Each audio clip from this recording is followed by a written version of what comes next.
reacting, because that was a high kill game. I think it was like 18-13 towards the end. European team fights generally go a lot slower. When you saw a bot lane where Cyanide was Soaz was trying to zone with his elastic slingshot, normally any EU team would back off there and re-engage after it was down.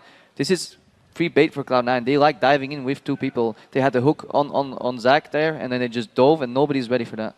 The barrier is really on, or the burden of the fight is really on Cloud9 to get in onto TF and Corki. And TF is really easy to get on, but you saw Expeke really smartly. He built double move speed, Twin Shadows and Lichbane. That is kind of a defensive stat for him, so he can easily kite Fizz and Rumble. But you saw Pushu, once again, he didn't build any MR, and he had to play really far back or just risk instantly dying. And with Fnatic's 2-threat comp, because they have a Zac top, it's really hard for you to dish out damage when one of your carries has to play really back. And the other thing I want to point out as well is you talked about kind of how the team forts were set up, is basically it's, Cloud9 didn't play all that well against Twisted Fate. They got caught out multiple times. And then as you had sort of mentioned, Double, if the rest of the game is Cloud9 trying to find openings and just diving in and going hard. And those are the two types of fights that you kind of found, was a hardcore engage on one side and getting caught on the other. All right, my question to you guys now is, who is going to win Game 3? After watching the first two matches, does anybody want to change their picks? Doublelift, I'm asking you. Cloud9 or Fnatic? Oh, God. I can't stress this enough. Just an item choice would have won this game for Fnatic in my mind. So I really have to say, I'm switching my pick to Fnatic, dude. Like, I can't justify... I'm sorry. Man. I cannot justify this win on Cloud9's part. It was... To me, Cloud9 played really well. They played solid. They're a world-class team. But Fnatic really just had these small issues that eventually snowballed. I don't expect Expeke to get first blooded again. 1v1 mid. No way that's going to happen Game 3. Quickly down the line. Fnatic or Cloud9? Fnatic. Fnatic or Cloud9? Yeah, Fnatic for me as well, especially because they've got that blue side, and if they mimic the same pick and ban process, I think they did really well in Game 1, and they can take it here. And Freak? I also think Fnatic, I think High's champion pool is getting a little stretched thin, and that's a big risk for these guys. Well, guys, we need to take a very quick break. But when we return, it is the third and final game in this quarterfinal matchup between Fnatic and Cloud9. The next team to take out a Nexus will lock down the first spot in this weekend's semifinals. It's all in the line for these two squads when the Season 3 World Championship returns. Stick around, guys.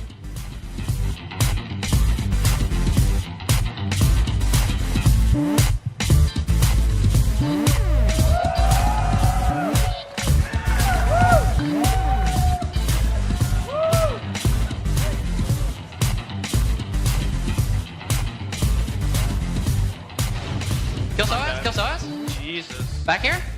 Puzu. Youngster. Cyanide. Soaz.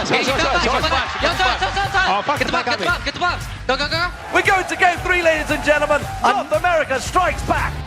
I think having their jungler as the best player is gonna be really good for them, since he can decide which lane he wanna make an advantage for them. Even during the NALCS, most teams sort of have a target on me for their games, and so I think I'm pretty comfortable with teams trying to shut me down, so I don't think it'll be a huge deal.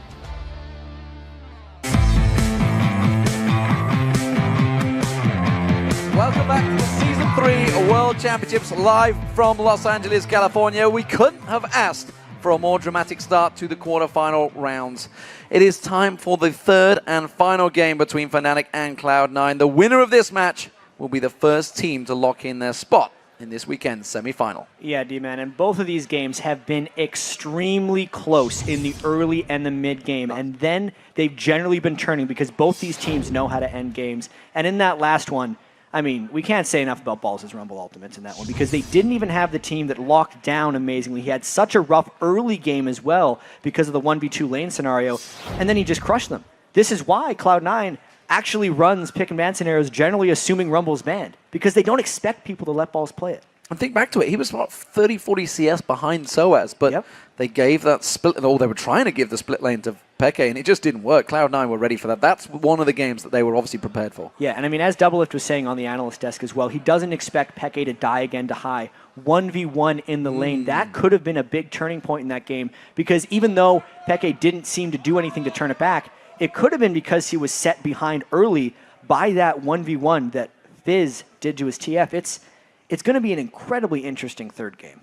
We will see how this one works out, of course. So, what are we thinking? Picks and bans are going to be getting underway in a moment. So much has been focused on those mid lane players. Yeah, so as far as Cloud9 goes, regardless of them being on blue or the red side, they have banned Aatrox, Ahri, and Kennen, I believe, in all 3 of their games.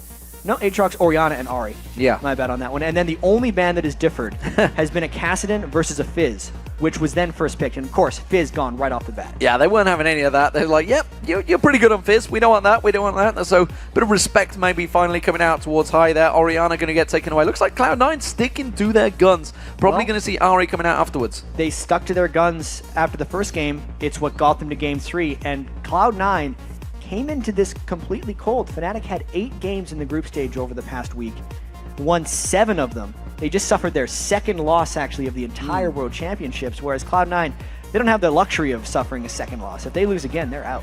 Rumble taken away. They realizing that did not work. That leaves Kassadin open. Will they first pick it again, or will they allow it to go over to High? Do they feel there's a higher value first pick? They should just go for Kassadin again. It worked so well in the first game. And since Cloud9 completely stuck with their bans, why wouldn't we see this? This is what Fnatic won with. I don't know if there's anything Cloud9 really could have done against this. It's either that or Orianna, I feel like. I think they're too afraid of Cyanide's Aatrox, and clearly too afraid of the Ahri for good reason. It would really just come down to that Orianna or Kassadin pick. Finally, Kennen, of course, was allowed through. That is going to give it to Balls, and the Zyra taken away from Yellowstar at last. Yeah, and Cloud9 is going to combo that with Ashe, and they don't think that Fnatic would pick Ashe without Zyra. Yeah. I feel like Fnatic is just going to try to mimic their composition that they had in the first game. Because they still have, well, they don't have the Zyra, right? But they could still do Corki. They could do that with Leona. They could almost just double up on the dive that they had originally. But at that time, it's more difficult to do that against Kennen Zyra.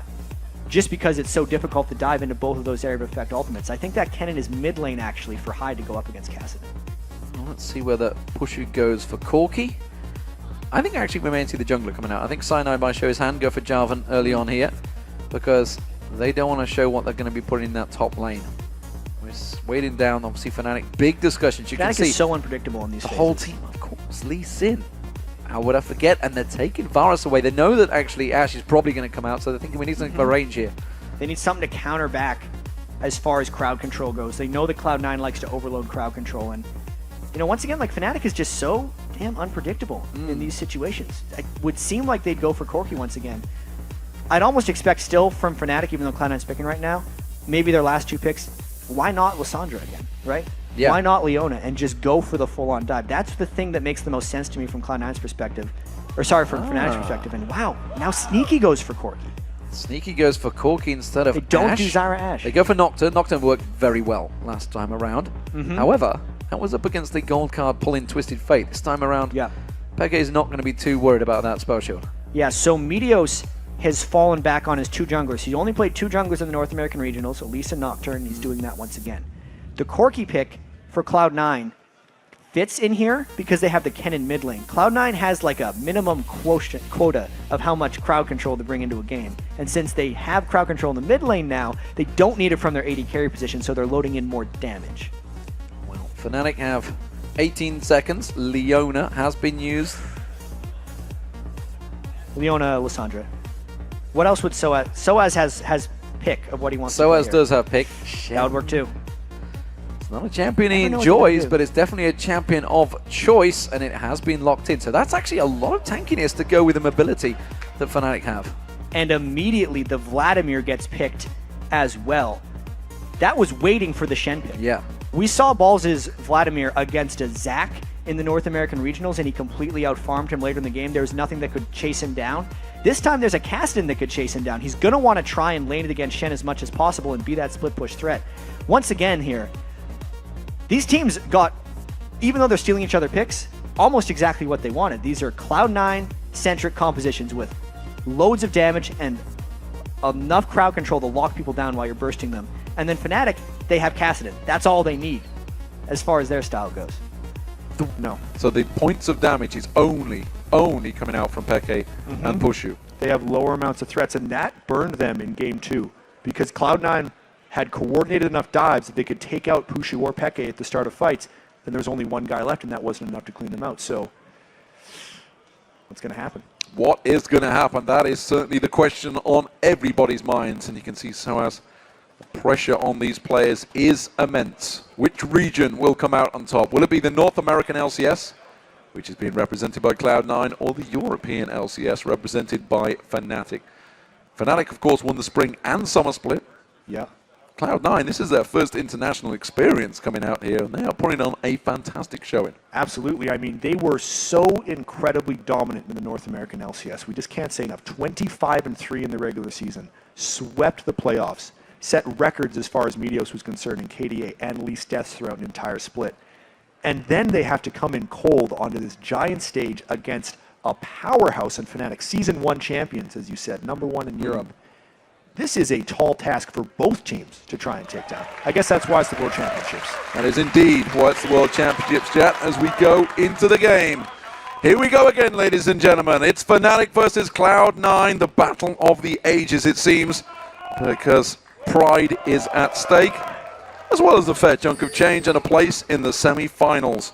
Who will they face? It's going to be Chinese opposition. Will it be OMG or Royal Club? We're going to be finding that out tomorrow, but right now, we want to know who is going to win. Who is going to come out on top? Will it be Fnatic, who currently picked up a great win in Game 1 and snowballed after 25 minutes up against Cloud9, who did effectively the same thing in Game 2. Both blue sides winning so far. Is it Fnatic's to take? And there's two matchups I want to focus on specifically in this game. And again, it's Peke versus Hai, because that is such a swingy matchup. Peke, the MVP of Europe, and Hai has been attacked very heavily in picks and bans by Fnatic. Last game, Hai was able to come out on top, but Kennen should have an extremely strong laning phase against Cassidy. The other one I need to track here is the early laning of Yellow Star's Leona versus Lemon Nation Zyra, because if Yellow Star can somehow get level 2 before Lemon Nation and catches anything onto him, he'll kill Zyra straight off the bat. And now, Fnatic catches him in the brush. The catch on towards Sneaky, he's going down, he's going to get dropped. First blood comes out, they make it a second as well. Lemon Nation's going to be the focus target, he gets locked up, Yellow Star goes in, and Cyanide gets a double kill.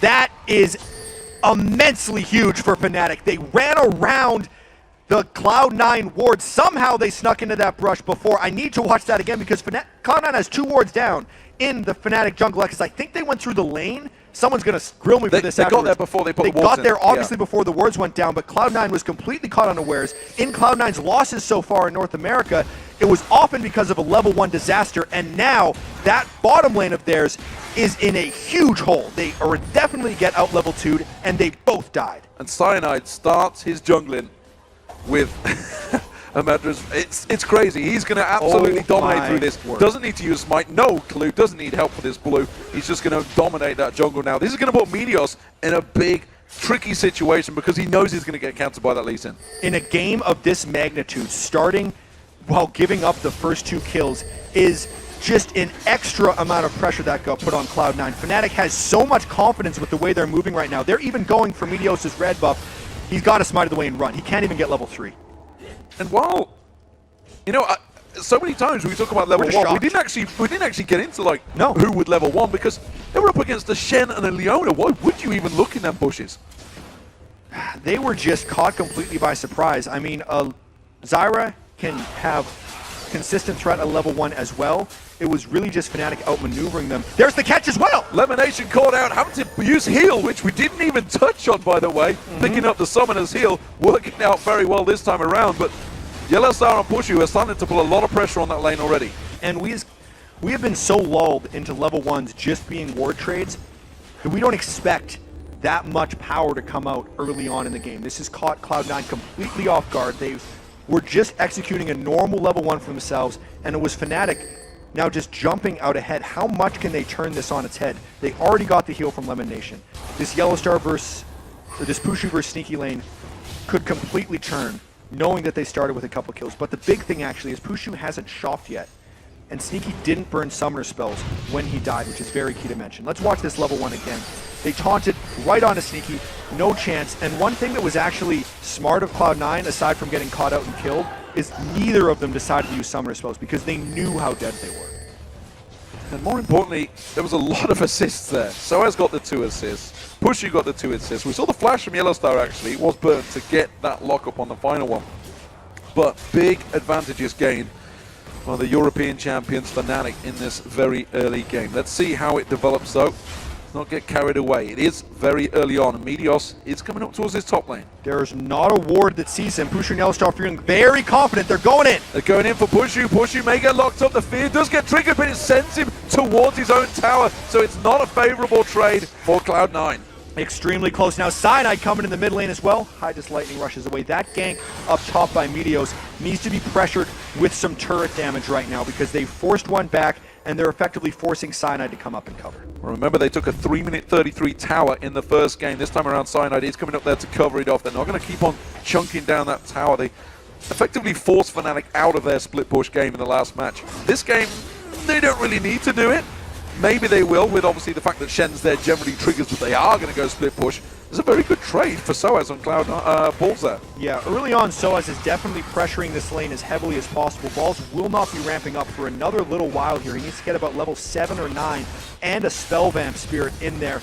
Ooh, Pike has his flash burned as well by Cyanide. Double flash is burned, actually. Peke as well, taken very low, so the trade going well for High, but both of those flashes now down. It's going to affect High more than it is going to be Cyanide. Cyanide himself is just returning back to that jungle.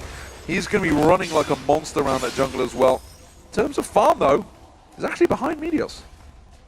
Meteos always managing to farm a little bit of his jungle. The main advantages in this game are just those first 2 kills. They get 600 gold for the first blood, a split of 500 gold for the second one, so it is exactly so. Fnatic did not go back and buy after they got the kills because they happened so late. So if we're going to see that 2 kills start to snowball, it's actually going to be now because Fnatic has went back, bought their first set of items, and is actually taking advantage of this gold lead. Check out those items from the AD carriers. Sneaky went back, he got himself a double Doran's Blade. Guess a Phage will follow, leading into the inevitable Trinity Force. But look at Pushu. Because he got that early assist gold, he went straight for a pickaxe. Is that a little overconfident?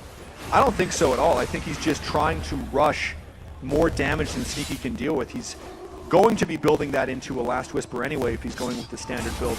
And he's just really just trying to get the immediate advantage. Balls has been dangerous for a while. The last time he scouted Cyanide with one of those Vladimir E's, this time he gets caught. You're going to see the ultimate coming in. He's trying to catch him out. He has pulled away.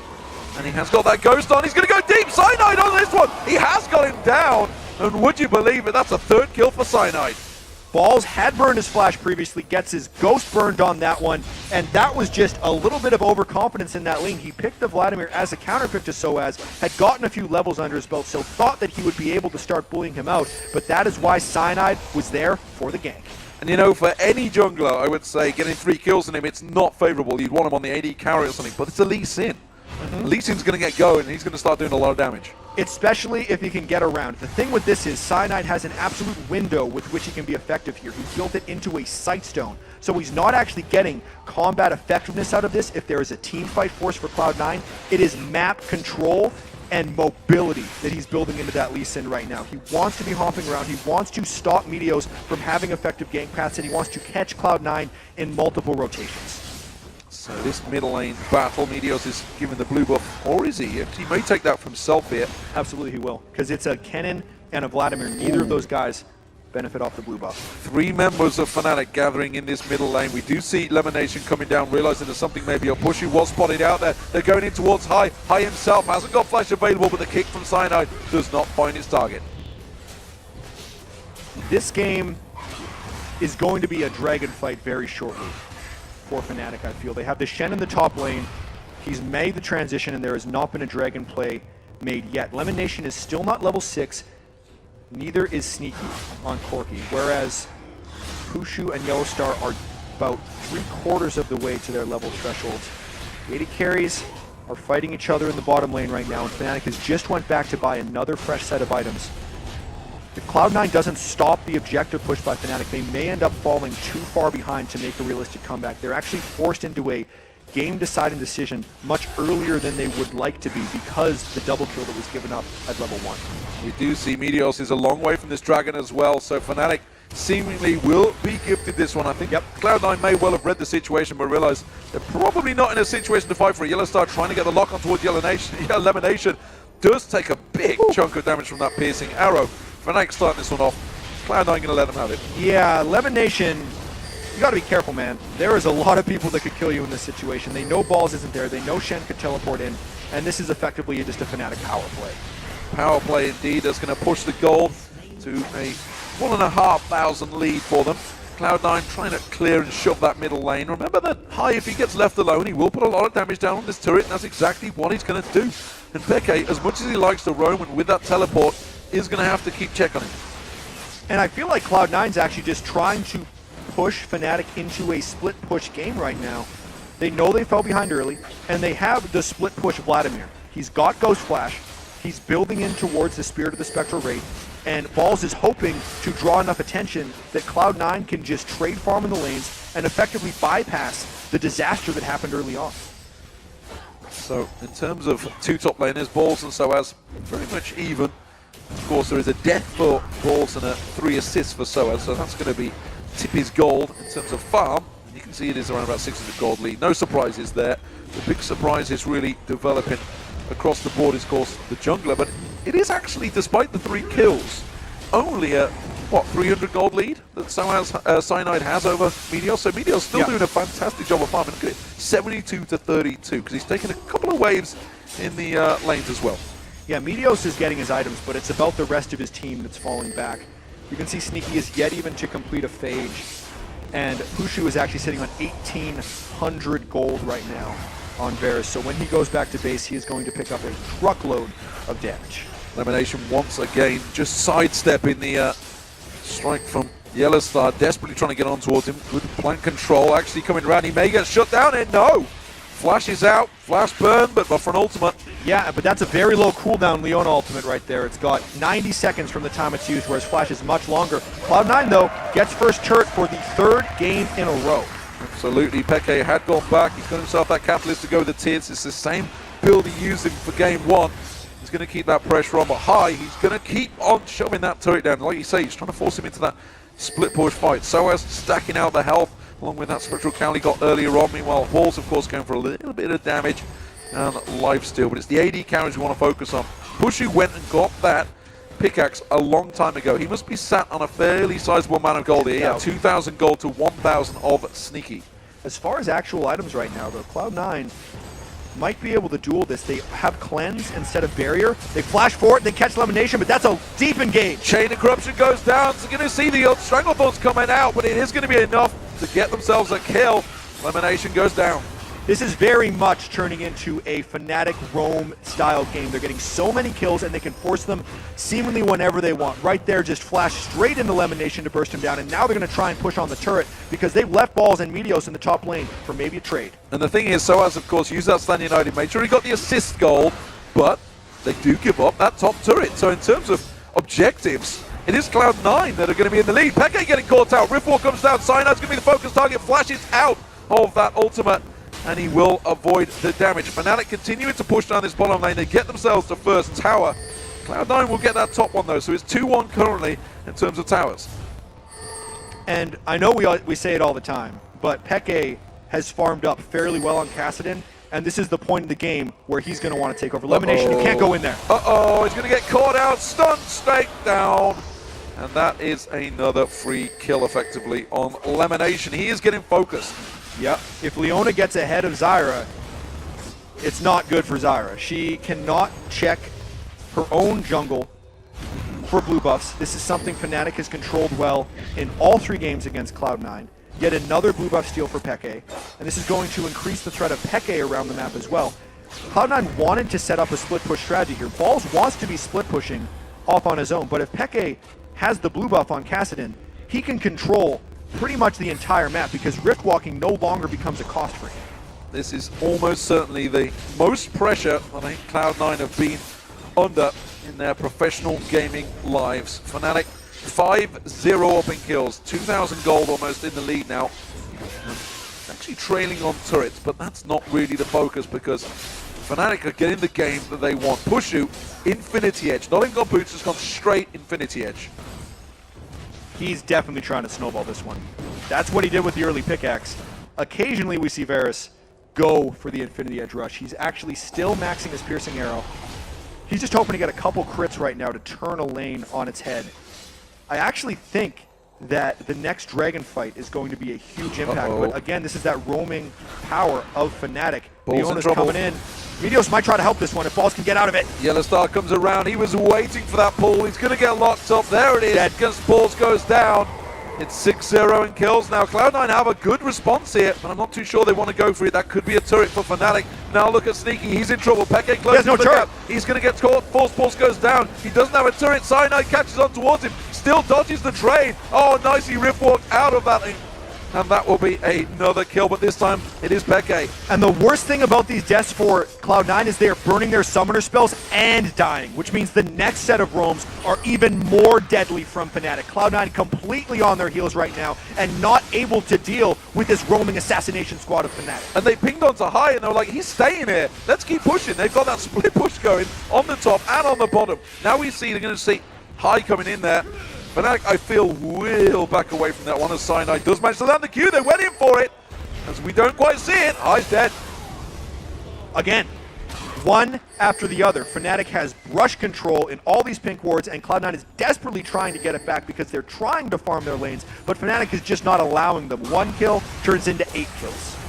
And the danger right now is that Peke is getting them kills. 2-0 is equal in farm, and we see High, he's trying to get that Zhonya's Hourglass back out again. Cloud9 might try Rush Dragon here. This would be their last-ditch effort, but Cloud9 wanted to set up this Dragon when High was level 11 with his ultimate up, but because of the roaming of Peke and the rest of Fnatic, they were able to kill High and burn his ultimate. So this Dragon becomes a much less attractive fight for Cloud9. I still almost feel like they have to go for it, though, because the lanes aren't safe, and the first thing they want to do is actually have a fight against Fnatic where they have a hope of a chance. And you've got to give Fnatic all the credit in the world. All the credit in the world. From that very first 2 kills, they've kept the pressure on Cloud9 every single step of the way, all 16 minutes of this game.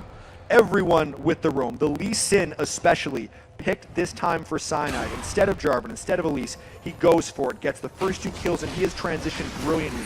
The early Sightstone for the map control, and now, potentially, a game-breaking Dragon fight. Big, big fight. There's a 4,000 gold advantage for Fnatic, and everybody has bought items. Peke probably sat in the chunk of gold. Actually, no, he's just been back and got that blasting 1. And remember, they're up against Lee Sin, as well as Cyanide. No Meteos, this would be a horrible smite fight for Cloud9, which is why they're going to back out. Yellow Star goes in on towards High. He's going to catch him down. Peke comes in. It's another kill for Peke. Ball's taken low as well. That's going to be the inner turret, the middle turret going down as well. Meteos does get himself the bottom turret. It's going to be an even trade in turrets, but Fnatic can keep going on the inner here. Fnatic has endless aggression. It is consistently catching Cloud9 off guard. Everyone can chase for Fnatic. Everyone is diving in, and it is working masterfully. Meteos continues to push on the bottom lane. He may get that down before Fnatic respond. No, teleport coming in there. It is going to be Peke on towards him. That's going to be the inner turret going down as well. Peke is going to give chase on towards Meteos here. I'm not sure he can get away. The rest of Fnatic are closing the gap as well. You can see Yellow Star pushing along the top side. They have full control of Meteos. He uses that fear leash, but it's only simply going to send Peke away. Rift walks back in there, goes in towards the Paranoia, goes straight in towards Yellow Star. The kill goes to Pushu. Fnatic is everywhere as far as Meteos is concerned right there. He thought he was going to make a great escape, but again, summoners and ultimates burned by Cloud9 attempting to escape, meaning the cycle of death will never end for Cloud9 because Fnatic can continually catch them without defensive summoner spells and keep growing this lead. High might get caught out of position here. Peke feels like he can go for it, goes in, puts that Rift Walk down, and Force Pulses onto Balls. High is sticking around it. They may try and turn this one towards Peke. They have got good damage and he's low on mana, but they can't pick anything up from him. It's 10-0 in kills. This game is dangerously turning into an avalanche for Fnatic. It may already be an avalanche right now if we just think of what Cloud9 has been able to do about it, because it's effectively nothing. Cloud9 has been in the process of setting up a play, but Fnatic stops it right there. They're killing Cloud9 in the planning phase. So as on Shen hasn't even had to use his ultimates. That's how far away Cloud9 is to making plays. Yellow Star has been everywhere with Leona.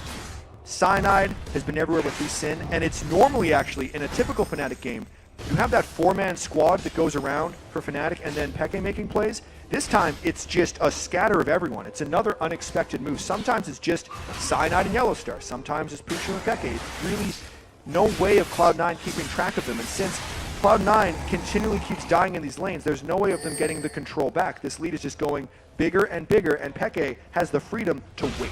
And look at it going towards high. Actually, maybe Yellowstar that's caught out of position. Slicing Maelstrom comes down. That's going to be a quick ultimate coming out. Stand United slices across. Yellowstar is back in there as well. He's going to back out. So as it gets caught with the fear leash, he may shadow dash across. He does. High gets caught out. Peke's coming up from the bottom lane right now. High's going to try and get away from this one. He will get taken down. The damage is too strong. Chain of Corruption lands on towards Balls and Lamination. Meteos is trying to put damage, but simply put, Yellowstar is too tanky right now. He can't take him down. It's going to be Meteos going down. Can he get the kill? No, he can't. And now Peke, he's going to keep on chasing. Gets on towards more. Rift walks back on towards him. Force Pulse on there. They're going to give up. And as you say, that was simply Cloud9. They thought they caught Yellowstar out, but they turned it around. Yellowstar is a powerful Leona right now. So much base stats and base armor. His W is actually max, so they were trying to finish off Leona, who had a bonus 70 armor and magic resistance, whereas Meteos hasn't built a singular offensive item. High is too far behind as well. He hasn't completed his Zanya's Hourglass. No one on Cloud9 has been able to reach their farm thresholds because everyone else on Fnatic has been denying them from farming by killing them.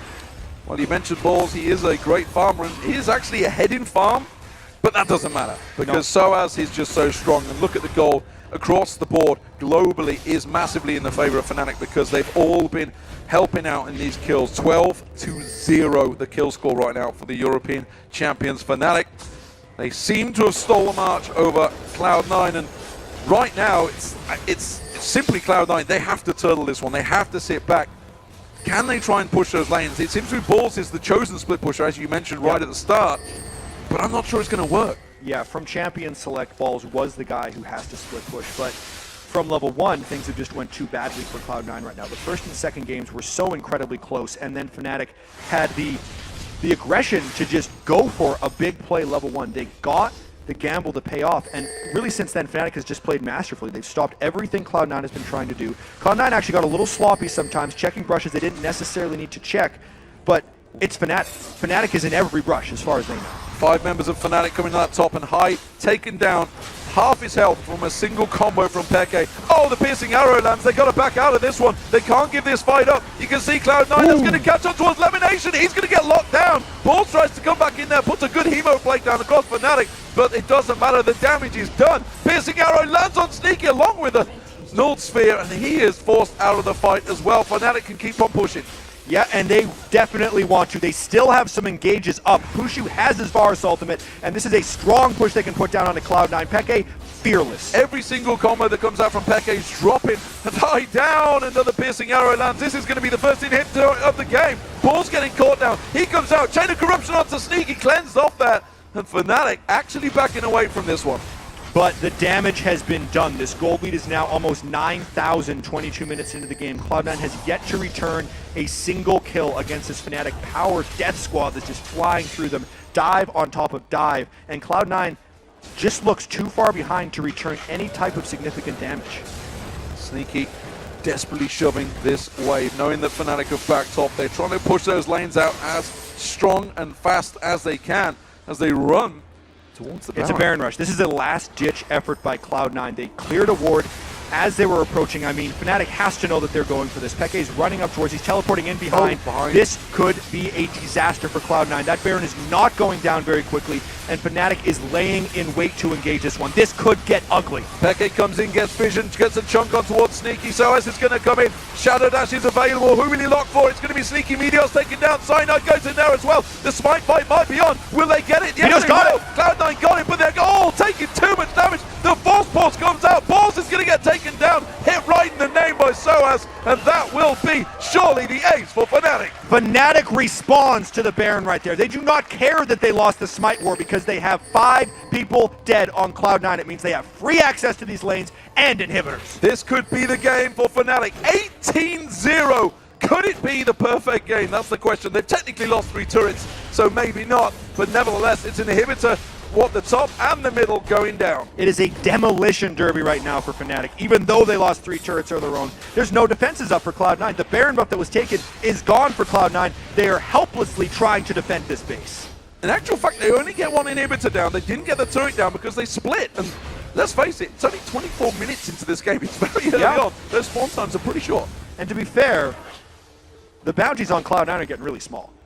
every time they die, they're worth less and less gold. I mean, we're talking about this game being a huge snowball, and it absolutely is. And this was just Cloud9.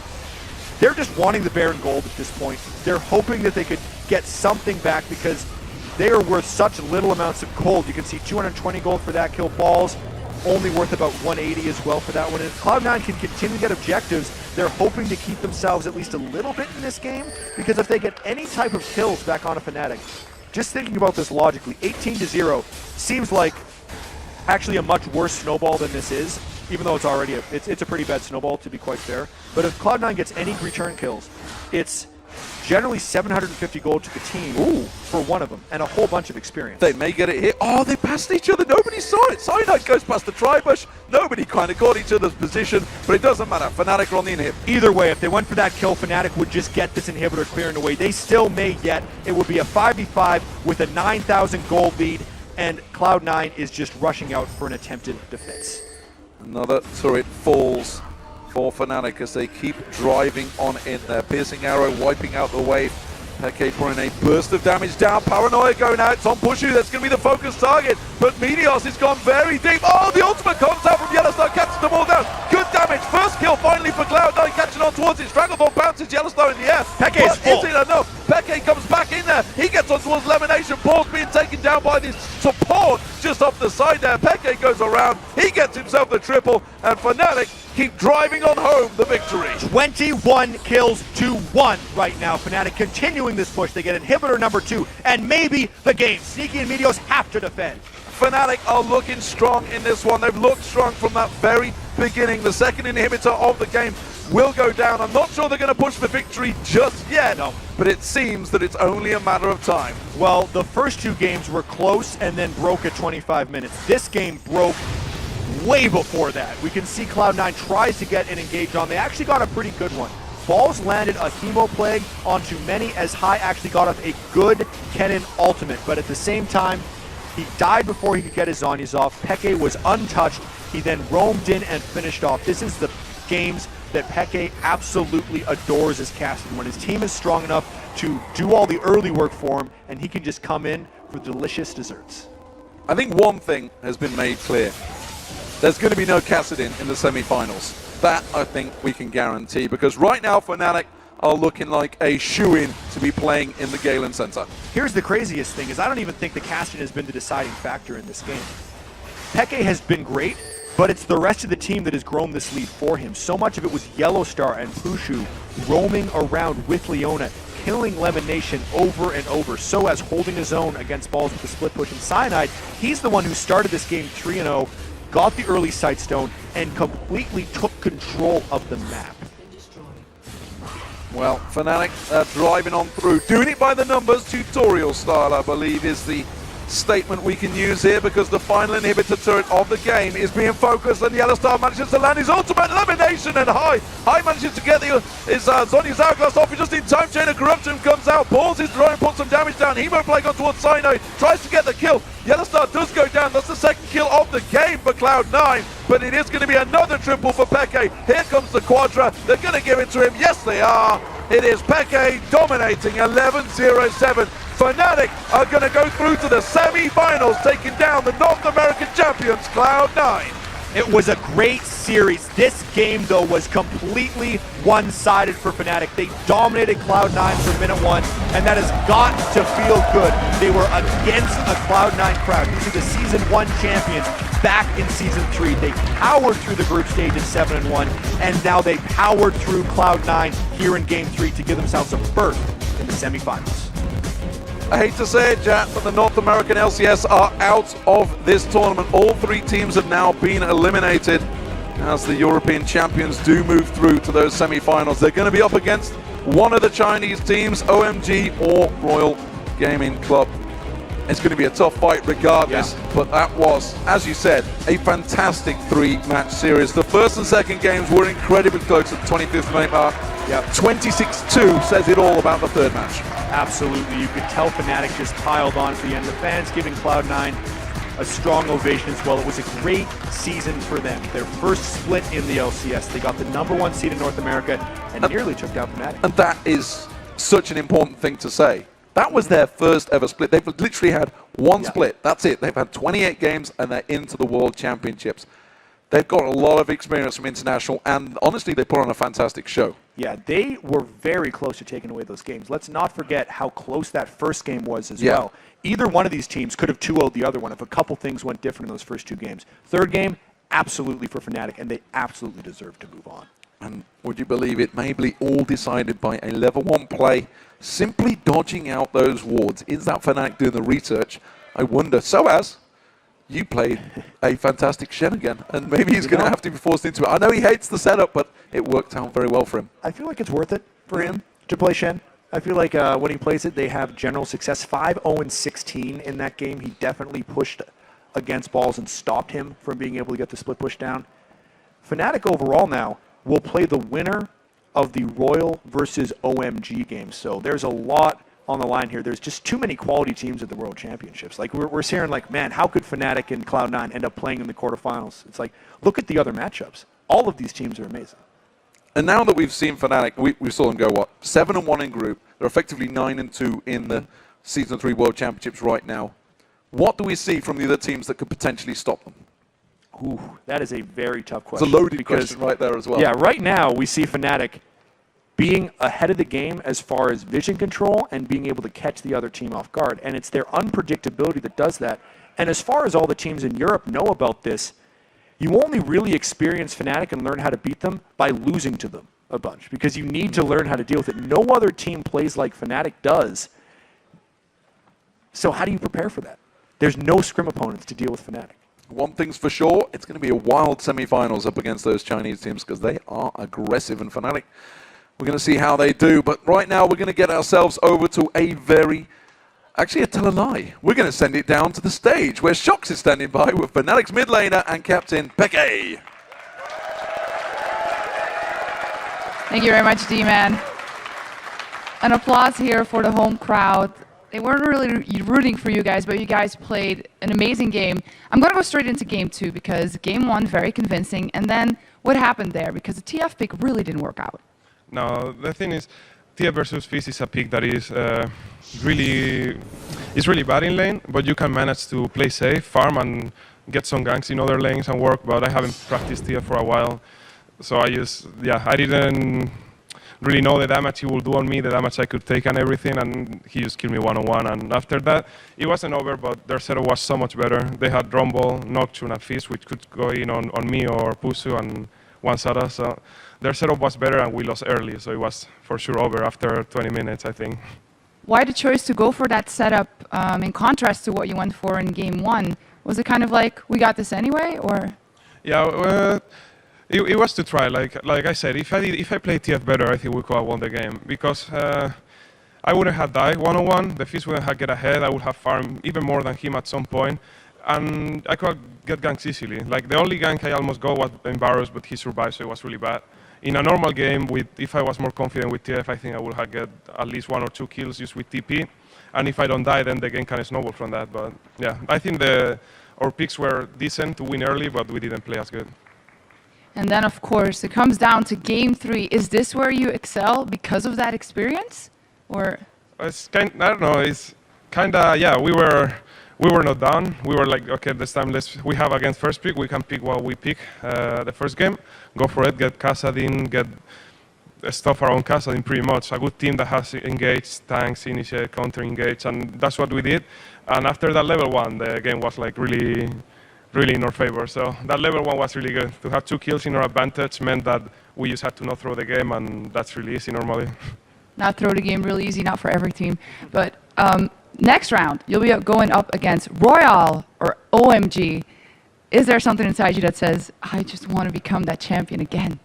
Of course. I think we had good chances versus those teams, actually. Like, even more than... The team I'm the most afraid of is probably SK Telecom. But besides that, the other teams, I think we have a good chance. They are no worse than C9. C9 is a really good team, and I think the Royal or OMG will play same as them. Maybe a bit more crazy because they go aggressive all the time, but besides that, I think they are a strong team, and if we beat C9, we can beat the rest. Okay. Finally, I know a lot of the people in the crowd are rooting for C9, but so would you like to say anything to your fans? Yeah. to that one with the Fnatic one, and to that one. Only the two fans. No, to whoever that support Fnatic and who doesn't is fine as well. Thank you for being here.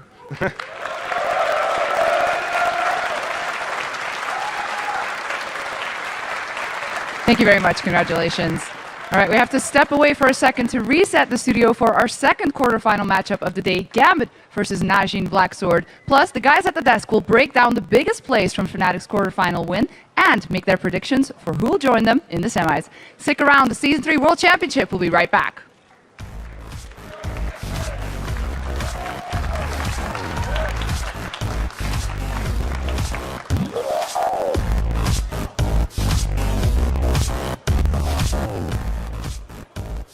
Get him. Get him.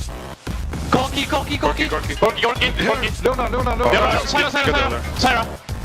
He's gonna try to flash. Oh, we got Nice! Oh, I got double kill. It's fine. Guys. Nice.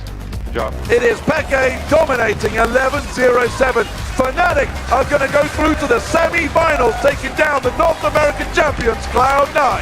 Hey everybody, and welcome back to the Season 3 World Championship. Coming up in a few moments will be the second quarterfinal showdown of the day. Europe's Gambit versus Korea's Najin Blacksword. But first, let's take a look back at the third game of Fnatic versus Cloud9, and it has to start with the picks and bans. I actually felt like Cloud9's composition was superior to Fnatic's in that third and final game because I didn't feel like Fnatic had enough damage sources to back it up. What's your thoughts on this? So there's two things to me that are really interesting. Number one, the fact that Sneaky randomly pulled out Corki, not randomly, but he pulled out Corki in the third game. I had expected, because of the first two games, that he didn't even play Corki. It was really strange that he would essentially change the style of AD because Corki is not a utility AD and he had just played Ashe.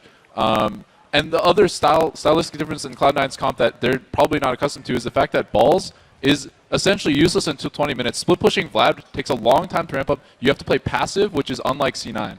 That said, though, if that split-pushing Vlad had ever gotten rolling, Shen really wouldn't have been able to stop it in the late game. That's Spectral Wraith Vlad. But if you don't get that split push underway, you're stuck with the Spectral Wraith Vlad in team fights, and if you don't have that Zonius, you're just not going to survive in 5v5s. Yeah, I think the Corki pick was also specifically knowing Kassadin was coming in. Corki's one of the better dueling AD carries. Like, if you're Ashe or Varus shooting a Kassadin, you're going to lose that fight. It's going to be pretty rough, whereas at least Corki can burst through a little bit, get some damage to the Triforce, some health as well, and try to win that fight. It just didn't work out. I feel Ashe would have still set up a lot better in their team fights, combining way better with the way Cloud9 plays. Although, I do agree that Fnatic's early team comp wasn't good enough, but the first spot really swung, or really balanced the scales back into Fnatic's favor. Talk to me about that early game, because Cyanide managed to pick up a double kill after the first blood, and then managed to pick up a third kill. And I was a little anxious, because even with the 3 kills, he wasn't farming the jungle. Meteor still out-leveled him. You know, talk to me about the early game and how that progressed. They actually went for a buff contest in Meteor's jungle while he's still at Smite, which was pretty predictable as he got helped by the bot lane. And he could save his Smite. Cyanide should have actually he bought a Madrid, so he should have just went around, cleaned his jungle, went to a quick level 5, and he could have snuck a dragon really easily alone. I like that Cyanide goes for ganks for pressure, especially against a farm-heavy jungle like Meteos, but I think there's, as Double have told me during the game, you need to find a balance between farming too much and ganking, and I think Cyanide went a little bit too heavy on the ganking side. And the thing that Cyanide did well is Vlad, like I said, is a time bomb. At like 15 to 20 minutes, when he becomes an unstoppable, unkillable split pusher, he's got Flash Ghost. He needs to get to that point where he cannot die. He died too early. You can't. The thing that Cyanide did well is he ganked bottom really smartly. I feel like Balls, his Tides of Blood actually showed that Lee Sin was in the brush, but he didn't notice, and he still ended up dying to that gank, and that's what really swung the game, because if Cloud9 had just dragged this game out, which is uncharacteristic of them, but if they had dragged out to 20 minutes, nobody would have been able to stop Vlad.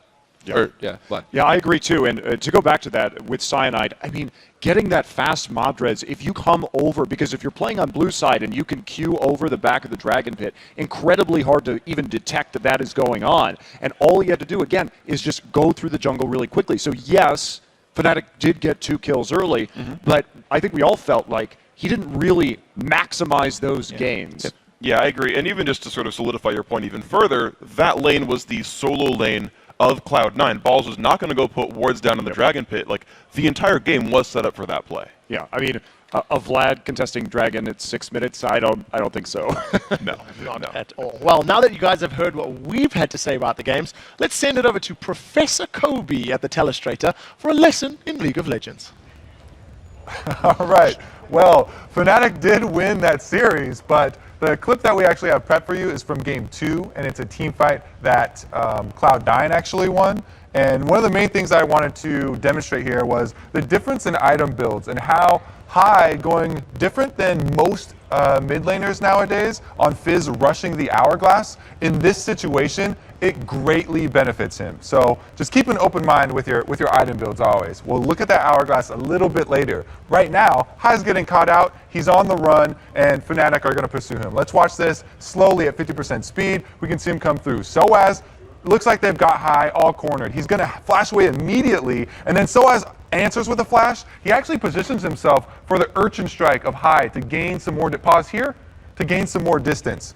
Every inch counts. Because High got to be able to use his ability, Urchin Strike, to get that small amount of distance, it allowed him to Zanya's in a very good position here. And he also got off his ultimate first. These skill shots that are about to land right onto Peke do a whole bunch of work. Sneaky, by the way, with his item build, the Legolas build that Crepo called it from Europe, hit its peak right now. He's got full attack damage and the armor penetration from Last Whisper. So this is going to take a huge chunk out of Peke. Because High has that Hourglass, he gains those precious few seconds to stay alive for the rest of his team to collapse. Now we'll watch the rest of it at 50% speed, and we'll see the super dive coming in from Meteos and High that we see much later in the game as well to be so effective. And even though Cloud9 commit 2 members up here to finish off Peke, they hook and then they box up Soaz under the turret. So while Meteos is running for his life, they're also trading tanks here, taking out this very tanky Zac, and Cloud9, Balls, he's going to flash right into the squishies here. Beautiful play from him. He ignores the bloblets while they're on the ground, and he catches the rest of Fnatic's backline completely off guard. By the way, another piercing arrow from Sneaky right there is what enabled Balls to grab that extra double kill and turn that fight ultimately in Cloud9's favor. Lesson for today, I guess, is variance in your item builds, guys. You don't want to tunnel on one thing all the time. With that, I'm going to send it back to the guys at the desk. That is a lesson that everybody needs to learn. So with one quarterfinal match down, let's go ahead and take a look at the updated bracket. Fnatic has advanced into this weekend's semi-final best of 5 series, where they await the winner of Tuesday's matchup between China's Royal Club and OMG. And if you want to watch Fnatic take on the Chinese champions in their semifinal showdown live at the Galen Center, head over to lolesports.com/tickets for all the information. Okay, guys, earlier today we asked you which team's playstyle has impressed you the most during World so far and why. And here's what you guys have had to say. At Timsika, he says, the team that has impressed me the most has to be OMG. Such crazy aggression. Yeah. I tend to agree with that, but it didn't work out so well against SKT. No, that was a rough game. They kind of all limped into that game too right there, but I like to see the teams that go super aggressive because it's just a lot of fun to watch as a spectator, and the controlled aggression is actually very effective. And I can't wait because when 2 Chinese teams go head-to-head, if you've been watching the LPL, it makes for very entertaining games. Yes, it does. Yeah, with millions and millions of kills. At August Axelson, he says that the consistent map control and coordinated roaming by Fnatic is what has impressed me the most during Worlds, and I think that just shone through in this quarterfinal. Yeah, they really impressed me as well. I didn't expect them to play so clean, and this is actually goes into why I picked. Wait, I ended up picking Cloud9, but then I swapped it to Fnatic halfway through the thing. Which didn't I had count. that NA Which pride, did not dude. count. Didn't count. I'm sorry, I failed you guys. Yeah, no more apple pie, apparently. At Lezerald, he says that SKTT1, that 12-minute inhib, was mind-blowing. Pulling that off required true trust between each other as a team. And of course, it required OMG getting a little bit solo, yeah, one by one feeding train. We kind of felt like, at what point should you back off from a tower and let SK have At the same time, those were 4 really good charms by Ari, and that was just some next level play. Nobody ever expected 3 towers to go down there and an inhibitor. Nobody called it. We were jumping in our seats here going like, what the hell is going on? Yeah, I think it's easy to say that OMG made some misplays in retrospect, but to think that SK Telecom could possibly do that turret aggro juggle was amazing. The way they used the Elise Spiderlings, the charms, I mean, everything. I wouldn't have even thought that was possible. Yeah, it was an incredible play, and we'll be seeing their matches tomorrow. Right now, though, because we read your guys' tweets on air, that does mean that the 3 of you will be winning that Logitech G602S gaming mice, so congratulations. And the rest of you, keep hitting us up with your answers. We are at LOL Esports, and be sure to use the hashtag Worlds. But guys, we know you're not just in it for the mice, you're also passionate about League and you want to keep this show popping. That's why you should head over to bit.ly/worlds1 and answer a few questions to help us bring you more of what you like. That's the number. And I guess, you guys know what we want more of. Tomorrow is going to be the quarterfinals. They will be continuing with 2 more best-of-3 series. Up first, the Gamma Bears try to make it 2 Summoner Cups in a row for Taiwan, but first they'll have to get out of the quarterfinal standings. In their way is Korea's very impressive SK Telecom T1. And in our second series, it's a rematch of the Chinese Regional Championship as the top-seeded Royal Club looks to make it 2 in a row against OMG. That action starts Tuesday at 7 p.m. Pacific and 4 a.m. Wednesday for those in Central European time. Yeah, but don't go anywhere because we still have one more quarterfinal battle tonight. It will be Gambit versus Korea's #1 seed, Najin Black Sword. And while the players on Korea's top-ranked squad took different paths to become members of Black Sword, today they're stepping on the stage for the first time, determined to make the journey to the Staples Center.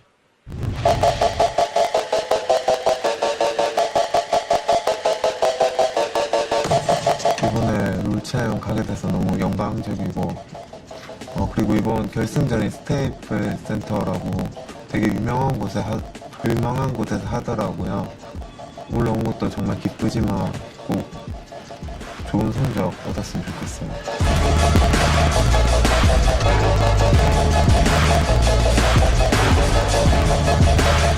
제 나이는 27살이고 그리고 이제 팀 내 대부분이 거의 20대 초반인 선수들이에요. 그래서 좀 나이 차이가 많이 나는 편이죠.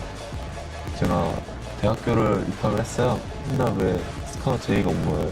한번 해보지 않겠냐고 연습생으로.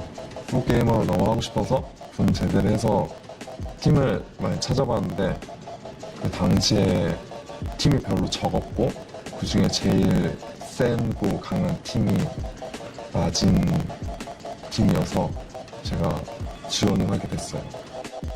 사실 저희가 윈터 우승을 하게 된 이후로 계속 성적이 부진했어요. 한국 자국 리그에서 조별 예선에서도 떨어져 보고 사람들이 좀 낮은 소드에 대해 인식이 좀 많이 안 좋아진 것도 있거든요. 그래서 팀 내에서 굉장히 힘든 위기를 많이 겪었었는데 사실 그래도 그때마다 친구들이 저희 팀원들이 그리고 감독님과 코치님들이 그래도 끝까지 최선을 다 해보자.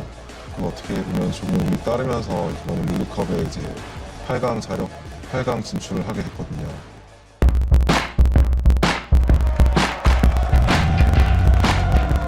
이런 큰 무대에서 경기를 하는 게 저는 처음이거든요, 거의.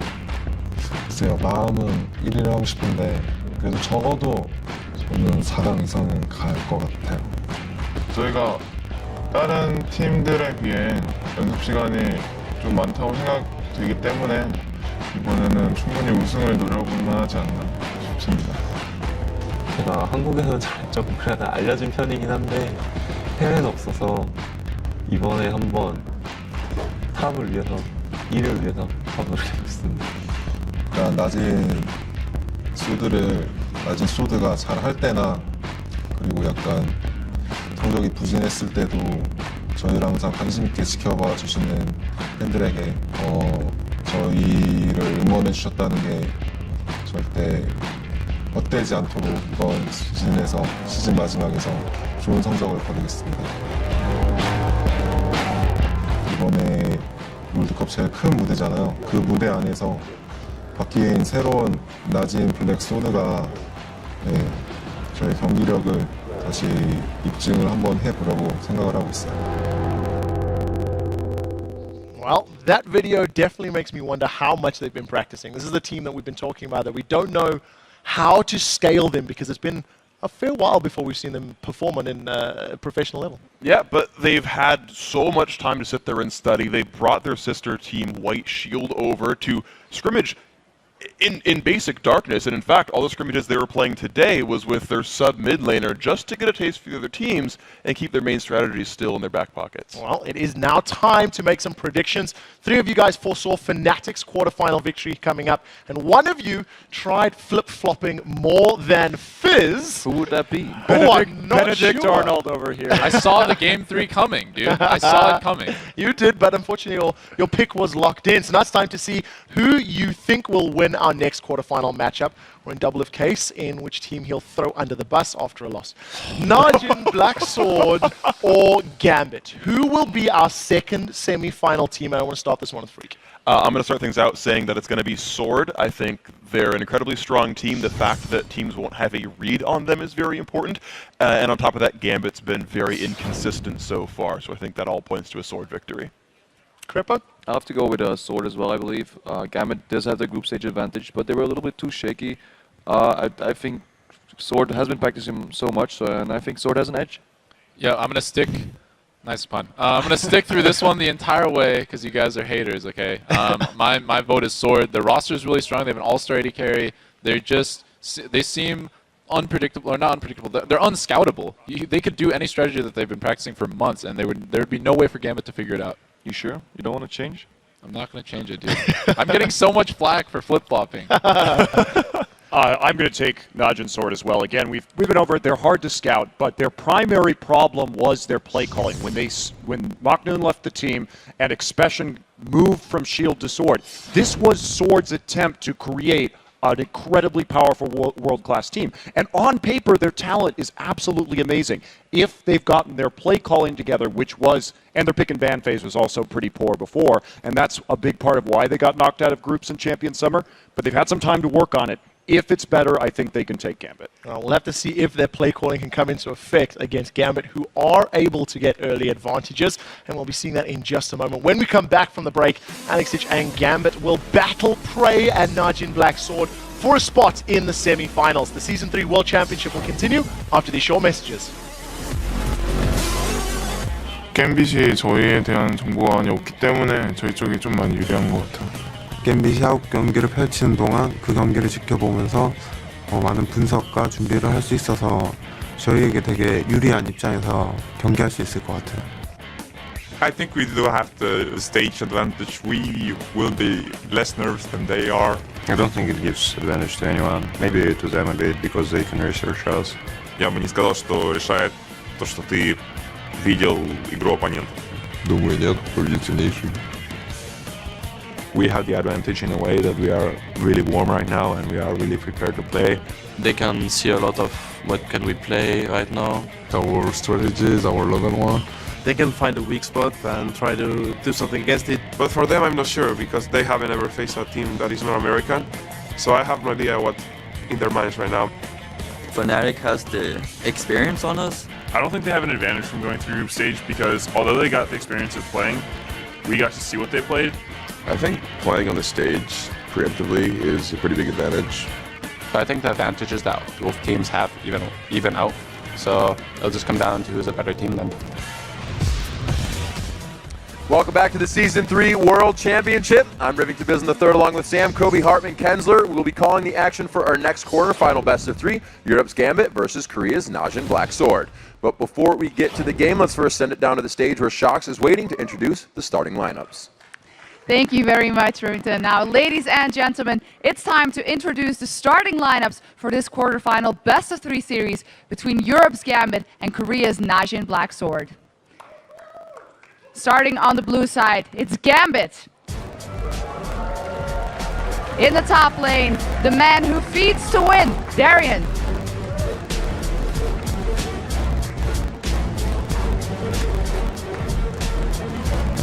Starting in the jungle, the 2013 European All-Star, Diamond.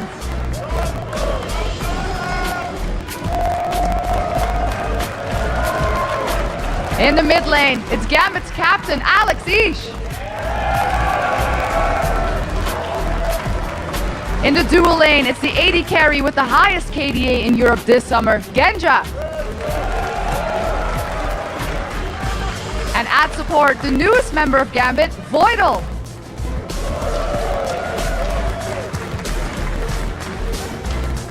Please give it up one more time for Europe's Gambit. Thank you very much, gentlemen. Please take your positions, have fun, and good luck.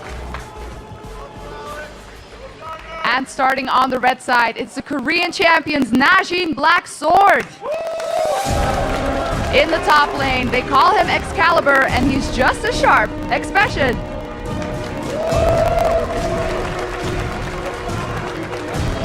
Starting in the jungle, it's his teammate's third summoner spell. Watch!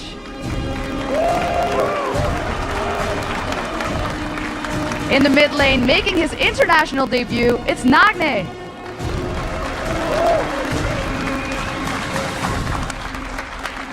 Starting at AD carry, the 2013 Korean All-Star Prey.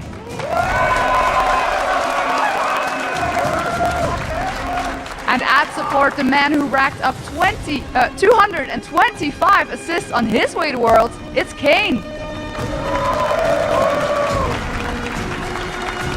Please give it up one more time for Korea's Najin Black Sword.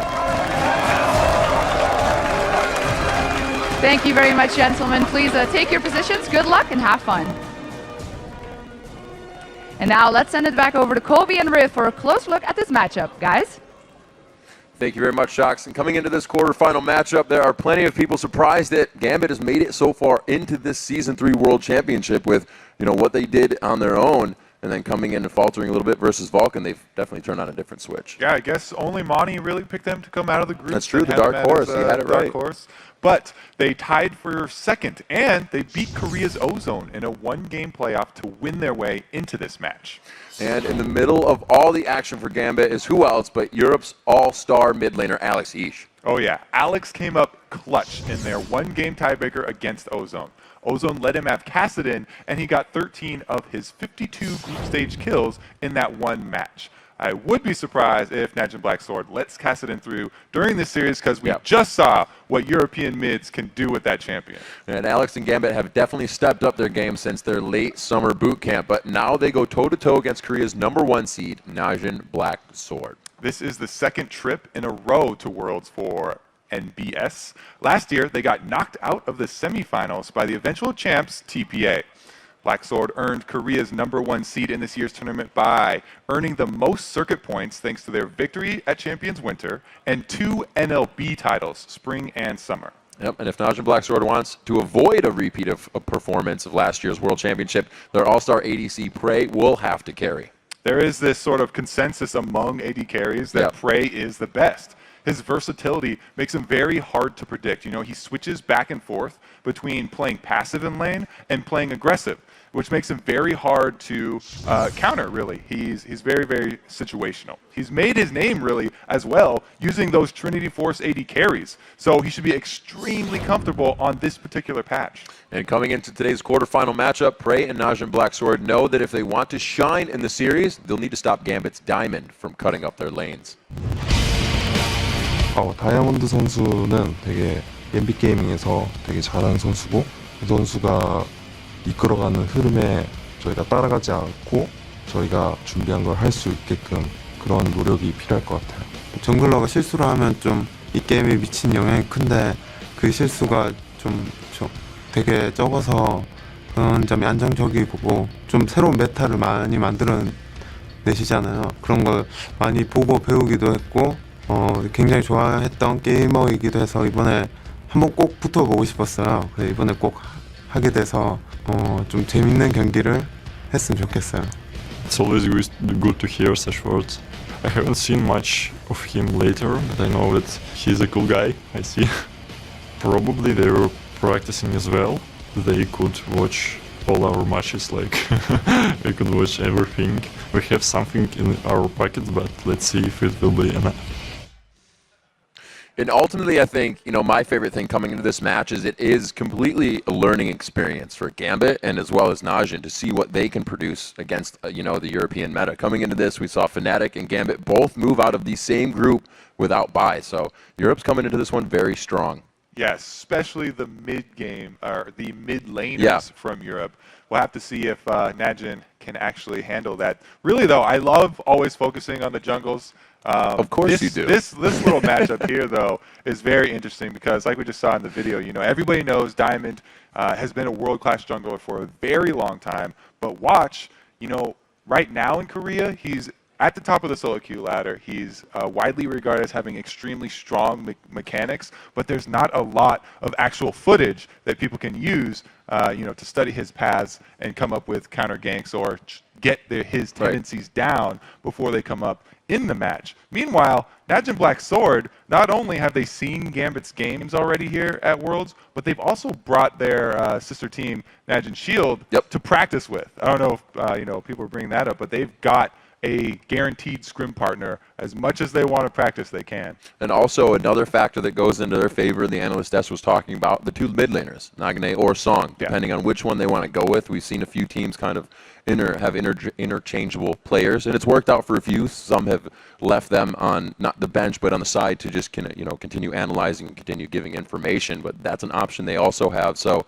in this game, if they do come out strong, they can't switch between the series, but if they go through winning, they still have the option to change the mid. And that, it kind of makes me wonder, because we already talked about how strong European mids are. They're definitely satisfied with Alex. They're like, yes, we're happy with Alex going up against anyone that you have. But is it because Najin Sword have, they think that Song is weak that they've brought this other sub in, or is it because they just have two different styles and they're two different sets of champion pools and they're trying to bring more mind games into it? If it is any sort of weakness in the mid laner, then Gambit will take advantage. We can always speculate, but we are about to see quite soon. On the other hand, we've seen multiple interviews with Alex Ish, saying, they gave me Cassidy, and though a lot of people might have given me flack on social media or have previously, I proved them wrong. And the thing that really impressed me that he said on that is, when I get a champion like that, it's okay for me and the rest of the team. We can all play a little bit safer, know that he's going to be as strong as he can on a champion that's in his top tier champion pool.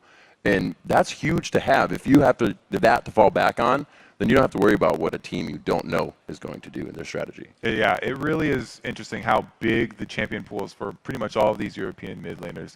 Not only are they very good, but they've got so many champions to choose from, very hard to ban out. And it's different, too, because you can put that mid laner on an assassin, or you can say, no, he's going to be utility for the team. So the change, like we've been saying in European, their game style, is that's how they do it. They completely go for different styles in a lane that has won them the last game. They say, oh, let's focus out Alex this game, but it's going to be Darian or Diamond that's going to carry that one for you. But the other thing that's good for Gambit is they've been playing on this stage before. We already talked about it. That's true. Right seems now, to be a big thing. It's taking them, a while to set up because Najin Black Sword, they, all of the practice that they've had and all of the scouting that they've had, they haven't played on this stage before. So that might actually come into the factor in this game as well. And it's interesting that we've had, as Double has said, such an impressionable tournament. Korea picking up a little bit of Aatrox here, as well as China's play in the jungle, as well as this is Gambit's use in the jungle and top lane of Aatrox. Yeah. So that's could be between both teams, although we don't know anything about Najin coming into this one. So that's the learning experience that we're coming into. However,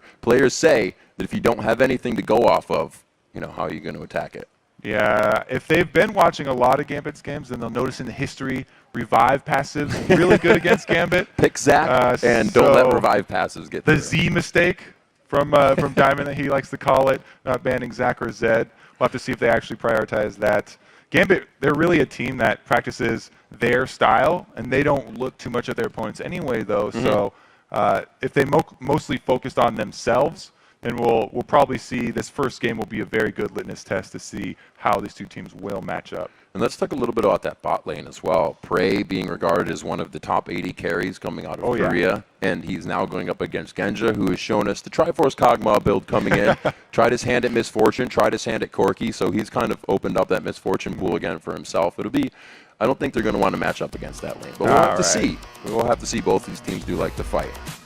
So I think that you're right that Triforce 80 carries are going to be very, very hotly contested in this game because while, Prey's got a long history with them, Genja's been very outspoken about how much he loves that item. I'll build it on everybody. Yeah. Build it on everyone. Ooh, okay. Expression loses his Jax. And this is that, hey, this is my top lane patch. 311, you might want to ban out my champions. We talked about Trinity Force already. The top lane Trinity Force champions haven't made a huge showing here at Worlds. They could. But Expression is definitely known for that. And by the way, there's no R in that name. So when we There is no You say it around people when you're talking, and then they're like, oh yeah, he's talking about Expression. And you're like, wait, it's no art, it's Expression. Ooh, no Cassidy though either. The Eve ban as well, which has only found its way into the hands of Diamond a few times throughout the tournament. That's interesting because that's sort of a shared champion between these two junglers. Both of them like to get a lot of ganks off early here. Watch, definitely. likes to constantly gank his lanes extremely early for extra pressure on them to get his lanes rolling. Yeah. You know, take out summoners, just get a good trade down, large chunk of health out of that lane opponent, and then return to the fog of war. You know, it's crazy to continuously see Cassidy banned here. You think, no, Riv, it's not because he's winning. But in Korea, that's considered, Cassidy has a lot of bad matchups, so he just really isn't played. But they're showing the respect of what Alex, what Europe has brought out with Cassidy. It was actually first banned from Najin. So maybe, you know, the earlier games that Gambit played, where Alex was successful on that Cassidy, has actually helped them. And it's got them a ban here from that's absolutely Sword. true. That's a good way to look at it. Another pick for them to come out in a champion pool he just showed. Somewhat just showed. He's been doing it for a while. Expression picking up the Ahri. So mid lane, as we said, and I've said it before, this is a mid lane centric tournament, and it gets top tier for Najin. It's good to point out as well. We have the sort of sub middle here for Najin Sword. It is Nagne. He's only played 2 games. And that was in the NLB. Both games were Ahri. So this is definitely a go-to champion here for Nagne. He's going to be very happy with that Ahri. But they had to trade the first pick Shen away for that, which Gambit definitely has a very high value on that. You know, for Darien, it's right up there with that Aatrox top 2. It allows Darren to fight. And as Shock said, feed to win. He can do whatever you want. You still get Stand United if you're down in kills. Sona getting picked up with the Varus as well. Some pretty normal pickups here. Voidal, I believe, has Sona at least 80% of his games here in the Worlds. Now, Prey mousing over that Twitch. He's got a lot of Twitch games under his belt as well. If it's not a Trinity Force AD carry, it's a lot of Twitch. Bringing back the League of Draven. But I don't think so. They're hovering Nunu. Draven right now expecting the goes to get switched out, and maybe the Twitch, the kill potential coming out there, but they do lock in the Nunu. All right. I like this. So, Watch now has a very high potential for counter jungler because just a bit. Not going to be a support Nunu there. We've already got Thresh locked in.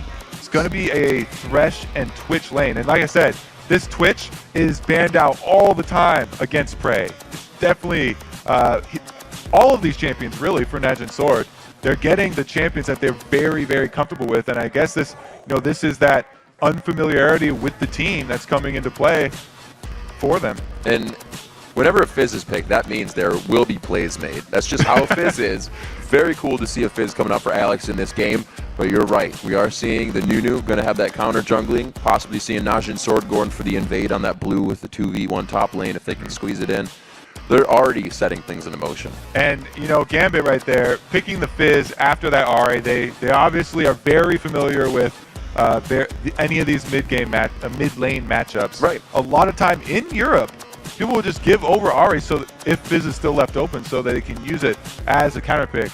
I think it's more of a soft counter for me. You know, some people are go both ways on this one, but it's really all up to Alex. If he's able to dodge all those skill shots, then that really takes all of Ahri's punch out of the game here. So he's going to have to hold on to that playful trickster. We've seen in the last game, Hai actually a lot of times was using it to farm. Yeah. Because he maxed that first and used the area of effect damage to farm, It's and scary then he paid for it. using your escape to farm. Probably a problem. This is interesting mouse over here because Expesin is one of the few top laners nowadays that plays carry top laners. He's a very, very strong mechanical player, so he has the ability to use carries up in that top lane. Very heavy on the AP side coming from Najin to start this match off. We do see that Diamond picked up Elise in the jungle. He's favored that towards the past 3 or 4 games that they'd have, but I'd say Diamond has one of the most versatile jungle setups that he's had. Aatrox, Evelynn, Xin Zhao, Lee Sin. He's definitely been helping the team keep a variety in there, and really hard to ban now. So with these picks and bans down, it's going to be Najin versus Gambit as we go into our next matchup. Kobe, what are you thinking about these compositions right now, seeing that much AP from Najin? It's pretty AP heavy, but really most of this tournament has been AP heavy teams from both sides here.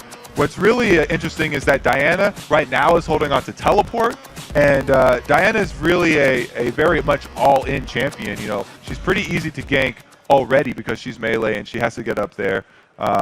So we'll have to see whatever jungler is able to have an effect on the top lane that have the Shen global and the Diana with her teleport. I think that team's going to come out with a pretty big edge because those are both melee champions. They both can set up ganks very well. So there's the potential for a lot of action. We'll see what they have for each other. As the teams load into the match, let's check out which squad the fans think is stronger. According to LOLesports.com, it's a close one. 56% think that Naj and Black Sword will win their way into the semifinals. The analysts also say Naj. Yeah, all the analysts said Naj in there. The audience definitely a lot more split. I think this is going to be a really interesting matchup. We talked about the jungles. It's going to be a jungle Nunu though. Anytime he's in the game, it puts a lot more pressure onto the opponent because they have to worry about those buffs. You can't just rely on your smite to even secure your own buffs because he's got much more true damage that he can come in with. And Diamond specifically is a jungler who hates any sort of jungle invades. If there's ever vision inside of Gambit's jungle, he will call down pink wards from all over and clear that thing Call it out. down from the satellites. All right, we are into the game. Who is going to be making it onto the semifinals? We are under our second quarterfinal match here. Gambit versus Najin. This is a best of 3. We'll see what can be done. We have had Gambit going through these best of 1s through the group stage. They are warm. We saw what that provided for Fnatic versus Cloud9 in our previous matchup. We'll see if Najin can prevent that damage. Najin, we also have the Nunu here starting with a ward of his own. It's always very important as a Nunu to make use of the potential that you have for counter jungling because later in the game, he doesn't scale that well. He basically turns into another support. And they're going to rely on that Blood Boil and Prey to really hard carry this later. A lot of pressure is going to be on Prey in the mid and late game to be the main source of damage. A little bit of burst there. Got 300 altogether. But they are going to get the wards they want, and they will not be contested on it. Prey will back. It seems like if they're backing, we're going to get that 2v1 towards the top lane. They're not just going to hover down to that bottom side. Genja just on the outside, waiting patiently, and smart as well. Interesting how we have this combination from Najin's sword with Diana can go in and suck everyone into a small area with her Moonfall. A little vacuum. And then we'll have Prey with the spray and Prey with being able to get off all those AoE auto attacks. Late game's looking very interesting for Najin's sword. Meanwhile, Gambit have pretty much a similar style here. They've got the mid laner who's looking for picks, that Fizz Assassin, and they also have the top laner with the global presence. Really putting a lot of focus on that. Wow, Nagane already. He actually takes Charm level 1 here as they went on the invade and uses that to harass. So Alex is going to know, be a little bit down in health. He brought the consumables to lane. He has not started to chug those as he heard me. Getting a little thirsty there. We've seen again the side laner here, Expression. He's starting with the camp first, not going into the lane to get zoned. So he's going to be up a little bit of experience in gold. We have to check now because if Genja and Voidal, want to shove that one in, we haven't seen really anyone do it. Crepo and Double have talked about 2 ways to do it. You can just come out straight away, right out of the gates, and try and shove your lane really, really fast to get it first into turret if you know your opponent is going to go do a camp like that. But we haven't seen anyone at the tournament actually pull that off. Wow, that's really great play from Darian in the top lane, knowing the durability of his champion actually reaches level 2 along with, and before Kane, as he was getting pressured out of lane. We've heard Boy in that situation say, take Wolves, you're going to miss 2 waves, but Darian definitely keeping his levels up. That's going to help for that level 6. Darian has showed already a couple of sneaky strategies to get just inside of experience in the brush. range. So good. Yeah, in that top lane. One time hiding in the brush. This time he was just sitting on the very edge. And you just really have to know the range of experience from dying minions. It's like we do have jungler pressure from both of them here. Good call by Watch to come down. The buddy system necessary here to stop some damage on the bottom turret. But this means Darian is not going to be dove in the top lane. He is quite safe. And the experience is going to be soaked up by all 3 here in the bottom. They are getting a little bit of tower damage here. It's back and forth. They're still working with that 8-minute armor. Yeah, down in the bottom Gambit, they're a little bit ahead. But Darian's losing life rapidly. He's already chugged his single health potion that comes with that Doran shield. So from now on, it's just the passive regen that he's getting. If he can get it on last hit Vorpals, you get the health a little bit quicker. But he's going to have to be really careful with the amount of poke and control in that lane. Meanwhile, look at this mid lane. Alex is up in CS over Ari, just crushing right now. There's another wave coming for Nagne, and he's doing a pretty good job last hitting under the turrets. But Alex jumping out to a very good start here. That is very scary. Anytime you see a Fizz getting an early lead, it's a similar thing to seeing a Kassadin get an early CS lead. In and out, seeing he's definitely respecting the HP mana bar of Nagne. He does not want to be taken by surprise. You see the junglers still back in base. Diamond now at Wolves, so nothing coming from them too soon. But with that charm, do you think the charm early affected the farming, or do you think Alex has just been able to zone? Because we haven't been watching mid too much, but first level Q farm isn't going to take your waves away. Yeah, you know, Orba Deception is a little bit better harassed, but Nagne did land a charm. Yeah, so that's true. I would say it would be detrimental if he hadn't landed one, but he got okay harassed on here. All right, so we see the top lane hovered in by Darian now. He's going to bring in some safety, trying to match Watch on this one. Watch coming to the bottom lane, soaking that 2v3 experience up. May got ahead a little bit, but Diamond's doing a good job now at level 5 in the jungle. 23 to 13 CS there too, so lanes and even the jungle are ahead here. And we did sort of talk about how Nunu turns into a secondary support here. Right. Right now he's coming down to help Expessen. They shove the lane up to try and get to reset into the turret. And just because of the way the minions got back to lane, it is going to be shoving slightly in their favor. Expessen going to be zoned out a little bit from this experience, though. We can see Najin trying to make everything work. You know that's not an easy gank on a Fizz. That's a walk-in from both, and he can just playful trickster out. So looks like Watch decides to back off on this one. He will return to his jungle. Spirit Stone on both sides, so he can continuously go back to these lanes. He doesn't really have to go back just yet. But with the moves of Diamond, he may have to start pressuring a little more as well. The kill potential right now in the mid lane is pretty much all for Alex, because unless Alex goes aggressive, there's nothing that a Nunu gank is going to do.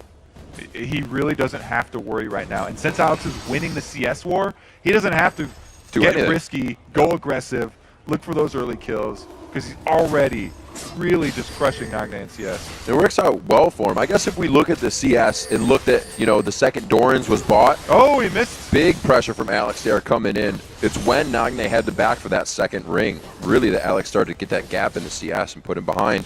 Nagne now at 6. Alex realizes he has to go back, but that's going to be 20 CS later. Darian, one more shot. The True comes in. The flash attack coming in from Kane. They pick up first blood on the support. And they're going to get the turret after this. Large amount of global gold swinging here for Najin Sword. They also have the opportunity now to switch their duo down bottom and get Expessen out of that 2 versus 1. His tower down there still at over half life. So this isn't even close to a trade right now. He's done well, keeping his CS up. 23 to 21 for those top laners of Shen and Diana right now. They are, and it does look like they're going to swap the lanes, but during this, they may even try to go for that dragon. Actually, we see that Watch Nagne are backing, so it looks like it may just be the lane swap. That is just really perfect timing to get that turret as well for Najin Sword, because now they can bring their AD carry and support back down so to get them dragon control. This is very, very huge for them. The 8-minute dragon is already pinked, and they're going to have not only all 5 members down there, but a new jungle.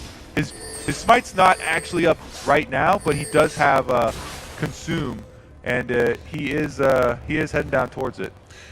Yeah, they definitely put the chess pieces in place. Smart of Nagne and Watch to both back and get a few extra items, picking up the chalice, getting themselves some more wards so they can cover this area. Now with those chess pieces in place, they can begin to move. The dragon will be danced, and Gambit looks like they will contest it. Well, Darian's got to stand united. A lot of wards. Right now, Gambit are calling for Darian to shove his lane as hard as possible.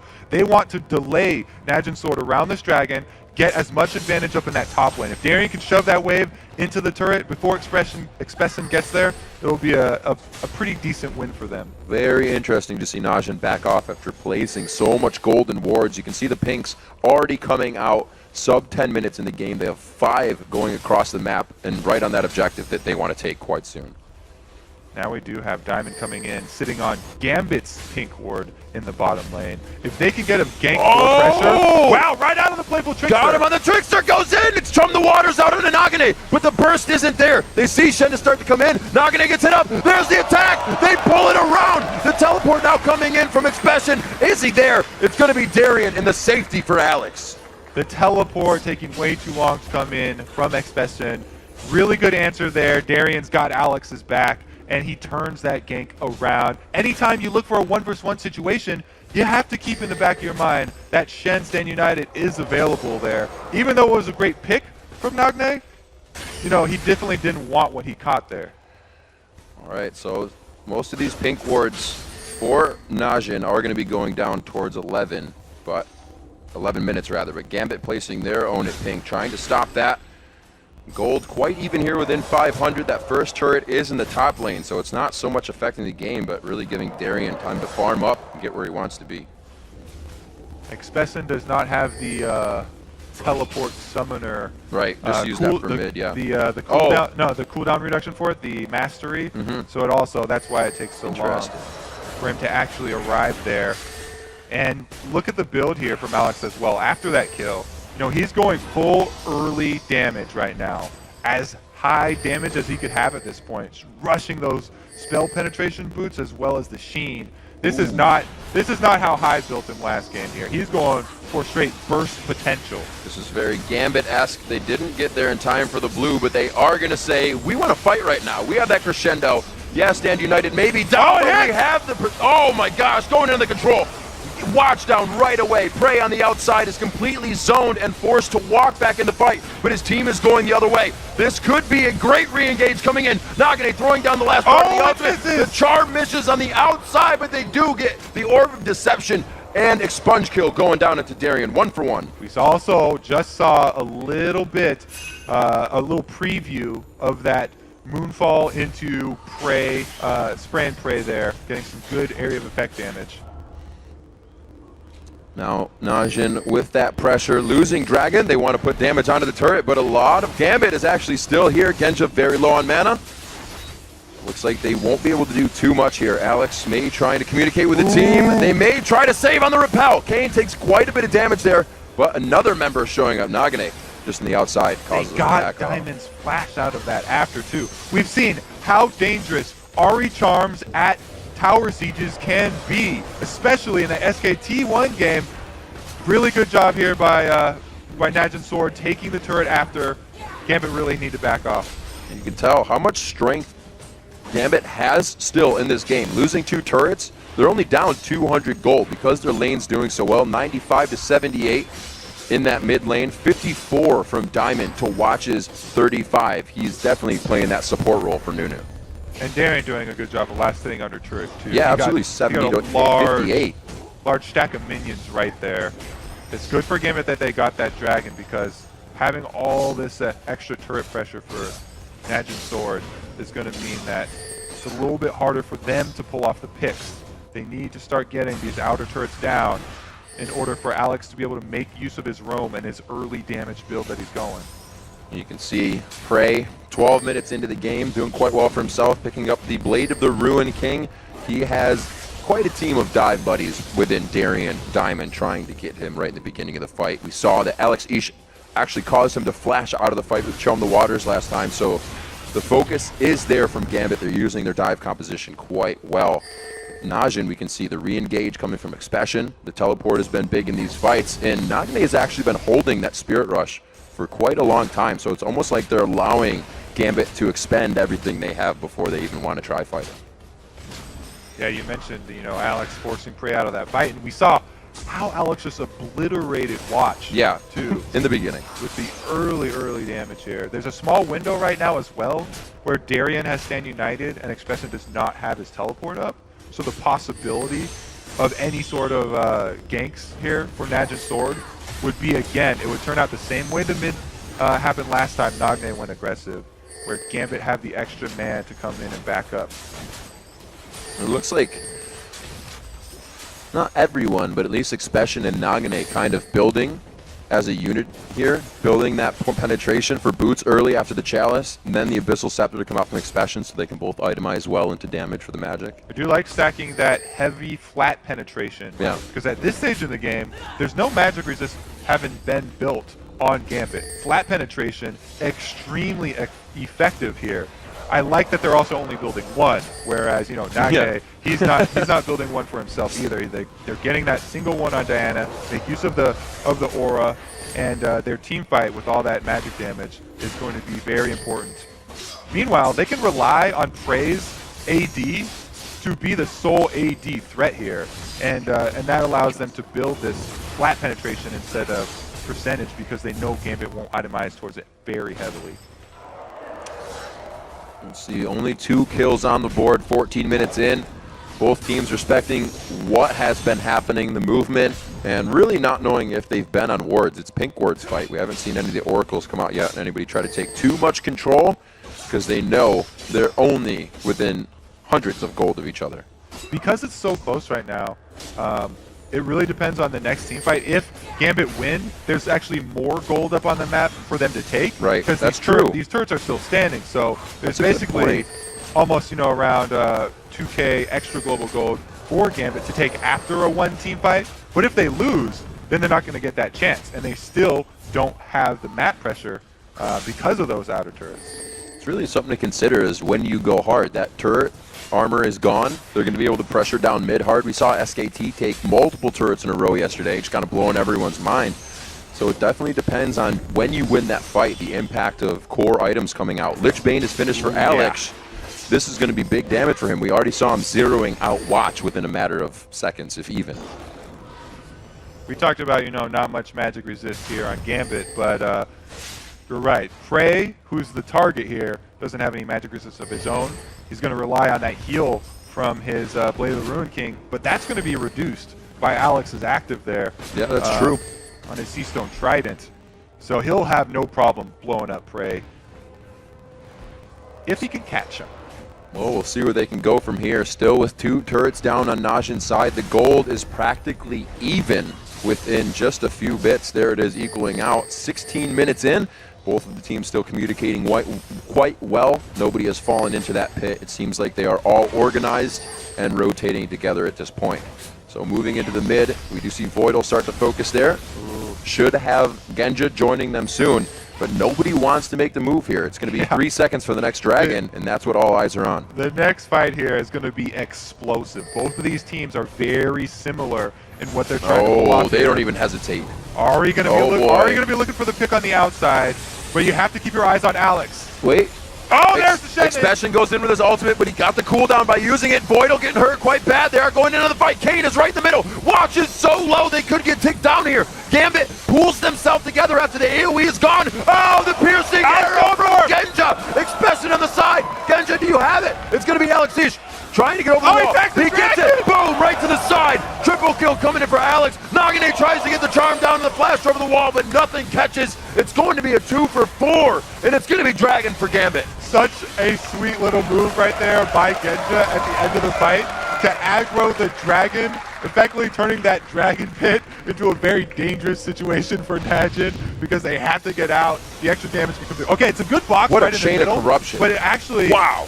Right there with the Nunu ultimate. And right now, I thought it was great for Najin because Prey got out after Alex tried to go all in on him. This charm onto Darien. Oh, the snipe does finish him off. Prey goes down in the end for Alex's second round of Playful Trickster, and this is where Expression has to leave the Dragon Pit because it's attacking him right now. Only right into Alex's loving arms. 18 minutes in, Kobe. You were pretty right. That was going to be an explosive fight. It came out huge. Both teams were sitting at 2-2 previously. Now 6-4 just a few minutes later in a 2,000 gold lead, the biggest one we've had yet in the game. But both these teams are still into that gold lead. Almost doesn't mean anything just yet. It does mean, though, that Gambit can somewhat dictate the game and move where they want to. You know what it means? It means a needlessly large rod on Alex Fizz. That on top of the Lich Bane is a giant amount of damage. Lich Bane just means that Fizz scales even harder because there's effectively another AP ratio on that champion, and he is going to have no problem. Even half a rotation probably is going to be able to blow up his intended target. Ooh. Genja. I thought Genja was going to get poked on in that bottom lane, but it's the side that Prey and Watch both heading back towards the top. They are considering now moving fully as a team, and they want to put some pressure down on this mid turret. Yeah, you're right to be worried because Genja has been caught out before when he's down in the side lane, just farming like that without vision. And Twitch is the AD carry. That's the one that'll make it happen. If anyone's going to go up and pull one of those sneak attacks, Twitch with Blade of the Ruined King is a good option. But Prey doesn't want to overextend himself. Darien, however, gets caught here. Half his life already gone. I'm going to say 4 or 5 spells was worth the ward. Darien gets out. His HP, though, not so much worth that. Should be safe. Stand United will be coming up soon. So if he bases right now, it's not going to be too terrible, but they want to keep all that pressure there for the mid turret. We have to recognize Alex 4, 0, and 2 in this game. With every kill on Najin going across their entire team. First blood was actually on Kane as well with that flash. So the gold isn't exactly going where they want it, but they're getting a few kills. The next team fight too is going to be very interesting because Fizz is so hard to peel for your AD carry, but they have to at this point because Alex has so much damage. So what you want to see if you're a Najin fan is Kane spreading out far away from Prey in the team fight. Usually you want your, Prey's going in for a kill here. Darien definitely caught. Yep. Continue. Okay, so Darien's going to die here. But anyway, what we were talking about is the Prey and Kane interaction in the team fights. They actually want the support to spread out away from his AD carry so that he can throw a long range Dark Passage as soon as Alex commits to Prey's initial position.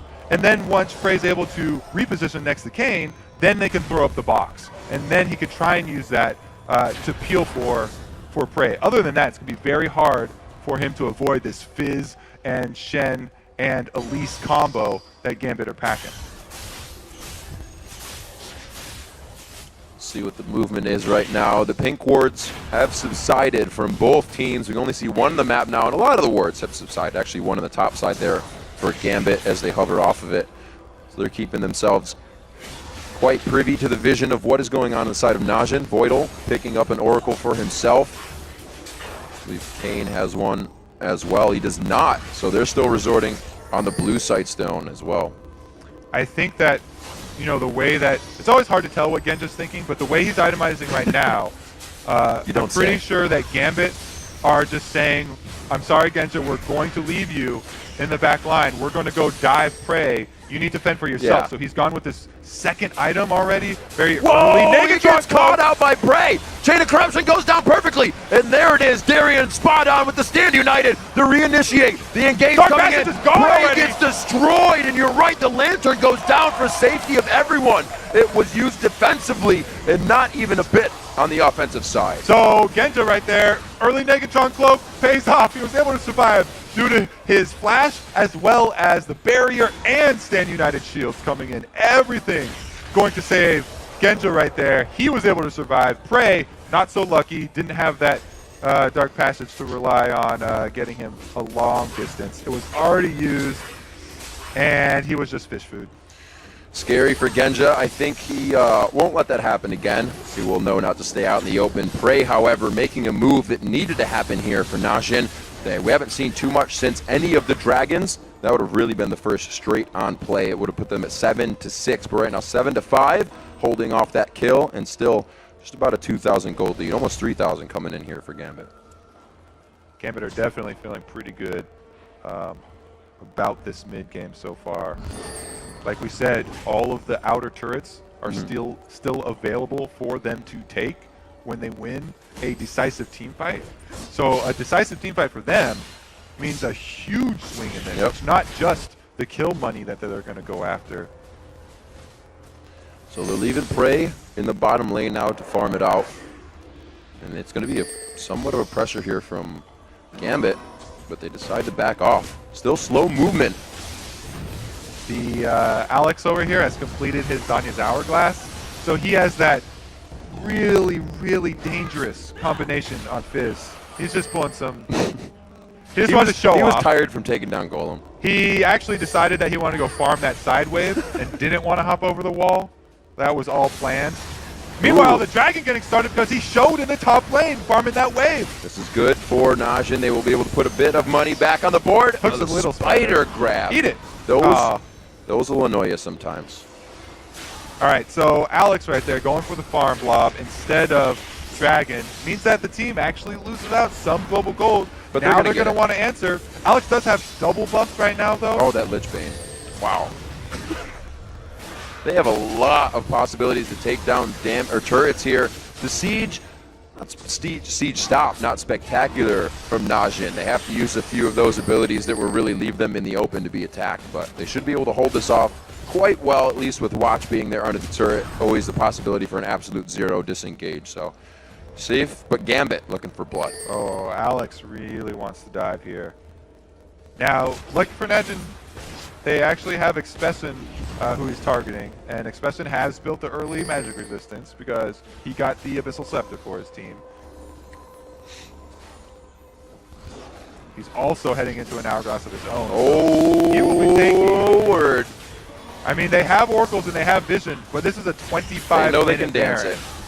It's a lot of damage to tank And this out is here. you have to realize this, right? This is a team saying we're stronger than you.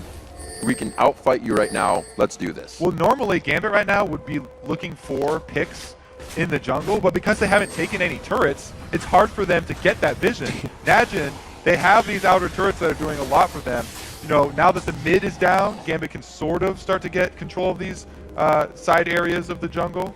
But right there, Gambit were forcing them over to the Baron area because that's as far out as they can actually draw Najin's sword. It's really interesting. This is the point in the game where you win a fight and you realize that all your minion waves aren't in a position you want. Najin trying to move into position. Oh, he got the flash onto Prey. The cleanse was just up though. He gets himself to safety. The dark passage is down. This is what helps Prey get to safety. Very good plays. Alex puts himself in the middle of the fight, going for Kane, but he gets taken down. Great spirit rush and focus by Nagane. I actually think after Gambit got Frey's flash, they should have gotten out. It's not worth a kill onto Nunu.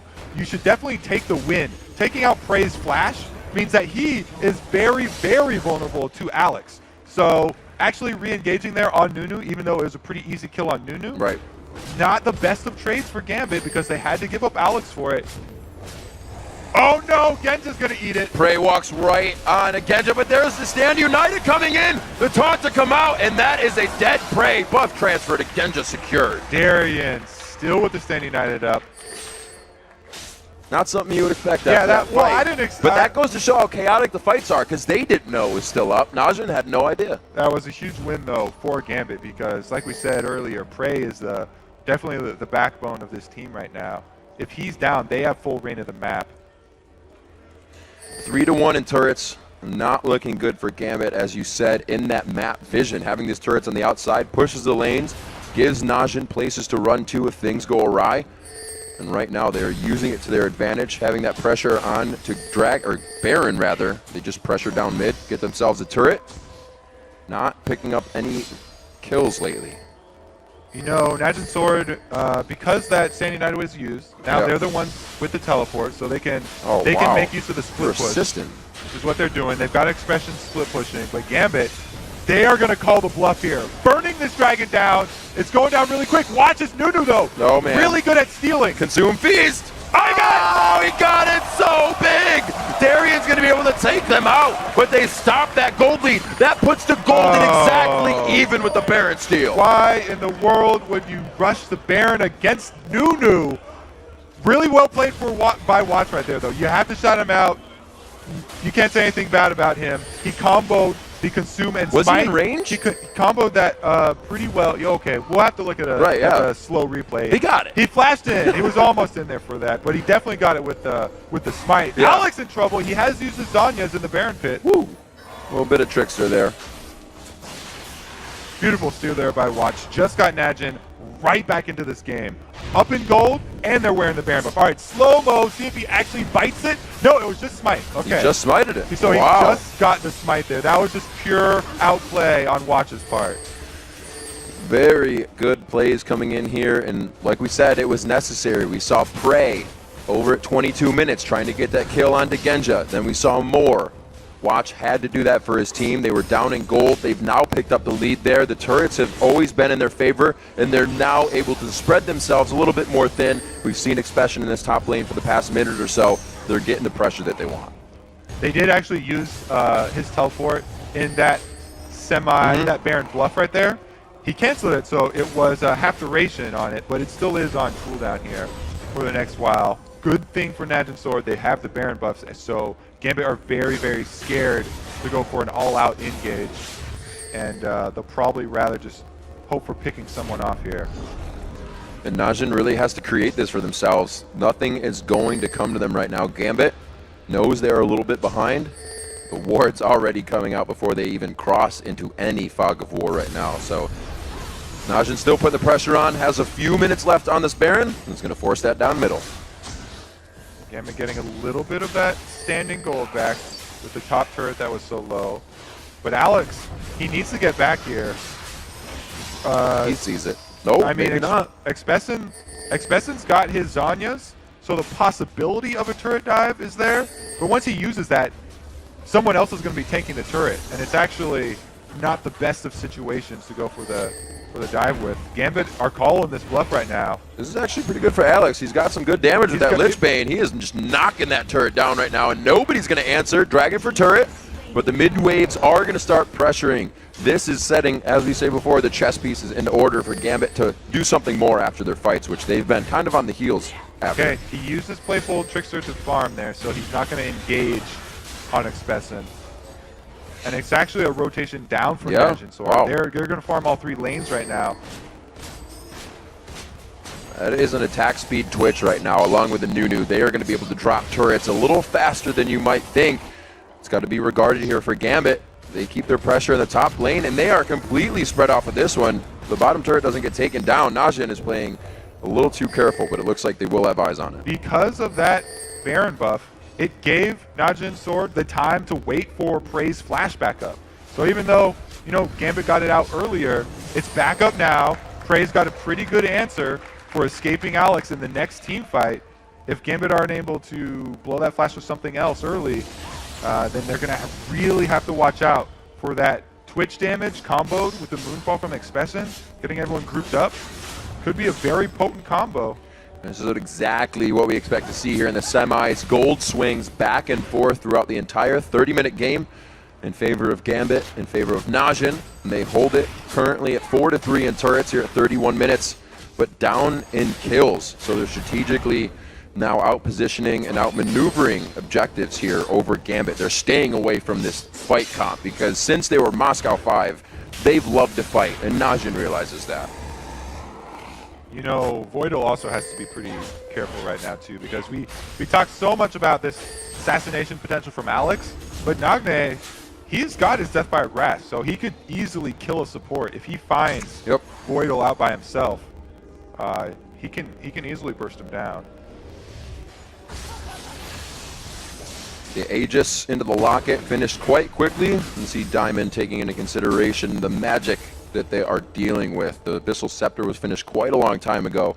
Now the Deathfire Grasp on Nagne, so they can instantly take somebody out that they want with that dive buddy composition of Diana Ari. Yeah, that the Aegis of the Legion Aura, pretty much mandatory against this team. Right.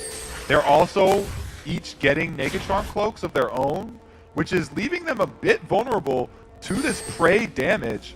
If he can group up the team and Prey gets a few of those area effect auto attacks off with his ultimate, then it could easily just melt right through Gambit.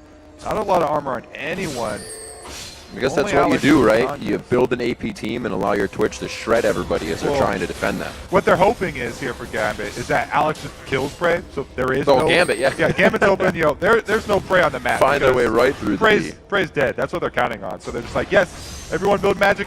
Oh, wow. Defense. Oh, Nagne gets taken down instantly. They didn't see that one coming. This is a choose-your-own adventure for Gambit. They are still going on to the next chapter. Prey goes down to the back line, or gets the takedown on Alex Yish, I should say, using flash. Oh, using flash. The second piercing arrow from Genja, spot on. Takes the apple off the head, and it looks like they're going to continue this fight. Darien went real deep on this one. They confused Najin a bit, but now as Gambit recollects themselves, they collect the turret, and they push Najin off the second tier. Beautiful piercing arrow right there from Genja.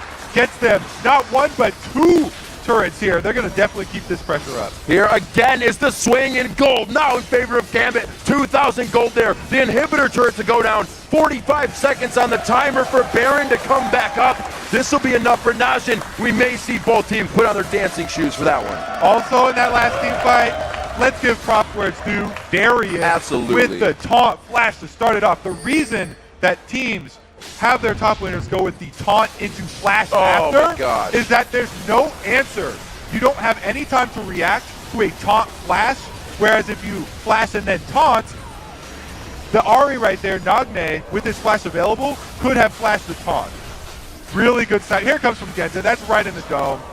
Frey gets shot right in the face, and they go down. That's going to be the inhibitor as well there for Gambit.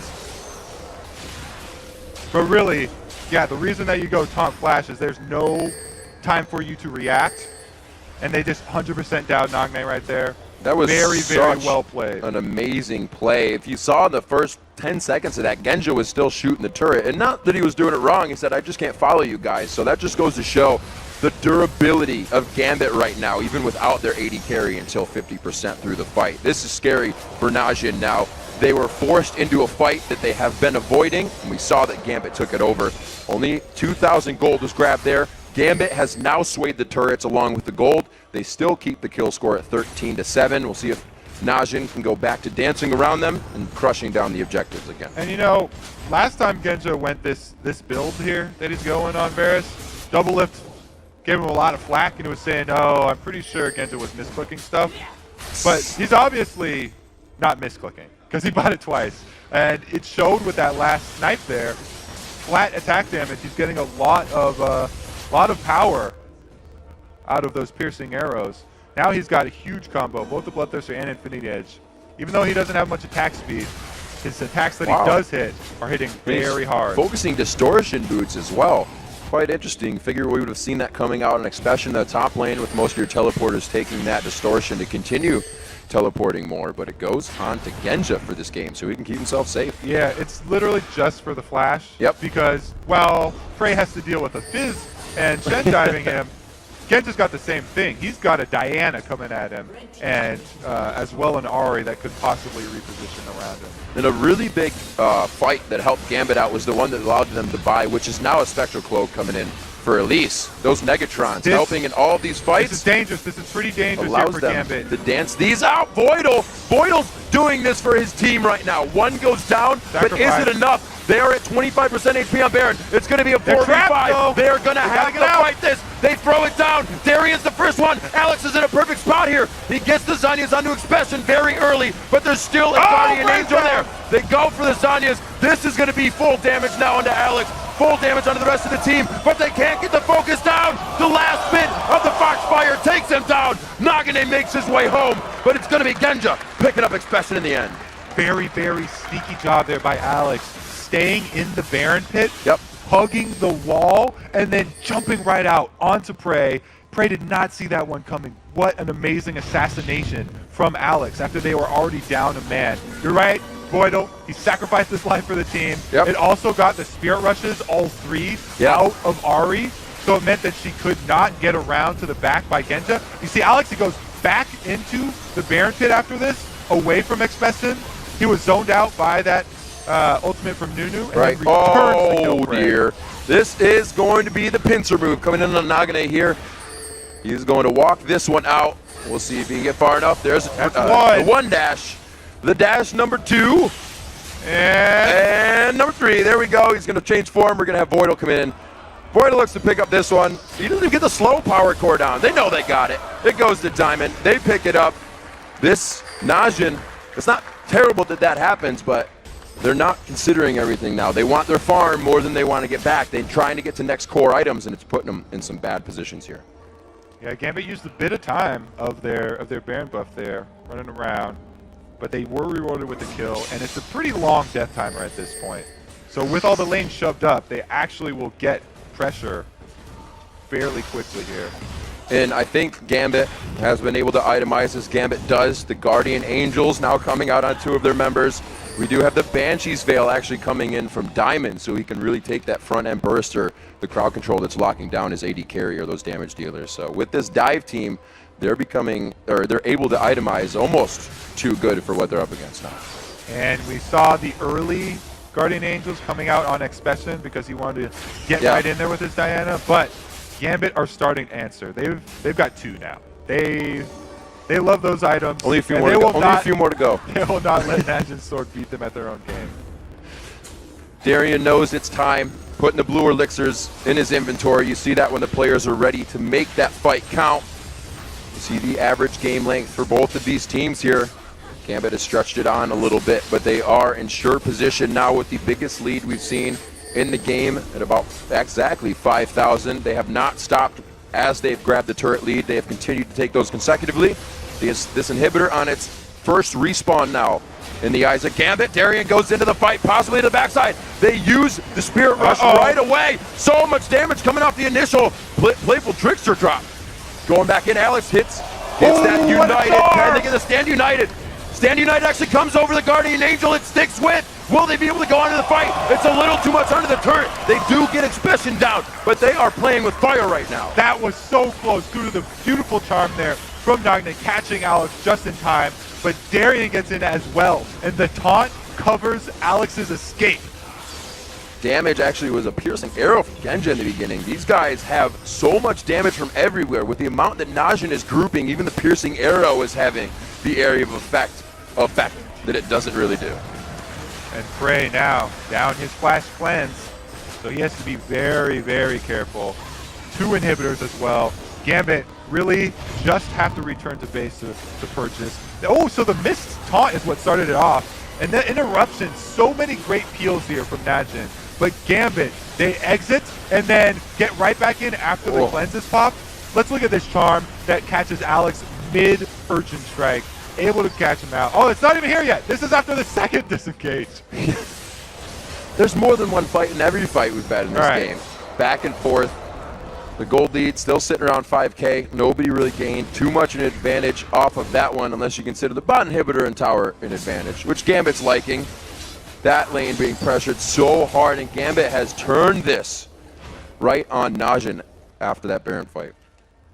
Looking really good for the Gambit fans right now, and all they have to do again is hold their pressure up in this top lane, while the other 2 lanes of super minions are gonna push. They almost have Darren Stand United available, so they're gonna also have the ability to have him spread. And looking at Alex's champions as well, being his first Fizz game, coming out pretty strong. We talked about the huge champ pools of those mid laners. He's definitely played Fizz plenty over in, in Europe. So he's not first Fizz game overall, of course. He's no stranger.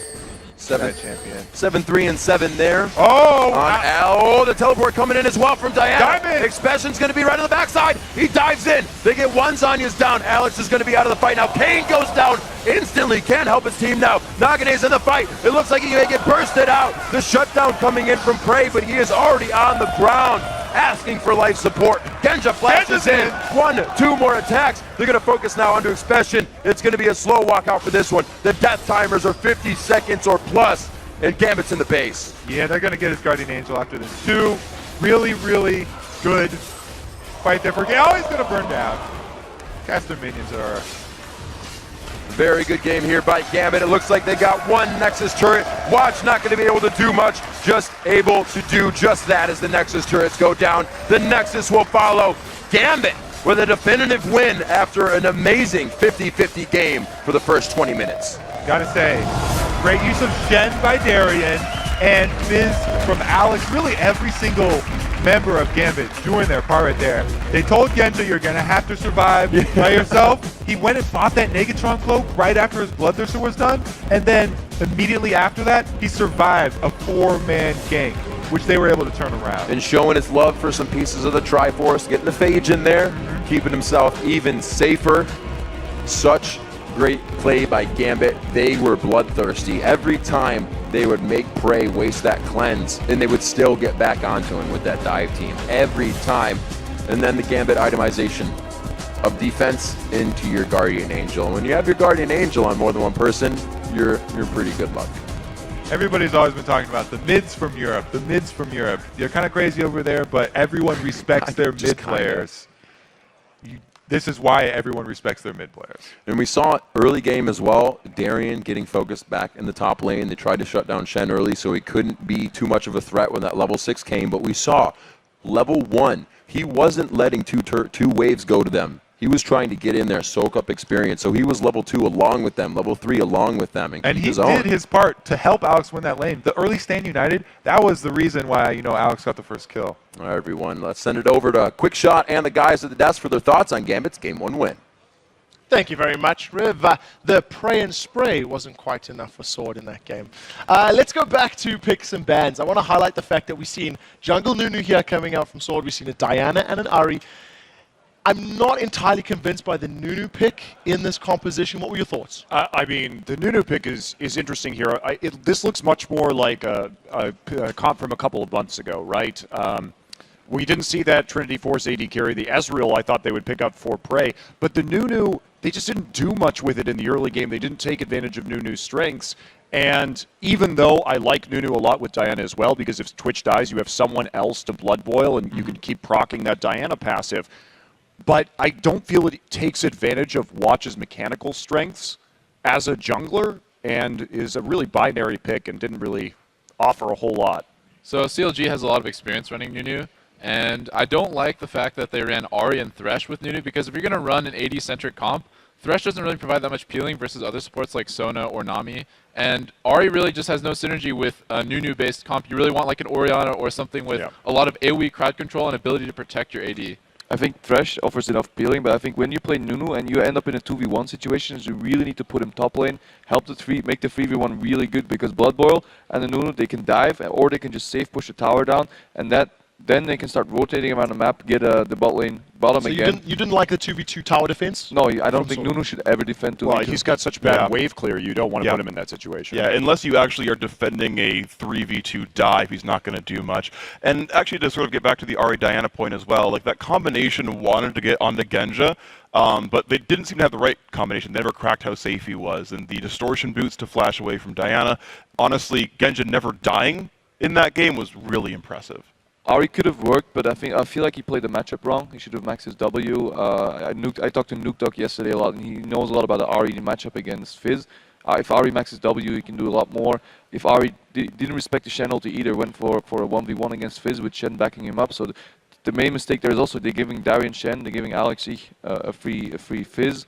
It didn't come together, and Nagna missed a lot of CS early in the laning phase. He really wasn't on the top of his game. I don't know if that's like a nerves issue or something like that, but he was extremely unimpressive throughout this game. Missed a lot of his skill shots, missed a lot of that CS, and was kind of useless, honestly. One of the people that did impress me in the game from Sword was Prey's Twitch. I did feel like it had a lot of damage, but it just felt like he was able to get singled out and jumped on by Alex many times during the course of those fights, at the Dragon Pits and in the lanes. And it just didn't feel like Sword could stay standing long enough for that spray and pray to actually rip through all of Gambit. Yeah, I think that's true, and I actually wanted to get a specific block just to fanboy over how good Prey is, because the dude, got caught and then said, just kidding, I'm not caught anymore. The cleanses, the flashes away. He almost, baited in Gambit to a few of those fights, and he put out consistently very, very high damage. And again, Double, if you were talking about running an AD-centric composition, and in Prey as a player, you can do that around, and he himself played it so well.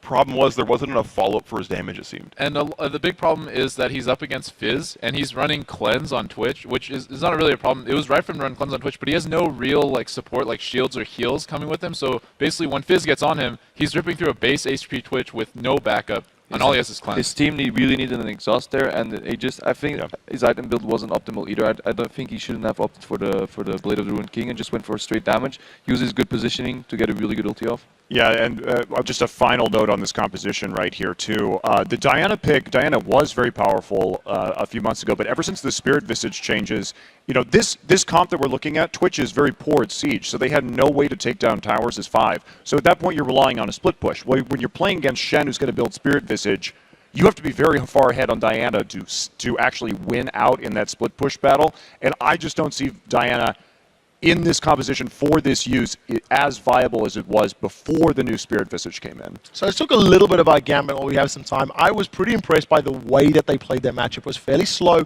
I actually think if you think of all the fights overall, they tended to come out ahead in most of the bigger engagements after like the second Dragon fight onwards. And we've seen them actually picking up a lot of Negatron cloaks very early on. They were just littered down the rows. Genja even going, what was it, Bloodthirster Phage into Eye Edge, just relying on Varus's passive for attack speed.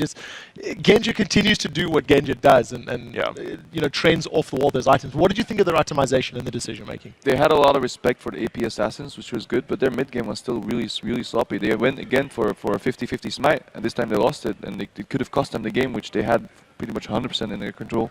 Yeah, I think Gambit's downfall will eventually be their decision making, because they go for a lot of risky stuff that won't fly against a more coordinated team. But yeah, they definitely outplayed Sword as the game went on. Like every Dragon fight you saw, just incredible plays from Diamond and Alex, and just overall their coordination just seemed a lot more solid than Sword.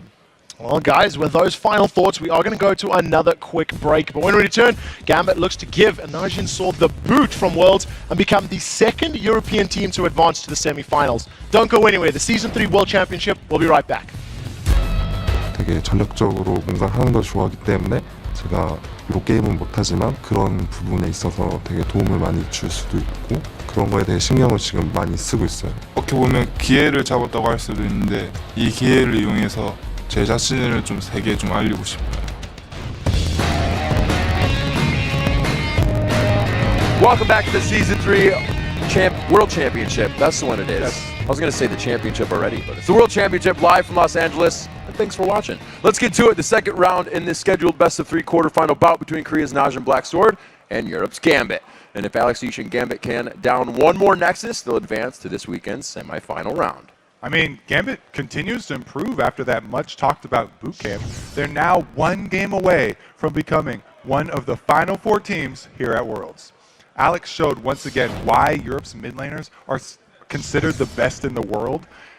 He had some huge catches there on his Fizz in that game. And, while the mid laners have been getting all of the love from Europe, their AD carries have actually come up really big today, too, in the quarterfinals. In this matchup, Genja, he didn't die, and he also pulled out some very beautiful sniping shots. Just a few, taking apples off, as I said, from people's heads.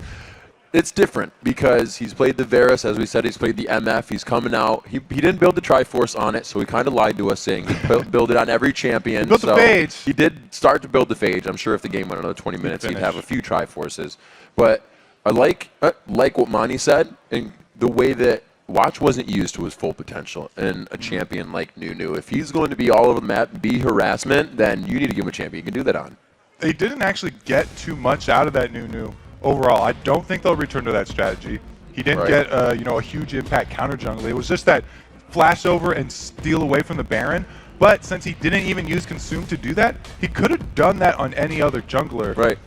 Just flash in and smite. It was a beautiful job. The idea of objective control was absolutely there.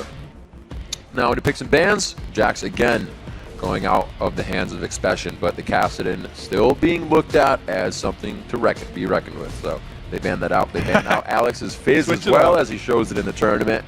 And Shen gets away from Darien. So a lot of what we played in the last game we do not see.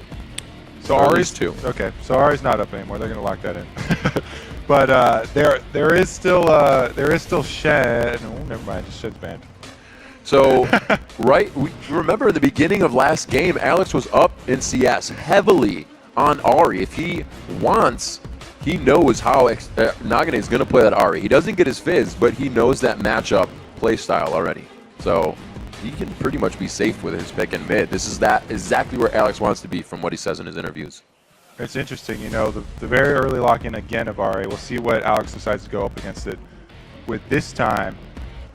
I mean, he's played so many different champions. It could even be something like that Kale we've seen from him before. Regardless, though, the things that are locked in here, we have Corki for Genja. He's definitely happy with that pick because, like we said, it's the premier Trinity Force champion. He loves that item. He'll definitely be rushing it this time. Don't think he'll stop at the Phage. He'll pick it out. Voidal is getting his Sona. He ups that percentage of having it almost throughout every game, and it's really just been, something they even used when they had Edward. It's pivotal to the composition of what Gambit does, just having Sona. And it's not even something that Edward liked to play, as people might have heard as Gambit would play it. They would be like, no, it's too much utility. We need it on the team. So they pick up Sona again. Yeah, anytime Sona's up, they grab that for Voidal. If she's not, they go straight down the list. Second pick is Zyra. Those are the only two supports he's really played, right? Haven't seen Renekton in quite some time. Darian has pulled it out in one of the first few games and later games for Gambit, so he knows that matchup. If it is the 1v1, we get Elise as well out of the hands of Diamond, so they're kind of taking everything Diamond showed in that first game. A lot of nice adaptations this time for Sword. Taking away the Fizz from bans. Shen was banned by Gambit because they are on purple side, and then also grabbing that Elise. Ooh, interesting. So we'll be more of a teamfight oriented build here from Gambit this time, going with Orianna. She's also very good at giving that shield, shoring up any potential diving champions that they've used. So we'll probably see Darian and maybe even Diamond also. His lane's open. Both going with those melee dive champions. Aatrox has been big, but Aatrox is played by both Darian and Diamond in the jungle, so it's a sweet pickup there for them. They keep it ambiguous, and we'll have to see what Najin answers with. These are their final two. They want it again. It's going to be Thresh and that Twitch. So they have the reposition possibility here with the Thresh, with the Lantern. That's something that you do need a lot of coordination to pull off, but it does shore up one of Twitch's weaknesses. This is interesting as well, and Monty stated it last game that Ezreal's open, the Triforce is there in the 311 patch, and Prey strays away from it again. I mean, like we said, what was it, like 60% or something use of Twitch by Prey in the over in Korea. It's banned against him all the time. I guess that's the he's comfort definitely for happy him. with that, and Absolutely. it does. Late game, it provides so much potential to killing the whole team. Like he gets those pass-through shots really allow him to carry very hard much later. Very cool. I really like this. So talking about Diamond champions, I was like, oh, Darian and Diamond probably going to get something to go straight in. Malphite, that's going to be the knock up into the Shockwave. So that's a huge amount of dive onto Twitch, and then not only Twitch, but everybody around Twitch. Right. So it is very teamfight centric here from Gambit. Again, they don't want to lose that global battle, so they're going to bring Teleport. I'm not the biggest fan of Teleport on Malphite, though, because you like him to be there at the beginning of fights to initiate them. And we've already seen in the last game how running Teleport is not the same as having something like Sanuite, because Diana would come in a few seconds later every single time. It takes a very long time for that Teleport to actually come in. We'll have to see how well Darian uses it. It's really, really depends on your timing, and definitely it's a different skill set that not a lot of people have.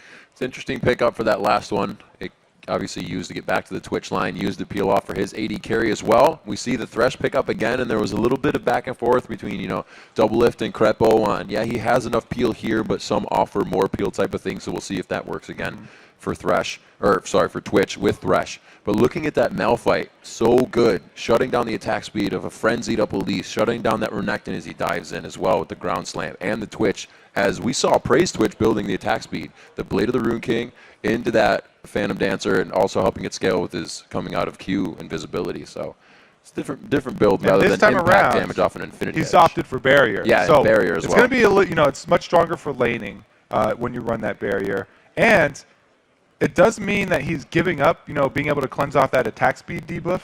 But most of the CCs here from Gambit are knock-ups or movement displacements, which you can't cleanse. You can't cleanse knock-up, can't cleanse Shockwave. The only thing he would be using that on would probably be the attack speed debuff or the Sona Crescendo. So we'll have to see how Gambit can make use of this. They'll probably be looking towards Dragon a lot earlier than before because they have a really high Dragon potential, especially when Malphite is 6 and Sona is 6.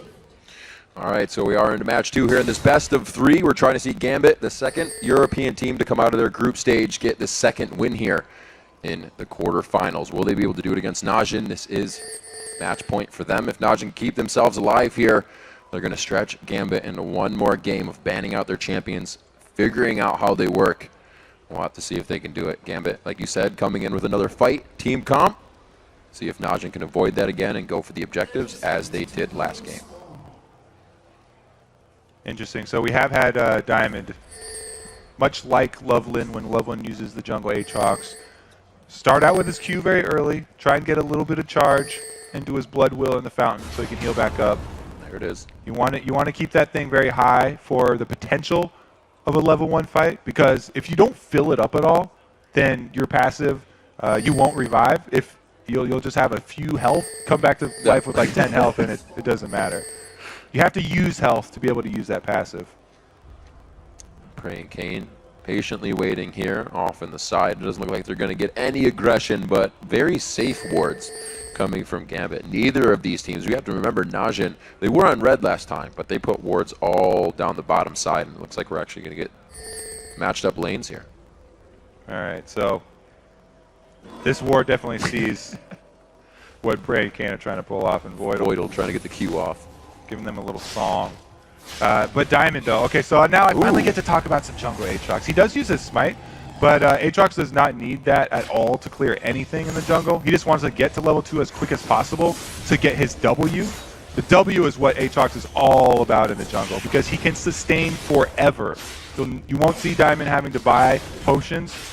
When he gets below 50% HP like this, switches W over to the heal, and it heals for 3 times as much. That's why he also can start that Doran's Blade. The drawback for jungle Aatrox is that if you do fail your first gank and you do lose your passive, then the other team knows that they have this window, 3.5, almost 4 minutes, that they can go completely aggressive on you. Kane now going extremely aggressive. Onto Voidal, will be able to take him out. Voidal Sona, some of that low HP. The expunge is there. They get the first blood down onto Voidal. A little too sure of himself in lane there. Kane able to walk up right in range for that flay, and there was no coming out for Voidal. Didn't even burn his flash there. Just resigned to his death. Good bit of trade in damage. We see Alex trying to grab an upper hand in mid as well. Draw attention there. All the buffs now picked up by Diamond. We'll see if he can get into a lane and facilitate any kind of gank for his team. Alex Ish is a level up here as the mid laners go back and forth, so we'll see if he tries any more aggression as he hits that 6 first. This is extremely scary for all of Gambit, because we saw how much Prey was able to do last game without that early first blood. Now that he's got a strong, very early start, we may even see him start to roam around and make use of his invisibility once he gets his Blade of the Ruined King. He has shown that he's a very offensive Twitch player, and he will not hesitate to look for those solo picks. Alex in that mid lane choosing heavily to go for his dissonance damage, leveling that up. You can see it chunking out Nagne here. So as he hits 5 again, more points, more damage, and we're going to maybe have somewhat of a dive here. They're playing this one safe. 2 versus 2 here. It's going to be a good counter gank. There it is onto Alex. Diamond waiting, and now he's going to go in. They try to get the damage right onto Nagane. Alex is going to go down. They are able to pick up a kill there. Nagane on the wing actually got it for himself. He gets the lifesteal back. No buffs are going to be secured for Nagane. Watch didn't want to go in on that because the amount of healing that can come out of Aatrox at low levels can definitely bait you, but going for that passive on Aatrox would have been huge. That 2 versus 2 situation, though, it was all about initiative because Watch was the first one to make the move, and he landed the cocoon. So much early damage went in the favor of Najin's sword that it was very, very difficult for Gambit to come out ahead in that one after just the initial few seconds. Najin trying to pressure every lane now. They saw Diamond was low in mid. They know they can throw out some kind of careless hooks in the bottom lane and relieve that pressure, but still hold it quite well. 5 minutes in, 2 kills already from Najin, and it's been almost a flip-flop in the mid lane. We don't have the CS there for Nagane yet. Oh, another play! Again going in on the fight. Kane going hard. They pull him in for a bit more damage, and they are just constantly pushing these guys out of lane. The expunge as well, affecting both of them. Really, really scary for Gambit here. Already this early into the game, they're having so much trouble bottom, they have to call Diamond to try and swing this. Both mid laners have backed.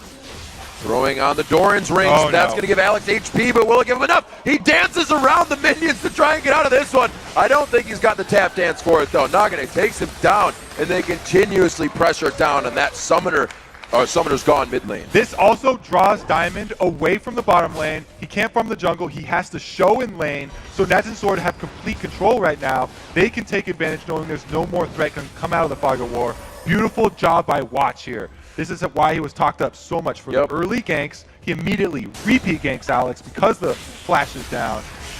And now with a champion that he can activate some ganks on, he can use the mechanics that Monty was talking about. He already gets his team 3 up, 6 minutes into the game, participated in 2 of those kills. Looks like they are going to secure Dragon sub 7 minutes as well. That's going to be very good for them right now with a 2,500 gold lead, 3,000 gold lead actually. Grabbing that kill and turning level 6 for at least pretty huge for them right there. Very easy Dragon because their bottom lane was winning so easily. If he ganks mid, then that means there's no way that Gambit can come contest it. Bottom lane's losing, mid is dead, and Diamond is in the middle lane here showing. So very, very good capitalization here from Nat and Sword.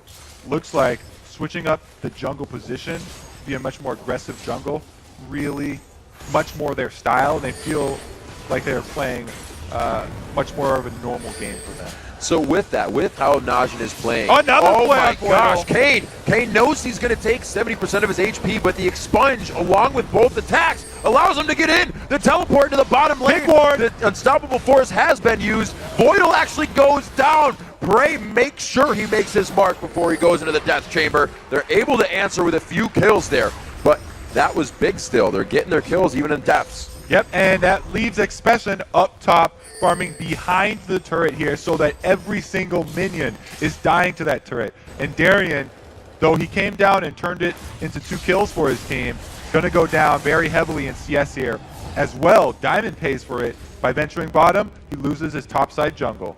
So, as I was saying before that, with all the pressure that Najin continuously puts on, we've seen Aatrox in the jungle a few times. How does he play with his team from behind? Is he a champion that needs to be ahead to do really well, or is he still going to be able to be what he needs to for his team? Yeah, without the flash, actually, the surprise ganks from him, they definitely need setting up because it's very hard to get that Q to hit on people that see you coming. He has a very easy time of farming his jungle, but he needs to help all his lanes. So that's why he's, again, rushing this Cutlass. That's going to give him an extra slow. Okay. And he's going to have to make sure that he has vision of Watch, because if Watch is there, the even fights are going to go in Najin Sword's favor. This is the most difficult time for a jungler. When all of your lanes are behind, you have to be very careful about where you gank, because if the other jungler counters, you're going to lose. So, already we see the pink wards coming out again. 2 in that bottom lane, keeping Prey and Kane safe, with 1 just above them in the mid lane for the rotation as well. They have clear aggression on this turret. Kane is almost 6 as well, so that may mean something for an initiation there. And Watch has just shown bottom there as they use the pink ward and clear it out. So it's very dangerous here from Gambit. He even wards behind them to know that this is a safe dive. Oh, Genja face checks it. Warding your flanks, one of the safest things to do, and it allows them to go even deeper on the fights. Fight Genja 1v1, even in a pile of minions. Watch, almost turning that into a bad situation. Kane takes another hit. This is going to be an eco. No, he misses Kane. Oh, just on the outside. Throws down the ultimate, tries to get himself in. That's the flash we were talking about that he needed. Didn't have to walk Alex, it in. though. A good ward. The pink wards are actually being used for somewhere they're not really going to be fighting in right now. So a little bit of money may be wasted here, but they'll have control and the guard on this turret. Even with those mobility boots, Diamond was barely able to follow up on that. Again, Watch makes the first move, gets hugely rewarded here. It's been all about initiative in this jungle. Meanwhile, the turret dive that was going on underneath it, another very well played initiation by Kane. He is. They might start banning out the Thresh. Kane has just been plays on top of plays in that bottom lane. Keeping it very safe, especially in the non-sustained lane, to be taking that early level burst from a Corki, from a Sona, and still be able to hold your own. So much play by those two. Much better than last game, and they're coming out on top. 73-44 in CS is a bit painful for the AD carries. Yeah, we saw this was going to happen very early on after Kane made the initial 2 versus 2 first blood onto Voidal there, and it's been very hard for Genshin to get back into it because of the repeat attention they've received. And it doesn't look like Najin Sword are are a team that gives up on a weak lane, they continue to go back again to the bottom lane, just making Voidal stays. One Genja leaves, Voidal stays. It's the thing is that one person's making it out, but even if you're the last one in the stampede, you're the one that's going to get caught. Live, Genja. Live. It was nice knowing you. Voidal dies by his turret. And that shows just how much control that Najin has right now. Even with the pink board in the bottom brush, the power that they're holding, Voidal knew. He's like, I'm going to be second one to leave. I'm still going to die. Genja, you make it out. We'll be able to get mid. Expression answers back with top, and they're still pressuring the second tier. That's a good thing for, they have jungle Aatrox here. Jungle Aatrox can get plus 90% attack speed with a full Bloodwell and his ultimate activated. That's a huge amount of attack speed for taking out turrets. He does have to worry, though. Nagane trying to 2v1 with a little bit of help from the turret on his shoulder there. He's doing it, the too. Bloodwell, he actually gets the one. That's not enough on the command shockwave, and he actually wins a 2v1 trade. Expression to come up and give him the assist on the shutdown for 2-kill Aatrox. Imagine sort of quickly running away with this game here. That was a very beautiful 2 versus 1 from Nagane, setting up that kill onto Diamond. He popped passive. Good rotation down from Expression. One of the biggest things in League is knowing what you can do in a certain instance. The durability of your champion, Nagane 2v1ing there. Expression, knowing that there was going to be trouble, came down to clean up the kill. It leads to a mid turret now, 4-1 in turrets. The swing has completely been in Najin's favor now, about 7,000 to 8,000 gold, and Gambit has not been able to grab it back like they did last game. So on their heels, it's going to be Gambit really to make the move to get back into this one. Look at the combat effectiveness of these AD carries right now, too. Okay, never mind. Let's look at the 2 versus 1 again. Because we saw Nagane come in. The Ignite last tick gets the passive. So during the revive, he's actually 1 versus 1ing Alex and gets the shockwave out as well. I like the last Spirit Rush in. Yeah. Diamond was like, ooh, he might fight. Oh, wait, they're just baiting me in for that kill in Expression. Very good rotation down from Expression. He's been able to take that top turret because of all Darian's teleports and also get a nice CS lead. Something we have to watch as well. That teleport is up. But with that, Expression gets himself a kill, leaving lane, comes back to still be 40 CS in that lane ahead. These guys are really putting their mark on this game. 13 minutes in, Gambit are already feeling pretty desperate here. Yeah. They're hoping that Genja can even up or at least close the gap in that CS down there bottom, trying to just get as much as he can, while the rest of the team desperately holds on to what turrets they have left.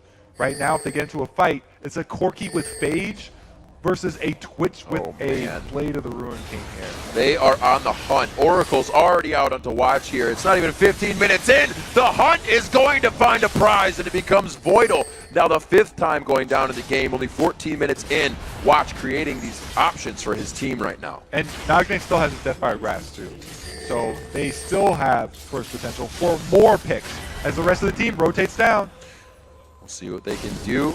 They don't have to worry too much. They still have their hard hats on, but they know even a semi-failed dive is going to go in their favor at this point with the lead that they have. The strong 8,000 gold 15 minutes in. Already getting that split push on with Renekton in the top lane. And he's already able to itemize onto that magic resistance, so these guys are almost ready to fight. Continue to take it to the inhibitors. Sword are not going to let Gambit back in this game either. You can see Watch investing his money into that Oracle's Elixir so that he can continue to play the same style he has been. He clears out all the wards from Gambit so he can, again, make these picks over and over again. Huge, huge vision advantage for Najin Sword in this top Blizzard side jungle here. It's very dangerous for anyone on Gambit to be going in there, especially Voidal. And it's very interesting the way... Oh, Genja. Good bait. He's just scratching his nose. He's like, yeah, I see you. Don't worry about it. He gets himself out. And it's interesting to watch, the way that Nagane plays mid. He was down in CS in both games on Alex. Alex actually had the first back, but Nagane's positioned himself, made plays, and been in the plays to still be up. Still not worried that he's down in farm. They kind of know when it's going wrong and when they can be down 20 to 30 CS. Right now, it's working out for them. Oh, Voidal. No, not too close. They're getting some good takes there. Wasting the cooldowns. He was ready. The flash. Voidal was ready for that flash there. He knew there was a high percentage chance Somebody was waiting in there. Just wanted to get the ward down, but his finger was over Flash. Prey looking for that assassination we were talking about. He's stealth next to Diamond. Diamond's able to jump out of that barely, though. And Prey still going for that attack speed build. Looks like he is scaling the Q. He used his Blade of the Rune King active as well on Diamond in that last try and attempt at a hit. These guys, they dive this mid turret like you would dive the outer second tier turrets. The ability to go behind the turret's a little harder in mid, but they don't care.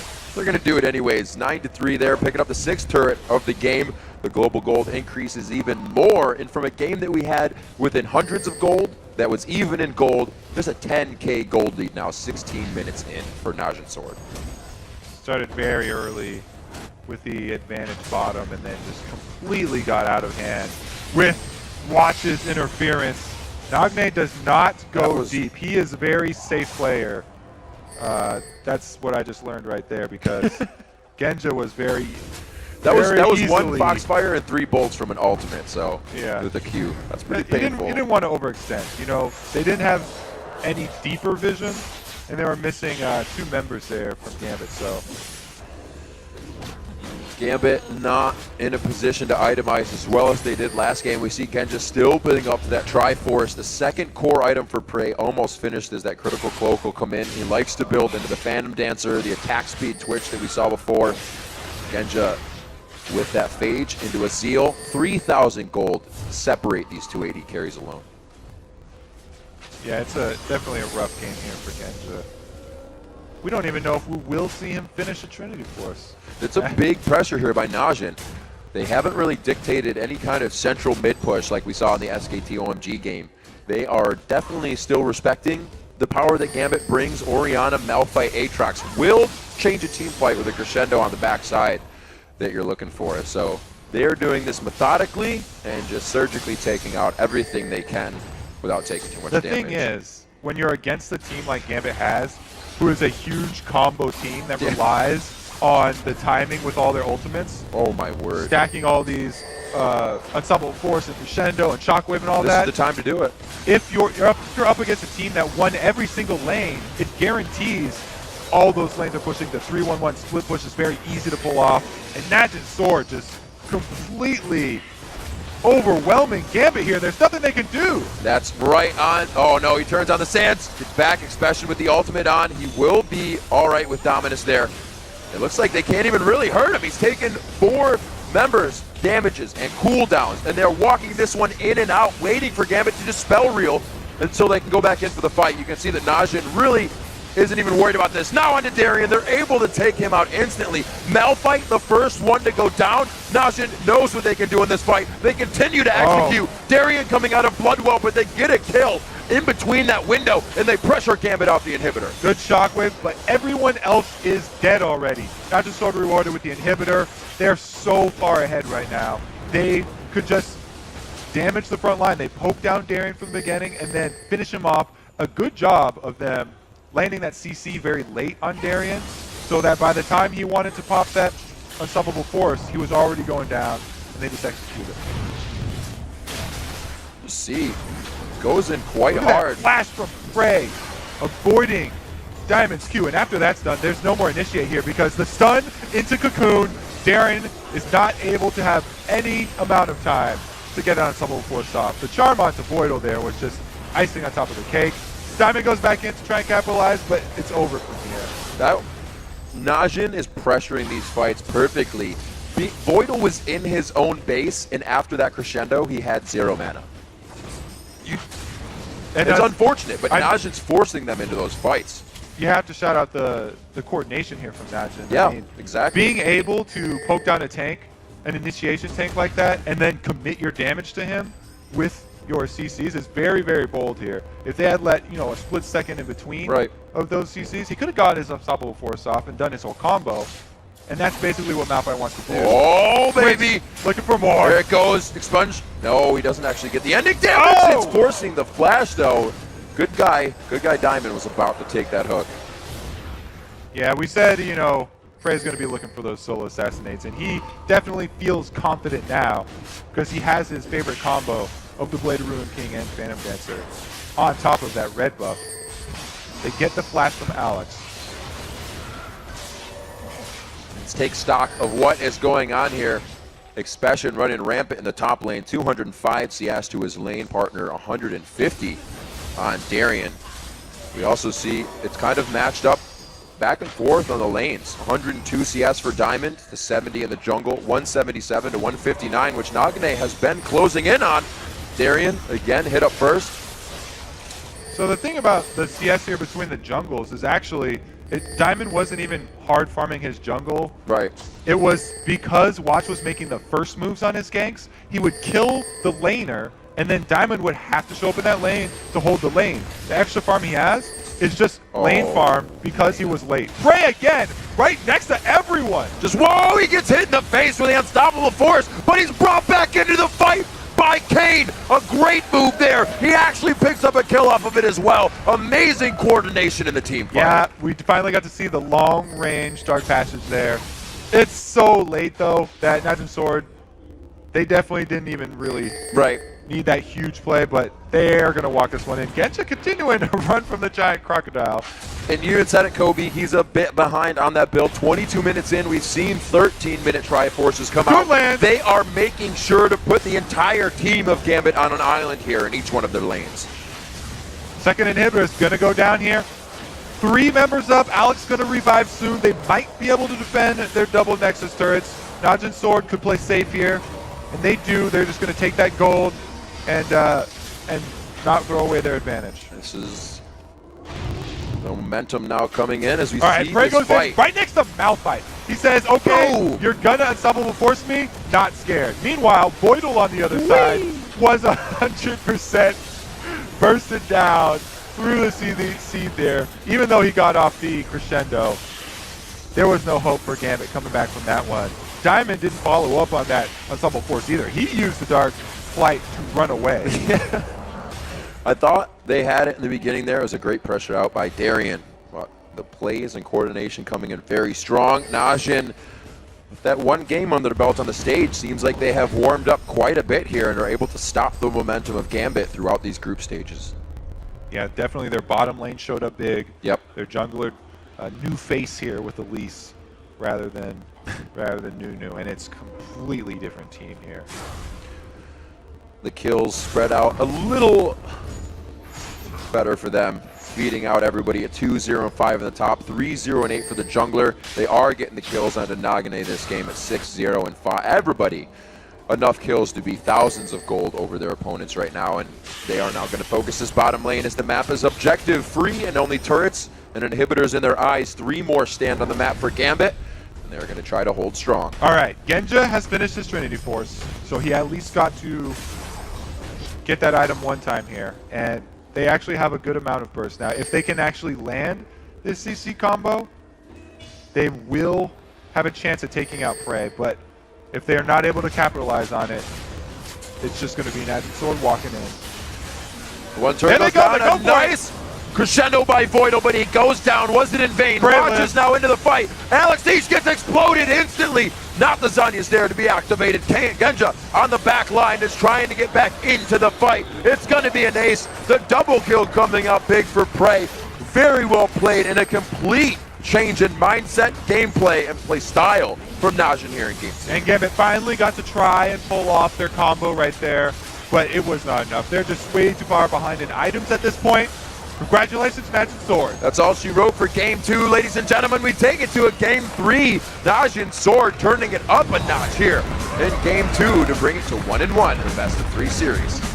This just got a whole lot more exciting. So, we see that switch of Nunu in the jungle. Monty was a little right when that hindered a lot of any mechanics and strategy that could be done with the dive. A little bit more of a dive composition, I should say. A little bit more focus on Nagane help in the middle. They really came through on that one. And the bottom lane did its own job. They didn't even need the help. Now it's Gambit's turn to make the adjustments, though. So you got to think, are they going to go after Nagne's Ahri, which he's pretty much always played, or do they take something away from that bottom lane, either the Thresh or the Twitch? I think the Thresh might have been the biggest issue here because he's the one who set Twitch up to get all that money and become a monster. Right, you ban out but it's You ban out Prey, and he's just going to go still ahead and gonna play go Ezreal. Ezreal, exactly, at Trinity Force. So. It's going to be different. All right, guys, let's send it over to the analyst desk for their take on Najin Blacksword's high-pressure win. Thank you very much, Riv. And what a turnaround game there from Sword. That was the closest thing to a shutout that we've seen against a team like Gambit. And the one thing I want to really highlight about this game is how individually every single member of Sword stepped up their game from the previous matchup. We've seen Watch on Elise. He was absolutely everywhere. Nagne's Ari, he landed charms crucially earlier than in the previous game. And Praying Kane, what on earth is Gambit going to do about that duo? Yeah, that duo lane is incredibly powerful. And at the very beginning, I thought... That's too long. Oh, sorry. I didn't even know Monty wanted to talk first. I just got really excited. No, Go for it. I'm sorry about that. I didn't even look at the organization. I just got excited. All right. But yeah, Prey and Kane played absolutely amazingly, as your face beautifully said a second ago. And coming into it, I thought that Gambit should have 2v1'd it because Malphite would do better than Renekton at no farm. And just dodging Thresh Twitch because they're just so scary and have so much kill pressure.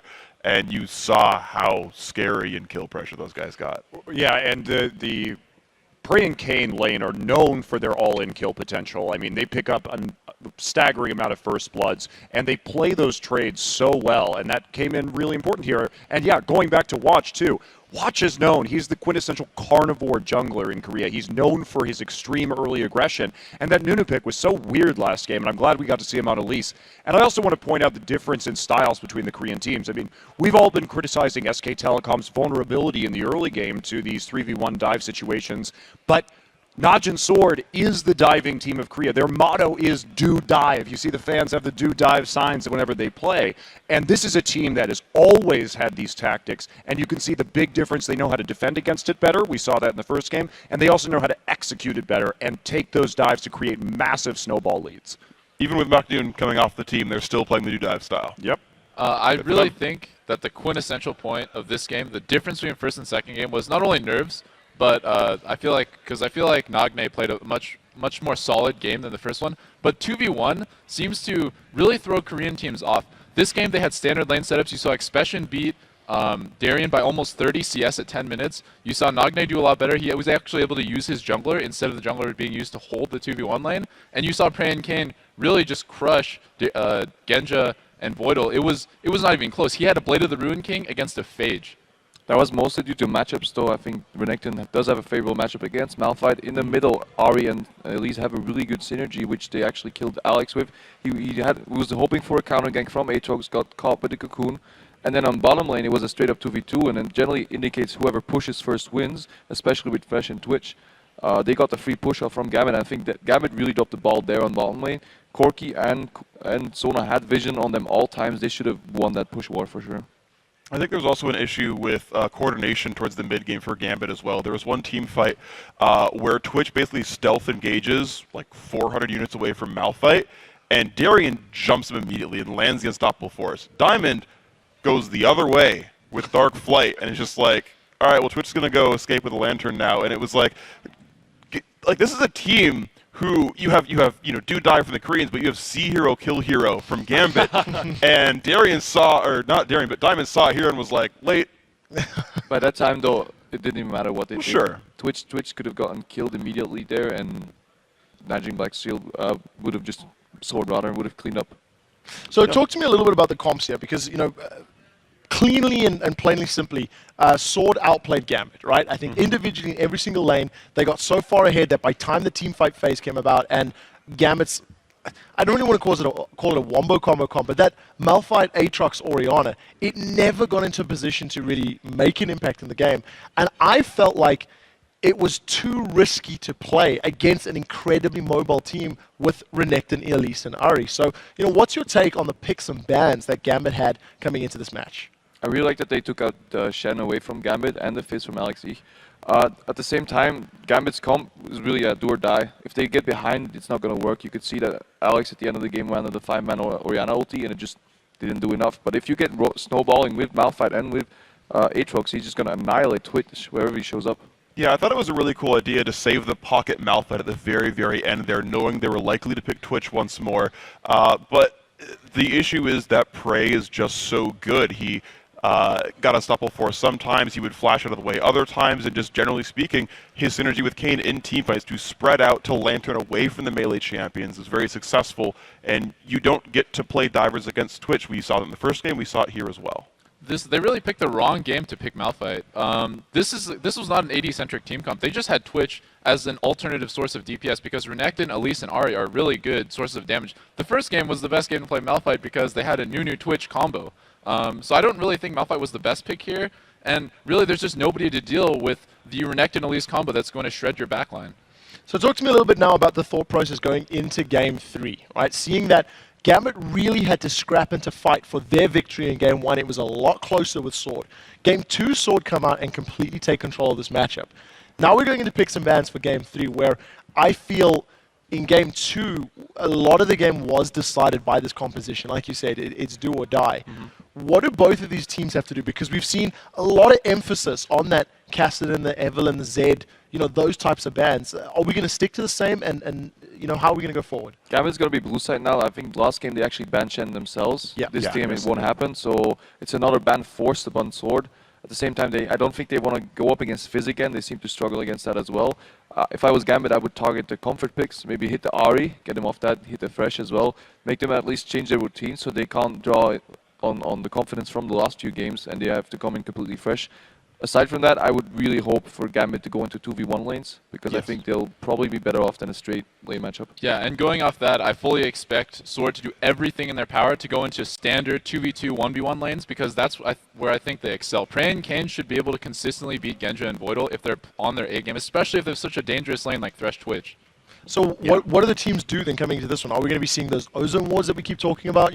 Very deep invade. And also, thinking about the 2v1s, we've seen Genja playing the likes of Kog'Maw over the course of the weekend. And, is that a champion that he could fall to Gambit could pick straight up that would survive the 2v2 unless they refocused all their bans and removed all the aggressive supports, removed Twitch and said, all right, we're going to first pick Zyra and try to get lane pressure, but I think that sacrifices too much strategically. As far as champion pick specifically, it really depends on what kind of comp they want to run, but it's really up to their level 1 to get some ward coverage and pick good lanes. If they manage to put a Diamond at the solo lane, starting his jungle pretty safely, that would free up Genja and Voidal to allow them to fast push early. And I think that's really what they need to do. They need to get XP advantage, put the pressure on the enemy bot lane, make sure they're ahead of it in experience, because else they will lose the 2v2 trade that they will be forced upon. I think that the key to Gambit's victory is Alex Jitz getting ahead like he did the first game, but it's going to be really hard if standard lane setups are how they are, because Watch is such an aggressive ganking jungler. He's going to be keeping Alex Jitz down, making sure that Nagne doesn't fall behind. Now talk to me a little bit about Sword and how you've seen them playing, Monty, because you've had a little bit more first-hand knowledge with him. We've seen 2 games. Game 1, a little bit questionable, maybe more picks and bans. In Game 2, they definitely bounced back. Sword is a very inconsistent team, and yes, they lost out in the group stages, but did they ever? And we have 2 games, just like we had in the round robin here in OGN, and they never actually lost both games. They split every one of their games in groups. They just didn't get enough points to get out of those groups. So, it's all big ups and downs, and I didn't know what to think about them coming in here. Game 1, I thought they were very disappointing. They made incredible errors in team fighting positioning. Game 2, they looked nearly perfect, right? So you never know what sword you're going to get from game to game. Very similar with Gambit. We'll have to see. We'll find out which one of these teams is going to secure that 3rd victory. We do have to take a very quick break and mentally prepare ourselves for that Game 3 between Gambit and Najin Black Sword. The winner moves on to the semi-finals. The loser packs their bags and goes home. But first, let's turn up the sound of the game and listen in on Najin Black Sword as they call their punches and win one of those epic fights. 말파 피 없다. 나 해볼래? 말파 잡겠다. 오케이. 이니빗 가자. 야, 뚫어 쓰는 거야. 죽었어. 오 마이 갓. 아프다. 나쁘지 않아. 다 죽여. 오케이. 밀어.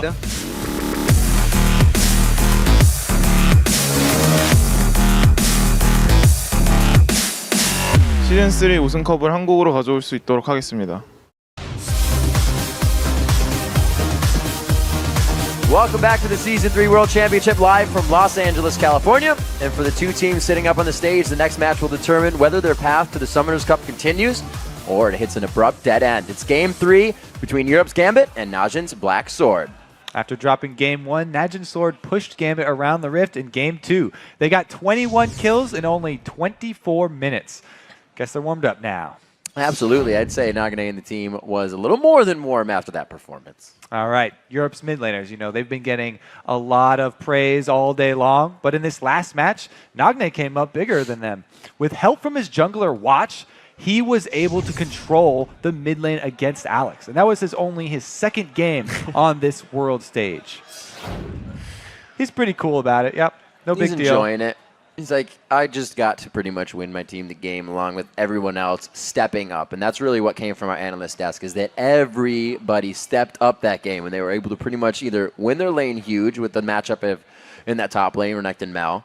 Just everything they were able to do. And they banned out 2 and picked one of the champions Gambit used in the first game. So they're just trying to get in their mind. So that top lane, you got to give Darren credit, though. He had to leave lane with his teleport a couple times. That's where the early CS deficit came in. And then as the game got longer, because he kept leaving and because especially got to stay up there, Darren, I felt like Darren was the least of Gambit's problems in that game. It's true. And usually Malphite, not like a Rumble, but Unstoppable Forest is always going to be there. You're always going to be able to affect something in the late game, even if you're down on gold. That's how Malphite works. The bottom lane, though, they have to do something about this bottom lane for Gambit. They got to focus. Absolutely. Maybe a ban down there. They need to change up something because Genja and Voidal are not having a good time. 2 bans down already, and no bot lane influence yet. And now the Elise in both games that we have seen so far gets banned out. Kassadin will not find gameplay. They notice Alex Beach's Fizz as well. So the ban's coming out slowly but surely as the Ahri goes down. Okay, nope. I was thinking Alex might go for a Gragas this game, something in that order. The Orianna is still left up. A lot of people on social media want Alex to get Zed this game, but it's obviously not going to happen. The fans are hoping. That's a hard one to get here at Worlds. A little bit. People don't let Zed through. Shen, however, again, first pick once again for Gambit. Worked out very well for them the first time. That's a very good omen for them that they were able to get it again. But meanwhile, Twitch and Thresh both still available for Najin's Sword, as well as whatever Trinity Force AD carry they want to pick. They decided to go for Nagne's mid, though, so we'll finally see another mid champion from Nagne. Very, very excited to see what that will be, because they also have last pick. I thought you meant they picked it. I was like, no way, where? They also have last pick, so they can use that last pick for their mid and try to counter whatever Alex goes with. Eve has been left open. Both Watch and Diamond have that in the champion pool. This is really a good game for Gambit, at least. They don't have to stretch Darian's champion pool too much, which we've seen was pressured last game. He does get his Shen, falling back on that pick very quickly. To see now what Gambit comes out with 30 seconds left. I think that they're trying to take away the Elise, and then also Evelyn is another thing that Watch jungles very heavily, very heavy early influence in those ganks. They're hoping that he'll go back on something like Tanunu, but I don't think Najin Sorter will return to that. They'll probably use one of the AD early pressure junglers like Lee Sin or Jarvan. And yes, Riv, you get the gold star today. Nice call. Woo! All right, so we do see the Gragas coming out instead of the Orianna here. A lot of people also were stating that that Thresh play that came out of Kane last game was really just changing for everything. Was able to start fights. We have it again. So they have Comfort pick and top tier, Triforce pick in general for Prey coming out in the 3.11 patch. And Kane gets his support. We do finally get to see one of Prey's famed Trinity Force champions. Corky's definitely, in my opinion, the stronger of the two between him and Ezreal. The Nidalee mouths over. That is a very interesting pick because she's actually, if you build her tanky, decent split pusher. And she can get to the point where she can handle a Shen split push, but she cannot join the team fights as quickly as Shen. They are playing with some fire. Corky's right not an here. auto attack AD carry. This is going. Wow. Okay, so yeah, you're right. They pull this out. This does. Obviously, you get attack speed out of heal from Nid. You get heal from Blood Boil. You're going to be able to take down turrets quite quickly. She still can pressure those, but they're putting a lot in one basket here. Corky has to use some of his animation frames for his spells, though, that come out. A lot of missiles are threaded in between auto attacks. So if they stack the Nidalee and the Blood Boil attack speed buffs onto Corki, it's not the most efficient, especially if he does build Trinity Force. So I'm really wondering what their final pick is going to be. The Nidalee could be mid, and they could go with a carry for top lane here for Expression. Very interesting. Seeing the Nidalee pick out and come of some of the season, the spring and summer season, but never really here at Worlds. Nidalee was used quite a bit in the spring LCS as a kind of a retort to just having high burst, that Jace that came out and whatnot. You're going to get that half health fight start that really allows you to win, but an interesting composition. Like I said, I think too much in one basket, because the composition that Gambit brings, one, if you get caught, they can still pick out champions, and they have a great team fight composition. Nidalee is a completely different champion from Ahri. Ahri, assassin base, looking to pick people off. Nidalee, if he builds her AP, is heavy poke. Gragas is already an amazing answer to any team that wants to siege up and poke. Just a one-man answer pretty much. And Diamond's going to have a lot of early presence here on this Evelynn. I'm liking Gambit's chances here because they also have, right now, the global advantage. No teleports here either from Najin Sword. Nagane is no stranger to being on the roam, which is going to be help from Nunu as well. We did see when he was down against Alex Heach's Fizz, he was up in kills down in CS. He makes those plays for himself, so even if he won't be finding it in mid, kill potential. Oh my goodness. The kill potential in mid, there is almost no kill potential for Najin Sword. A Nidalee and a Nunu support, the early level kill potential there is pretty much non-existent. They got to make some moves. So we'll see. Early part of the game, it's actually going to be no invade so far that we've seen. The first game did show that Najin was red, and they warded the heck out of the bottom blue side. We'll see if they go for a repeat on that. We do have Gambit back on blue. That's where they found their win. That's where Najin found their win as well. We'll see if that first pick, first ban, or really just organization of that level 1 strat is what can bring these teams the win. We're about to enter onto the Rift as both teams are ready. We are into the third and final game between Gambit and Najin Black Sword. Europe versus Korea, now to be finalized. Let's see about that 2 versus 2 matchup that all the analysts were putting so much weight on. Kane and Prey definitely got a huge, huge upper hand in that last time. And with a very similar early pairing here, we'll have to see if they actually get it. Right now already, Gambit are headed towards it though. So it looks like standard lanes for Gambit. Wow, line of scrimmage from both teams. They are not doing anything dangerous, just spreading themselves out thin, acting as personal sentries to make sure nothing gets by them. No excess of pink wards either here from Najin Sword. So Diamond can have a pretty easy time ganking very early. The bottom lane pink wards are usually used for that side lane bush control when you have Thresh. Meanwhile, Voidal has one of his own, so he could easily set something up along that tri-bush. This is, like you said, a very, very passive early levels here. Looks like both teams are pretty confident then. Yeah, the hard hats are completely on. Both in mid are going to be starting with that Doran's ring, as they know. Yeah. Going back and forth with the fight isn't going to be in their benefit. Nidalee has 40 AP at level 1. I think she's going Bruiser. Yeah. We'll see if those spears... That's why you're the play-by-play. We'll see if these spears actually really affect the game. Alex can more easily play behind the minions than Nidalee can. She has to get herself out in the open to throw those spears. So he should have a good time in mid, pushing Nidalee back to the turret. And that's actually going to hurt Nagane's roam a little bit here if Alex goes quite hard. This combination of the mid laner and jungler is so perplexing to me because counter jungling relies pretty heavily on your mid laner's ability to collapse and assist you. Nidalee does not have very strong lane presence this early. And I don't think Nunu's going to have much backup if he decides to make any moves early. Very interesting to see how Watch is going to play this one. If you ever wondered how much level 1 damage Corki does, that is the Phosphorus Bomb auto attack right there. The combo you want to get out if you're playing Corki. Level 2 and 3 allows the other AD carry to really start to answer back, and they're doing it well in the bottom lane. Prey and Kane taking control again. You can already see what type of game Diamond's planning for too on Evelynn. Using the smite on his blue buff means that he's going to hard farm the first full clear of this jungle and come out at least level 4, maybe even level 5 for his first gank.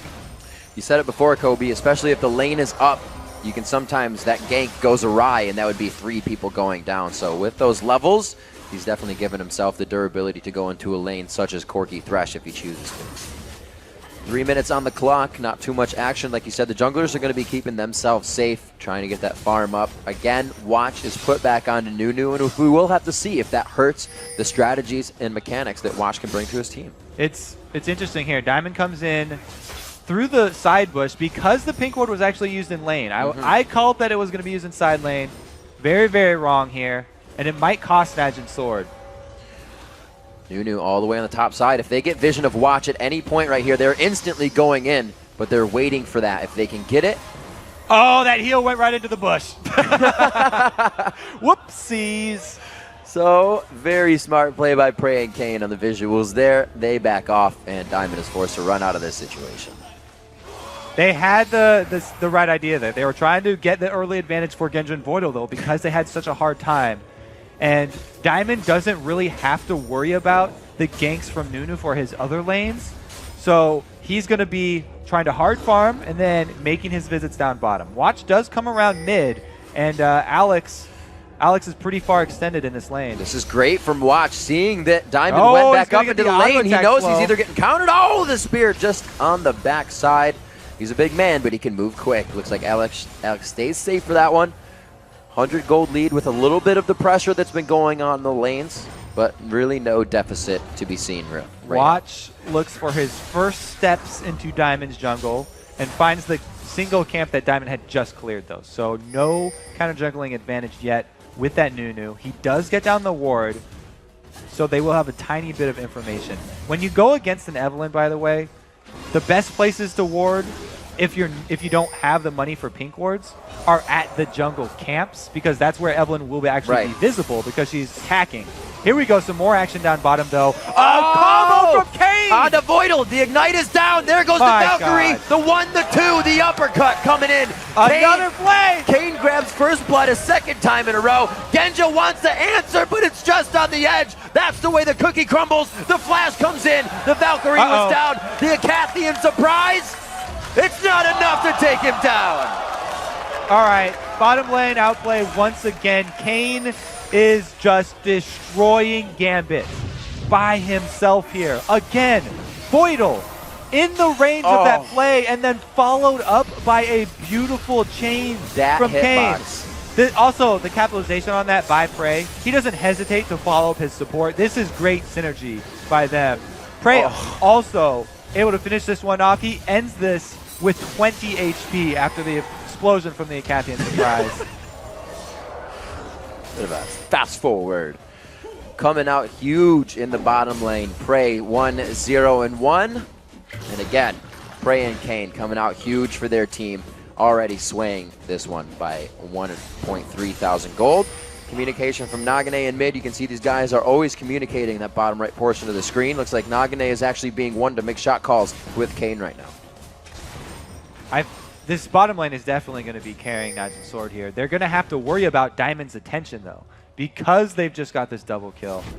Diamond is definitely worried about this Genji lane once again, and they're going to have to buy a lot more pink wards if they want to keep safe. Ooh, Diamond thinking about it. He's creeping. Oh, he is going to go up into the single pink ward Najin's sword actually have. That one by Dragon. So Evelynn being found out counter jungling here is huge because, well, no, it's not that huge. Nunu's recalling right now. He was not taking advantage of this information they have on Evelynn. I think Diamond has noticed the movement of Nagane, and he does not like the situation as he takes a look at his mini-map, but still hovering between this pink ward with the movement of the outer lanes. He's have to have considered now that he's been seeing. It's been almost 15 seconds. He's used so much time over here. He really just wants to make use of his level 6, though. He got his level 6. He wants to get that shield. He wants to go for the dive. Are just walking through Alex wards. is collapsing, but Alex is pretty far behind here, so this would be a poor decision. Diamond does see the pink ward. They're walking through so many wards right now, and they have to consider that this fight is also Nagane being comes set through. up by Najin. Though they stand united coming in at a diamond. Nagane throws a spear for the left. Voidal goes down before the fight even really starts. Prey gets exploded there. Very nice job. Agony's Embrace to take him down as well, and they are getting good damage. Gambit made the moves that they needed to here. It took them a little bit of time, but they were able to execute perfectly, Kobe. Here's Nagane's spear! Oh, it's not stopped. Into Alex. Pie in the face there as it almost hit Darian. Another one going across. And these are the things they have to be careful about if the fights go extended. They had to call Darian down for that one. Huge loss for Gambit. They also used Stand United for this one. They think that they're going to take out... They're focusing the Nunu here. It's only because Prey extends for the kill that they actually get him.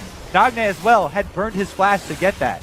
So now it's Genja auto-attacking here. He doesn't even get the aggro from the tower because he skirts that outside. This is a... Let's see when the ward vision of Nagne ward vision right now. Alex was not even looking at it. So that ward in that pink ward in that tri-bush didn't tip him off enough. He actually tried to body slam forward. He's not quick enough. Going into that fight, and they still are. Prey and Kane are 5. Watch leveled up to 6 in that fight when he threw down the absolute 0. Gambit came in all at level 6s. So Najin did an amazing job at covering that. Few levels down on each champion. You have to have an internal timer as a jungler when going for ganks like this. Anytime you sit around that long setting it up, you have to start getting really worried about how much information your enemies have. Najin Sword did an amazing job there of making the best of that tower dive, even though they came out a little bit behind there. They're able to take advantage of this Stand United being down, grab a dragon for themselves. Coming in on these picks as well, Najin grabbing up Dragon there. It's interesting to see, Diamond's Lee Sin left up. He chose not to go for that as well in all of these games so far. We can see what kind of focus that Gambit really has on where their attacks want to come from. 9.5 in this bottom lane. Still the pressure from Kane and Prey. They have gone down here, though. This is not going as it did last time. Genjo, Voidal, and team were able to thwart at least a bit of snowball they were creating. But we'll have to see what happens. Once Najin breaks these turrets, they have the pink wards to move around the map. You can see 1, 2, 3, 4, 5, 6, and more wards in the bottom. It's pretty much as we expected. This bottom lane for Najin Sword, that's the reason they're so far ahead here. Gambit tunnel visioned onto that bottom lane. They wanted to force something, make it happen, and turn it around, when really they didn't have to force anything down there. It's a Nunu jungle that's not counter jungling, and it's a Nidalee at mid, hasn't scaled up with her AP yet, but they forced the dive, waited so long to do it, which turned into top turret for Najin Sword plus dragon. Anytime you don't have to trade for the early dragon and you get the top turret as well, it's just such a giant early lead to try and come back from. Oh, flash crescendo. The crescendo comes in from Voidal. There's the living artillery. They're going to walk into it. Voidal goes down to half HP. Can they zero him out in time? Diamond puts himself in the front. Agony Embrace goes off. Kane just on the outside goes down from the Dark Passage shield. It wasn't enough, and they're going to be able to focus the fire and fight down onto Prey. They push him back, but we do see Nagane coming in on the side here. It's going to be the pincer as well from Alex Ish on the backside. Darian prioritizes the AD carry with his shield from Stand United there instead of the low health Diamond. It does end up costing them the jungler's life. And again, as soon as Darian's gone, hard pushing from Expression onto the second turret. They are making the most of this. And Najin Sword not making the same. Oh! Big hit on an area there. Though. Barrier Nidalee with the heal is going to keep him nice and safe. And we can see Najin not making the same mistake that SKT did when they played against the Evelyn. They are keeping these pink wards everywhere on the map. There's even one in that mid lane to make sure that Nagane is not getting hit up with that Gragas ultimate. It's left everybody to try and 1v1, and the kill potential is really going away for Gambit right now with their fight team. Najin sort of aware that all of Gambit's focus has been on that bottom lane, so they just covered that thing in pink wards. And that has enabled them to turn around all these ganks here. Meanwhile, top lane is just being destroyed for Gambit because Darien has to keep leaving. Nagane more than happy to heal up. 2 attacks coming in from Alex Ish. He's doing what he can to be a nuisance. Nobody there to help him though. 99 to 107 on that CS. 74 to 113 as Expression again goes very hard in that top lane and wins his 1v1 so far. All right, so if we leave the bottom lane alone at this point, it's going to keep going the way that it has. It's not a huge CS discrepancy, and it's not a huge kill differential, but the outplays from Kane have just been there time and again. Genja having a much better game than last time. Looks like he is going for the Dorans. He puts the Phage in at 13, but he is a Sheen behind right now on Prey, who's doing quite well with 1-1 and 3. That extra assist kind of bumping up his gold. Darien getting a bit of pressure here from Expression. Looks like not good that Najin Sword starting to take over Here the comes jungle Diamond here. bottom again, though. Kane is very deep. Not enough pink wards just yet. He gets Kane, misses that play, which gives Diamond a bit of time to reassess the fight, get himself out of it. 2-man roam there from mid. Only reason Diamond backed off. That's a blue potted Nidalee right now. Yeah, 13. She's going for Oh! There's 25% of your HP in a second. 162 ability power on her at almost 14 minutes. This turret looks to be theirs. There's not much they can do, especially if they get that Blood Boil. Actually, they're giving the Blood Boil right now to Nagane, knowing that Prey, as you said, is going to be filtering in those missiles with his auto attacks. Just a few more onto this turret with a slight rotation from Alex is not going to be enough to save it. He goes back mid. It's going to be for nothing for this bottom turret, so he's got to get the push on there. Oh, Darien taunts, but he's not quite under the turret. Oh my. And now Expression throws down Dominus. He printed this one out. He said, all right, we're going to fight. I'm going to use Dominus. Darien knows that, just kind of waltzes around the turret. He uses it for Ring Around the Rosie, keeps himself safe, but that lets them know they're safe from the Crocodile in the top lane.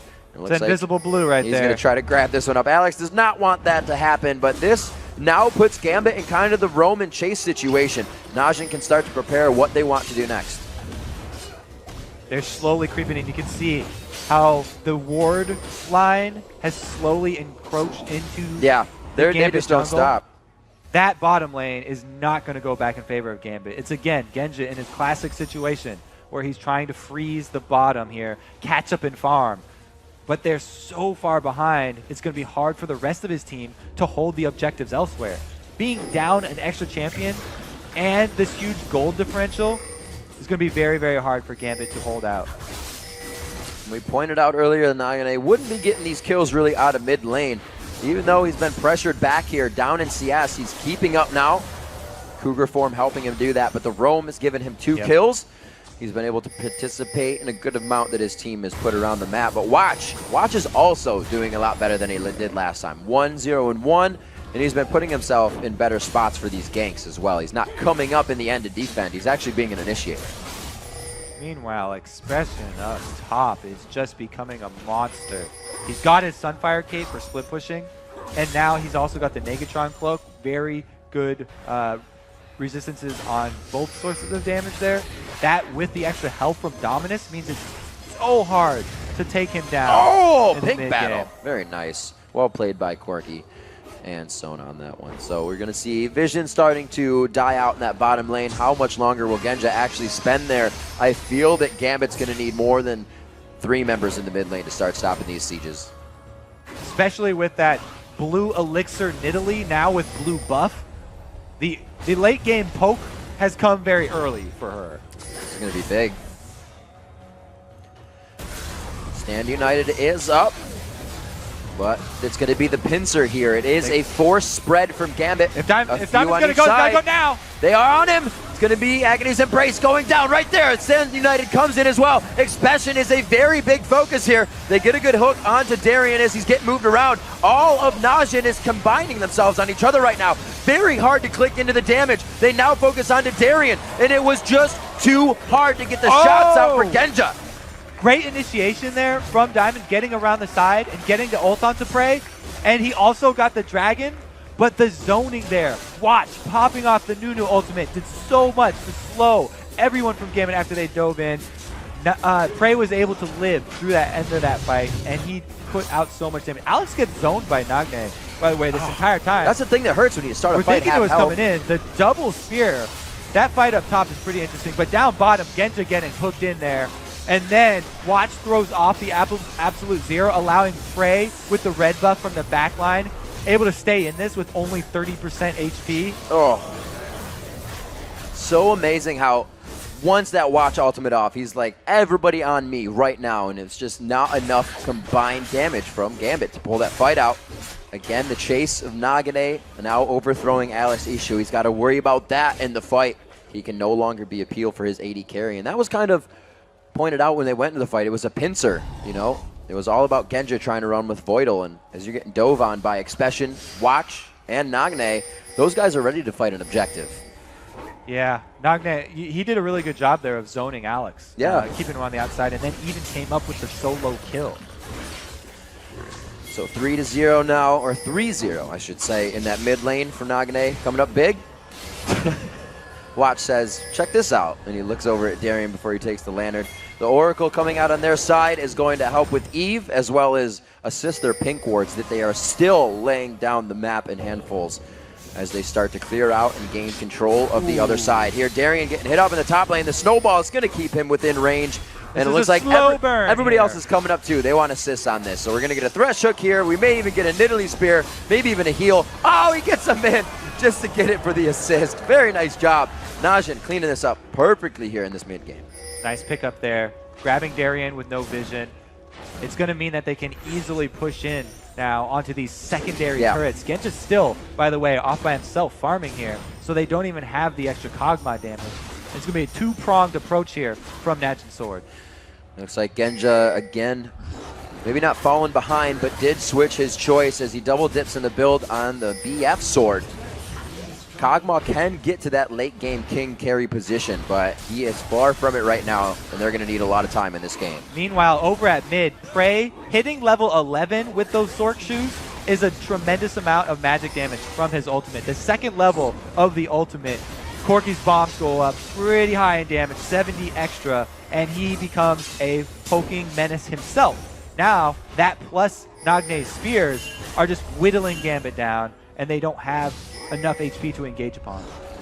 Still clearing out all the wards.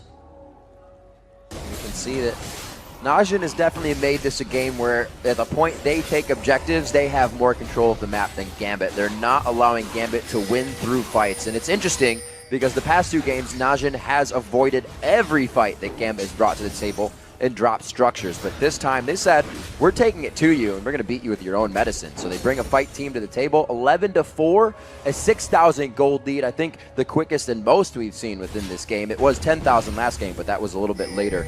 4-1 in turrets. That map vision is falling for Gambit. Talking about map vision, there's an Oracle's in Kane's pocket right now too, so it's not going to get any better for Gambit.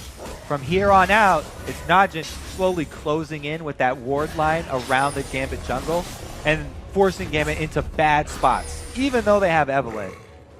The vision advantage definitely there for Najin Sword, and they can force Gambit to play into their hands. So I lied, and Genja tricked us again because he bought the Zeal.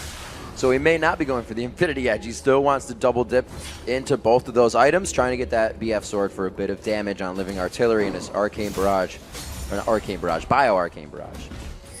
So we'll see what they can do with that. Still not trying to activate anything. Alex pushing solo. Everybody back in base trying to get items. Pink Ward's coming out for Voidal on top of the Ruby, but he does not have the Moby boots yet. So their fights are going to be quite scary, and they're going to have to stay towards that back line. I wonder if there's ever going to be an Aegis of the Legion here for Gambit, because that plus the Sona helps out a whole lot when you're trying to deal with magic damage poke. Prey is actually in a pretty bad spot here. Diamond right in that bush. Oh, there's a Shen ulti onto Diamond. Coming in onto Diamond. Oh, Prey is quite close, but they don't get it. The Valkyrie was too fast. Throwing down the Noodle ultimate. Hits it immediately to get the slowdown. They start dropping onto Alex. Kane is very low, but he is the one they want to go down first. He is all right to go down. They still have enough peel and attack from the outside line. Did Darian just short that taunt? Did he just point blank it? Because that was huge. Prey didn't get locked down. As soon as that happened, easy turnaround. There's the top, the crescendo consecutively on top. A great job there. It may have been too much crowd control, but it's enough for the Corki 3-kill shutdown. All right, Darian makes up. He grabs that one. And a good follow-up crescendo there from Voidal as well. They've now taken out the huge source of damage from Najin Sword. That's going to stop this push right in its tracks. Okay, we get another look at it this time. In comes the Shen on top of Diamond. Point blank, he shorts the taunt. Right there, that could have been a completely different story for Gambit. If they had Prey down at the beginning of this, then Alex coming in right there, they actually might have been able to close out a bigger win for that team and then, you know, turn it into something else like a Dragon to turn this game around. But regardless, they came out with one extra kill, so it's a small victory for them. And also something that is scary about Najin Black Sword right now is they are showing constraint. They're showing when they don't need to go in. They got that one kill. They said we can get more off of this, and they backed off. Knowing they didn't have Prey is a huge factor, so they're not tunneling into these fights, which Gambit really needs them to do right now. Gambit on their heels, trying to go hard on this one. Alex again putting that farm over his safety. He's going to be taken down here, but Diamond, a very good attack. Could get another kill coming into the Prey here. They don't get it, and he is safe to get out. Oh, the spear! Just over the shoulder of Diamond. Heal coming in at the end for Nagne, just for good measure on Prey as well. Good job not overextending. They do trade mid laner for support. So at the moment, Najin Sword with a slightly better map control, the map presence in their favor. Oracles has run out on Watch though. 14 seconds left on to Alex. Pings are going down on the Baron for Gambit. They are saying, we need vision there, and this is scary because Voidal is the one that has to make that journey, and he's about to do it, I think. It's so scary as a support going by yourself. He is creeping so slowly. You're just looking on the minimap. Where's he going? Yeah, it's the point where your whole team's like, what the heck? No vision on Baron. Get some vision on Baron. You need an escort, actually, at this point in the game. And you can even see Najin's eyes were on that as well. They saw the ward go over the wall in time, so they have the ping down. They know they will be hatching a ward if they go to Baron. But right now, their focus is down here in the bottom. They want to be able to damage, hurt, maim, do anything they can to Gambit before they take that objective. Like I said, they're using Gambit, their own strategy against them, and just fighting always. They're going to try and poke him down here with the missiles plus spears. Prey again with a red buff. They just put so much power onto Prey, and he carries extremely well. One of those things, Alex could have walked right into range of Expression there. Fire Sunfire Cape damage, turret aggro, back out, just get a little bit of mind games on him, but they're playing very Diamond very is looking safe. to come around the back, but he's been spotted by the pink ward coverage. Oh, God. He comes Alex in. eats it. A very nice ultimate. Diamond and Darian both get hit up as Darian came in before the absolute zero pop. Diamond taking damage. 1, 2, 3. Prey gives him the combo. They're going to continue now. Darian very low on the health, but they don't have the gap closed. They slow down for now. They look for the turret. Watch single-handedly foils that entire attempt by Gambit. He pops off the absolute zero as Diamond tries to come in. Didn't have the W active to try and get through it. Diamond tries to back out. Darian goes in.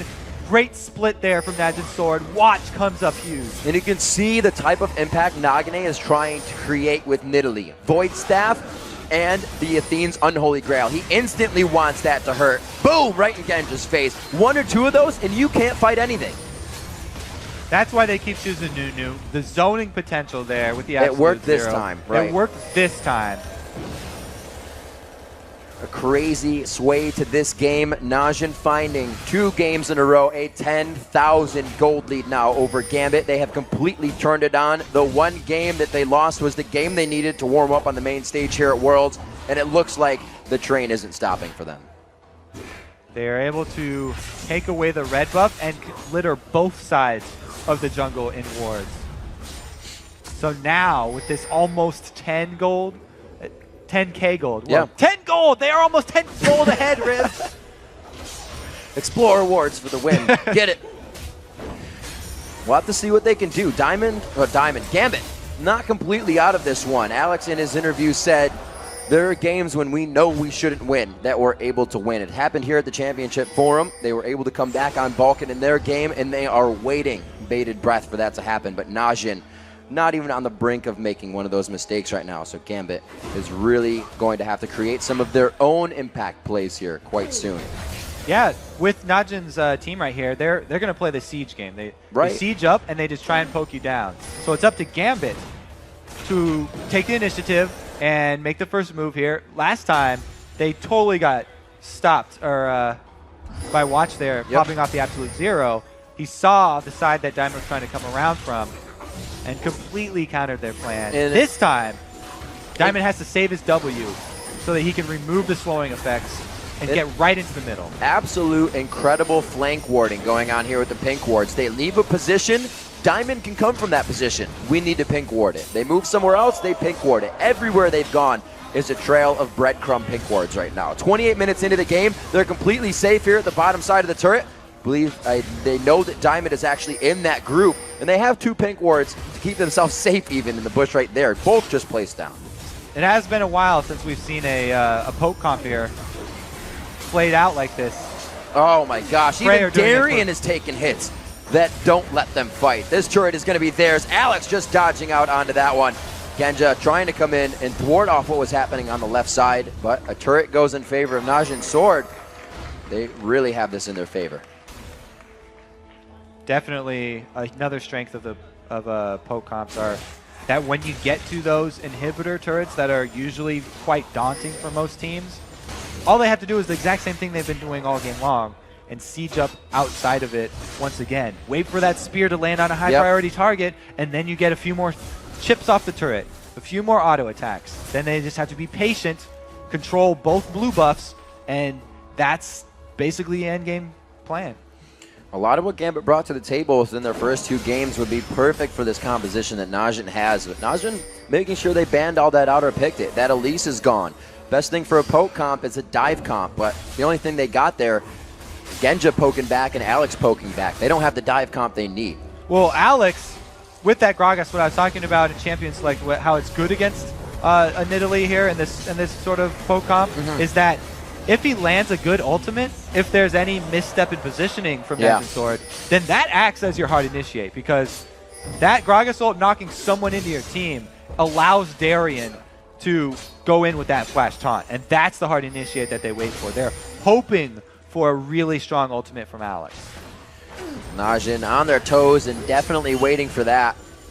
Trying to get some wards out here as well as clear wards. You see Expression taking Dark Passage just above near Baron as they position themselves. Oh my word. And Spear taking half the HP from Diamond. He is not working with any home guard boots as well, so he is stuck with the amount of HP he's bringing to this fight here, except for what he takes off of these golems if he has any vamp. Gambit trying to play to their strengths here. They have Darian down bottom split pushing. Right now, they can hope to delay Najin's sword at this Baron. That would be best for them. If they could get Alex over there very quickly, then they could... that's burning down so fast. Well, he's going on the reds. Alex East is trying to get himself on the side to take this with explosive exploding cast. Can he get there in time? They don't have it. It's going to be Prey over the wall, but he's by himself, and it actually is enough to pressure out Alex and team. Darian is watching for the Stand United here, but doing what he can to pressure the bottom lane with a Sunfire. Will Gambit decide to head down there with him, or will they decide to try and hold off this mid lane? Darian probably going to have to start running because he doesn't want to let any of this team catch up to them. They're actually quite good at chasing people down with the Blood Boil and the Nunu slows. Blood Boil, 2 Moby boots coming out. You got 1 on Kane, 1 on Watch.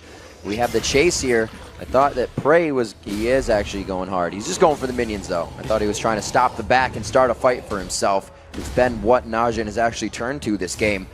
Now 11.3 thousand gold in the lead. 6-1 in turrets right now means map vision is also being dwindled down here for Gambit. They sit with the inhibitor turrets down. At least the waves right now for them pushed up to the river, so they have some time to recoup and see what they can do. Another small ray of hope for Gambit. They've gotten the blue buff onto Alex. And since Alex has the combo of Death Cap and Void Staff, his ultimate does pack a very strong punch here. So they have a little bit of hope as long as he can land one of those game-changing ultis. Someone like Nagne or someone like Prey or Kane are low enough HP that they could actually be bursted down if Alex gets one of those ults. Definitely going to go back and watch this game because I don't know if there has been a moment when a pink ward has died and there has been another pink ward on the map here for Najin. There has to be like 5,000 gold spent in pink wards right now. That's what you have to do when you get Good ahead Lord.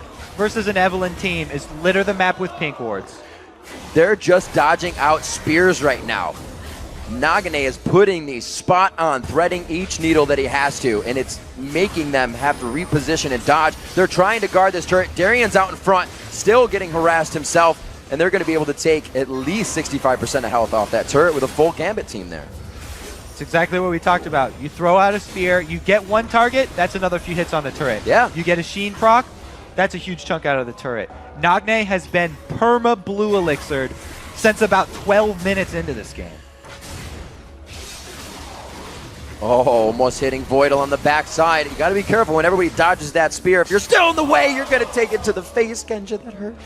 14-7 on the scoreboard. The gold is showing you the damage that Najin is able to put out right now. The first inhibitor turret to fall now at 32 minutes into the game. If they can get the last shots, it looks like Expression has had enough. He puts himself in the fire, and it looks like it's going to be enough to cool off the inhibitor turret. Now they do the exact same thing at the inhibitor. They've got Baron buff regen. Don't see them backing off anytime soon. Only getting the waves, dodging out perfectly. Nagane's now out of mana. They have to be careful on this one, but they do have that Baron buff regen on them. They're going to be able to have enough pressure for the inhibitor and make their way out, but that was almost completely unanswered from Gambit. Diamond cannot go in here. He keeps getting speared in the eyes, and he got chunked out so low before that, there was no possibility of initiate for Gambit.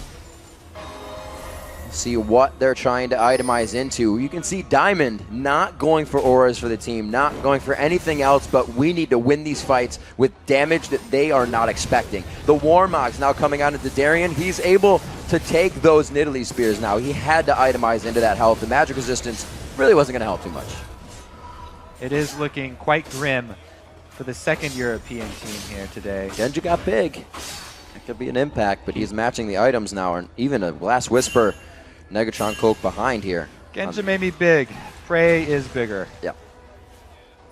He also has some defenses as well. He's got that defense, Negatron the Cloak. escape ability as well. Kog'Maw not the greatest at getting out of a fight, but if they can grab something here in the jungle, it might be in their favor. Now that the pink wards have died down, if they can start to get vision, lay down a good Void Ooze, and really catch Najin out of place, Diamond will get his man, I want to come around and slaughter your whole team effect in. But Najin, again, trying to control and dictate the game as they send their team bottom lane. We're going to have Nagane split pushing in the mid. The next inhibitor turret team fight is going to decide the end here for Gambit. One inhibitor they can actually deal with because Darian can split push, Stand United available. But two inhibitors against this poke comp is pretty much a death sentence. The next engage is going to be so huge for them. Darian's actually even joined the team. So they'll have Shen for the beginning of this. If you're going to make a move, you have to make it before your main carries get poked down. The earlier, the better here. Still no waiting. Valkyrie down. This is the window. Where is it? Voidal still on the backside. The crescendo's not there. They have the flash up, but they are not positioning themselves to be aggressed on whatsoever. They're saying, we have a flood of minions in that top lane. Let's dance this out. Exactly. Najin Sword are happy to play this slow game. Keep all of Gambit here. Gambit's not leaving. The minions will take a side Nexus turret by themselves. The middle lane, they can't actually do that, but the side lanes will take those turrets. Genja has to go over there. Najin Sword has played this game almost perfectly, putting too many objectives on the plate for Gambit to think about. Now it's going to be saving a Nexus turret as another inhibitor falls. Dragon is alive, Baron will be alive, but Najin won't even need that with the way they've orchestrated this possible win here on a next fight. Shooting fish in a barrel here for Nagne. He my lands lord. another one. Okay, so they're chunking both turrets down at once. Every time we get that Trinity Force proc on Prey, it's another giant chunk out of each turret. It's only a matter of time here. Gambit they're not making a move. They are showing their strength. Not do you see at 36 minutes an AD carry take two turret shots to the face in front of a Shen. They know the power they have right now. It's not even disrespect. They are trying to make Gambit fear them completely. Voidal getting taken down to 20% HP. They get the turret in the eyes of Gambit, and they look for more. Now it's going to be even harder. They still haven't pulled the trigger. Gambit just walking back and forth here. Now the back lines both at 50%. And they make the move now. They go in. That Cask did not go on to watch. He got a pretty good ultimate off of the crescendo, shut down most of the damage. Darien goes down on the back line. The minions are flooding down the mid lane. Najin takes this. They move up to the top. The chess pieces are in order for checkmate, and they're going to try to make the move. Genja had to go back to Fountain right when that started. This is pretty much good night for Gambit. Kane coming in quite low here. They all have quite low HP, but the burst coming out of Gambit at this point has not been built up enough yet. Alex Ish, the only level 18. No, Genja is as well in the team, but they're fighting the same thing on the other side as well, with Expression and the team being much farther ahead. Pings on to Baron here from Najin Sword, but they pull a full man recall here. The only way for them to really throw this game away would be to get a Baron stolen. And even then, it would be rough for Gambit. Right now, they're going to be trapped inside of their base, trying to clear out minion waves. We'll see what they have. Oh man, even the Observer wants to rage quit. We can see how much farther ahead these guys are. Expression now putting the Thornmail into his build. Not exactly an item. You say, that'll be my third one. He can put a little extra gold into itemizing to even get back at his opponents. One turret down for Gambit. The global presence here just has not been there. Yellow pings firing off really quick there as soon as they aggro the Baron. Like I said, we've seen these guys. They don't tunnel. They know and hold themselves back. This is another. This is actually another really good spot for them to make use of all these skill shots that they have. If they continue to just throw out Nidalee Spears here for days, they can do the same thing. Chunk down Gambit, and if they keep Gambit here, then the minions will do the work for them. Gambit they have so few choices right now. And this is the thing that's really going to put fear into the other teams as well. Yep. Again, losing with Nunu the first time, but they bring out Nidalee the second time. They bring out a different composition somebody has not used yet, and these guys are still able to come through with wins. An amazing play here from Najin as they may make a final push into the base. Genja is at a point where he can come up big on one of these fights, but there can be zero focus to him. I think you're right. The bottom lane here for this team has definitely solidified themselves as a huge threat. Also in this game, Nagne showed a new champion. That's also very huge for them. This Nidalee has been quite effective. They also have somebody else to play mid if they want in the presence of Song. Nagane, however, coming up very big for the team. We see a 14,000 gold lead from downtown. The spear coming up big, going on to Voidal. This could be a final push here. Darien taking a lot of damage on the outside. It looks like the composition brought out with Nunu in the jungle again wasn't too much for Watch. He shows his privy. They are able to come up big on this one. Najin going big. They're going for all the kills. They've gotten all the turrets. They've gotten everything they wanted in this game, including the win. They lost the first one, but were able to get out warm after that first match and find the win over Gambit here in the quarterfinals. Congratulations to Najin Sword. Well-deserved win right there. They showed they are not afraid to return to the same champion picks even after losing. They have confidence in that Nunu, and they pulled it off this time. Masterful play by the man on your screen, Prey. Kane to his left. They completely came up huge in the bottom lane. Always pressuring for Diamond to be somewhere he didn't want to be. Alex, like you said in that mid lane, it was a lot of kill potential, and it really came from Nagane.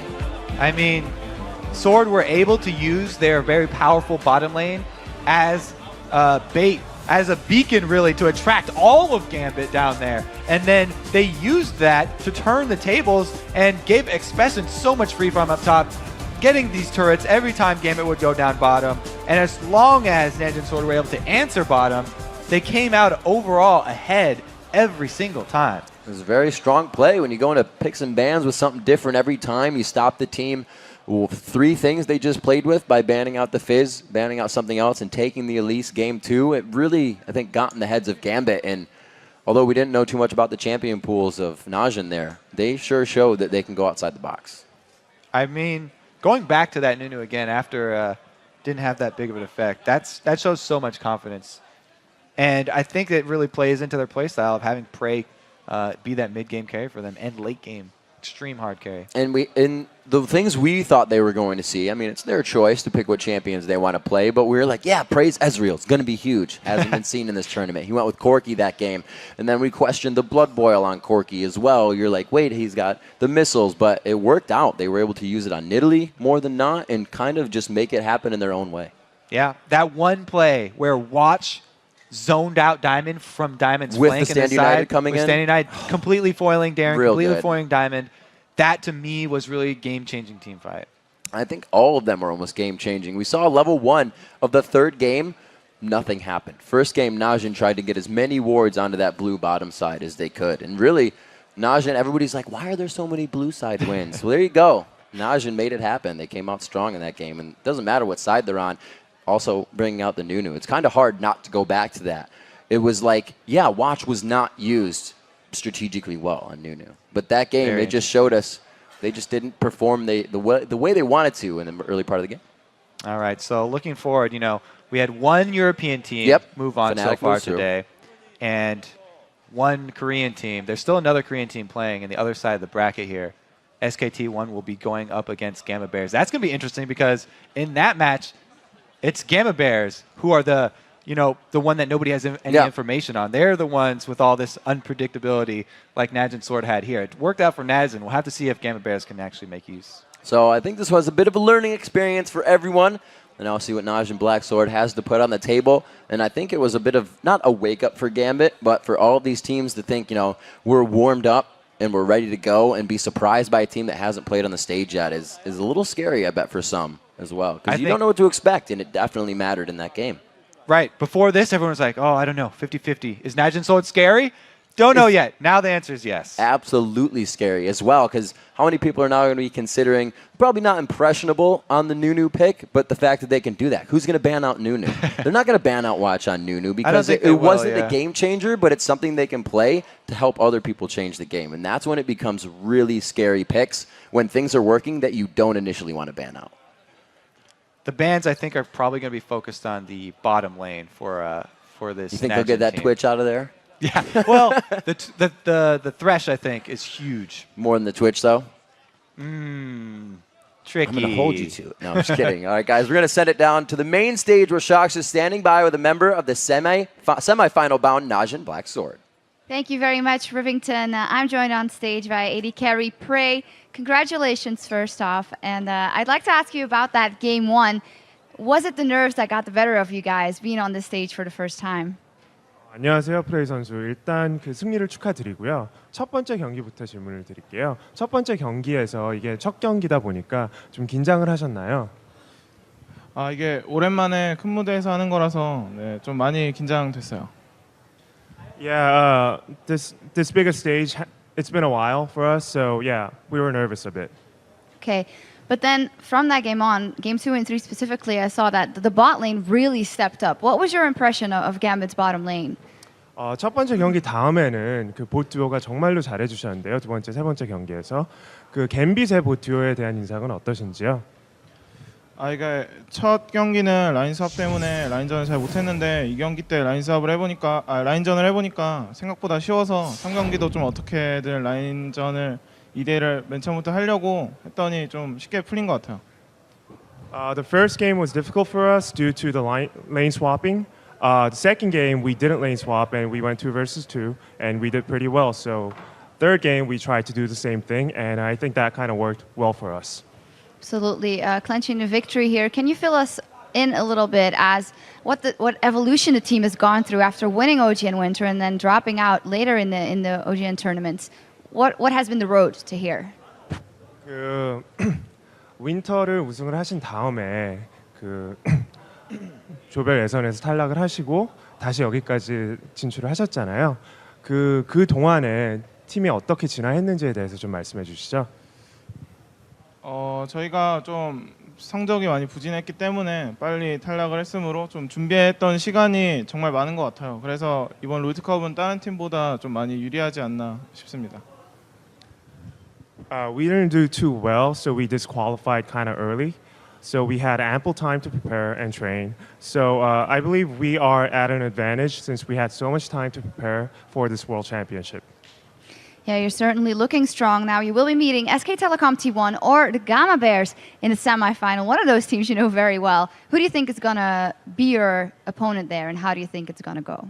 이제 4강에 진출하셨는데 4강에서 SK텔레콤 T1 또는 가마베어스를 만나게 되셨는데요. SK텔레콤은 잘 아시고 가마베어스 그 두 팀에 대해서 어떻게 생각을 하시는지요?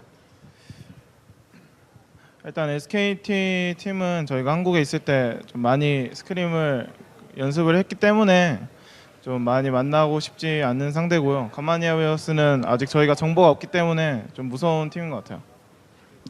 For SKT1, we scrimmed a lot against them in Korea, so they're definitely not a team that we want to meet. But Gamma Bears, we don't have much information on them, so we're afraid and we kind of don't want to meet them also. You'd rather just go to finals. Well, but anyway, congratulations. Great performance here. And for now, let's send it over to the guys at the analyst desk for a closer look at Blacksword's big win.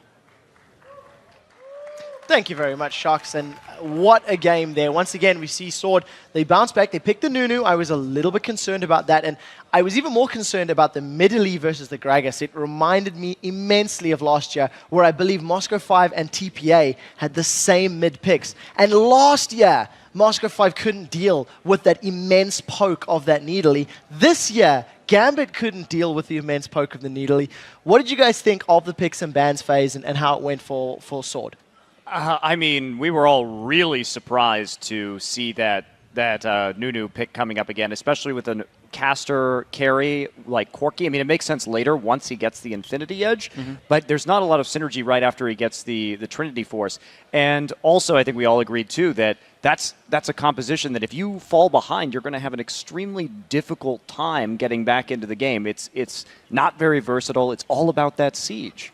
I think that was interesting, though, because one of the core strengths for Sword coming into this match was, I think, their individual lane skill. We saw the 2v2 win in Game 2 and 3. We saw the 1v1 win for them in Game 2 and 3 as well.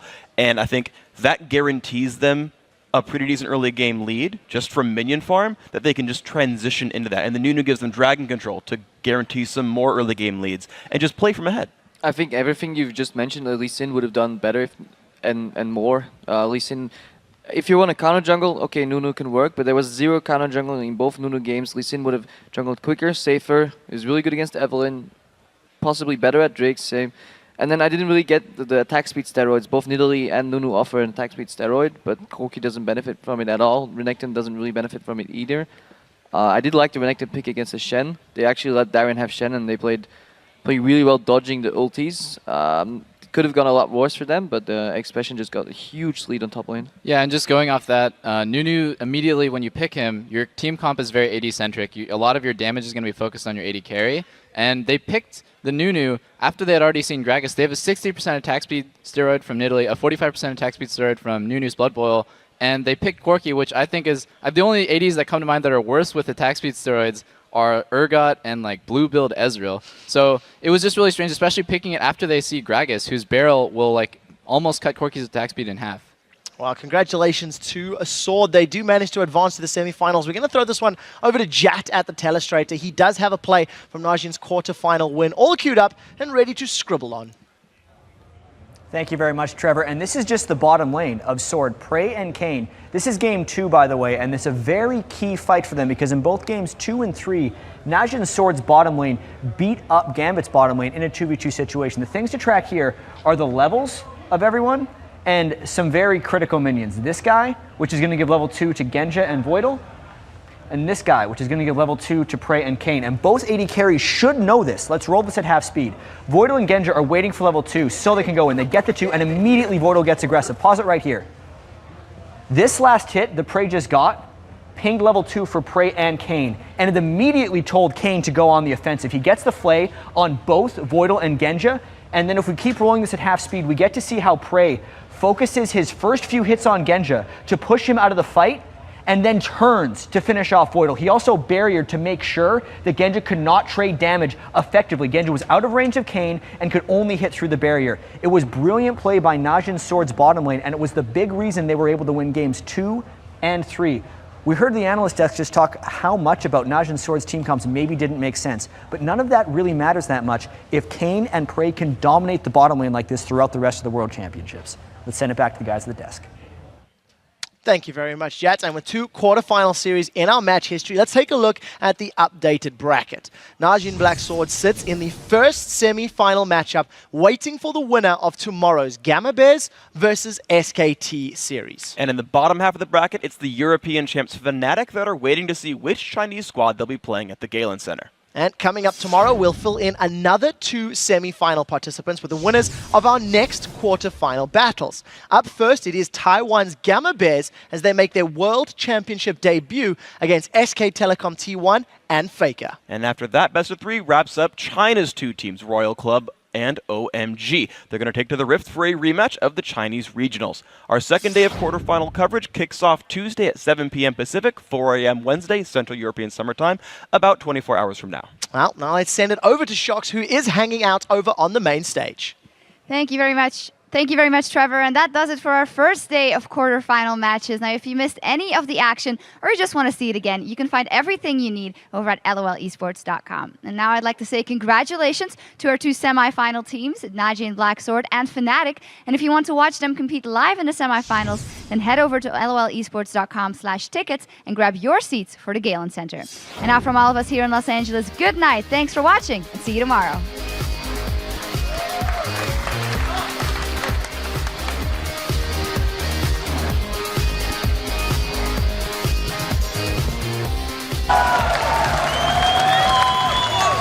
Go for Peke, and he's not really the right target because the Stranglethorns is going to bounce Meteors up. That's going to be high going down. Massive kill for Fnatic here. Game 1 of the quarterfinals as the Season 3 World Championships will go to Europe's Fnatic. Look at the damage coming out from Pulse! Absolutely melts Fnatic down. We're going to Game 3, ladies and gentlemen. North America strikes back. Fnatic catches him in the brush. The catch on towards Sneaky. He's going down. He's going to get dropped. First blood comes out. They make it a second as well. Lemonation's going to be the focus target. He gets locked up. Yellowstar goes in. And Cyanide gets a double kill. Fnatic are going to go through to the semi-finals, taking down the North American champions, Cloud9.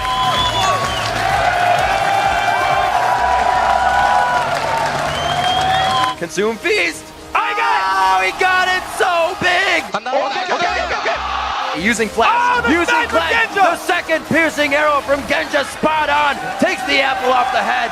Gambit with a definitive win after an amazing 50-50 game for the first 20 minutes. Whoa, he gets hit in the face with the unstoppable force, but he's brought back into the fight by Cade. Okay. They've gotten everything they wanted in this game, including the win. They lost the first one, but were able to get out warm after that first match and find the win over Gambit here in the quarterfinals.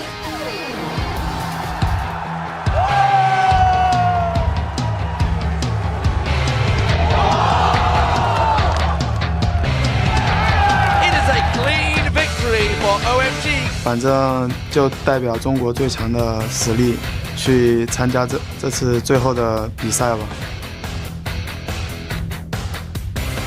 Today's OMG is much stronger than those days we beat them. 我觉得他们强的原因是他们中路的操作是没话讲的。 Beautiful! All the way back to the turret. Faker with a beautiful play. 롤드컵 나오면서 결승전까지 꼭 가자 하는 마음가짐을 왔거든요. 그래서 지금 5분의 2 확률을 뚫은 거잖아요. 4강 진출하도록 하겠습니다.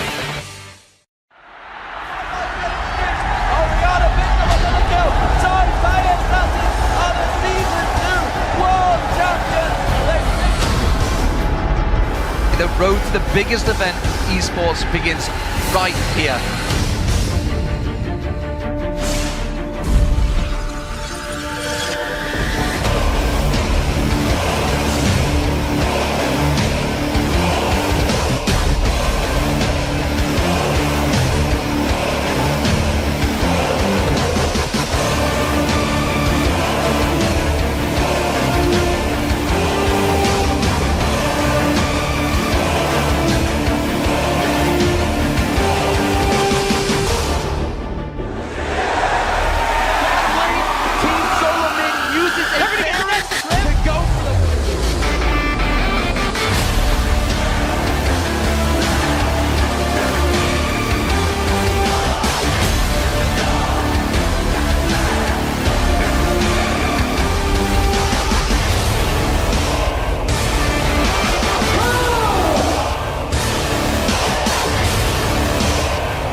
World Championship live from Los Angeles, California.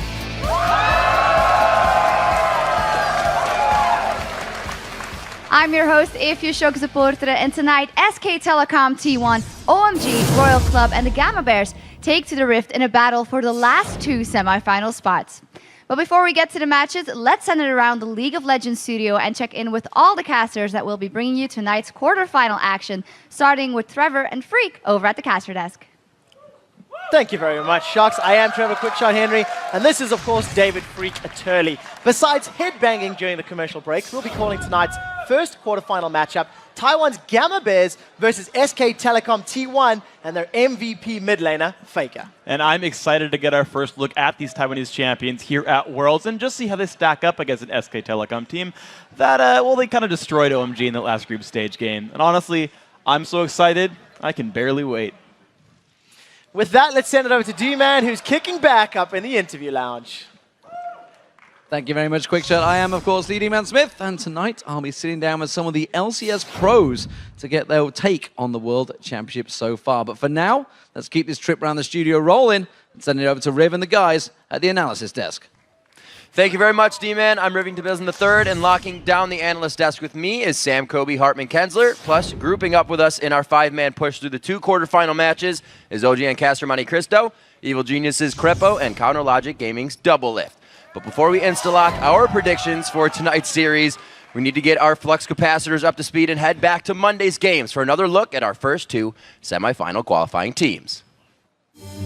In the first game of the Season 3 World Championship quarterfinals, the number 1 seed from Europe and the top team from North America faced off in an all-out brawl. Pushu gets focused on, he has to get away. He's actually tanking up the dragon. Soaz hasn't used that ultimate yet. He's going to lock down Lemonation. Lemonation with no mana at all, but look at this. Can you flash? Yeah, oh nice. Get him. Get minions. Chase on through, he may be the death of him. Yes, he will. Soaz in the meantime, he comes around. He is going to get one down, but look at that. Sneaky once again gets the kill this time on Peke. Soaz though comes in. He takes down high in the mid. Lemonation getting taken low, gets dunked on by Cyanide. Yellowstar off the back. I can arrow. You want an arrow? I'm arrowing Yellowstar. Yes. Goes down, it's a 2-for-2. The arrow on towards Yellowstar. He's so low on hit points, he's going to get locked up. It will be another. It's a double kill for Balls. Cyanide now, he's in trouble. He's not going to be able to escape this one, surely. The slow arrow from Sneaky does catch him down. Hawkshot's going to give his vision away. Balls is ready and waiting to chase, but it's not going to be. It's a 3-for-3. Wow, what a fight. These fights Dragon didn't even go down. Absolute chaos. Fnatic's unpredictable rotations would catch Cloud9 by surprise. Balls getting locked up, Stranglethorns comes out, he's already used that Shadow Dash, Meteor's doing what he can, but he may get locked up as well. The whole of Cloud, Fnatic going on towards him, he does get away, Soaz is going to follow him through! And that is the legendary Fnatic rotations that we talk about. And Fnatic's ace would secure them the win in Game 1. Peke picks up one, Peke going to close in towards Lemonation, he's going to be the next focus target, there it is, the Rift Walk falls, Pulse, straight on towards High, going to be next, Sneaky goes down off the side, Peke's going to roll him in, there's the triple kill, and it's Fnatic, clean-up duty, that's an ace. They have struck first blood on North America's Cloud9. Fnatic were 1 win away from a trip to the semi-finals.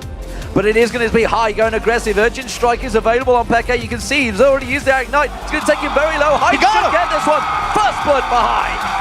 That is exactly what Cloud9 needs in this game. Cloud9 were able to turn the series on its head to force a third and deciding game. Whoa! But they've gone a little deep. What a fantastic kill there, though. Straight away, push you down. That's a massive damage dealer for Fnatic. They've got to back out of this fight. And you can see High, he wants to go in. Urgent Strike on towards Cyno. He's going to go down, the dot ticking away. There's nothing Fnatic can do.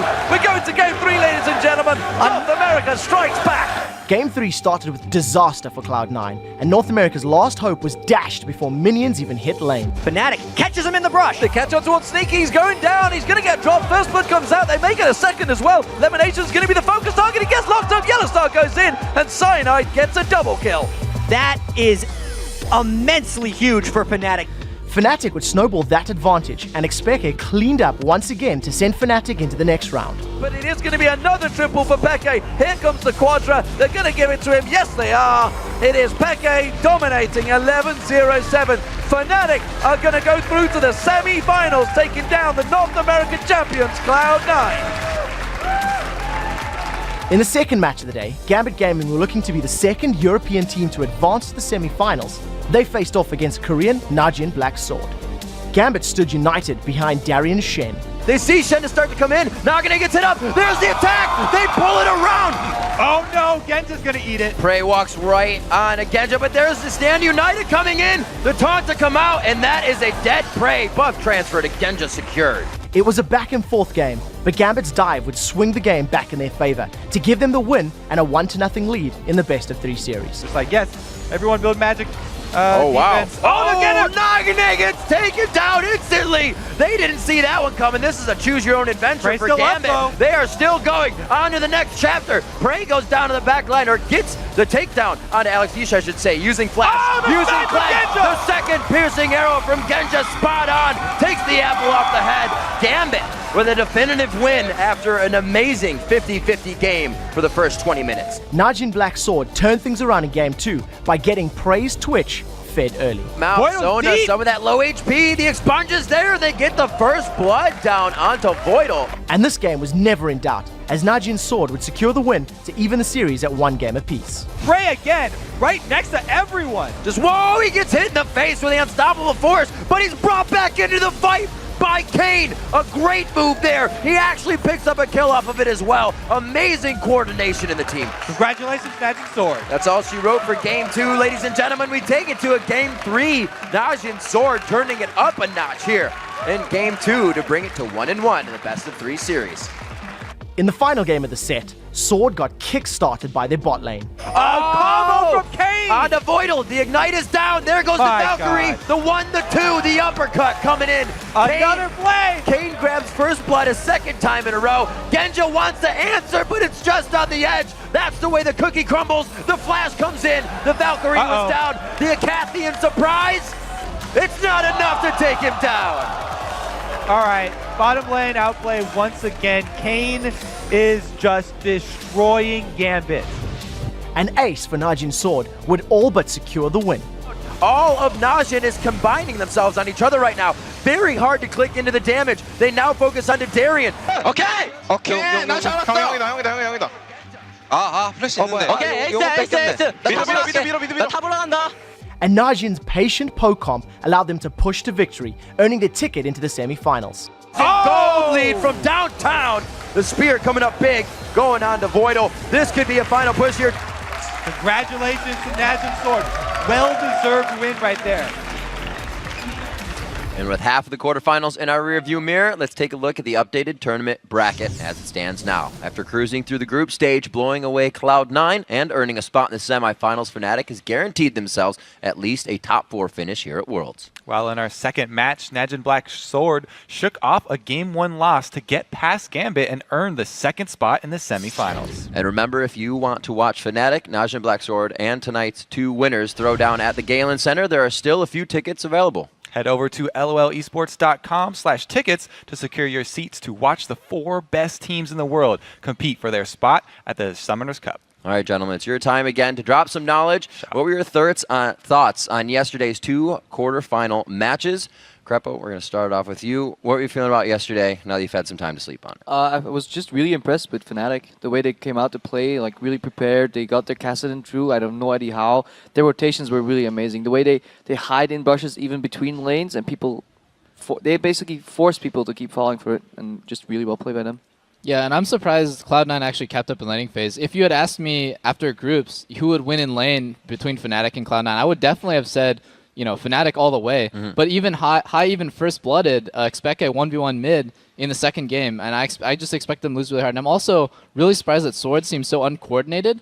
Their team comps were kind of weird to me, at least. And they play the game really slow, even when they're ahead, which is really uncharacteristic of Korean teams. That was the big surprise to me as well. And we knew that Sword a month or so ago wasn't looking so hot, even though they have all of this talent on paper. This is a great patch for them. We saw those Jax bans coming out against Expression because he's such an interesting top laner carry. Right. But they still haven't fixed their problems, which were a bad pick and ban phase, and that pick and ban phase sunk them in Champions Summer.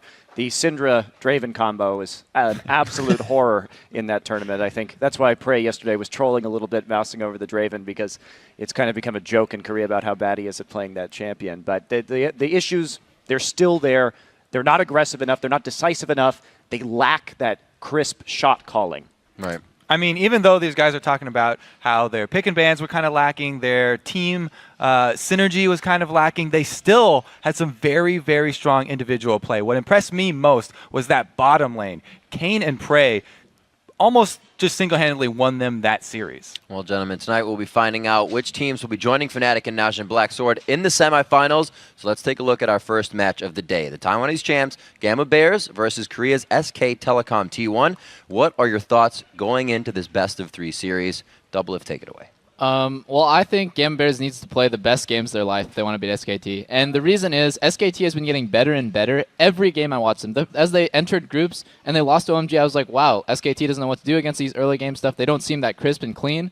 Now, I see them, they're just a machine. Their last game against OMG, they took an inhibitor at like 13 minutes. So they're just getting better and better. I completely agree. At this point, I need a very compelling reason to choose anyone against SKT, and we haven't even seen Gamma play under the pressure here at Worlds yet.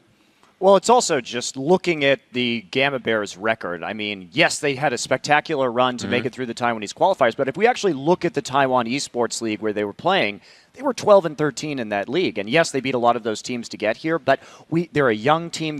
They're pretty new with their current roster, and we haven't just seen that consistency. And you look at SK Telecom, the pinnacle of consistency. They've only ever lost a best-of-series to Ozone. Right. There's not much more left to say. Mona said it all pretty much. Yeah. If you struggle to get out of the groups and just barely make it here, no pun intended, then you have to play against SKT1. Well, I wouldn't be happy if I draw that card. All right, well, now I'm going to ask you to predict the winner of the first quarterfinal series here in just a moment. Right now, let's take a look at the leaderboard and see how everything is added up. Thanks to yesterday's 2-0 record, Monte Cristo has taken over the top of the analyst desk standing so far, while the casters, Crepo, and the viewers are 1 game back. And finally, there's the man who changes his mind almost as much as he changes supports, Doublelift. Dude, that's not even fair. That's not even fair. I believed in America. I watched the American Dream die on game 2. I was and then like, you hopped off the train right before because it crashed. I thought like it's all right. If we turn the analyst desk into a show, I'll give you an entire episode to talk about it. I promise.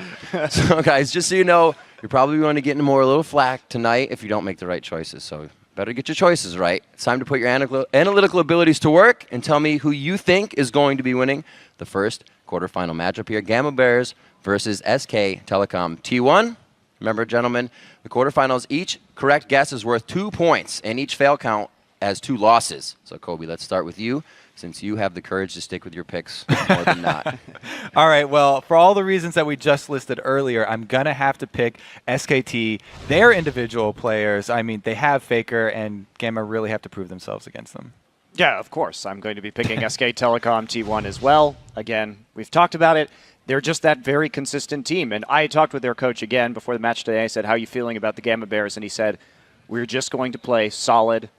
They're not cocky at all. They just want to play as methodically as possible, get the win, move on to the semis.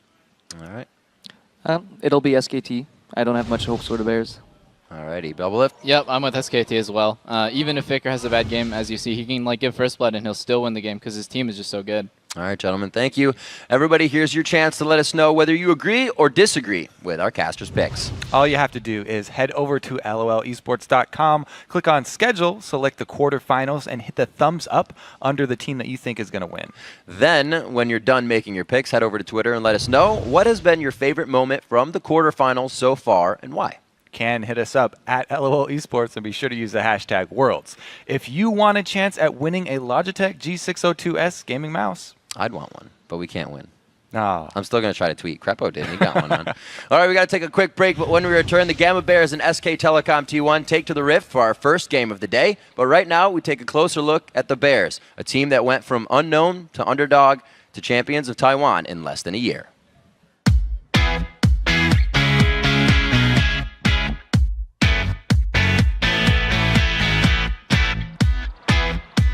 就是觉得我们一开始本来就对自己很有自信，可是又想到对方是 TBS 就很难打。今天晚上就是刚上台比赛的时候，看到小巨蛋下面那么多人，就觉得有点紧张。其实不太会紧张，因为自己本身喜欢在大家面前表演这样嘛。就是最后我抢到霸王的时候。想要把我们，并且把对方 A 系，然后时间秒出口的时候，我们就已经知道。Rocking down, Zonda pops an ultimate. Oh, and the barrier steal coming in for wins. 对，可是等到真的珠宝爆掉那一瞬间，我们才真的就是恍惚。对，是珠宝那瞬间，我们才确定我们真的赢了。We have your champions, Gaming Bears. They are going to the World Finals.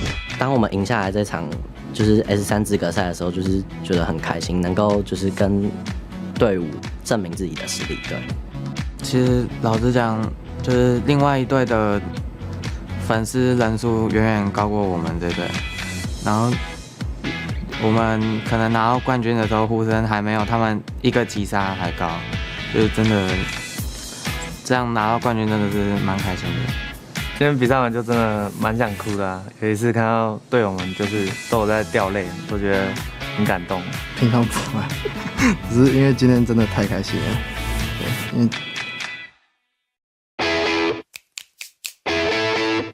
我们就是可能会是被看好的队伍，然后尽量就是研究下一场对手的战术之类的，来确保胜利。去 LA 一定非常的开心啊！然后，这次我们是没有奖杯，只有 GPL 有奖杯，所以我打算去 LA 拿一个奖杯回来。其实我以前对于 LA 就是比较偏篮球啊，就 NBA 啊，就是什么洛杉矶湖人，因为以前很喜欢洛杉矶湖人这个队伍。然后当听说今年的那个 LL 比赛主场是放在那个洛杉矶湖人篮球场，我就觉得哇，好兴奋！以前只看到那个场地，没想到今天是真的能到那边。我觉得应该会比这次小巨蛋厉害很多很多。去年看 TBA 就是表现的，就是在世界舞台表现的那么好，所以我们今年也要跟他们一样。之前在去年的时候是看着那个 TPA， 就是 S2 台湾代表队去打那个世界冠军赛，就是在家里的时候看的时候觉得非常兴奋，没有想到就是今年的话会换成自己去打，对，然后也是希望能够帮台湾拿下第2个冠军。我们一定会赢。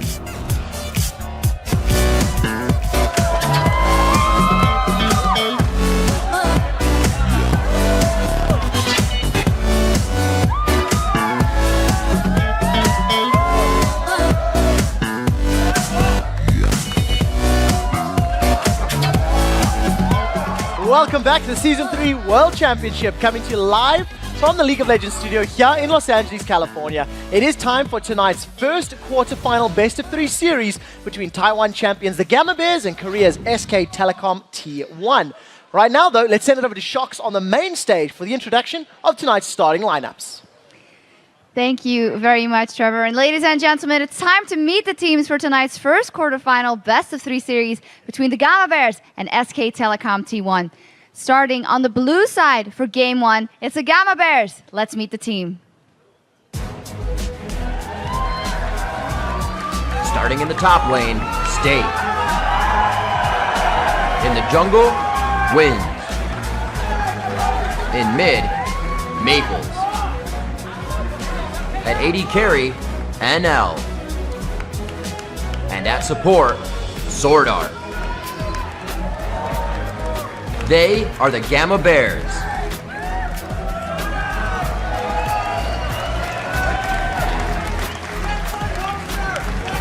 And starting on the red side for Game 1, it's SK Telecom T1. Here's tonight's starting lineup. Starting in the top lane, Impact. In the jungle, Bengi. In mid lane, Faker. At AD carry, Piglet. And at support, Pu Mandu. They are SK Telecom T1.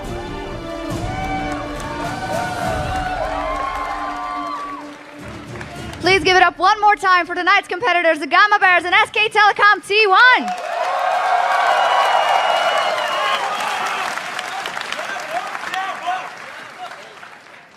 Gentlemen, please take your positions. Good luck and have fun. Now let's send it back over to Freak and Quick Shot at the caster desk for Game 1. Thank you very much, Shox. And now that we've met the players, let's talk a little bit about the team, starting with the Gamma Bears, because frankly, not too much is actually known about these guys. Just like last year's world champion, the Taipei Assassins, the Bears are coming into this tournament flying very much under the radar. Yeah, the Gamma Bears are really one of the youngest Cubs in this tournament, but don't let that fool you. They're actually a very, very aggressive team that's already beat some of the best teams in the world at the Taiwanese regionals.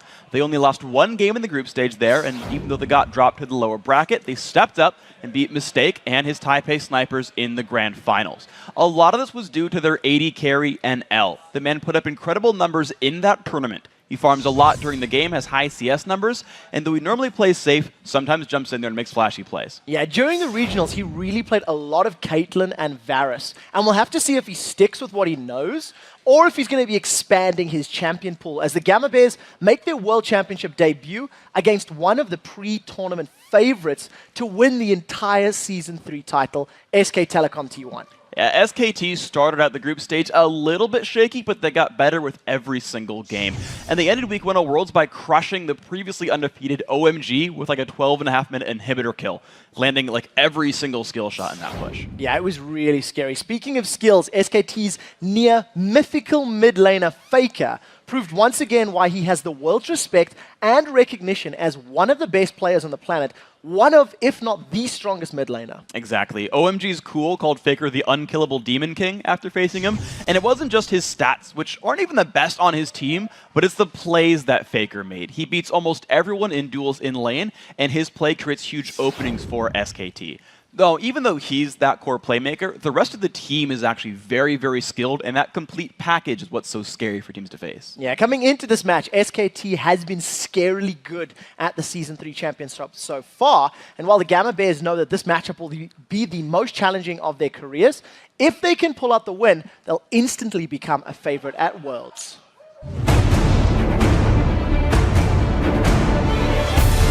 其实一开始我之前都有在看欧圈，就韩国韩麦球赛。那时候我在发现，我就觉得其实 SKT T1 真的是一队很可怕的对手。SKT 会这么强，是因为他们的中路玩家是现在世界上最强的 AP 嘛 ，Faker。 일단 8강에 올라온 팀들은 저희보다 준비를 더 많이 했을 거기 때문에 모든 팀이 다 무서웠고요.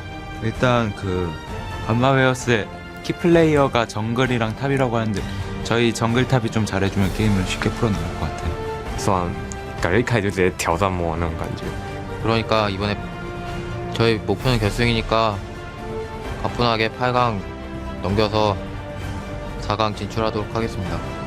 而且碰上 SKT T1，我觉得如果我们赢下这场的话，我们很有把握可以拿下世界冠军。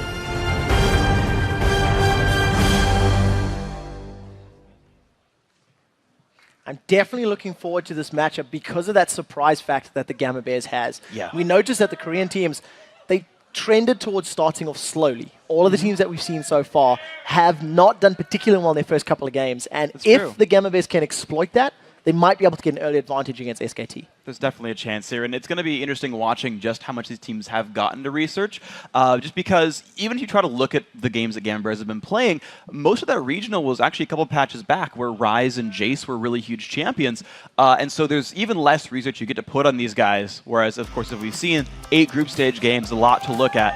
And the one thing I actually want to point out here is going to be Zed, because so far we've never seen Maple play that champion. Even when they're blue side, they'll ban it out.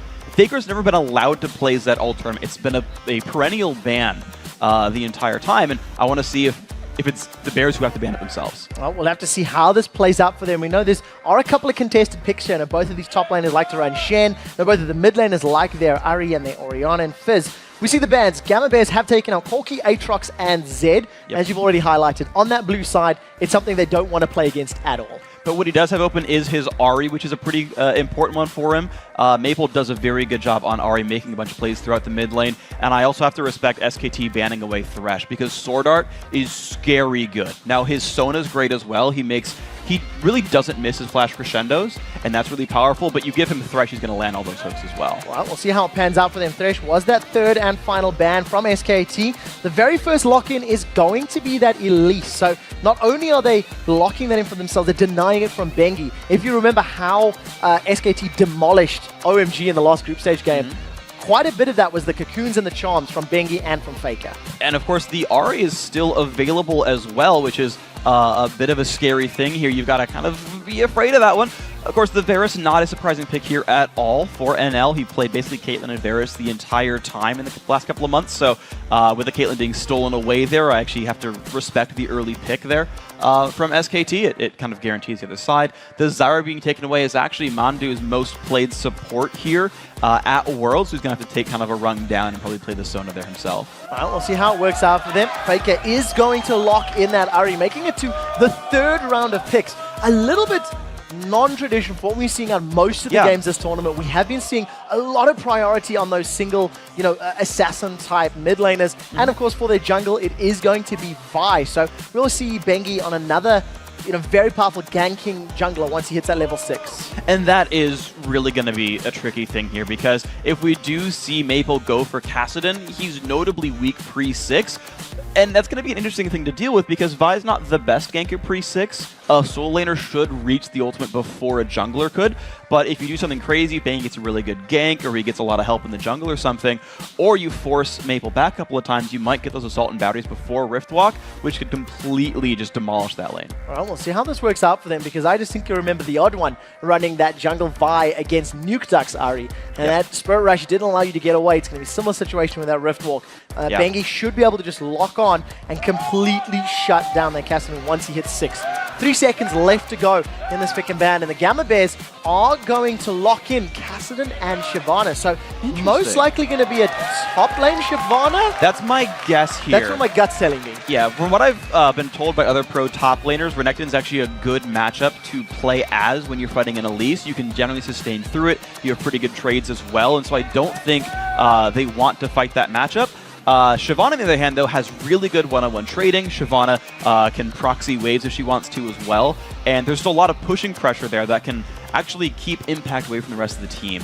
Honestly, both these top laners, you'll see picks like this the rest of the way through. They're heavy brawlers who want to fight things. So the SK Telecom team is a lot more traditional from what we've been seeing from the Worlds. These are all picks that have been, trended towards, with the exception of maybe the Nami. I think this may be her first appearance, actually. He played it once already in the group stage, but only the one time here. So SKT's pretty much got sort of their style of lineup. They've got the easy, safe backline. They've got the ability to dive into fights with Ahri, Nami, Vi, and Renekton. So they've got a bunch of chaos, and then Piglet's just there shooting people in the back lines, relatively safe. It's a good SKT lineup. Relatively safe. We'll see how well that Shyvana and Elise can get to him. And while the teams are loading into the very first game of this best of 3, let's take a look who you guys at home think is going to win this series. According to LOLesports.com, 72% of you think that SKT will be taking on Najin Black's sword in the semifinals. Yeah, and of course the analysts said SKT as well. Honestly, these guys were the favorites to win the whole thing before we ever even saw them play. We're looking at them now. You heard the analysts say how scary they are. Certainly,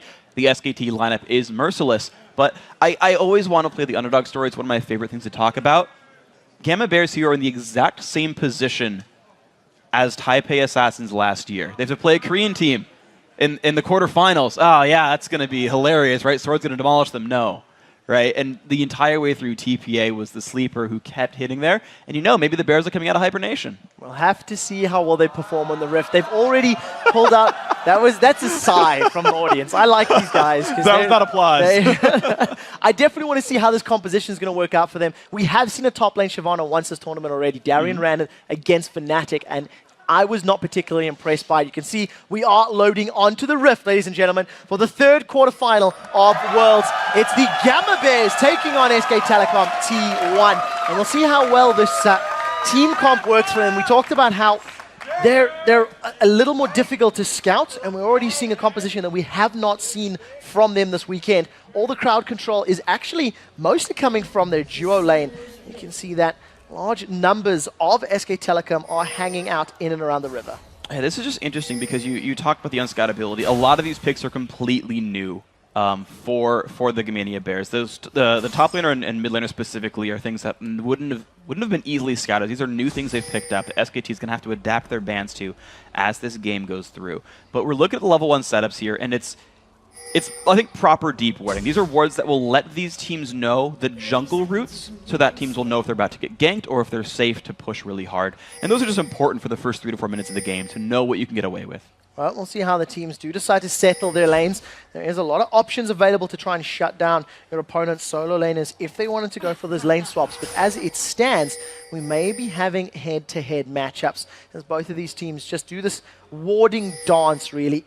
They've got full vision of one another over the last 20 or 30 seconds, and it doesn't look like we're going to have any invades. No real invades, just for the wards right there. And both these teams got relatively equal information out of this, though SKT's ward in the bottom jungle is a little bit deeper.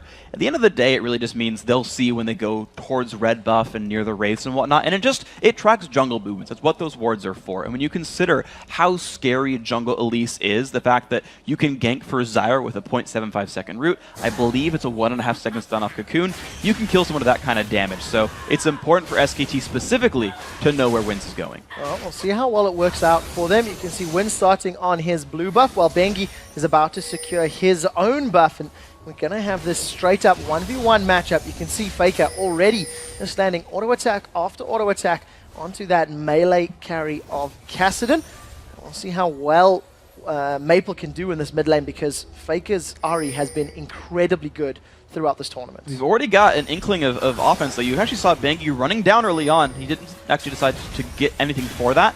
But the one thing to point out, actually, is that the duo lane for the Gamania Bears is pushing first. They're actually going to have level 2 first. They'll have the ability to trade a little bit more. And dealing with Zyra spawning plants on you, like, forever and ever is very difficult. They're actually going to go in... Ooh, almost. A little excited there. It's not landing on Mandu. He's able to sidestep it, but we do see a small CS advantage for NL thanks to that aggressive pushing on this bottom lane, and managed to push the wave up to the tower, so this should reset lane overall. We do see Maple falling behind in the CS in the mid lane, 6-11, but that is to be expected in this matchup. It is going to happen right here. It's a melee versus range matchup, and Kassadin's forced to last it with spells half the time. And as you've sort of seen, even from Peke's Kassadin and whatnot, you can sit there, as long as you don't die or miss XP, you're pretty much going to do okay as far as a Kassadin lane goes. It's really when you get the tier and the catalyst completed that you sort of turn on. When you hit close to level 13, you really start getting abusive and scary. So that's the lineup we're going to look for here. One thing I want to point out for the Bears, though, is they've hit literally every minion in the bottom lane so far. 19 is perfect for this point. Well, let's see if they can keep that one up. NL, we talked about him coming into this matchup. He does have that passive CSing style in the laning phase. He likes to farm a lot. During the qualifiers against the likes of the Taipei Snipers, he was actually averaging about 10 CS a minute for the majority of that playoff bracket. So mechanically very strong, and he's on one of his most played AD carries. So pretty good start for them. We'll see if they can secure the kills, though, because that's what's really going to help them get objectives. And we still see the mid lane Maple falling behind on those CS numbers. One thing I am going to point out, though, as we kind of look through these lanes, though, is that ward control is in favor of the Bears at the bottom lane right here. There's like one ward and a brush, but if this lane ever resets, the Elise from Wins can sneak in and force a gank here. And Nami doesn't escape all that well. They could probably pick her up with grass roots and a cocoon. See if they can manage to land any of that CC. That's what's going to help them pick those kills up. Maple now chugging through his very last potion, as Bengi does once again roam to look for an invade. He's going to run into Wins. The cocoon does land, as well as the volatile spiderling. Bengi's going to charge up the Vault Breaker. Does manage to get up, but we see Wins is chasing for this one. He does repel forward. Now there's no Spirit Rush down in the bottom lane. Piglet's now in trouble. He claims the Ignite. That's a flash ball from NL. A great bubble from Mandu. Throws NL up in the air. NL continues to auto attack down. And we see Mandu force backwards. That's a 2v2 win for the Gamma Bears. It's three summoners belts for three summoners for three summoners, but really good trade right there. There's only a flash up for Mandu and a barrier for NL, and now you can see Wins. I like this move by him. He's come to the mid lane to shove it out to allow Maple to run back to base. A fight in the top lane. Oh, Impact's going to slice out. Does have that dice available. Not going to be needed, as now Bengi's coming in from the river. The question is, can he get onto Stake? Stake's caught between a rock and a hard place. He may be able to pick up first, but Impact gets away. That's a flash. Flash for flash. Bengi lands the killing blow, securing it for SKT. Very well played right there by Impact, making sure he didn't take too much damage. And that was the gank we also needed to see coming, was neither of these top laners came in with wards in their opening build, and you saw it capitalized there by Bengi. Well played. Congratulations to Bengi and Impact there, able to give them even more of a lead up top. Their stake is already 10 CS behind.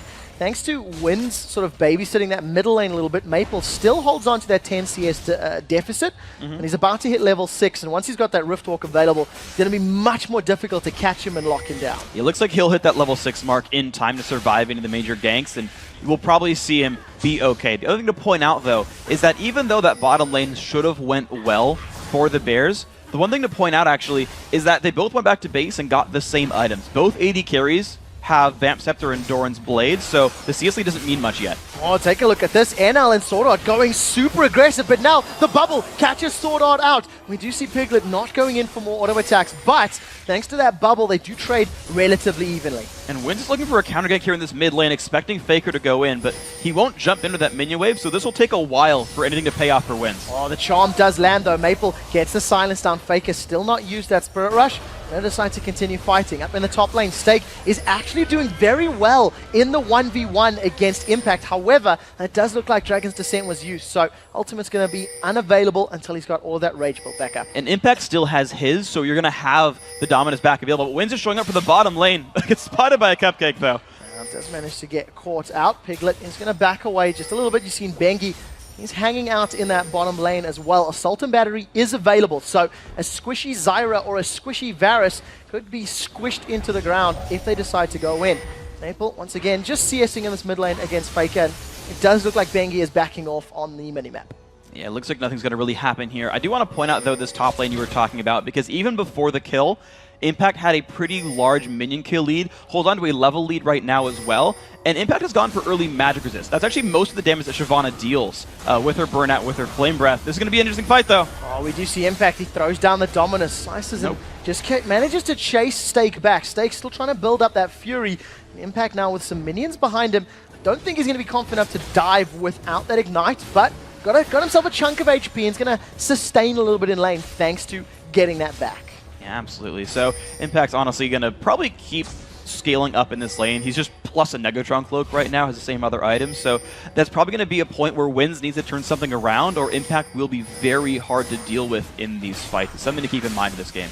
Well, Wins, we've seen him moving to that mid lane to help cover off some of those minions. Faker only 10 CS ahead. In the bottom lane, Mandu's now managed to flash away. These do see NL, he's just hit level 6. Chain of Corruption could come out. He's got the mana for it. Decides against it thanks to that massive minion wave in front of him. But Pumandu's only on a couple hundred hit points. Bengi is waiting in the wings, though. Oh, and they've got the Renekton as well. It's going to be a 3-on-2 in SKT's favor. That was a great silence onto Bengi. Meant the Assault and Battery couldn't come out. Maple tries to get the blue buff, but Bengi is going to smite that one away. Now Bengi charges the Vault Breaker and gets out cleanly. So a good blue buff steal there from SKT. That was incredibly well played right here. I don't think Gamania Bears can capitalize anything here. Bottom lane is taking more damage.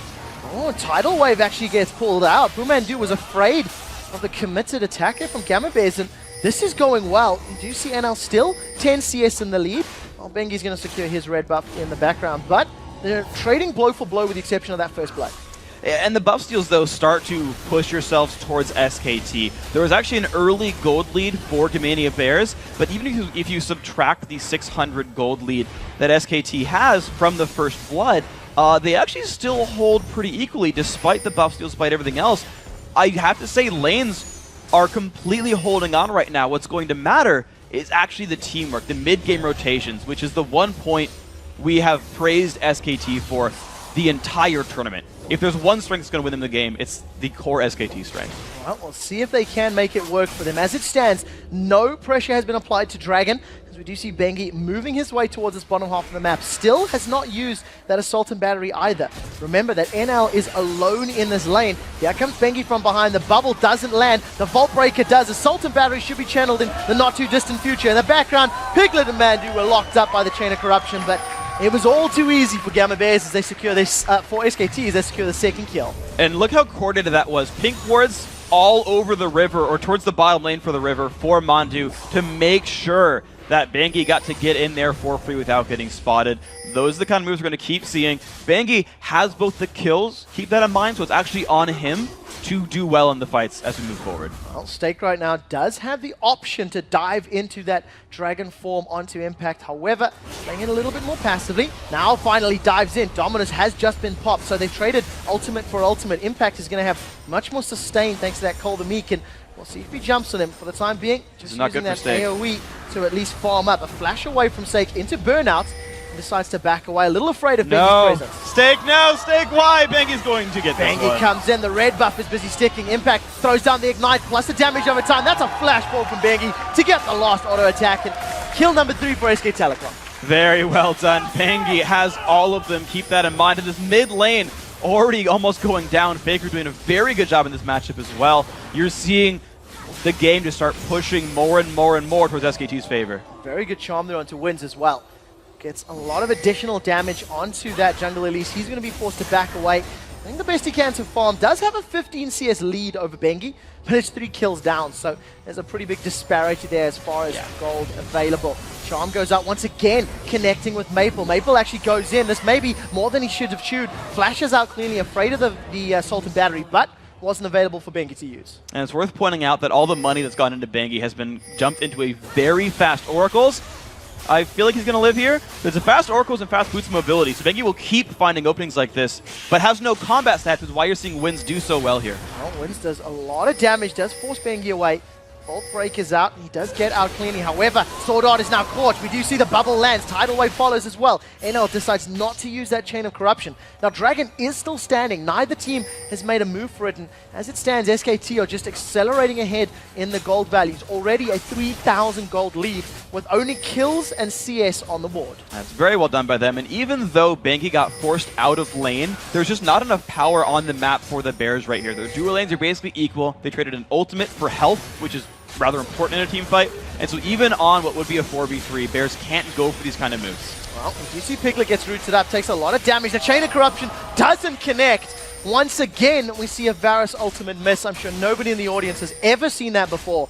And SK Telecom managed to get away. However, Gamma Bears have started Dragon. This is risky. They actually decided to go when Faker left instead of when Bengi left, so the Smite War could happen here. Now there's no Tidal Wave available. We do see Bengi with the Salt and Battery available. Does look like SKT are going to back away from this one, and Gamma Bears hold on to the goal difference as they secure the first Dragon of the game. That's very, very well done. We actually saw Stake pulling his way down the map partway until they realized SKT weren't looking to really engage in that battle, so Stake went back. But that matchup, these top lane bruisers who are going to keep pushing against each other, you're seeing now a 20 minion kill lead grow for Impact, which is rather valuable. These guys are going to keep throwing their stats at each other, and Impact's going to have more of them.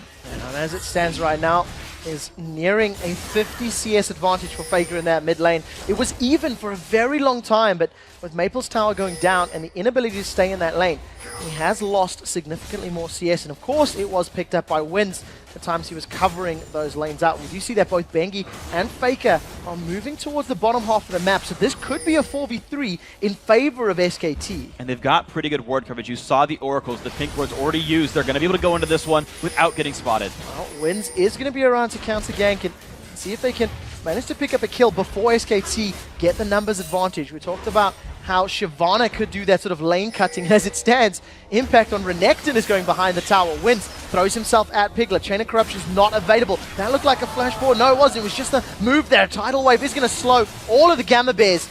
And SKT managed to get out with just the use of that Tidal Wave. And as Tax were going to the bottom lane, the blue buff has once again been stolen here by Bengi. Really good read there by the Vi player. And we've noticed now that Maple has not gotten a blue buff all game and is falling behind now 50 minions away from Faker. I don't think Faker has missed one of those charms yet. Every time we look at him applying damage to these mid lane towers, he's catching Maple out. He's catching Wins out.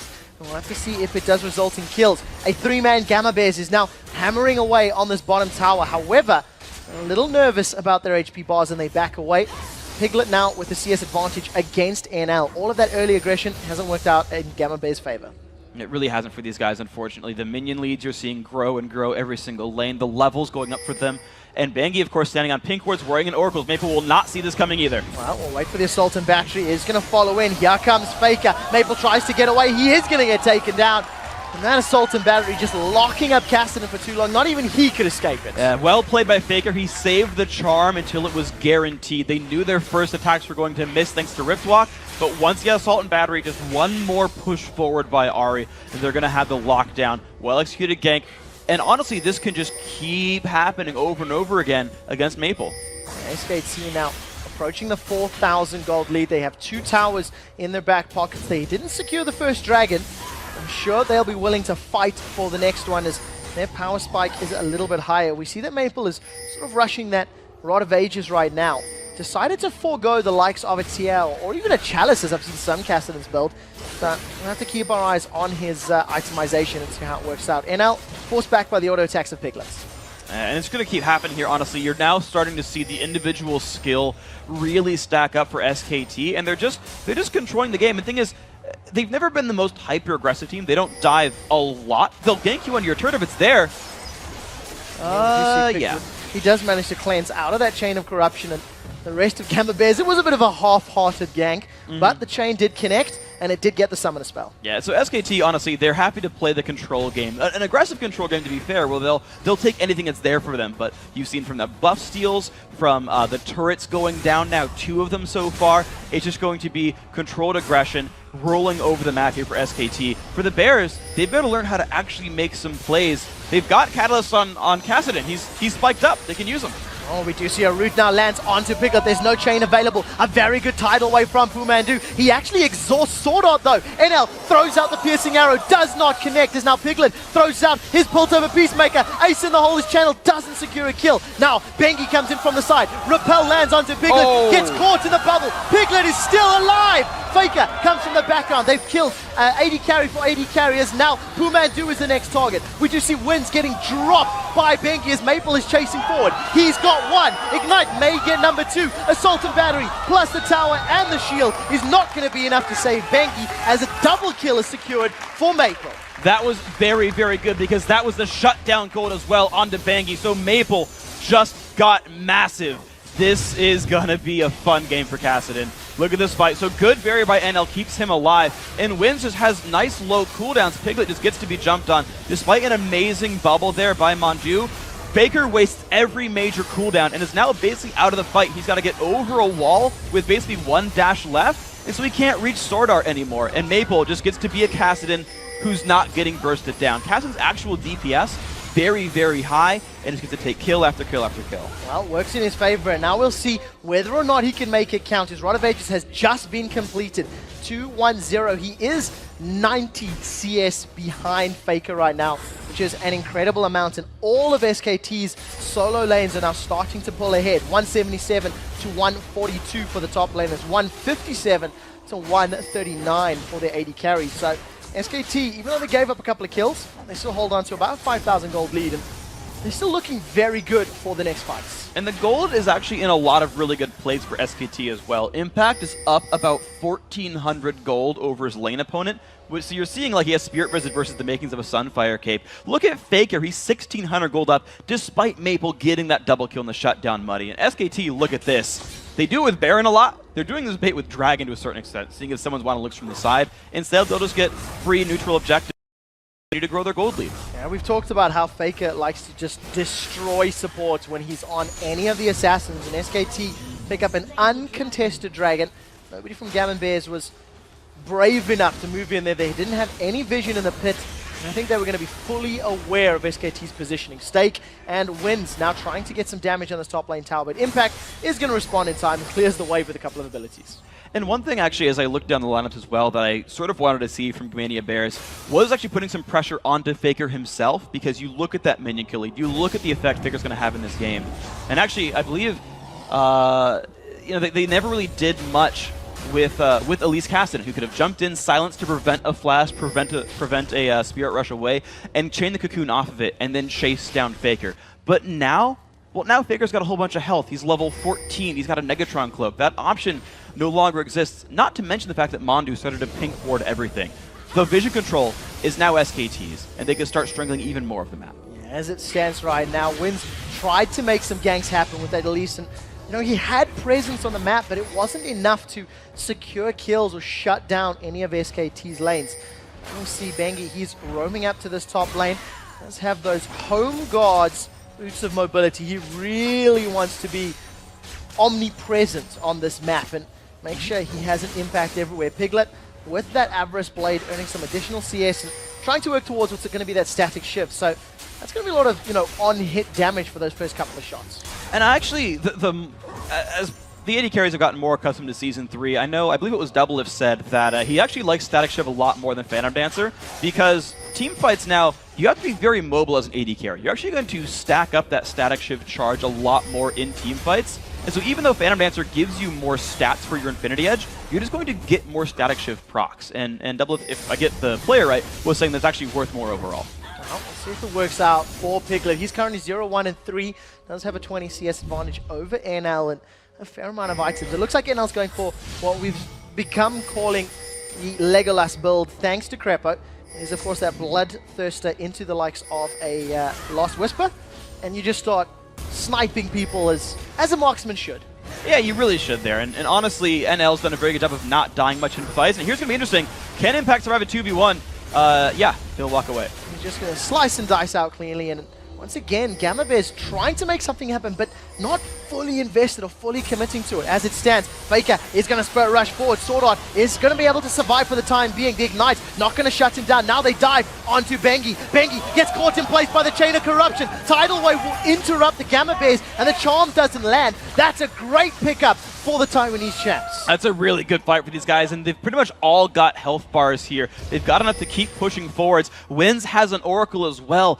With this 5v4, with pretty much no important ultis available for SKT, Gamania Bears can start taking over the map and get some ward coverage back here. Well, we'll see. As it stands, SKT not necessarily too afraid. Another good charm catches on to Wins, and that Orb of Deception melts his HP bar. But now, Gamma Bears are stacked up as 5. There's no chain or Strangleforce. Maple's gone in. That's very brave. He flashes out instantly. Now Impact with Dominus. He's just diving the back line. Gamma Bears can't deal with that immensely tanky Renekton. Ace in the Hole is available for Channel, and that's a 4v5 that SKT won. Yeah, that was really well played by Impact specifically. 2 completed items there, just sat in the front line, taking damage while zoning out the back line himself, and didn't allow any counterattack. There was an exhaust used by Mandu, but way more spent by the Bears, and you could just tell SKT are a stronger team right now. Well, Bengi right now is going to at least take out a bunch of those minions in the mid lane. Stake and Maple doing the best they can to hold onto this top inner turret. There is some decent AoE wave clear, but Stake's going to get into basically spellcast range of SKT, and he takes a lot of damage for doing it. NL defending this mid lane off. As SKT hold on to a 6,000 gold lead and look to set up some more vision control in the jungle of the Gamma Bears. Let's see if they can do it. I mean, honestly, SKT, this is their hallmark thing. This is the thing that makes SKT win games, is the fact that they just control vision so much. And I expect them to start doing this around Baron now. As items get completed, as their front line is tankier, you're going to see them be able to bait the Bears into trying to take Dragon, or trying to stop Baron, I should say, and getting caught. That's the likely play pretty soon for SKT. Well, we'll see how many vision wards they manage to pick up for themselves. You see that Lost Whisper getting closer to being completed for NL. Zeal is the word I'm looking for in the back pocket of Piglet, as well as a pickaxe. And we see Faker. He's got himself a Negatron Cloak as well as that BF Sword to go along with his Deathfire Grasp. So he was almost able to take out Sword on their last rotation, but the charm didn't land. So Sword Art was able to flash to safety, and that's really what allowed the Gamma Bears to pick up that frag onto Bengi. You know, SKT, they stayed overextended. It was split up by the Stranglethorns. And it was something that Gamma Bears will have to try to repeat in these coming fights. But here we go. There's the ward control. There's all the sweeps over on Baron. And let's see which option SKT goes for. They're going to hide in one of these brushes, and Gamania Bears has to do something to know what's going on. The Death Bush has been created. They're now hiding around the corner. Stake is pretty tanky. Almost finished that Spirit Massage. Has a Sunfire Cape. And we'll see how well Gamma can handle this. Oh, Wins! Goodbye! Wins is just taken out, blown away by Faker's Ari. And that's going to allow SKT to secure this blue buff. There's no smite available, so we'll have to see if they want to go for what's going to be a pretty safe Baron. Yeah, there's no jungler. There's no smite steal even possible. None of these champions have individual spike abilities either. The thing is, SKT can always bait for another kill, but Gamania Bears has to realize that they can't stop Baron. They should just go for a turret or something instead. Well, we'll see what they decide to do. As it stands, they are once again grouped up as a 4-man, moving closer and closer. Mandu, can he land the bubble? Aqua Prism's being charged. He doesn't manage to connect in the background. Stake is still alive. Dragon's descent out. That's a great Stranglethorns. Will at least interrupt SK Telecom. Bengi's the first victim of the fight, but it's soon going to be much more of the Gamma Bears down. That's a double kill for Impact as he continues to chase down. Another kill for Faker, and everybody but Wins is dead. Yeah, Wins is stuck in the base anyway. He's just coming out right now. It's a 4-for-1 battle, and you face-checked into a team with all their abilities up, man. Even with a Zyra ulti, there is just so much chase potential. Bengi sacrificing his life to lock down the back line. And what do you know? Faker landed a bunch of great charms, guaranteed the kills here. And now with 15 seconds, SKT can get an inhibitor and back to base. They're going to be able to secure this tower. They're going to bash away on this inhibitor. Piglet in the background has lost a little bit of HP. They decide to play it safe. The death timers are still fairly short. You can see all Gammas respawning. Here's a replay. Yeah, so they do then the charm onto Stake, deal a bunch of damage, get him out of the fight. That tidal wave hits everybody on the Bears, and it's just easy damage onto the back line. You can see how well SKT are able to chase down that max range charm on Maple. Was pretty important to make sure they got those last few kills, but that's what these guys can do. This is a very, very mechanically proficient team who set up that fight perfectly. Yeah, Faker does not miss those charms when they count. Manages to secure yet more kills. He's 3-0-4 as his Deathfire Grass completed. Now, the Gamma Bears are stacked up in this mid lane. NL is trying to apply damage on the tower. They've brought Faker out. They are going to jump in. We do see Wins is the one that secures the killing blow. Now Mandu's the next target. They have not taken the tower out, as now we see that Piglet has come to defend. He does have red buff on, and he's putting a lot of hurt down as he's caught up. The silence goes out. He instantly claims it away. Bengi's on the retreat. Piglet's on the retreat, and the Gamma Bears are holding strong 5v3. Here comes Impact. Dominus is ticking. He's taking on 5 members of the Gamma Bears, and they don't have the bite. Ace in the hole, threading the needle. Tidal wave comes down, and the Gamma Bears are drowning under the pressure of SK Telecom. Impact is still alive. He's been tanking up the Bears for 3 full minutes, and Impact finally backs away. 2 kills on the board for SKT. That becomes a 2-for-2 fight despite the free kill onto Faker, which was an excellent play to be completely fair, but that's what happened when Impact is huge. SKT said it would be on him to be important. Yeah, they said it. Their top lane is going to be important for this matchup. Just watch Impact here. Dives in to get the reset and jumps on the AD carry, kills him for free, kites out some of the damage, makes sure no one can jump back in. He is basically single-handedly removing the back line of Gamania Bears. SK Telecom secure the Dragon as well on their way out there. Now 6 kills ahead, 10,000 gold, and have yet to lose a turret right now, defending all of their outer turrets. And Gamma Bears, they found a good pick, but maybe just stuck around a little too long in that mid lane. They're now falling even further behind. We do see that Piglet's got himself those clearer boots completed, and he's also working towards his Lost Whisper. The Gamma Bears needed to really choose one, because once they were all in, Impact wasn't in that fight yet, and they had time for a 5v4. The exhaust was used early on Maple before he cast any spells, and he didn't have to lose any damage by doing that. They get the catch on the Bengi, but Bengi's really big. Yeah, there's a lot of tankiness there. He does have his locket available. Stake does get caught out by that Aqua Prism, but the first tower falls. Gamma Bears clawing back some of their goal difference. They're going to try. Honestly, getting some of these turrets is really nice, and a lot of that I think they were relying on Stake's Shyvana, who is hard to chase. She has a movement speed buff, she can jump really, really far in Dragon form, but because Impact has won the 1v1 so well, because Faker is so huge, any one of those guys can just stop Stake's pushing whenever, and that's actually removing a lot of what would have been the Bears mid lane pressure, is they don't have a real split pusher. It's not teleport Kassadin, it's ignite Kassadin. So no one gets to do anything by themselves here for the Bears. As it stands right now, SKT, they played the Baron game a couple minutes ago. It worked out in their favor, winning 2 team fights back to back. Now they are a little bit split up. In actual fact, though, Gamma Bears may be the ones that are in trouble. Dominus has been used by Impact. He's dove in. He's between 4. We'll see how much damage he can put down. The Stranglethorns is up. Instantly deleted is Sword Art, and Stake forced to retreat. They have caught Faker, though. They've traded mid laner for support. The Gamma Bears are not doing badly as Maple is retreating over on the background. But look at that Aqua Prism. That locks up NL. They managed to secure the kill. Impact and Mandu are chasing. Vault Breaker catches, wins. Now he's the next target as Piglet. It's going to 90 caliber over the wall. Doesn't get sight for Ace in the hole, but they trade 1 for 2. That was a very, very good team fight, once again by SKT. You had Impact on one side, and it's like, well, we either run into the other team and Impact flanks our backline, or we run into Impact and we just don't kill him. So SKT got a surround there. They got a very good Nami ult as well, and they're rewarded with, honestly, this is not a contestable Baron. Well, Stake is sticking around. Does look like he has his ultimate available. We'll see if he decides to dive in. Piglet is zoning Stake out. Burnout is ticking. Now Stake, once again, not taking as much damage from Piglet as we thought. They've actually backed away. Kumandu doesn't land the prison, and they were able to at least interrupt that Baron. So well played by Gamma Bears, and more importantly, Stake. That was well done. I don't know why Piglet was the one to defend the guy jumping in, because he has the highest single target DPS on that team. Any other person could have been able to spot who was coming in and still allow the damage to come through, because still, Wins was far away from that fight. But regardless, good job by Bears to hold on. They've managed to not give any other leads to SKT.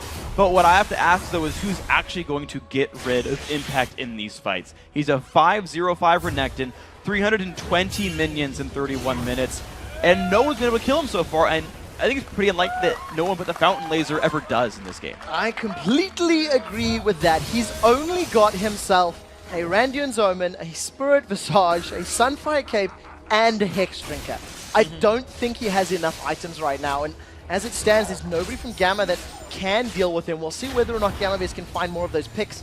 They've had some success in it, but they are still 10,000 gold down. And that's the unfortunate side effect of the Legolas build, is you never get the Infinity Edge for a very long time, which is a really core and very key damage multiplier for single target damage output. Anyone but Impact, great. He's going to snipe them. His Qs will deal 600 damage or so. He even has a Static Shift burst to follow up. That's all wonderful, but you can't burst a Renekton. And this is part of the reason Impact is getting untouched in these fights. Well, we'll see how well it works out for them. Once again, Gamma Bears are stacking up in this mid lane. Stake and Impact, they were going toe-to-toe for a while. But you see now Impact has dived in. Dominus is channeling. Stake still yet to use Dragon's Descent. Tidal Wave comes in from the background. Does manage to catch two Sword Art, and NL in trouble. That was a good Stranglethorns, but NL is down. That's a lot of Gamma Bears damage. Removed Wins is going to be the second kill of the fighters. Now they turn onto Sword Art. That's going to be a triple kill for Piglet. If they can get some CC onto Maple, he'll be in trouble. And we do see him actually flashing forward, but Maple was able to get away. We did see Stake going down in the background, but this is an exposed inhibitor that SKT will secure. This is going to be a very, very easy one for these guys. And if they want, they really could go for Baron afterwards. The inhibitor goes down. They say, they're going for the finish. Minions instead. They might be able to get this. There are minions pouring in from behind them. They land the charm. Maple is down. SK Telecom all of a sudden decide to win a team fight, decide to close the game out, and the Gamma Bears are going to drop 0-1 in this best of 3 series. This is a 33-minute game, and SKT are one Nexus away from being one of the top 4 teams in the World Championship here for Season 3. A team that got thrown together just a few months ago, and they're already poised to take the entire world. SK Telecom playing slower, and I think feeling out their opponents, the Gamma Bears. As it stood in those lanes, we didn't see too many aggressive moves, and we actually seen NL and Sword Art doing very well against Piglet and Kumandu, but just couldn't build the lead for the Gamma Bears. Yeah, and that's just the sort of, they didn't get the option to make a lot of plays. The run for Dragon was very smart, it was well timed, they had pushed the mid laner out and knew that with the core damage dealer gone in the mid game, then great, they can go take a global objective. And the actual laning mechanics were pretty good for the Bears. Okay, there was a gank without a ward, that was a little bit rough. Eventually the bottom lane turnaround, that was a little bit rough, but there was a pretty good early game for the Bears. They just couldn't find more things to do, which was a big weakness. Yeah, I definitely think that Wins is going to need to make those ganks work, because I feel like he tried about 4, 5, 6 times during the early stages of the game, but just didn't really get anything, impactful or meaningful. We're going to throw this one over to Riv and the gang for a breakdown of SKT's Game 1 win. Thank you very much, Quick Shot. And as the players alike start talking about what happened in the game, we as well are going to start discussing it a little bit here on the analyst desk. And right out of Champion Select, as usual, we kind of see some different things. Jarvan being left open, but the Vi pick up there. Piglet getting his AD carry in the bottom lane. But most of all, Gamma trying to show a little bit something new as well. To break down picks and bans a little bit, coming into today, I didn't know whether T1 would be trying to maybe create some fear in other teams by picking out, maybe using some more different champions. But this is SK Telecom through and through. Nami, Caitlyn, their bread and butter lane. The team has about a 90% win rate when they use those champions. We have the Vi, which we saw Bengi bringing out in the Champions Summer Final. And, of course, Ari for Faker and Renekton up in top lane. So it's pretty much as standard as you'd expect from this team. What was really confusing to me was Gamma Bears banning out Aatrox. Right. Now, we did see SKTT1 play Aatrox against Gaming Gear in groups, but that was the first time a professional Korean team has ever played that champion. So maybe the last time? Maybe the last time, too. Ban that out. It did confuse me somewhat as to why that was such a high priority and that ban. victory with Aatrox was actually against the Gaming Gear. Not to take anything away from it, but obviously they almost got in their head a little bit with the homework that they did. It was almost a ban that they put to the wayside. Yeah, it was strange. And one thing I want to point out about Gamma Bears is that NL and Sword Art actually did really well in lane. They almost killed Piglet. He lived with like 10 HP, and they had like 15 to 20 CS throughout lane phase until they made a misstep, got 3v1 dove by the Vi when the Zyra wasn't there. And another thing that really caught me as a surprise was the fact that Piglet and Pumandu consistently got chunked or caught as the teamfight would start. And that's actually why Cassidy was almost in that game. He got 2 kills, but he was so far down in lane. He was like 80 CS down from Faker because Faker's a god. I mean, coming into that too, usually when we see that Nami Caitlyn lane, they 2v1 it. And so I guess I was a bit confused. You want to use that lane because of Caitlyn's range and the power-up from Tidecaller's Blessing. You can really chunk a solo laner hard and take that turret very quickly. So I was not too thrilled seeing the 2v2 matchup, but I guess SK Telecom felt pretty confident. But I think NL and Sword Art did a great job in lane. I pretty much agree there. I think a 2v1 would have been more optimal for them.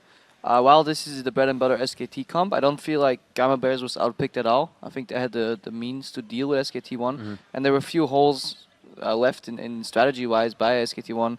The Gamma Bears, if they executed what they did a little more mechanically correct, then they actually had a chance at winning this, because against this team, Kassin can snowball pretty hard. And this is the second time that I've seen Shyvana top this tournament, the first one being Darien. And I'm really not sold on it because the first time he played it with TF, I don't see synergy there. And this time he played it with Kassadin, I see no synergy between Shyvana and Kassadin. I feel like the old Ori-Shyvana combo is really strong, or potentially just like, I don't know, I just don't see... Something else that brings crowd control. Yeah, exactly. He could have become like an unkillable monster at one point, though. That's what Shyvana does. It's really hard to deal with once he ramps up and has a lot of base damage. Problem was he got caught in lane. He actually flashed out, walked back in, and the jungler got him, which he should have known. With the aggression coming out from the enemy top laner, he should have known that he was probably getting ganked. Yeah, let's steer this towards the jungle, because I want to talk about Bengi here. Yeah. He really performed very well. He got that first blood in the top lane, and when you get a first blood as a jungler, you just feel like you won the jackpot, because usually you're a very poor man on the team. But Bengi really put his money to interesting use here. He rushed home guards, upgraded into mobility boots, and bought an Oracles on top of that. So that's 0 combat stats.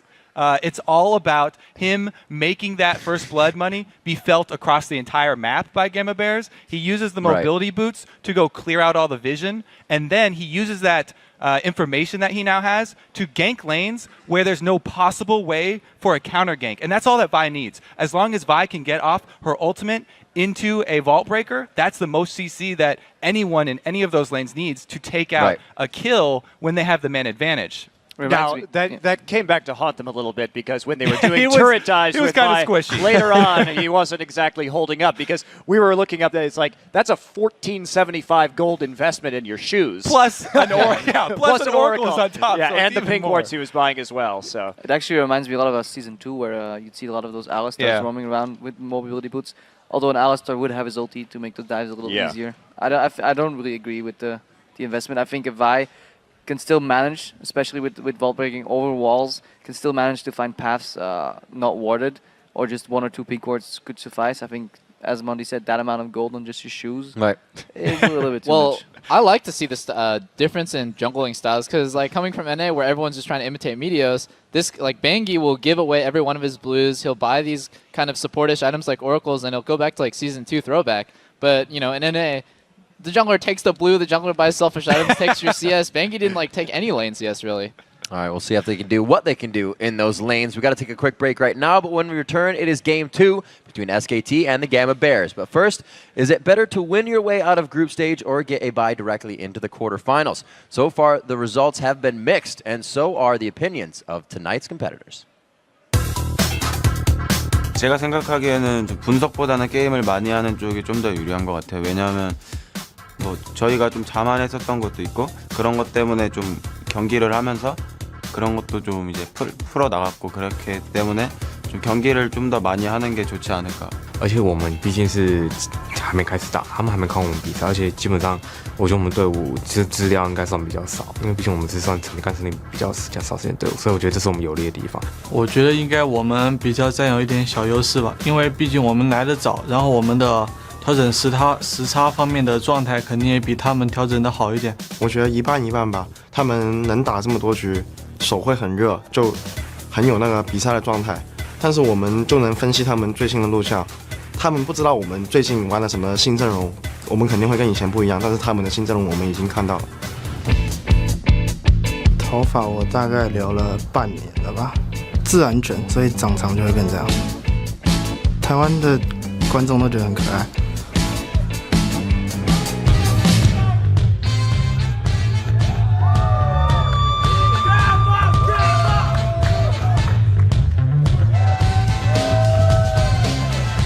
I love that little introduction. Stake's hair is even better than Charu's hair from CS. It's true. And welcome back to the League of Legends.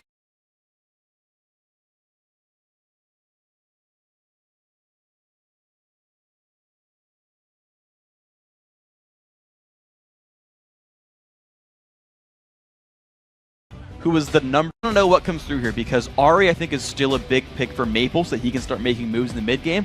And Thresh is huge because if you give that Sword Art NL lane Thresh, you can actually have them start winning the lane with kills and not just a little bit of CS. Well, we'll see how it works out because as it stands, Ari and Zed are still available. And I think what SKT are doing with that Renekton ban is saying, well, you can only ban one of those and we'll probably lock in the other one. So we'll see how this first couple of picks goes, Renekton being that final ban from SKT. Oh, it is going to be the Zed, and actually the Shen comes through here. Now, this is actually interesting because every game in the group stage, when SKT had first pick, they would insta-lock Ari. If it was available, it was always Ari here. So the Shen coming through, plus the Renekton ban actually is really smart because they said, all right, now you have to really give us one of these champions as well.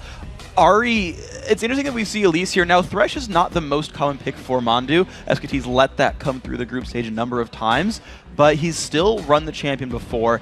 And like I keep hyping up Sword Art here, but I really think that Thresh is an important pick here that has to be dealt with. Well, neither of these champions have been locked in just yet for the Gamma Bears. Ari was one of Maple's most played champions in the mid lane, and they do actually secure it. So with that Ari and the Elise, we know that wins in Maple most likely going to be on very comfortable, mobile, assassin-y type champions. And we'll see who else they round out the composition with as far as that tankiness is concerned. And here's Bengi on the Lee Sin as well, which is just such a good pick for him. Bengi's so mechanically good, and putting someone like that on Lee Sin lets him make a whole heck of a lot of plays. And this is now SKT's team, is they are able to just make plays. Anyone who gets a pick can get a Channel. Everyone who gets a pick can set up someone else for a kill. These guys have a lot of long-range engage potential here. So this is still SKT picking a very ourselves team comp. And I'm going to have to guess that's Support Annie here. That would be my first guess as well. And I know that Support Annie is something we've actually discussed at length over on the analyst desk. And, you know, Crepo is leaning more towards disliking it and can see the strengths that it offers. But we'll have to see how well Sword Art can make this work. Because as it stands, Piclet's considering playing Ezreal. And, you know, if Ezreal can just Arcane Shift away while the stun is in air or before Tibbers lands, it's going to be difficult to be impactful in that lane. That's generally going to be incredibly difficult to do, though. It's really hard for you to reflex an Incinerate or a Tibbers. If you stun with Q, then yeah, it's like a free Arcane Shift and it's no big problem. But generally speaking, it'll be hard to dodge any stuns without seeing it coming. But what I'm curious to see, though, is the analysis on Support Annie is that you want a 2v1 mid, but Ari's not the best like side lane 1v2 champion. And not only that, but Faker is going to be playing Lissandra here for, I believe, the first time at the World Championship. So going to be very interested to see how this SKT composition plays out. I kind of feel like they're lacking a little bit in the damage side of things. It in is. that Ezreal and Lissandra, don't get me wrong, they deal damage, but it's not a Ahri, Elise, Annie, Varus, and probably, Rumble if they add that as well. This is a nice comp here, I think, more for Gamania Bears right now, especially with the Rumble lock-in. That is a champion that we have seen Stake play before. And honestly, the last time I saw this comp from them, it had Varus, but it was Orianna in the mid lane. And Orianna's still available, but they said, you know what, Annie's going to bring enough area of effect crowd control down. We'll be able to run Ahri some low crowd control and still make the Rumble work. And I like this Bears comp in terms of team fighting. I think they have the playmaking they need in the mid game for Maple, which was their weakness last time. Maple and Wins together can make a lot of things happen, and then they can run it all together for a team fight. Whereas, as you mentioned for SKT, you're right, their damage is pretty low. These guys, I think, are going to need an early game lead in order to keep winning team fights. They do have an immense ability to control the team fights, Yes. though. With that Shen being ever present, with Lissandra's ridiculous amount of utility, that's definitely going to play into their favor. So the game is loading up. There is about 20 seconds left on the clock before we get into this one. And, it's all in the line here for the Gamma Bears. They were the underdogs coming into this matchup. And you have to give props for the very early stages of the game. But Wins needs to make his ganks count in this one in order to help snowball Gamma Bears and get them, pushing forward proactively. And it's going to be, I think a lot of this does rest on the early game overall. And just sort of to point something out for fun, Sword Arts, Runes, and Masteries, 21 offense on support Annie, AP Quince, dude wants to do a bunch of damage to you early on, but that's what it's going to be on because he has no movement speed, no gold generation. He's going to go broke or kill a bunch of things. It's going to be one of those two options, though. Yeah, go big or go home. And that's literally what's going to happen. They either go big in this game and force the decider, or they literally pack the bags and fly back, as this could be the end of the Gamma Bears tournament. We'll be loading up in just a second, and the one thing that I'm a little nervous about is that 4 out of the 5 members of the Gamma Bears are ability power or magic-based damage. So if SKT can prioritize some of those Spirit Visages, Banshees, Veils, it's going to be very, very difficult for the rest of the team that's not NL to clean up fights. And that's an important thing that you point out here, actually, because you've got a top lane Shen, remember. You've got Impact here, who gets to go first item Spirit Visage, have 20% cooldown reduction on his Stand United, and keep showing up to keep making plays for these guys. So here we are into the Rift. Game 2. So, game 2 loaded up. This time around, SK Telecom are wearing the blue trunks. And, of course, the Gamma Bears are in the red. We'll have to see how well they can take charge of this matchup. I do prefer the damage options for Gamma, but if they are unable to kill through the shields of Lee Sin and Shen and the invulnerability of Lissandra, you can have all the damage in the world if you can't make it all stick to the right targets. I'll see if they can land enough crowd control together here, Gamma Bears. The early battle line's drawn. No big deal. I think Wins through the spider the opposite direction to throw SKT off. Yeah. Because I was like, things going the wrong way, dude. All right, now Gamma Bears backing away from the river. SKT, they've got a little bit of a ward over by the red buff side. And this Spiderling does manage to find SKT out. So they'll be aware of their positioning as Gamma Bears, once again with a more of a defensive start here. Yeah, so this little piglet's going to go back into his own jungle. Nope. Maybe? Okay, he is. I got it right. And here actually is going to be the lane matchup situation, because I feel like Varus Annie has so much poke and the ability to turn around and all in from Thresh that life's going to get difficult for the SKT duo lane. Notice that the Bears are already set up here to be in lane. They're already prepared to do all kinds of fucking things, right? Early pink ward on the Tri-Brush. They're trying to come into this unspotted. Oh, that blind hook. But we do see Sword Art has his stun available, and you see there Pumandu realized he did not want none of that. Does manage to back away. That position revealed, and I think Gamma Bears a little bit of early vision on that side of the map. Impact and Bengi now going to start off on the blue side. Well, it looks like Wins may actually be soloing that red buff. Actually, he's got the help of Stakes, so they're both starting on the top half of the map. And that's interesting because neither team got deep enough wards to know where people were starting. Anytime you start the jungle with only your top laner, you risk getting invaded. You risk bad things happening to you, and neither side capitalized on that. They both got away with the risk. There's a battle on Pumandu early on. Oh, they've got him out. Ignite is ticking. NL decides not to flash for this one. Flash and barrier available, but that's a lot of damage, and Pumandu is eating through his consumables. He's going to have to chug a lot of those, but honestly, he started out with just potions and wards, and Mandu will be back to full health pretty soon. Sword Art's going to run low on mana while charging up the stun. Ignite was burned by Sword Art's Annie rather. So not going to have that available if they decide to jump on Bumandu and Piglet. As it stands, once again, NL and Sword Art with the early lane control thanks to that trade.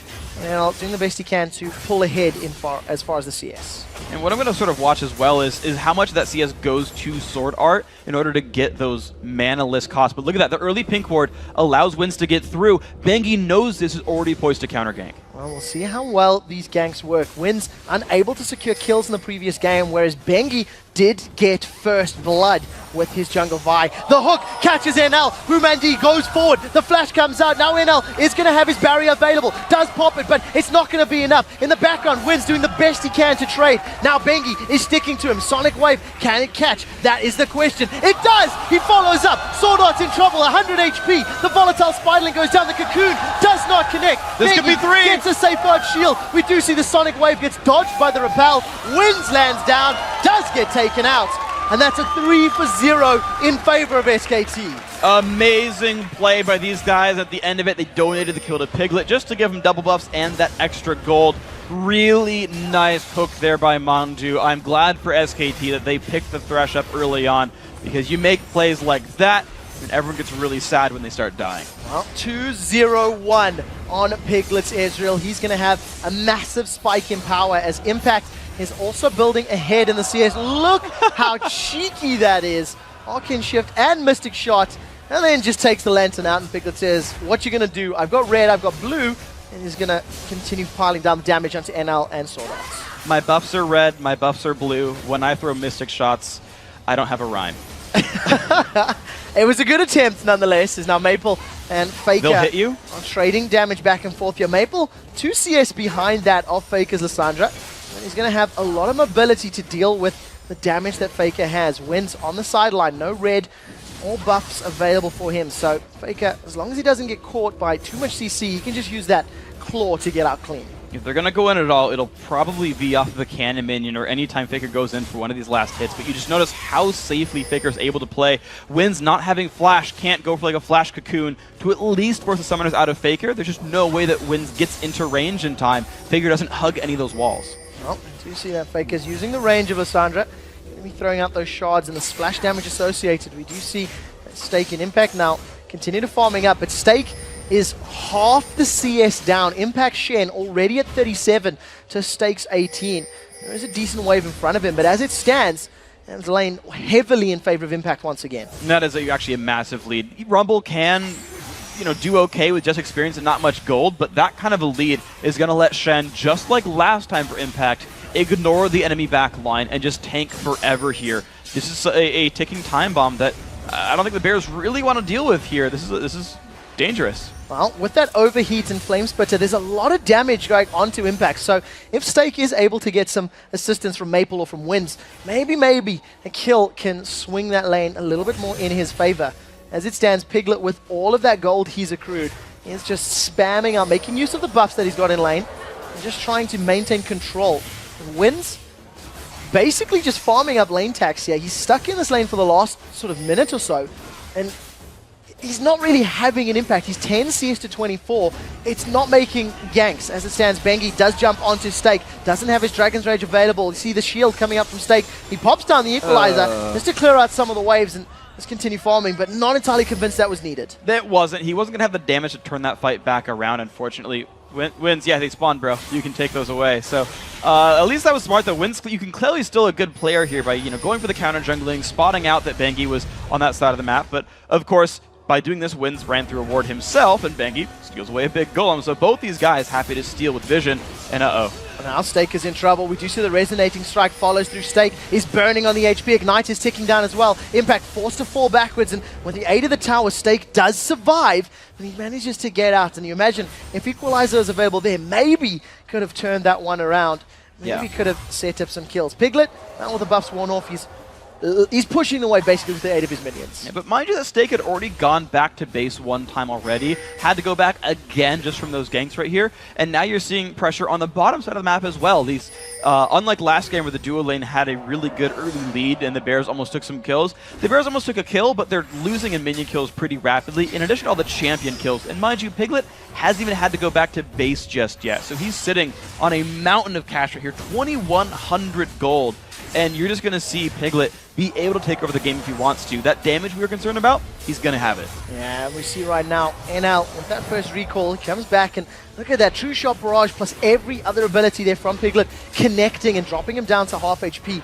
Remember, Sword Art does not have any GP10 on his runes or masteries. He went all in for that ability power, and Sword Art falling further behind. That early game kill potential of the Annie has not been made use of just yet. And look at the build that even Mondi went for here. Early boost of speed to help create catches as well. The SKT lineup are going aggressive with this one. Piglet has finally gone back to base for some items, but you're gonna see them keep trying to make plays. Bengi, even without a ton of kill gold, okay, 1 kill and assist, again boost mobility, again trying to make plays. This time though, just a little bit too late for the blue buff. Well, blue buff was secured there by Maple, so maybe the additional spamming power of that mana and CDR can work in their favor. Mandu hanging out on the side. They're trying to set up a death sentence over the wall. Now, there's no vision in that tri-bush there for the Gamma Bears, so they've got to be a little careful as that lane is definitely pushing against the SKT tower, so it's risky for Gamma to be that far up. It just allows them to recall back, though. I don't think they had a ward that spotted that Bengi had gone there, but generally speaking, they knew the SKT's duel lane hadn't gone back yet, just got the quick shove, which will allow them to equalize items a little bit here, but there's just such an item difference. Instead, though, it's the ward control game now, turn on for SKT. It's them saying, all right, mid-game's begun, we're ahead, let's start taking objectives. Well, we do see that Bengi and Pumandu are hanging around in the river. They were putting some wards down, and they have started this one off, both of which are level 6. Faker's coming to help out, and Gamma Bears are going to have to start wondering where are our lane opponents, but it doesn't look like anyone is going to be able to get there in time to contest. Dragon number 1 of Game 2 is secured by SKT. This is a good start for these guys. The Koreans looking poised to 2-0 this match if they can keep it going. You see this battle now between Stake and Impact. Oh, do you see the trades going back and forth? The Equalizer goes out, clears the wave down, and Stake managing to at least hold on to a 10 CS deficit. He forces Stake backwards. There's not really kill potential from either of those champions just yet. Spirit of Visage, Spectre's Cowl picked up there by Impact, working towards that Spirit Visage. Yeah, and you're going to see Impact not really take damage for the rest of his landing phase. He's got a lot of health sustain, he's got the shield, and of course the cowl as well for the magic resist. So it's going to be a difficult life for Stake, which is okay as Rumble to just sit there and free farm. It just depends on how well he can last it, because here comes Bengi! Oh, Bengi once again comes in, Dragon's Rage goes backwards, Sonic Wave does connect, follows up with the resonating, one more auto attack. Bengi and Impact just picking up an easy kill onto Stake. And good job at Bengi disturbing the piece right there. He's not going to let that guy free farm. They're just going to force the issue. Good taunt flash, though, by Impact to set that up. And here's another one in mid with Shen. Here comes Stand United. Maple is going to do the best he can to get away. Flashes the taunt. Spirit Rush is not available. Will be in a few seconds. Faker follows the Claw of Doom to end Maple's life. Now the Death Sentence connects onto Sword Art. He tries to flash away. True Shot Barrage into Arcane Shifters. Piglet and Pumandu pick up a kill. And do you see the shield going up? But that's out of tower range. Pumandu, 210 HP, is able to scare NL away. Just about a half second late and actually cast the ultimate. That would have been a kill secured right here. And you can just see the harass that you're going to do. He knows Winds can't kill him off in the minion wave and puts himself in danger just for no good reason. And now Bengi, you're seeing, knowing that the enemy junglers in the mid lane, says, I can steal away the golems. Realizes they actually weren't cleared since last time he countered jungle. Says, fine, I'll go back to base. Alright, just decide to recall. Gonna go up to those double golems as it stands. You can see him moving on the minimap. And once again, SKT find themselves 5,000 gold ahead. This time at the 12-minute mark. This match's early game has been significantly more in favor of the Korean powerhouse, and there's no more room for error here if you're a Gamma Bears, member. You cannot afford to give away more kills or more gold. Mechanically, they're keeping up fairly even in CS. Sure. They just haven't made the plays count. And that's always been sort of the issue is kind of, I feel like the days are gone of teams that could sit there passively, give up a kill or a dragon once in a while and just say, we'll play for late game. The teams that come back are the teams that actually make plays, create openings, and get some kills back in their favor. But unfortunately, it's Bengi the one who's making all the plays here. Bears are looking for mid, I just don't know. Oh, that is a flash cocoon. It doesn't manage to land as Maple saves the charm. Does catch it out onto Bengi, but flash burned from Winds there. And actually nothing really earned. Faker was able to get out. This time around the Death Sentence doesn't land. NL is safe for the time being. And that was just a straight up dodge. Even though that was probably the right play to try to go for, not only was Bengi already there, but the cocoon missed. Bengi's still running around. Early Sightstone as well for him. So this actually helps Bengi make ganks happen, knowing no counter gank is here, even though they're already ahead in gold. We do see Bengi continues to roam around the jungle here. We do see that Faker is joining him, so probably just going to wait for this blue buff to spawn up. Or they may be deciding to go for a tower dive. This is going to be a 4v3 in the bottom lane. This is going to be very successful for SKT. In fact, the turret likely not be enough.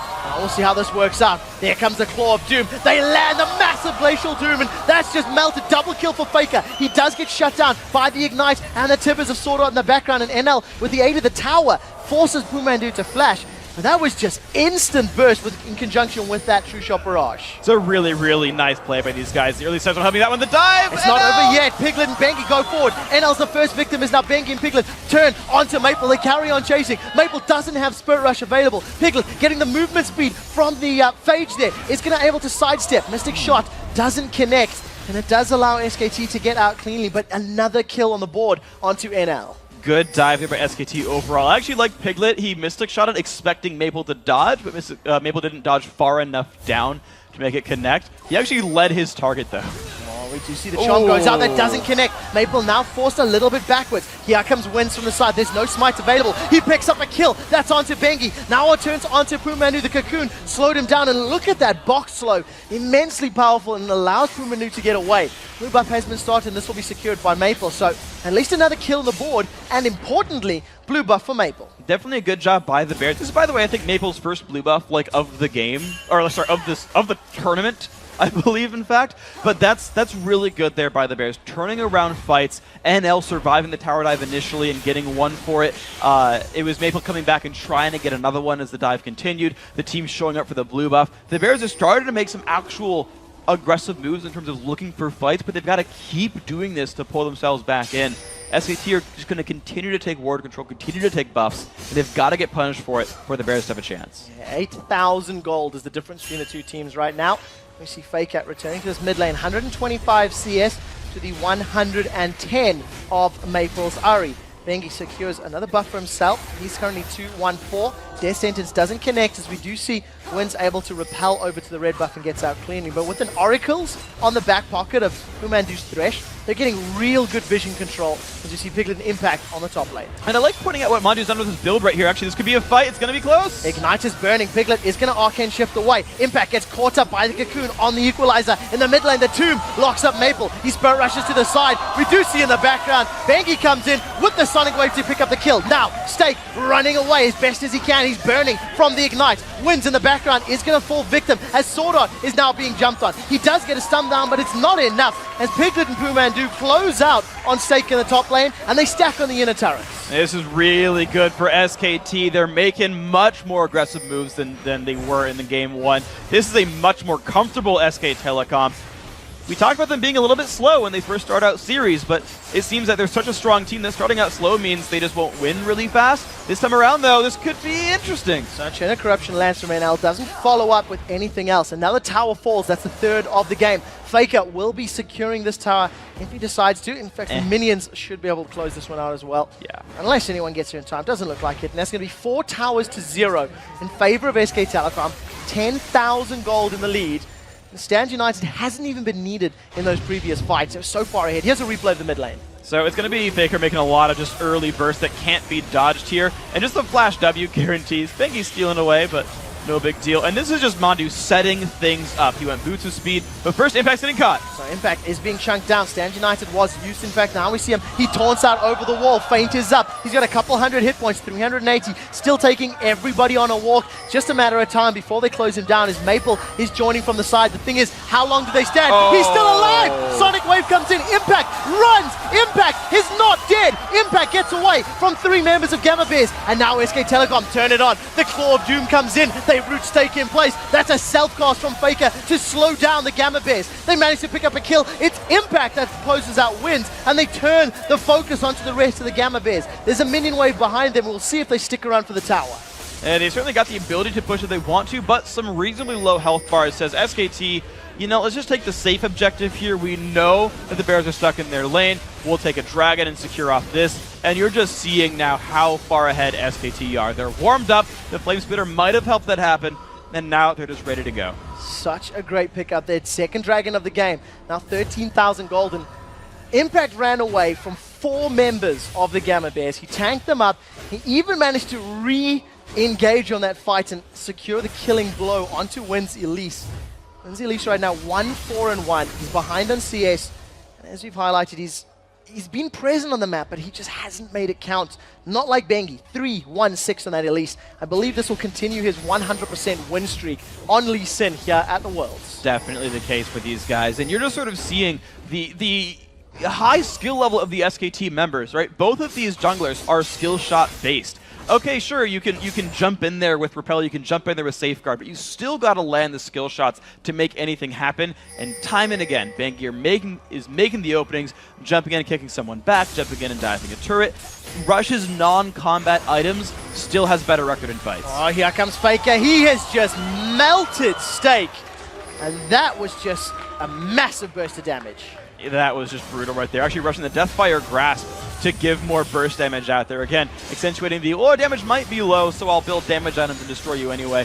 And SKT just going to continue the siege. I don't think they even need to play the Baron dance. They've got enough damage out of it. They can play a siege game and close it out. Tower number 5 secured. The rest of SKT group up in this mid lane, and now they turn their attention onto the first inhibitor turret. Even with the charm landing on Pumandu, the Orb of Deception does not. And SKT are in a commanding position right now. They have minions on the top lane, minions in the mid lane, and it's just a matter of time before they set their sights on one of these towers. And they're going to look for the mid lane right now, actually. 5 members in there. Charm lands an impact. Might be a fight. It's not the target you want, though. Tibbers goes down, doesn't catch any of the priority targets. Equalizer goes down, and most of SKT avoid it. Pumandu's going to be the first victim, as we see Shen unable to land, thanks to the Stand United. Bengi forced to flash over the wall, and SKT caught a little overcommitted. A single kill for Gamma Bears. But think about what that fight could have been for Gamma Bears if they had actually used their cooldowns on someone who wasn't impacted. That is the single member of SK2 who is actually poised to take that kind of damage. Mondu died without Tibbers. He died without a lot of the initial burst from the Gamma Bears lineup. If these guys can actually get a real team fight, I mean, maybe this is overselling their chances here, but we've seen crazier comebacks, and the Bears have a team fight composition. If you've got to hope for the Gamma Bears, you hope for a well-executed 5v5. Well, let's see Piglet actually securing the blue buff this time around. Let's see, he's picked that up. He's going to return himself to the jungle, continues farming up those large buffs. Faker once again with a massive CS advantage, 220 to Maple's 133. Numbers are fairly close across the rest of the board, but with so many dragons and towers and global gold down, Gamma Bears are 14,000 gold behind. That's roughly 50% difference there that SKT is ahead, and we'll have to see how they decide to close this one out. Faker now with that Zhonya's Hourglass completed. He not only has the ability to use that Frozen Tomb on himself, he can follow it up with an Hourglass, and it's even more difficult to kill him because of all that additional invulnerability that he has. And it's much more likely now for Faker to target someone with the ultimate there. He can just chain all his abilities down, basically wait for the cooldowns during the Zhonya's on himself, and basically remove Maple from the fight. Now realize that Maple still hasn't completed his own Deathfire Grasp, whereas Faker has his plus a Zhonya's. Like, let's just highlight how far ahead Faker is right now. A full item, 4,000 gold. Like, there's just such a massive lead here for SKT. They're walking bags of gigantic stats. Yeah, it's so difficult for Gamma Bears to pull themselves out of this one. We do see Baron has been started. There is a ring of wards around the red buff area here, so SKT will be well aware of any sort of invade. The piercing arrow goes out. Baron down to 6,000 HP. Gamma Bears going to try to engage in this one. They've got no vision, though. That's a flash over the wall. Impact does catch him. Look at that. Massive damage from Impact. The Ring of Frost locks him up for a couple of seconds. Hourglass has not been used yet, as the first victim was Maple. Spur Rush not even used. Now the Hourglass by Faker keeping him alive. NL does throw down the barrier. In the background, Sword Art Ignite lands down the final tick of damage, but that is a 3 for 1. And Gamma Bears get out, but Baron still stands, and it's just more control from SKT. And look at the decisiveness of SKT. We actually talked about that in their Game 2 win over OMG, and they all came over the wall. They all bursted down right away. Maple did not get to do anything. Flash and Spirit Rush still available. Wasn't allowed to do that because Faker just deleted him in that team fight. Well, there's one thing that we've learned from the 2 games that SKT have played here today, is that they are more than happy to pull you towards Baron. It's the old fake and switch and immediately jump on you. There was no hesitation to hop over that wall. Here's actually a replay of the fight. So watch Maple here. You ready? The claw comes over, and the flash W into goodbye. Just completely burst it down. You don't get to flash or ult while rooted, so Faker didn't even have to stun his opponent. Smart of him to wait a little bit on that cooldown. The Zhonya's well timed. NL, I like the move there. He flashed, I think, a Q actually from Faker, but unfortunately didn't have anything else to do in that fight.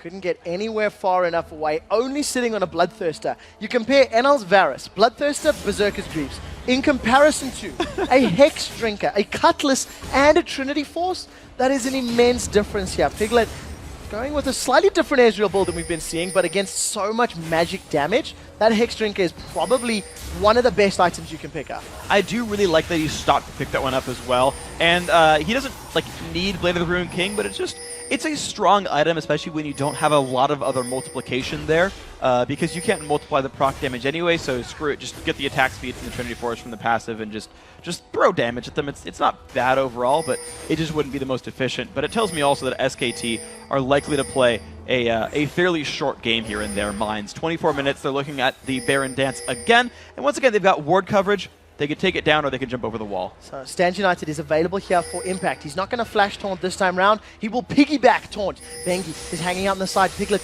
and Faker waiting to find a victim. Who's it going to be? Stake gets booted into the wall. The Claw of Doom goes up, but Faker doesn't follow it up. Bengi is alone on the enemy territory right now as we see. Here comes Stand United. Stake is the first victim of this fight in the background as he gets taken out by Piglet. Now Pumandu running interference and bringing the box in place. A decent chain of corruption is going to slow down Bengi, but that's a double kill for Piglet thanks to those Mystic shots. They're going to carry on chasing. Sawdart's going to be the third victim he has. Faker closes it out. Now NL way out of position. That's a third kill of the fight for Little Piglet. Now Maple's in trouble. Claw Doom goes out into the Ring of Frost, and that's 3 for Piglet, 2 for Faker. They're on the inhibitor turret. This could be game. This is very likely to be the 2-0 here for SKT. They started the group stage 7-1. They're looking to end the quarterfinals 2-0.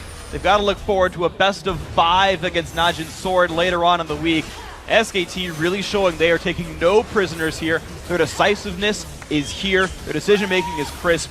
And they're playing some very good League of Legends. Playing this one safe as well. Even with those minions, they don't decide to close it out. Here's a replay of the fight. Yeah, so they jump in, and I like the decisiveness to actually wait here. They didn't actually just immediately jump in. No one went onto the equalizer. Once it's down, then SKT engages. Mandu gets caught out. That's not a big deal because he sets up the rest of the fight, and the front line is able to dive in there, make everything happen in that battle. So I like that they are able to all go in together, but also all wait around a little bit together and not take really silly risks. It's always been a strength of SKT, is they don't really take silly risks. And you've also got to remember the zoning potential of that Glacial Path. That is Lyssandra's E, the ability to just roam. And when you see that thing coming at you, you panic. You're like, I don't want Faker or Lysandra to rock up here and lock me down. And Gamma Bears are backing away. As it stands, 20,000 gold difference between the teams. Inhibitor down in the top lane. Inhibitor exposed in the mid lane. It's really just up to SKT to decide to pull the trigger. You have to feel like Gamma Bears will be going down 0-2 here in their quarterfinal matchup. There's a real good chance that happens here. SKT, I'm trying to think if there's ever a game I've seen them actually lose from having a lead. I think it's pretty uncommon. And here these guys go. They're looking up towards the mid lane. Of course, they've got an exposed inhibitor down there. I don't see why that wouldn't be their point of ingress. And they can sync up the Nexus with the top lane. The Superman is already pushing in. Stand United and the box will be available very, very shortly as those cooldowns do begin to pop up and become clickable. Right now, SKT, they go onto the inhibitor. They're bashing this one down. The rest of the Gamma Bears are basically hanging around on the sidelines. We do see NL has been caught. He's been kicked backwards. That's NL dead to rights. Now Stake will be the next one to fall. Who gets the kill credit? It's Faker as Piglet picks up his second. Now Wins is getting dropped down as Sword in the background is crushed. A clean ace for SKT, and they're going to close this game out. They're onto the Nexus turrets, and SK Telecom T1 will advance to face Najin Black Sword in the semi-final. Incredibly well played game by the Korean team, convincing 2-0 victory, warming up over the series, and then taking it home right here. 27 minutes, the Nexus goes down. Piglet didn't even die in that last game. 11-0 on that Ezreal. Gotta hand it to SKT. They definitely deserve this victory.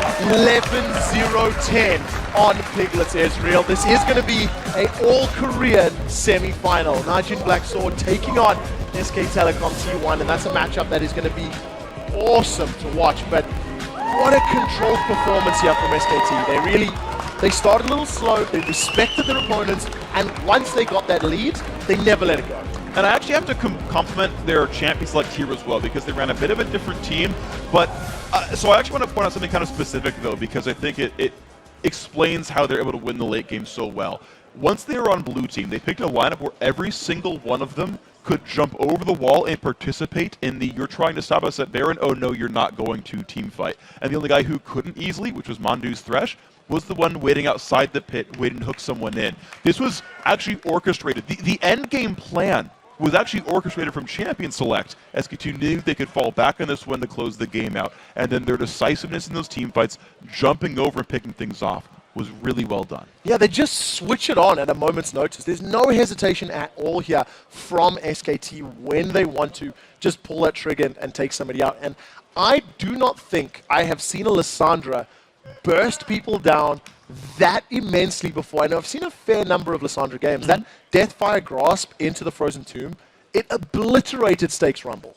Yeah, and that's what's going to happen when you're Faker, when you're that far ahead in your lane. To be honest, I think there's some good players on the Gamma Bears side, but this was definitely an individual skill mismatch, especially in the mid and top lanes. Like we talked about NL and Sword Art being good, and they did very, very, very well against one of the best teams in the world. You've got to compliment these guys for that performance, but Faker just got ahead. One time, okay, he's fighting Cassidy, and Cassidy loses lame. Other time, just obliteration here against Ari, who we see almost all the time.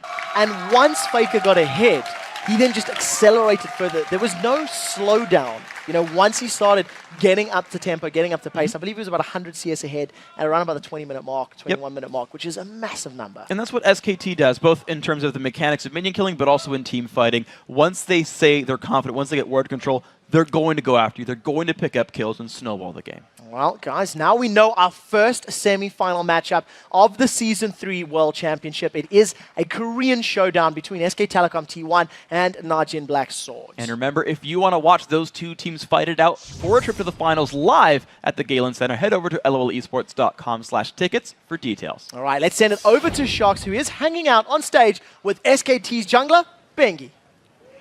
Thank you very much, Freak. First off, congratulations, of course, Bengi. Awesome performance here. You guys didn't have that much time to prepare for this. How were you able to prepare for the Gamma Bears? 벤기 선수 일단 승리하신 거 축하드리고요. 가마 베어스 상대로 준비할 시간이 길지 않았을 텐데 어떻게 준비를 하셨나요? 일단 연습 도와준 로얄 팀에 고맙다고 전하고 싶고 열심히 준비했어요. 스크림 하면서. First of all, I'd like to thank the Royal who helped us prepare. We scrimmed against him, and I'd like to thank him. And we prepared hard.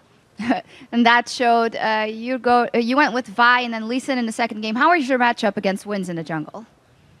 첫 경기에는 바이로 하셨고 두 번째 경기는 리신을 플레이하셨는데 상대편 정글러인 윈스랑 어떠셨나요? 일단 좀 저를 좀 많이 파악하신 것 같더라고요. 처음에 딜교환을 실패해가지고 좀 불리하게 가서 마음이 조급했는데 운 좋게 탑에서 킬을 딸 수 있어서 게임이 쉽게 풀렸던 것 같아요. I think Wins had a good scouting report on me. He knew me really well.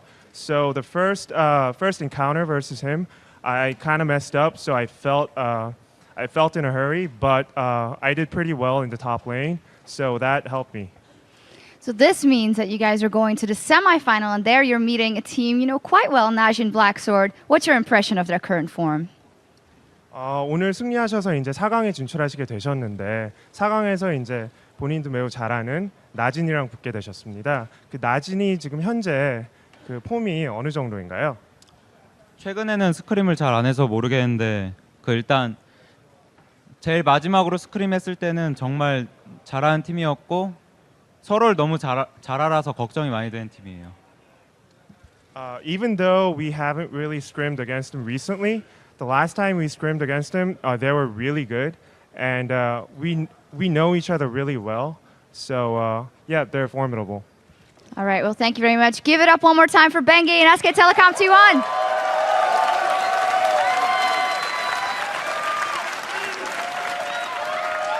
Thank you very much. Looking forward to that semifinal. As for us, we're going to take a quick break, but when we return, Riv and the guys at the analyst desk are going to break down SKT dominant victory. Plus, the Evil Geniuses jungler Snoopy will join us to share his thoughts on Worlds so far. And then it's time for our second quarterfinal match of the night as China's two tournament teams take to the Rift. It's Royal Club versus OMG. So stick around. The Season 3 World Championship will be right back.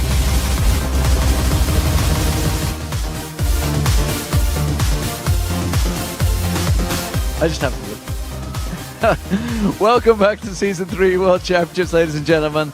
Coming up, it's our second quarterfinal fight between Royal Club and OMG. But right now, I was almost locked. I was almost doomed, ladies and gentlemen. It's Evil Geniuses Snoopy. He was staring me down. I was worried. Well, to be fair, you actually caught a second win. Like, he came in halfway through and then started staring at me, so that's a bit cheating, to be honest. No, I did you, man. I outstared you. I have these guys as backup in the audience. They watched some of it. You were just cheating. So you've been here pretty much the whole time. What were your takes on the group stages? Did the teams that got through, were you expecting that from the outset when we had the regionals back in Europe? Oh, definitely not, actually. I thought Fnatic were a good team, but I didn't expect them to come out so strong. Like, we played them through the entire split, for example, at Gamescom. And up until Gamescom, they were a good team, but they weren't like standards, like leagues above anyone else.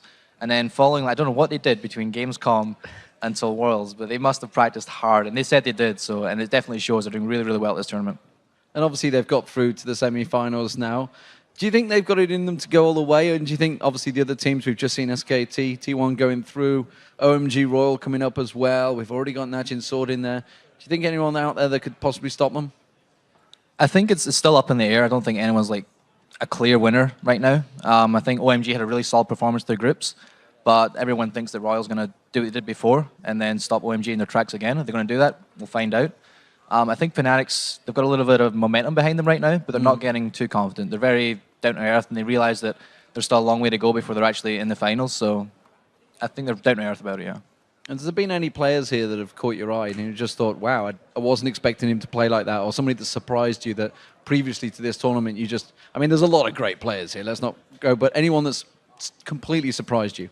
I would say, like, obviously, like, Faker's an exceptional player, and everyone has the Faker hype train, but Putsu, or Pushu? Pushu, yeah, Pushu? we've been calling him Pushu. Yeah, so I think he actually stood up above quite a lot of people for me. I think he had a fantastic performance. He kind of was in the shadow of Reckles throughout the entire split from and back in Europe, but coming out here, he actually proved himself on an international stage, and I think he very much deserves his position in the team. He's a solid player and been really solid games.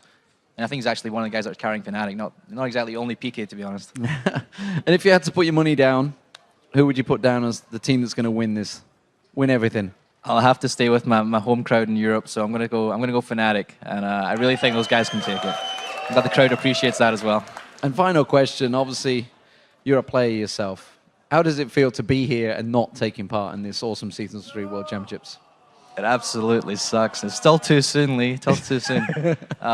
Actually, it's the same thing last year when we got to the semi-finals as well, and it was me. I was in Gambit there, and then we went to the Galen Center and we were in seeing TPA and Frost play last year.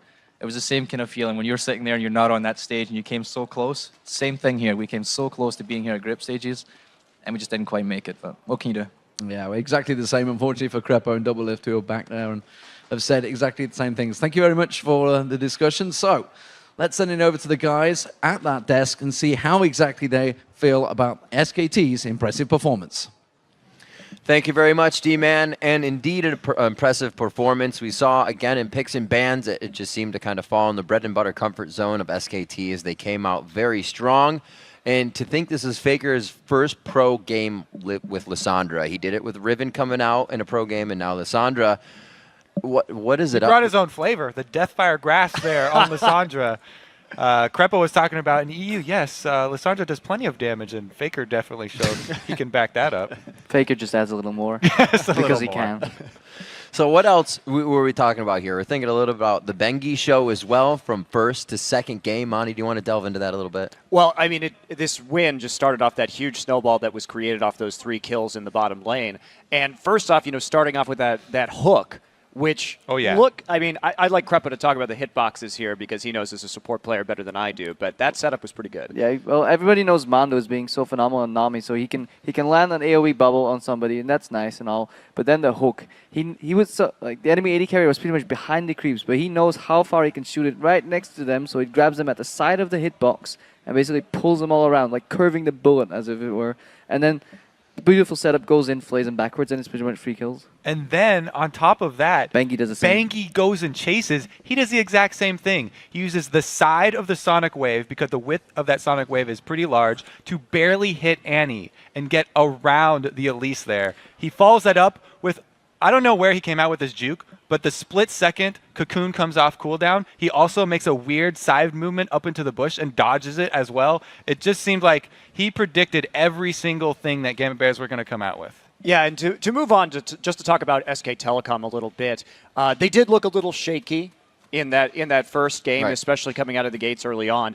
But this is a team that when they get into a best-of series, they pretty much always lose the first 1 or 2 games of a best-of-5, and we've seen that over and over and over again in Korea. But they bounce back. It's almost like they can just instantly adjust between games. It's like you give them a read on your play style, they absorb it, and then just absolutely demolish you in the games after that. And I really feel that's what we saw here tonight. Yeah, and the casters were saying that you can't, when you get behind, you can't just roll over and just wait for the enemy team to end the game on you. Because before, a legitimate strategy was just to turtle the game out, wait for 15 minutes, and maybe the enemy team would throw. Don't know where you get that from. Yeah, you're not. Yeah, exactly. CLG plays style. like that. Gambit Bears bot lane actually didn't play scared the entire series. Even though when they got behind, they were still playing aggressive. I feel like their solo lanes and jungle really kind of sat back and didn't make any plays, but their bot lane was always aggressive, and I kind of admire that. It's actually a way you can play the game. If all 3 lanes play like that, it actually really makes it really hard for enemies to capitalize on it. Sure, the jungler might catch one guy being overextended, but at the same time, the other 2 lanes are getting benefits constantly by being so strong. If one guy only does it, he overextends, he draws the aggro, and the other lanes are actually not capitalizing on the jungle aggro being there. So hyper-aggressive teams or hyper-aggressive laning is actually a valid strategy. Alrighty, so now that 3 of the 4 quarterfinal series are in our match history, let's take a look at the newly patched bracket. With SK Telecom's victory over the Gamma Bears, our first semifinal showdown has been set. SKT will take on Najin Black Sword this Friday at the Galen Center. While in the other semifinal series, it'll be the winner of tonight's second quarterfinal match, Royal Club versus OMG, taking on Fnatic. And if you want to watch the semifinals live and in person, head over to lolesports.com/tickets and grab your seat at the Galen Center. We still have a few spots left, so get them before they're gone. Okay, guys, earlier we asked you what has been your favorite moment from the quarterfinals so far and why. Here's what you had to say. The Walrus watches Clutch Baron steal with Nunu, showed composure and timing, and gave his team a way back into the game. And remember, that was not a consume smite, that was just a flash smite, which is pretty damn good. I was just going to point that out. Oh! On top of that, he was 1 level down. Not that it matters that much, the 70 damage or whatever you get from 1 more level. It's just so nice to see the guy just flash in, take the buff, and then just die, and he just stands there taunting the entire team. I just took your Baron. What are you going to do about it? And it's also heart-wrenching to see that happen to a team that's really far ahead, because when you're that far ahead, you're in control of the game. You can make it so that it's 100% chance for you to get the Baron, or the enemy jungler dies for it. Strategically, it's much smarter to just take another 30 seconds to set it up and make sure that there's no chance of getting it smite stolen, because we see it so much in Worlds. That's actually what SKT1 does a lot. Some people might even say over-baiting Barons, but it's just so efficient, and people will eventually face check, and it's so satisfying after waiting for 35 seconds. It's one of my favorite plays, just getting your team, everybody buys a few pink wards, you get an Oracle, you clean everything, and then you just punish every brush they face check. All right, next up, Maniac Haywire says, my favorite moments were those Nocturne dives by Cloud9, just watching them pick someone in the back and see them disappear. Yeah, and that's a testament to how tanky Meteos gets on all of his jungle champions. I believe he had a 4,000 HP Nocturne in one of those games, and so when you're that tanky, it makes it so easy for you to initiate, because you can really tie up the back line and wait for the rest of your team to come up with the secondary engage. Yeah, I was calling that the super dive because he was backed up by the Fizz High, who had gotten fed so early, and they would just obliterate their target. It's funny, though. It's Meteos doing his thing because the first time he built it, it was that Hydra build, and he just started taking everybody out of the game. So Blaze77 is our next one. Says the best moment has to be that first double teleport by Expeke and Soaz, completely tearing apart Cloud9 in the first fight.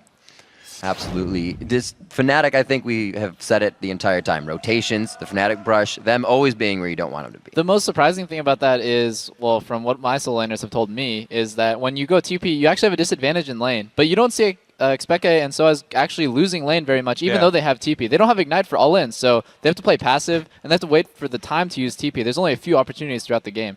But they just never lose lane. They always use TP well. You calling out your solo laners now? They need to step up No. there? It's actually true. That philosophy is true, I think. I love my solo laners. Please, at the same time, give me a raise. it's really okay. It's really hard to gank a bot lane. It's actually, I don't even know why people do it against double TP. You should actually aim at getting one of the TPs out because they have an innate disadvantage. Like double, if said the summoner down, the target should be on those lanes. But Peke and Soaz, they kind of nullify both of their weaknesses because they can still TP to each other's lanes, and they've been playing with it for so long that they know exactly how far they can go with a TP or not. And if they get too far behind the lane, they just base and TP to the lane. So I really hope a lot more teams pick up teleport because it's such a viable tool. So you're just trying to like put out a subliminal message that says don't gank bottom lanes? Maybe. Don't gank the bottom lane. It won't work, guys. Never. I swear. You can't do it. Even All with right. teleport on cooldown. Because those 3 tweets made it on air, the authors get the Logitech Gaming Mouse. Congratulations to all of you.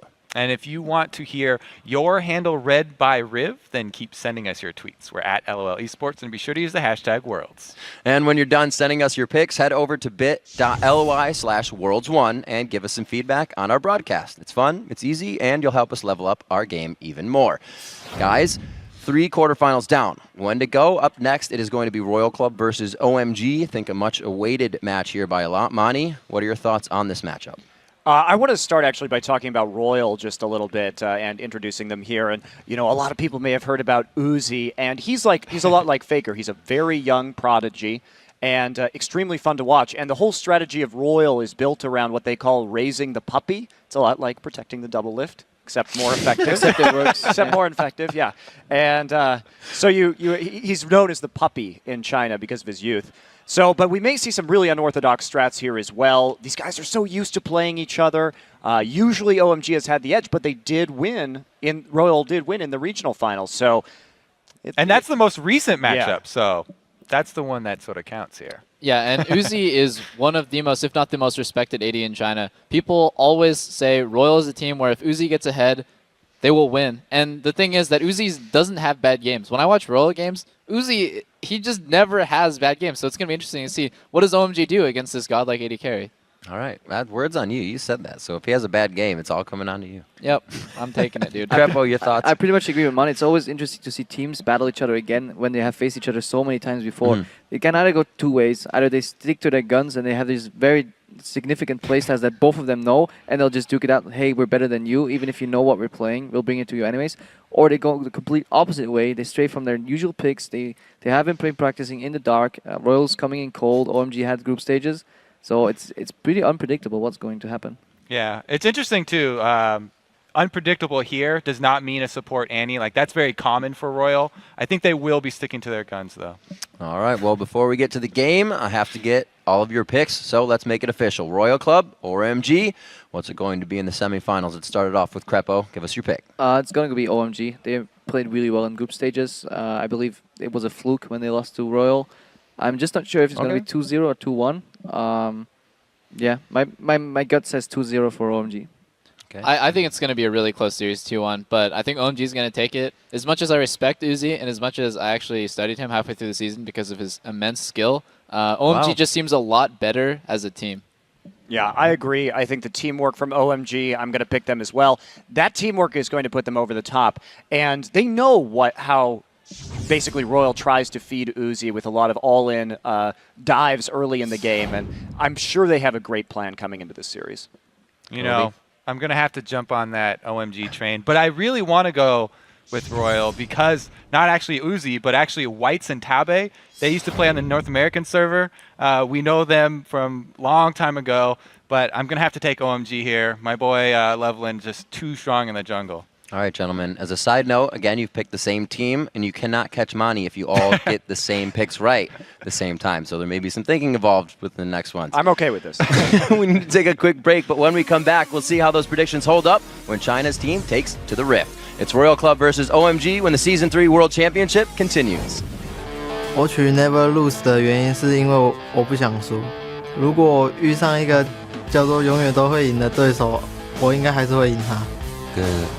원래는 익스프레션이 표현이라는 뜻이잖아요. 네, 근데 제가 영어 단어를 깜빡해서 R을 빼먹고 했는데 그냥 거기서부터 그냥 계속 쓰게 됐어요. 그게 딱히 의미가 있는 게 아니라 어렸을 때부터 그러니까 게임을 했을 때 친누나랑 많이 했어요. 같이 할 수 있는 걸 해서 누나가 그냥 그 푸우만드 아이디를 쓴 걸 그대로 따라 쓰고 있는 거예요. 그게 저도 어감이 좋아서 그냥 계속 쓰고 있어요. 그 어감은 전체적으로 좋아하는 것 같긴 해요. 我想不起来了，但是也是因为玩游戏取的，而且我很喜欢白色。有时候想说取一个简单一点的，对，就取牛排了。因为我最喜欢的食物。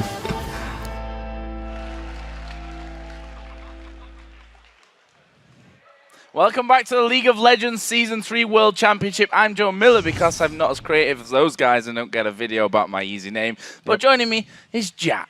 A very familiar face who did pick a nickname, so good job with that one, Jat. It's time for our fourth and final quarterfinals matchup of Worlds, and it's China's #1 seed Royal Club versus the second seed from China, OMG. But guys, before we get to the match, we're going to send it over to Shox on the stage for tonight's starting lineups. Ladies and gentlemen, it is time to meet the teams for tonight's second quarterfinal best-of-3 series between China's Royal Club and OMG. Starting on the blue side for Game 1, it's Royal Club. Let's meet the team. Starting in the top lane, Godlike. In the jungle, Lucky. In mid lane, White. At 80 carry, Uzi. And at support, Tabe.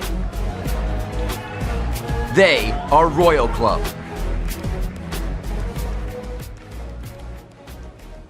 And starting on the red side for Game 1, it's OMG. Let's meet the players. Starting in the top lane, Going. In the jungle, Loveland. In mid lane, Cool. At 80 carry, San. And at support, Big Pomelo. They are OMG.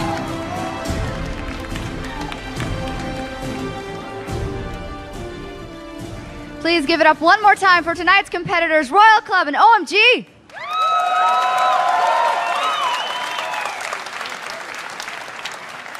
Gentlemen, please take your positions. Good luck and have fun. And let's send it back over to Joe and Jat at the caster desk for the game. Thanks a lot, Shox. And while I'm sure China's a little bit disappointed that their two teams have to face off this early on in the tournament, it does mean that unlike the other quarterfinal matchups, these squads are very, very familiar with how the other team plays. Yeah, absolutely. And to talk about OMG, they had a very impressive regular season record. They won the spring playoffs, and then they actually took first during the regular season of the summer, whereas Royal Club, on the other hand, finished 5th in the spring, missing those playoffs, but then in the summer season they improved to 2nd place, and that eventually seeded them into the qualifier tournament that got them here. But you know, despite the 10-win discrepancy in these teams' regular season records, with OMG having the upper hand then, when they play each other, the games are actually very close. All-time regular season record against each other, 4-3 for OMG over Royal. So this one is definitely going to be a close one, Joe.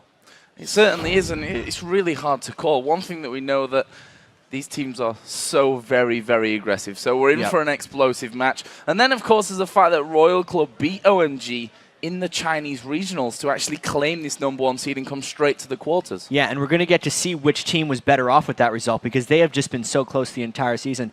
Actually, to go back a bit, in 2011, this is a story about Tabe.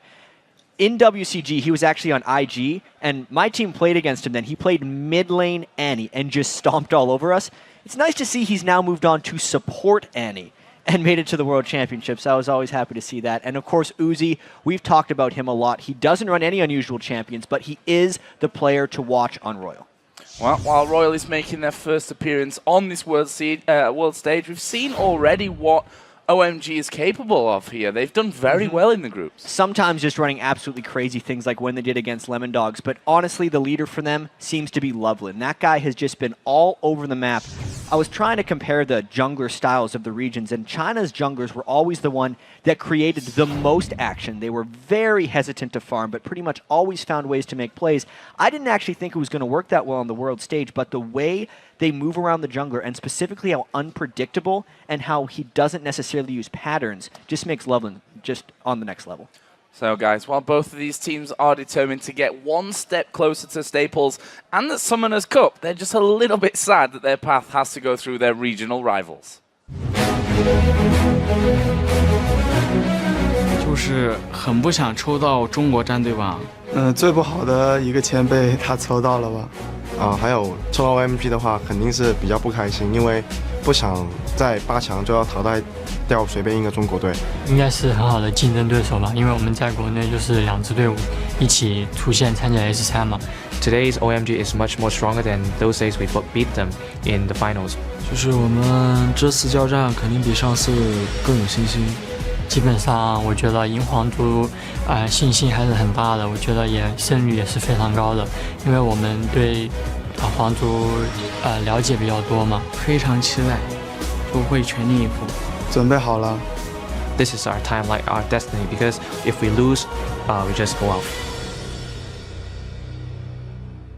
Two very big rivals coming out of China, and we're going to find out who's better right now. But Jack, that week of playing group stage here for OMG, we can't underestimate how, that's put them into a great place, probably mentally and physically here coming into this game. Well, there's definitely that inherent advantage of being here before, but honestly, getting past all that and being in the quarterfinals and then knowing that they have this 8 games to scout what OMG's been doing, they get to look at if they've developed any patterns. It might give Royal chances to go at them at level 1. And they were already familiar with OMG here, and also because of how isolated the Chinese metagame is from the rest of the world, they're back into it now. Even though OMG has just played 8 games removed from it, I wonder if they're going to jump back in or if it's going to change OMG's style at all. Well, let's have a look at the bans coming into this one right now. Oriana, Zed, both banned out here by Royal Club. Obviously aimed at Cool, a man who has done so incredibly well so far. And one thing we also want to point out in picks and bans here is Renekton in these teams' last 6 games against each other was either first picked or banned. So I really wonder if that's changed at all in this matchup. There's also the support Annie, which gets banned out frequently against Royal. They're willing to pick that within the top 3 picks, like almost any time. And obviously the Jungle York by OMG is something that is heavily banned away from him. So those are the 2 big things to watch for, or I guess 3, and there's just not enough bans left. We're going to see one of those 3 things. Well, we see Aatrox banned out here by Royal, and OMG have ran him already in the top lane and in the jungle there, so a little bit of variety going on with that one. We'll see how that kind of shapes up OMG's picking phase from this. They're taking a good while on their last ban, but they're going to go and finish off with the Elise ban. There's that Renekton first pick. Absolutely. Banned 4 times. The 2 games he wasn't. He got first picked once by Royal and once by OMG. So we're going to see whether Godlike can deal with that one. We know that these teams are actually very involved in the 3v1 dives. When we first started watching them playing against each other, we're like, are they still doing the 3v1 dive tower push thing? Yeah, they and are. It works really well. They're doing a lot of it. Because they execute it so well. Yeah, and these, if you've watched any of those games, you'll know how almost crazy these 2 teams are to just fight each other. They love just getting dirty and getting in there straight for the fight. So let's have a look at the picks on the other side. Corki and Ari, probably the 2 most hotly contested champions coming out of group stage. Yeah, the only one I'd have to throw in there would be Zyra as well, because she gets picked so much, but this is very much, I almost want to call it the things we've seen at Worlds so far, as opposed to not the things we were seeing all the time in China. When these 2 teams were battling up against each other, we saw a lot more Fizz, some Gragas, some Oriana and stuff, and obviously the Oriana, Zed, and Fizz have all been banned, so I guess, yeah, the Ahri is going to be left so far for OMG, but we look at Royal's picks, and those are very much Royal Chinese metagame picks. whereas the picks right now for OMG are very much what they've been playing so far at the World Championships. And that support Annie going to be coming in from this one. We mentioned earlier on, Tabe loves to play that Annie. Actually plays Cassiopeia support as well. Or has done over in LPL. So he's a little bit funky in terms of his picks. Let's have a look then back over towards OMG. We talked about Zyra and how popular she's been, quite frankly, here through Worlds. And it's strange because Zyra is both weak and strong to different things. Zyra's weak against assassins, which we've seen a ton of.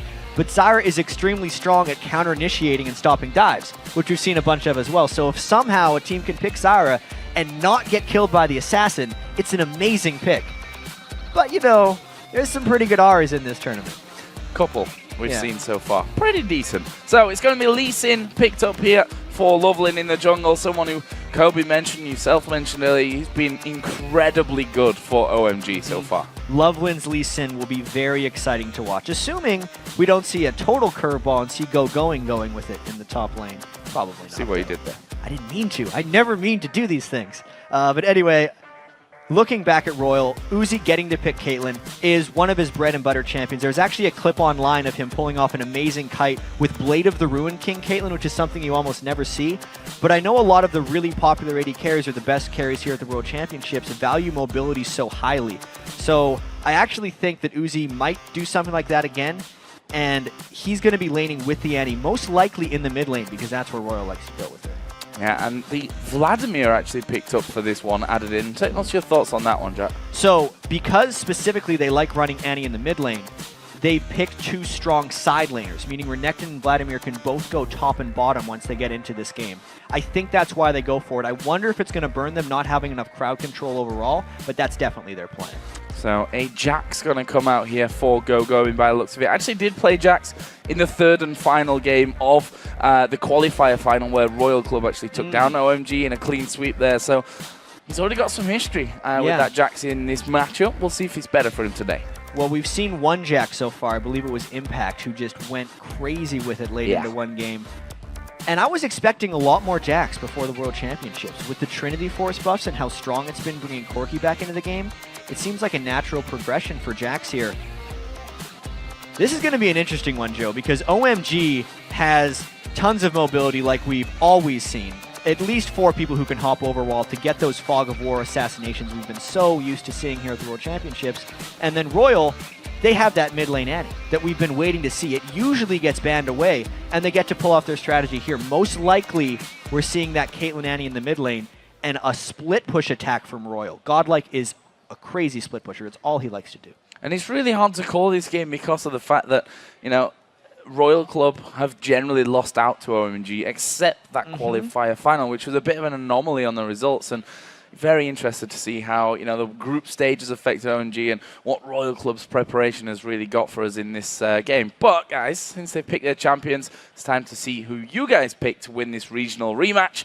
And according to lolesports.com, 63% of you believe it's going to be OMG taking on Fnatic in that semi-final game. All the analysts went for OMG as well. Yeah, well, they're going with what they've seen so far, because Royal is a fairly large unknown for most coming into this. And one thing I will say that is known about these teams is the aggression that they display, I think, is going to catch a lot of us off guard. I'm wondering how much analyzing I'm going to get to do during this game, because they're going to be fighting again and again and again. And one of the matches I saw against them, Royal had 5 kills before the 3-minute mark. Yeah. That was one of the games with their Aatrox jungle, but they definitely are the type of team that just dives absolutely at any opportunity, sometimes to a fault. OMG is more objective focused and generally does better when they're grouped as 5. Royal is, of the two, crazy enough to think, the chaotic ones. Well, we are going to get into this one and see exactly what the game's got for us. So, match number 1 between Royal Club and OMG. This game, a best of 3 for a place in the semi-finals to take on Fnatic. Yeah, and this means after this set, we will have 4 teams left in the World Championships. We're definitely going to have one Chinese team. I guess there's a solace in that of getting matched up against each other in the quarterfinals. They will move on, of course, to play Fnatic, but they can't be looking ahead to that game. They're completely focused on each other, and I really just can't wait to see how these 2 Chinese teams almost transported to a new playing environment, whether it affects them at all. Well, up until now, we've seen Nothing crazy, but we're only 1 minute in. There's still time. All right, for there's that still to go time for down. the craziness to happen. They're definitely thinking about it because Royal, knowing they have Annie, Tabe always starts, charges up his Incinerate, stun on Annie. That's why he's low on mana right now, because he's been charging up his passive to get those stacks. And they can go wherever they want. They can get group stuns if they catch OMG in the right spot, which is why it's actually a little bit scary for OMG to be walking in the way they are. That's actually why Lee Sin was ahead of the pack, because he could theoretically eat a stun and then safeguard back, even though he's already skilled up Sonic Wave, so he couldn't have done that. Close enough. But they did get in there. They actually walked over the top of the ward there, so Royal know that OMG came onto that blue buff side of the map, and it looks like they may be trying for something similar here on the other side. That's also warded up by OMG, though. Yeah, OMG's going to see this, and I wonder if they're going to collapse back. They actually haven't committed to any lanes yet. Now Zyra and Corki are going up top. Loveland might try and steal this away. Whoever gets this buff steal is going to put significantly far ahead in the early game. Oh, Tabby going around the corner there. He's going to get stunned up by Counter-Strike, but we can see that Lucky has been able to take that blue buff away. We could probably expect pressure now coming down onto Royal's blue, surely. Yeah, I'd actually expect a race to that blue buff, and since Royal has their 80 carry support in the bottom lane, it is an uncontestable blue buff as far as Royal is concerned. Loveland's going to get that. It's actually only going to be about a 15-second delay for Loveland when all is said and done, and he should be able to recover from this. Getting a bit of help there from Big Pomelo. He came down from that top lane. So let's talk about the lanes here as the junglers get back on their way, on their paths. It's going to be 2v1 in this top side of things with the Zyra Corki taking on Renekton. Bottom side, a similar thing with Uzi and Tabe on Caitlyn and Annie taking on Go-Going's Jax. Yeah, and I really want to see if we're going to get the 3v1 dives in this game, but because of the way the junglers started, the dive would at the very least be delayed here. Knowing Go-Going knows that Lucky started as blue, so he'd have to go all the way to red and then all the way back to get him. And also, since Loveland started at the enemy blue, his gank path would be delayed as well. So we're actually just seeing very standard 2v1 tower pushes and junglers coming to defensively support. It's not that common that we see this in Royal OMG games. Well, speaking of coming to support, Lucky going up towards his top lane here. And making sure that Godlike, you see a statistic there at Renekton, 75% of the with a win ratio with that one, and has been an incredibly hotly contested pick over in China, that's for sure. Lovely now coming down to the bottom lane to do, well, to pretty much mirror what Lucky's doing in the top side. And I think a lot of the importance of Renekton in these matchups, actually, they're going right in. They're going straight in on towards Tabe. He's going to have to flash, puts down the stun as well. Lovely flashes in though. He's going to get Tabe very low. Finishes off there. First blood going over. Meanwhile, White so incredibly low in that mid lane. Manages to survive up for now. Uzi survived in the bottom lane as well, but OMG draw first blood. That's just Royal not respecting the Jax. Go-Going got early experience from the jungle, was getting experience at his turret, and then all he had to do was charge up his Counter-Strike and go in. Oh, they're going in for Cool here as well, who does have a flash available. He's going to flash away from the flag and drag that and manages to stay safe, but no flash available for him. He's still level 4 as well. He's going to be a target. Yeah, like we said, fast ganks all around. We're trying to talk about the bottom lane gank when the mid lane gank happens, but all said and done, OMG absolutely comes out atop that trade because they could combo Jax's stun with Lee Sin's resonating strike and guarantee the kill on Tabe. It's one of the reasons I'm surprised that Royal is doing the 2v1 in the bottom lane. Annie would do better to get back if she's trying to push up mid lane and work on dives and stuns there because the lane is shorter and he would be able to make the retreat. It is very dangerous for them to 1v2 against the Jax Lee Sin because that very thing can happen to them and give them kills. And the fact is, if you look, with Jax now got himself that Vamp set to Crystalline Flask, plus some potions as well. It's not really that easy to push out of the lane. We'll see how that one all develops. Finally, OMG putting down a bit of damage onto this top tower. Not quite as much as Royal have done in that bottom side, but that first blood coming in there is probably going to make them very, very scared of being pushed that far again. It's going to absolutely stop the aggression from that Royal lane, unless they continue to disrespect the Jax in that lane. But once he's gotten a whole bunch of levels, they can barely even 1v2 against that Jax. Jax is going to become an absolute monster against that Annie Caitlyn lane. We can see there, he's freezing up this lane nicely. Doesn't want to be pushing it all the way back and make it a bit easier for Uzi and Tabe to be farming there. And this mid lane being quite explosive already so far. We've seen flashes burnt from Cool, the ghost used by Whites earlier on. Is lucky you're going to get caught out a little bit by Lovelin in the jungle. Both at level 4 though. Not too much danger of them really going in for a full-on fight there. No, especially if the mid laners aren't going to come over and contest. Loveland getting a little cheeky with those wards, but once again, he has no fear of Vladimir collapsing down to stop him because its threat is so minimal when compared to Cool coming down, who can add an Ahri charm and actually catch him out of position. Yeah, Whites is up at level 6 now though, so that Hemo Plague that we should factor in. Meanwhile, Lucky coming down towards this bottom lane, and he's just going to go once again full-on pressure. Lee Sin is waiting on the backside. We'll see if Royal can take the first turret of the game here. So this is a little bit more of a respectful push because they at least have a third person there, meaning if Go-Going jumps in, they would generally be able to turn it around, and Royal has vision on the other 3 members of OMG. This is them trying to re-siege that turret, knowing that Godlike's Renekton has held his turret better than Go-Going has overall. So let's have a look down some of the early CS here.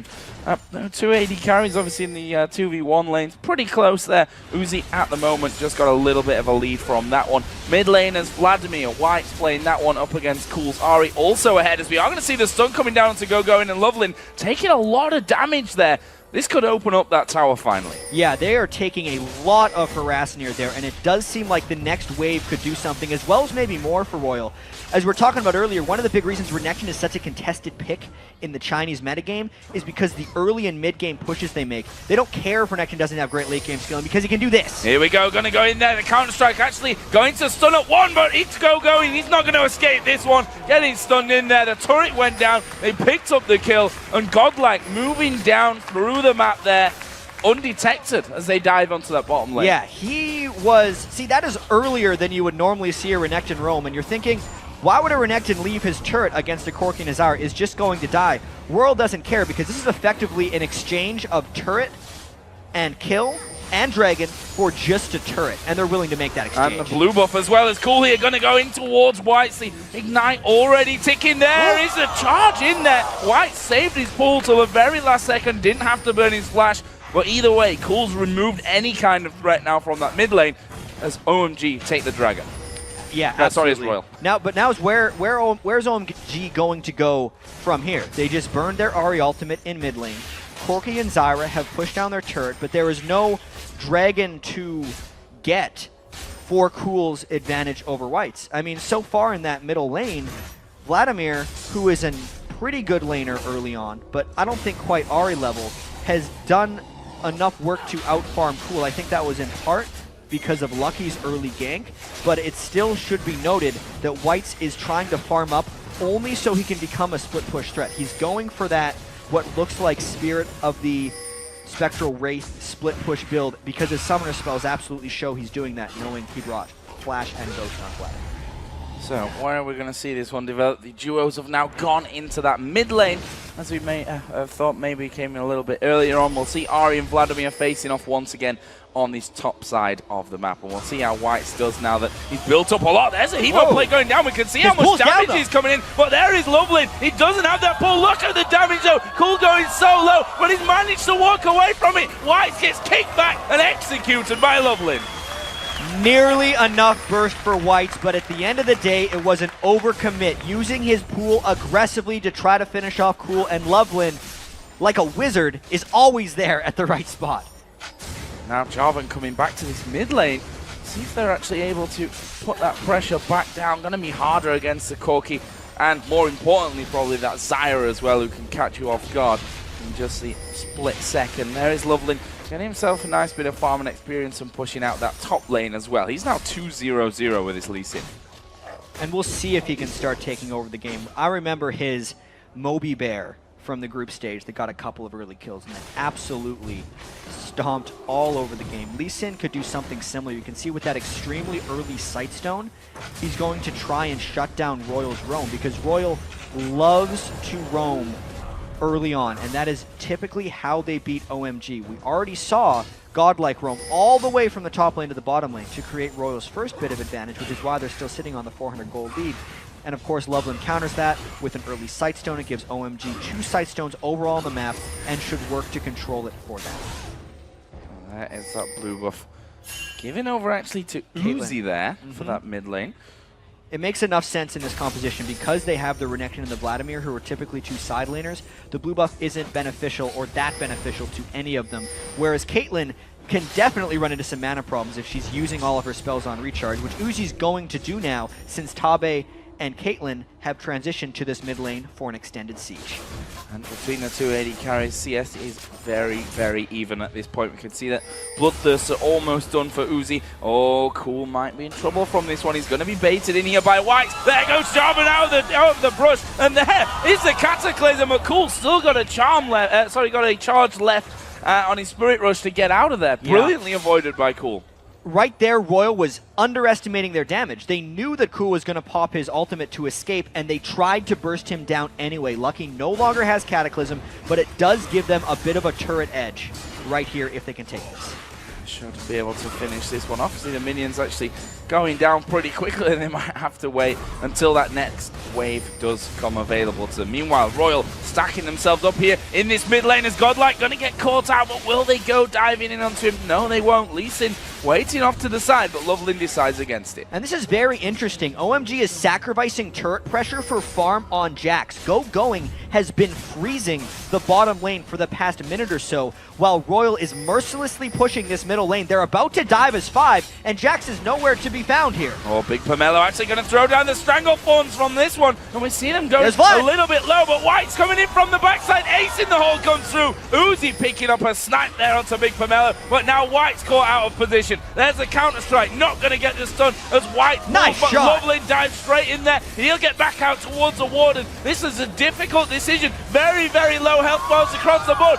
Going goes low. He flashes back to safety. Now the focus is Lucky as they dive in on towards San. He's lower than half HP. Godlike flashes over towards him as well. He's going to try and chase down San here. Fast who's enough? Not got much health remaining, and he will be able to pick up the kill. Meanwhile, in middle, the rest of them kind of just had a ceasefire, broke up that fight, but a crazy one. Crazy to think there were only 2 deaths there, but of course they went to Royal because they had the advantage. They got the initiation onto Big Pomelo, and then it was all about chasing. Loveland actually did a spectacular job landing his Q right as Whites came out of his pool of blood, but then the rest of this chase was just teams collapsing on each other. Flashes were saved to the last instant to get away from this fight, and then Ignites just weren't quite taking people down. Godlike arriving right at the end, and because specifically Godlike had upgraded to Ninja Tabi earlier on in the game and San had not, is why Godlike could chase him down here for the kill. Brilliantly done from Royal. That gives them that advantage in the kills and the gold. Now they're putting down pressure onto this middle turret once again. White's just sidestepping that charm. He needs to be careful though. Grasping Roots have grabbed him. He has to pull up. That turret is still alive there. Royal not able to finish it off with that last push. Yeah, and up on the bottom of the screen, Big Pomelo died once again. That was a little strange. He was just off on the side trying to ward. Jarvan caught him and they just bursted all their spells down on him. I really feel like OMG trying to freeze a lane for going is absolutely hurting them in the interim. They're definitely going for a late game Jack strategy because they recognize that Godlike is much stronger on his Renekton at this point in the game. It's actually very counterintuitive to their regular playstyles, knowing that these games are usually decided by 30 minutes on average. Well, Dragon is now up and available. Royal have started it off. He's very, very low. They're going to smite it down. Loveland has to flash away from that one. Meanwhile, Godlike at the front. He's falling low. Emo play going to go down. There's the first kill of the fight. As Cool will pick off Godlike. White gets in there. Kicked straight back out by Lee Sin. But look at the damage from the side. Here comes going.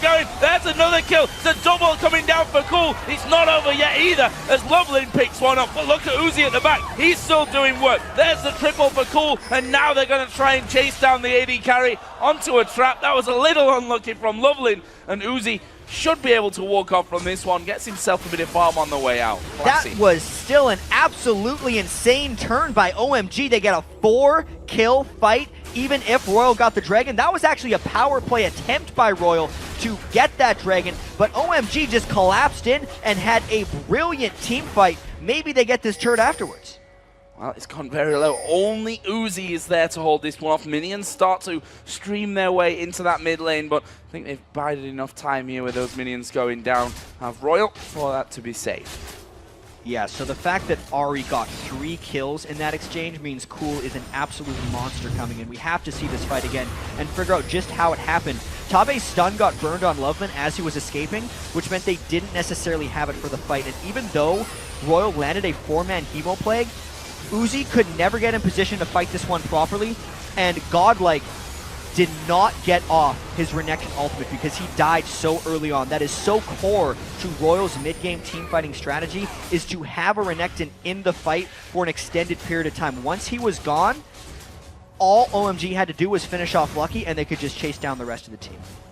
So 6-4 in kills. Still, Royal Club hold that lead as Cool here. Going on towards Godlike, going to use that ultimate, but not quite enough to burst him down. He's got Spirit, the Sunfire Cape finishes. White's here, going to have to use that Ghost. Goes into the pool just before that Counter-Strike stuns him up, but they're going to close in on him. This is bad news for White. He still has a flash available, though. When's he going to use it? There is a flash away, and with the rest of Royal coming around, they actually back off. Both of Royal's solo laners are getting pushed on a little bit.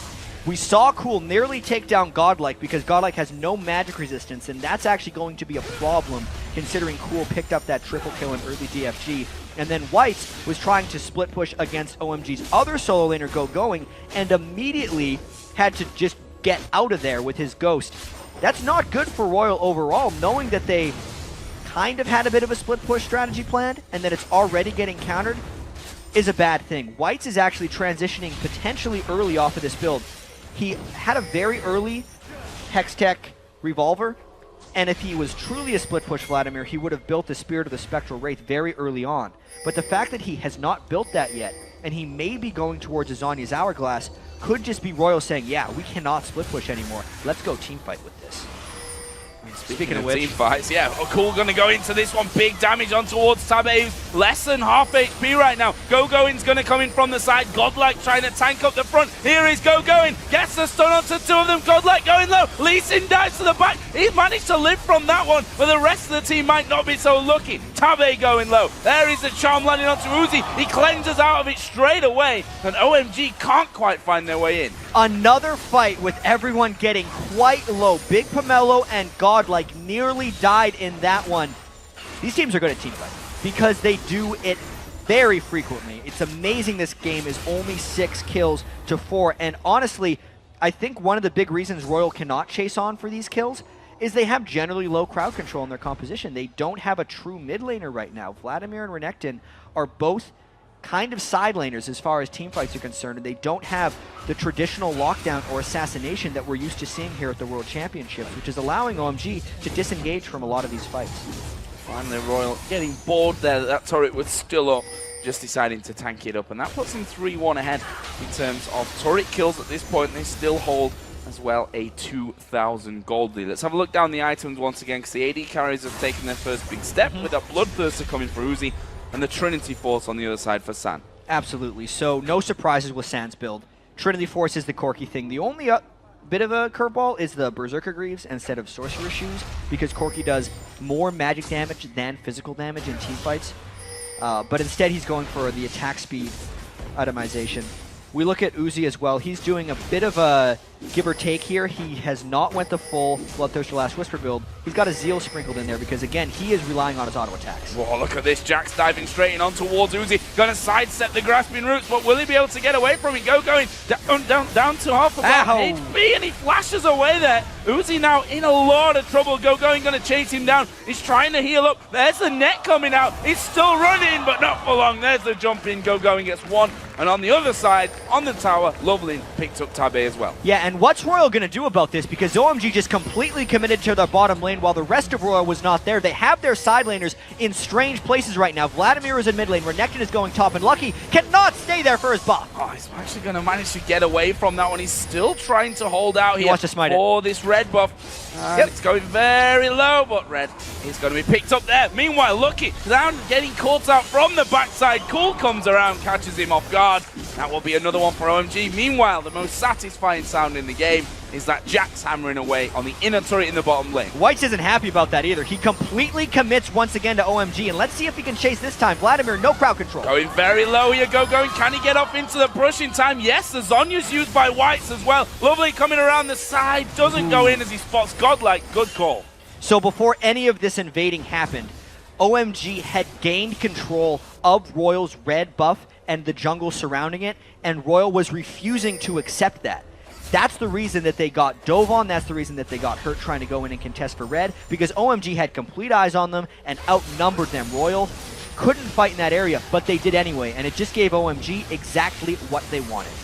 So, Dragon time for OMG. Are they going to be able to finish this one off? There's no one around there, and that will be a pickup for OMG. Nicely taken there as well. 31,500 to 29 right now. Building up that lead very nicely. And this is where Royal really has to start worrying about the game, because they were actually up 2,000 gold a couple of minutes ago, and OMG was already the one seeming to come out on top in team fights. And now that OMG has actually came out on top significantly in a skirmish, what's going to happen the next time a big team fight happens? And knowing Royal versus OMG, the next team fight is going to happen. It's going to happen fairly shortly as well. Seeing that Cool has his DFG and that Godlike just has that Negatron cloak, I'm wondering if OMG can just evaporate Royal's tank line before the fight and then roll on through with the rest of their damage. It's very dangerous right now for Royal, and they almost have to be afraid to take a 5v5 fight. He's slowing down here somewhat for what is guaranteed to be just a little bit of time, as both teams actually fairly close in proximity there on the top side of the river. We'll see if someone ends up getting caught out. We can see Lucky there just dealing with the plants that Big Pomelo has put down. Trying to get rid of all those wards there. And now Godlike and Lovelin having a bit of a chat up here in the top side of the river. Lovelin just trying to bully him out of position there. Yeah, Lovelin is definitely a very scary man right now. 404 on Lee Sin. It's not because he has damage items, it's because of the vision he provides and his ability to reposition people in team fights. Going as well is going to be a big problem. His Trinity Force is not even completed yet, and he's already destroying anyone on Royal in a 1v1 engagement. Yeah, they can't stand and fight with him. We saw Godlike there just walking away from that scenario. There's a ward down in this brush, which Royal all being revealed from. Cool also is pushing down towards this bottom lane. That's going to have to be dealt with. They're going to put the ace in the hole through on towards Lovelin. About a third of his health gone, but not really getting anything from that at all. Yeah, that did prove, though, that Uzi's hitting pretty hard. We should note that he is the most foreign person in this game right now. 225 CS. You wouldn't think that he'd have the most gold, but he does. 8,500. The next closest is Cool at 8,400 on his 4-kill Ahri. So, there it is. The analyst talked about it, protect the puppy. Uzi's nickname is Crazy Puppy over in China, because everyone just wants to cuddle him and try to finish him out. That's not the reason. It's because he yells a lot. Yeah. a very temperamental player, that's for sure. Which we'll see how that keeps him up here in this best of 3. Right now, both teams pretty much stacked on top of each other in this middle lane. There's the wards going down. One inside the death brush. Godlike not scared of getting right to the forefront now and just checking, see what's going on from that one. Meanwhile, Royal actually just pushing straight up this mid lane. Yeah, Royal saw Going trying to create a split push opportunity, and they know that they actually can't deal with that, so they're grouping as 5 and threatening turrets immediately, effectively trying to draw Going towards them. But I wonder if this is one of those situations where Royal is damned if they do, damned if they don't, because they've been losing in team fights, and they can't deal with Going. They have to have something break their way here. Well, look at this for a positional play right now from OMG. They've pushed up this mid lane right to that inner turret. And Royal are around the side from this one. There's a block from Big Pomelo. Are they going to be able to keep pushing back in there? Nope, Royal have managed to get that control of the mid lane back. OMG back off. Yeah, that's a pretty painful block. I almost feel like Going should have taken that one, or someone who can lifesteal up a little bit of health, because now Big Pomelo is rather wounded if they were to actually start a team fight, which I think is one of the big reasons they decided to back away and give some of this control of Baron back to Royal. Oh, lovely getting stunned up there. Going to get knocked up as well, but honestly, can't quite finish off that Lee Sin here in the time that you've really got with his ridiculous maneuverability. especially with that Sightstone. Yeah, with the Sightstone coming down. Pretty much makes him uncatchable at that stage. Did see OMG starting to back off a little bit. Royal almost mirroring what OMG did a few moments earlier and pushing up that mid lane. Yeah, this game is still rather close, but OMG's gold lead is stretching out a little bit. And OMG's very comfortable with where they are at in this game right now because they know eventually Going is going to reach a point where Royal isn't necessarily able to deal with them. And Royal Go-Go might get this fight though, and it's in OMG's turret. Yeah, he's managed to dive in there. Look how low Tabe's gone. Gets knocked up. Cool now, unstoppable as he finishes off that kill. Lovelin goes low. He manages to get back, but the flash in from Uzi will secure them one back. And it's now a 2-for-1 fight. There's Ace in the hole coming through. Go in, dives to the back line, but he will fall. There's the charm onto Uzi. He's going to cleanse. San going for Uzi's still alive! Doesn't get any of them as the Zonya's used there by White. Crazy turnaround again. And we talk about Uzi's positioning and his kiting ability right there. He seemed absolutely dead in that game. Even when he took a charm to the face, he still stayed alive. And a fight that seemed to be a disaster for Royal might just turn into a win and a turret, Joe. That was really strange from Sam. Yeah. The fact that he got Uzi so low and then switched to Whites in that second. He's like, well, I got a Zonya, so I'm going to get out. I almost feel like he thought Uzi was dead before that happened. Let's take one more look at this one. Going re-engaged with the flash, and everyone thought they could get Uzi right here. He got the he thought that missile was going to finish him. Yeah. He thought the missile. San was thinking one step ahead. That's like taking your eyes off the ball before you catch it. He dropped the pass, and everyone on OMG died for it. And what could have been, or should have probably been, a double kill for him there. Yeah. Turns out to be a death with no kills picked up for him. Either way, good stuff from Royal to stop that happening there. You see that bottom lane being pushed out once again for Go-Go, and now got that Trinity Force finished, and he's going Blade of the Ruin King second. Yeah, that's a very offensive Jax build, actually. If Uzi can position well enough in these team fights, knowing that he now has Cleanse and QSS, OMG might have a problem closing down onto him. This is actually becoming one of those Royal games where, yeah, you have to protect Uzi. The Caitlyn is the one thing in this game that could potentially outscale and win Royal the match. Godlike is going to just have to be a tank that blocks for him. Tabe is effectively going to have to use his Tibbers for the defensive stun. And knowing that Jax is in the bottom lane right now, Royal is just all out this Baron. This would be a 50-50 steal chance against a Lee Sin or a 5v4 fight. Jax is pushing the inhibitor in the bottom lane. Something's going to happen soon, Joe. They're pushing through. There goes the kill. Cool. He's godlike as he takes down Annie. Big Pomelo is low. He is actually going to fall as White picks himself up a double. Royal going to keep going on Baron, but they're losing the inhib. Absolutely nothing is stopping Jax here. At the best, this is inhibitor traded for Baron. Baron is still not down, though. No, but Lee Sin is. He gets sniped off at the back. There's the chance to steal. Completely gone. Royal going to be recalling here. Well, that turret is already down. The inhib itself is now going to be finished off as well. Classic question here. Is a Baron worth an inhibitor? Things have changed over time. I've actually seen it go both ways. Since home guard boots have been added to the game, I've seen teams be able to reactively defend their inhibitors with home guards, and Royal needed to make a play in this game. OMG committed to trying to get both. They could have just given up the Baron. Instead, they gave up kills as well for an inhibitor trade. We don't know actually how to call that one. We just got to wait until they keep fighting.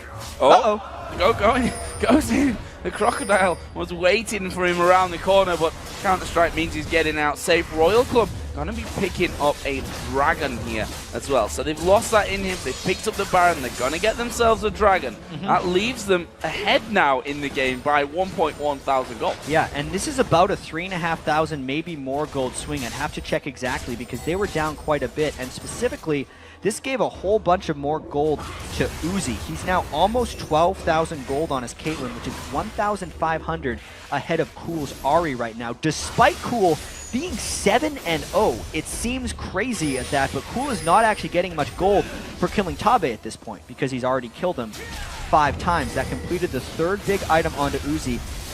And the fact that Royal has the Baron buff now effectively means that OMG's engagements are inherently more dangerous while Royal is just trying to get Uzi to that 6 item 80 carry Caitlyn.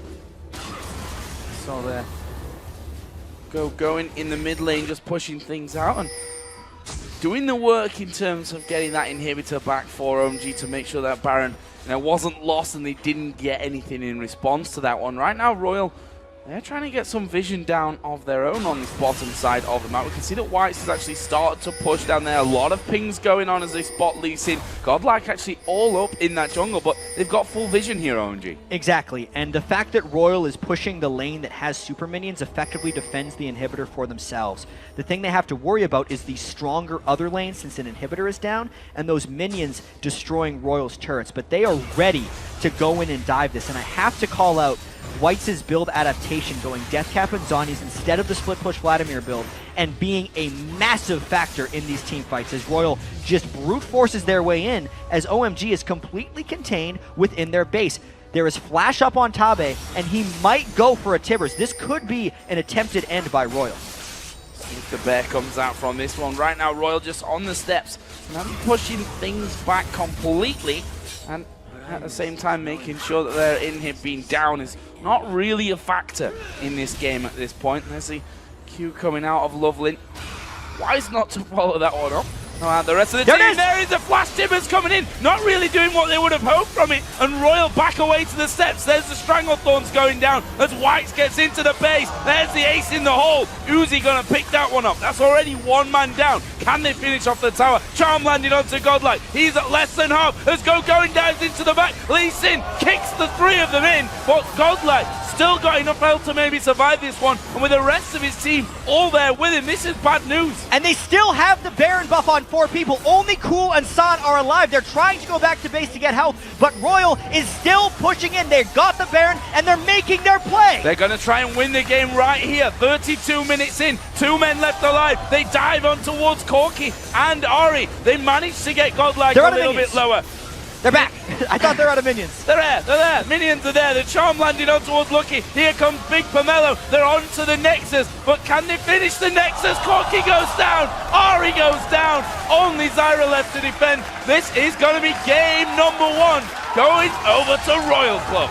They were so excited they were falling out of their chairs by the end of that one, and what an insane ending. We knew Royal Club and OMG would fight like crazy. We knew Royal had that window in the game before Renekton got outscaled by Jax. They rushed the Baron. They traded Baron for Inhibitor, ran right up the Inhibitor lane, went for the Flash Tibbers, won the fight. Uzi could not be stopped, and he finished him off.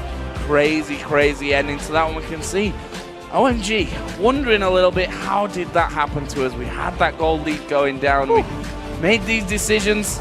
Going just having a chilled drink right now. He doesn't look too worried, I have to say. And it is a best of 3 of all. This is the first blow, if you like, from Royal Club, but there's still 2 games left in this series. OMG's not out yet. No, and if we had questions about whether Royal would be slow starters, I think we just answered them right there, because that was a rather quick game. 32 minutes and 47 seconds. That's pretty much right on average with what those guys played in the regular season, and I'm still a little blown away by the ending of that game. Well, we say it's a quick game, but the fact is that it wasn't quite as kill-heavy as some of the other games that these guys have played. We mentioned the Jax, who was freezing the lane pretty much right under his own turret in that bottom lane, and playing it slow that way to try and get himself into that later game. Yeah, and I think the story of this game was very heavily hinging on GoGoing's choices to split push and the quick decisions that Royal made. And they were very willing to give up sacrifices, right? Because they're willing to let Jax get farmed. They're willing to let Jax get their inhibitor because they can get a Baron and because they can end the game with it. That type of decision-making takes a lot of practice. There are so many teams that will bounce back and forth, lose a turret and the Baron when someone pressures you like that. But that's the way you play that game. And very decisive finisher as well. We often see teams struggle a little bit to close things out. They've got Baron, they've got these advantages there, but they're still very scared. But Royal, you have to give it to them. Once they saw that opening, they went all in to finish it. And Uzi, to me, was living up to the hype there. Like, his Caitlyn, even though it seemed like you're against a Jax and a 7-kill Ahri with a DFG and a death cap, still didn't die. He got kicked into a fight, but he was only there because enough of OMG's damage was already down in that last engagement. So when he did get kicked in, he just kept on fighting. He kept on killing people, and they never had the damage to finish him off. That was just, you know, such good work overall by Royal, because we know these teams team fight so often, and typically OMG had the edge in the 5v5 team fights, but that is not what we saw that game. Whites' Vladimir landed some ridiculously strong hemo plagues, and I think that really turned more than we're giving him credit for. Well, we will see Royal go 1-0 up now in the best of 3. Not all over yet, though, for OMG. We'll see them in action in Game 2 in a little while, but for now we're going to head over to Riv and the guys at the desk for their thoughts on Royal's win. Thank you very much, gentlemen. And I think we raised an eyebrow as well with the composition coming in here from Royal. It said fight. That's what the Chinese teams like to do. Imani, we've been saying it the entire time. You're just itching to go. Start off. I actually really liked Royal's composition. It was a bit unique, and when you have champions like Renekton and Annie that early in the game can put out a lot of AoE damage, of course you have to remember Tibbers is sitting there burning as well in that AoE. And when you pop that Hemo Plague, and with a frontline mage like Vlad who's constantly doing AoE, it magnifies all of that Dominus and Tibbers damage as well, and it makes things pretty vicious if you're going to have an extended engagement. And if we look at OMG coming in, trying to kill Uzi, cool on Ahri, looking for that opening, it takes time to get that opening, and all the while your team's just getting burned down. That being said, they are going up against a very mobile comp here. Lee Sin and Ahri, it's not a wombo combo. That takes definitely some skill and some precision to land that. A couple times, Annie's stun missing, so it's a very, very complicated comp to pull off. And people will probably wonder, why did Uzi play Caitlyn that game? He's not known to play Caitlyn. He normally plays hyper carries like Trist or Twitch, and the reason is OMG knew that he wanted to play Twitch, and they picked Jax, Lee Sin, Ahri, which are not good champions for Twitch. You can't hit Lee Sin because he's too mellow. You can't hit Jax because he has Counter-Strike up, and Ahri's just an assassin that's going to kill you. So he picked a much more safe champion like Caitlyn, and he was still able to carry that game. Yeah, Caitlyn really worked for him in the team fights, being able to use his maximum range. Actually does really well against the Corki in lane, but the matchup was dodged. There's not much synergy between Caitlyn and Annie, so I kind of frowned when I saw that, and I would have liked to see something else, but Uzi definitely shows why he's so good, because he has this long range, uncatchable AD carry, and if he gets caught, it's because he wants to. If he wants to get kicked in the middle of a fight, he'll allow it, but otherwise he'll just place. His reaction time on Cleanse is unreal. Oh, yeah. So these team fights were really fun to watch. We should bring up a clip here. Yeah, let's get the replay on the screen. We have one sure. prepped. Let's grab this up on your screen and double lift. I know you want to start this one off. Yeah, so this was when Royal's 3,000 gold behind. Normally you're not itching to push down towers right here and play aggressively, but I mean, this is two Chinese teams going head-to-head. One thing I want to point out here is you have to watch both the supports. Zyra landed a beautiful ulti, but so did Tabe. And I think a 4-man Hebo Plague and 3-man Tibbers is what you're going to see. Roll the clip right now, and you'll see Jax is going to go in really aggressively because he knows he's ahead. There's going to be a 4-man Hemo Plague and a beautiful wombo combo from both teams. But I think Loveland overcommits right here. He doesn't have to die, but he dies anyways. It's fine. It's still 2 for 1. OMG can just back off. It's 2 for 1. They killed 2 people. Only Lee Sin died. Okay, but I think Gogoing gets a little bit too greedy here. And this is just Son playing really well. He cleanses Ignite, sidesteps the missile, and just kills. So that was just Uzi beautiful. Playing really well right there. That was the amazing. sidestep on the missile. But yeah, the cleanse, immediate sidestep. Uzi had already committed to his Valkyrie forward because he was like, shoot the missile, oh, he's dead. No, he ends up paying for it because the Vladimir he's going after has Zanya's. And just the presence of mind to not cleanse Jax's Counter-Strike and to save the cleanse for later is it's just too amazing, dude. Uzi is so good. As well, you have to shout out, you're like, oh, Loveland overcommitted. He didn't have to die there. Uzi flashed forward to get that shot to kill him. Yeah, that's true. That's true. So a good question here is, when is it a good time to be able to fight when you're 3,000 gold down? Because that was kind of one of the biggest points you had coming into that. How does a team find that opening?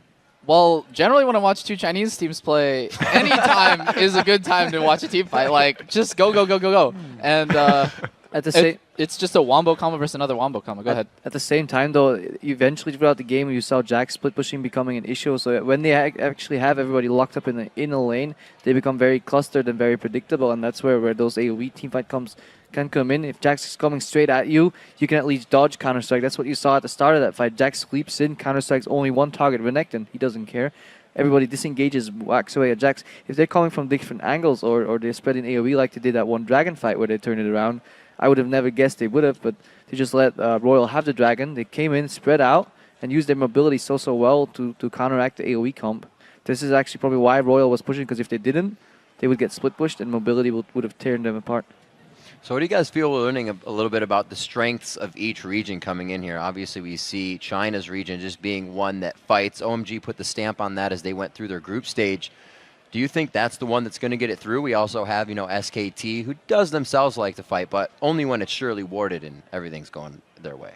I just can't stress enough how well these guys fight each other. Every fight, 10 to 15% health. They would leave the fight. Coming one more time, just hit somebody, leave again. A little bit. Yeah, just one fight that went on for a good 35 seconds, and one guy died, and all the rest were hit on like 15%. I don't even understand how that's possible. They fight so much, they get a lot of practice at it. That's you got to give it to them. This is definitely going to be an action-packed series. I'm much more excited for the rest of it now than I was at the start. One thing that we haven't touched on was the Baron, and whether people agree with it or not. Take it away. I think that real quick, Royal played that really well. And again, it goes back to the fact they didn't have an answer to the split pushing Jax. So they lost the inhibitor. And when they took it into the lane with the super minions and then shoved it in afterwards, they nullified the gain from the Baron, took 2 towers, took the inhibitor, and just went all in one more time. So that was a fantastic use of that Baron. Crepo, final thoughts? Yeah, OMG was pretty much forcing a guaranteed split push with a 50-50 Nasher. Right. And Royal just read that completely. They knew if we give them a 50-50, the game can be done here. If we deny the possibility of a 50-50 by engaging and getting Lee Sin down and then taking Nasher, trading it for inhib and then pushing the inhib lane where the inhib was down, that was the correct play, and I just really like how they played that. Really good read. If anything I learned from you is that 50-50 is always on your mind. You're watching for a team to make We've that lost mistake. too many 50-50s. They're not 50-50s. They're more like 40-60s. All right, everyone. We have to take a short break right now, but when we return, we'll see if Royal Club can lock down the series and a spot in the semifinals, or if OMG can force a Game 3. But first, we turn up the volume and listen in to the sounds of the game as the members of Royal Club celebrate their first win at Worlds. 对，一波，抢 A 了，抢 A 了吗？没有打人啊，打人啊！你看小狗在干嘛？保护小狗。nice，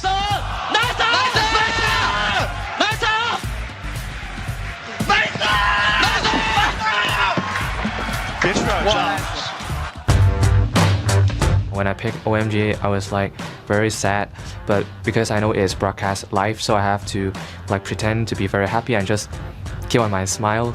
But I don't know why, I just keep on failing in picks. Welcome back to the 2013 League of Legends World Championship.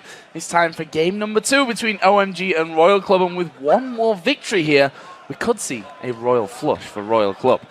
But it's going to be hard. I mean, the fact is here, we heard there from Tabe, actually, which is a point we didn't mention, that he was the one that picked OMG out of all those, or out of the 4 teams that he could have picked from. Yeah. And we've also seen from the other side, the fact that Royal Club had this seed, they've had quite a few people doubting that they've deserved that because of how well OMG have done against them in the past. And there's really only one way to find out who really deserves the #1 seed, and it's by playing out the rest of these games. That first game was incredibly close. I know White's mid-game switch to Vladimir, or whether he had that plan all along, to go with the team fight Vladimir build instead of the common split push Vladimir build, was game-changing in team fights, specifically when they wanted to dive in to help Uzi live up to the hype. Basically, his Caitlyn in that game, positioning-wise, damage-wise, build-wise, the sidesteps he did on the Corki missiles were completely, I don't use the word much, but they were just they're incredible. He was godlike on Caitlyn that game, and OMG needs to do a lot to shut him down.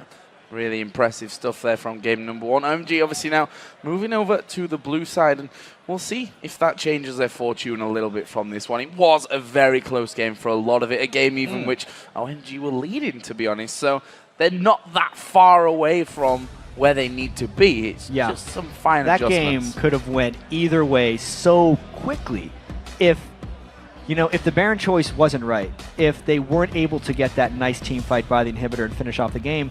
They could have been criticized for that because they get pushed right back with super minions, get taken down. Anything really could have happened in that game. 50-50 was really what that Baron was if they didn't decide to peel off and go for the team fight. Because they had to go for the Baron. They had to force a 50-50 because Jax was pushing that bottom lane. And we shouldn't be going back to first game so much, but it was that recent and that important that really OMG's got to feel a little down after losing in that fashion. Let's have a look at game 2 here then. We see that Corki actually been banned out here by OMG, and Uzi has proved that he's incredibly good. Not sure how strong he is on Corki though. We've not really seen too much of him on that at any point really. On the other side, Aatrox banned out, that Renekton taken away from Royal Club. They didn't want Go in to pick that up first. And I'm thinking that there was a lot left up. I was thinking maybe they'll first pick Ahri, but instead they just decided to go with the Shen. That's like your generic first pick. Yeah, in most generic of these first games. pick. Left open, it's going to Yeah. be taken away, as is Zed. Hello. And Zed getting through is dangerous stuff. Yeah. We've seen how much of a ninja Whites is when we had a look back at that final play when he fell off his chair. Didn't fall, he was just being a ninja. On the other side, Kale coming out from this one, very, very possibly. And Royal Club actually played the Kale a little bit earlier on in the season, Yeah. in the playoffs actually, against IG. This time around, though, we're going to see it with OMG by the looks of it. And against that Zed makes sense. Yeah, the last I saw was in the European regionals when Alex each actually played Kale against Enemy Zed and was victorious in that one, but that's the most we've seen of the, so to speak, like Kale counterpick. Lulu is a decent thing to pick against Zed as well because you can polymorph him after he goes in with his Death Mark to try and stop his damage.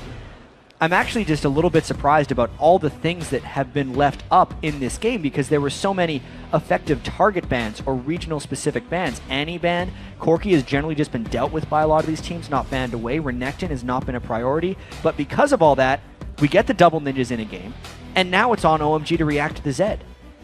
Sona Vayne locked in here as well, and if Uzi, gets to the stage that it did in that last one, that Vayne's going to be even more terrifying than what the Caitlyn was. Yeah, Vayne trying to dodge out from the Shen taunts and the Ahri charms. How often do we get to see Ahri 5th picked? Not at very the often. end of a team. Yeah, I'm going to go with, I don't think it's happened in the World Championships. I don't think so. Let's just say it hasn't.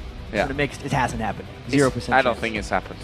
I think we're good on. So I was safe Yeah. on that one. Ahri has been so highly contested in these ones. If she's not banned out, she's definitely in those first round of picks. On the other side, we saw the Varus coming in for San and the Ahri that we're already talking about. Looks like we could see a Vladimir or a Rumble or something else, but it will be a Rumble. They're just overloading damage right now on Royal, and they have very low amounts of crowd control. So they're all about, Royal has done this before. They overload their team with damage and then dive anyway because you can only run away for so long, even if you're not crowd controlled. They just chase you down like a mob. At least they'd have the move speed from Sona, whereas OMG has a very conventional looking team composition. They have the Lulu to try and soft counter Zed a little bit, but aside from that, it's just the normal things we'd see from maybe even a non-Chinese team. I actually, despite the huge crowd control gap in Royal, I fear their damage. And I'm excited to see Uzi on Vayne and whether he can just get going. Zed being let through, that's something that we've seen extremely rarely here. A couple of times, in fact. Actually, 50% win rate on that Zed coming through, if my memory serves correctly. And the fact is, in the right hands, Zed right now is so unbelievably strong. Yeah, and the thing that OMG would have going for them is since Royal picked it so early, OMG was able to at least build a decent amount of counters into it. They have giant shields coming in from both Shen and Lulu, so if the name in the game is single target assassination, it's actually not going to work out very well, which is why I think the Rumble pick from Royal also works, because he's the one who's going to try and spread damage and get people low overall. This one's interesting, Joe. One more win, Royal's just knocking OMG right out of the tournament, who was undefeated in the group stage until their very last game. Until their very last game, which was so one-sided it almost didn't feel real after what we'd seen from OMG on the previous days. But this would be a very big disappointment to them. The fact that they came into the group stage losing out on that first seed, which would have made this their first game of the tournament, as it is for Royal Club. And for them to go out at this stage, probably unthinkable before we started playing this best of 3 from their side of things. But they are behind, and they have to win 2 games in a row now against Royal Club. So let's get into game and see how this one is all going to develop and whether we're going to see level 1 action that we predicted in game 1 but didn't really see. Yeah, well, in this case, it's OMG who would have the crowd control advantage at level 1. Usually when I just write off the level 1 and say it's not going to happen is exactly when it happens. Like game 3 of Cloud9 versus Fnatic yesterday, where Fnatic was able to pick up a double kill. But right now these teams are putting up very defensive walls. It's a little curious that they have played each other so many times. Maybe they've kind of exposed all of their level 1 strategies already. And since OMG recognized Royal was grouped up and OMG has the crowd control advantage, they're very willing to group up and try and get some ward control down. But with how many wards we saw last game, it didn't have a very large impact on the overall game. And I think these teams are familiar enough with each other that we're not going to see any action. You can see them. They're headed up towards that wolf camp. Their path was spotted, but one thing that's not going to be spotted is the fact that they've all recalled from this one. This is going to take Royal a little bit of time to actually realize that it's happening. That's actually my favorite invade by teams, when they get spotted invading and then hide in a spot that they predict has not been warded, because it puts an immense amount of unknown pressure on the enemy. At this point, Royal, you can already see they have to walk the long way around with Vayne and Sona to get to the bottom lane. Royal can no longer plan their jungle paths either, because unless Royal had a ward on OMG's blue buff right now, Lucky's not going to know what buff to path to next. He wants to go to blue, but it could actually be gone, in which case he'd be left with only one buff. Well, the good thing from their side is that they do have that ward kind of on the corner, so they will probably be able to predict that Lovelin has in fact gone back for him. Either way, it's a dangerous little start here. Blue buff has already been done for Lovelin, actually smiting that one up. Gonna get his wolves as well, so not going straight over to his second buff just yet. Yeah, 50-50, he guessed right, basically. Royal likes those 50-50s. They're pretty good at them so far. You can see the laners, at least from the one of the 1v2, aren't showing their faces quite yet. In fact, Going was giving a very... What was he doing? He was just giving an extended pull on the red buff, as far as I could tell. Another 2v1 lane setup, and I think that favors Uzi. Vayne wants to be able to farm like this. Yeah, farm is something that is certainly going to have plenty of. The rewards down on his bottom side, so Lovelin not going to be able to get around without being spotted. And he is going to be coming over that side here. And he's going to try and get involved, but there's already that ward right there. He's spotted already at this stage. Yeah, so the jungler's not making too much noise early. Anything could happen at any moment. We know how quickly Lovelin likes to go and gank. And in the first game, it was actually Uzi and Tabe who did not respect the Jax or going in that 2v2 lane and paid heavily for it by giving up a kill to Lee Sin. Lee Sin's lane presence in those 2v2s is perhaps the greatest of all junglers. So when Lee Sin goes to babysit, it's actually kill pressure down in that bottom lane.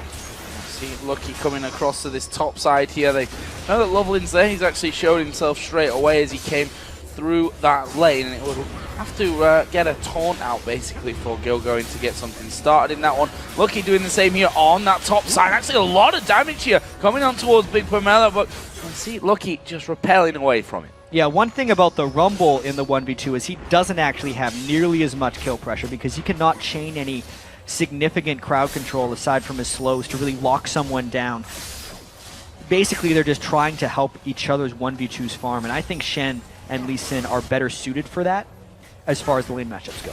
Oh, Big Pomelo again getting a bit caught up in this top lane. He's going to go very low. Has to flash away from that one. Royal not committing to it afterwards, but Big Pomelo feeling the pressure here. Hey, if Lucky keeps landing those stuns, even if they don't have the better lane matchup, they're going to win out in that 2v2 because Lovelin has not been landing his resonating strikes in this bottom lane against Uzi and Tabe. And the fact is that Uzi can knock them straight back as Going has a bit of an attempt there, and he's going to take a lot of damage for the pleasure. Gets that shield out of Lee Sin, but that third silver bolt going in there as White's here. Going to take him very, very low. The ignite was put on him, but he will be able to walk away from that one with his shadows. Meanwhile, San in this top side going super low, and there's the first blood. And San not even using his flash there as he falls. Now Tabe in trouble. He's a dead man. Lovelin may go down. This is a short kill for Uzi. No, but he flashes in there, picks out, but now the turret's attacking him. He needs to be able to knock back Go in here, who lands the taunt, gets the kill, and that leaves us at 2-2. These lanes just exploding with action. What the heck just happened right there? It was a 1-for-0 and a 1-for-2. Both of those 2v2s just decided to fight. We knew there was kill pressure from the Lee Sin and the Shen. Underestimated the kill pressure from Lucky and Godlike. Wow. Well, Lucky's been landing those cocoons. Yeah. And that's a very big part of that one in there as well. San goes down, uses barrier, didn't use flash. Now, it's never good to be using your flash if you're not going to get in there. As White's here, just going to exchange some damage with Cool. Never good to burn that flash without being sure that you're going to need to. But also, on the other hand, better safe than sorry. Yeah, I'd agree with the better safe than sorry when you're playing teams as aggressive as these guys. As far as the mid lane goes, White's has actually been forced into a fairly defensive item build right now. He's started with 2 Doran's items. I really feel like Cool has the early upper hand on him in this one. In the last matchup when White's was playing Vladimir, he stuck with Cool Zari quite well. but I think one too many charms have hit Whites early on, and since the junglers have been completely occupied by babysitting, or it's not really babysitting, kill laning against the AD carry and support, it's allowed Cool to take a little bit of an upper hand in that mid lane.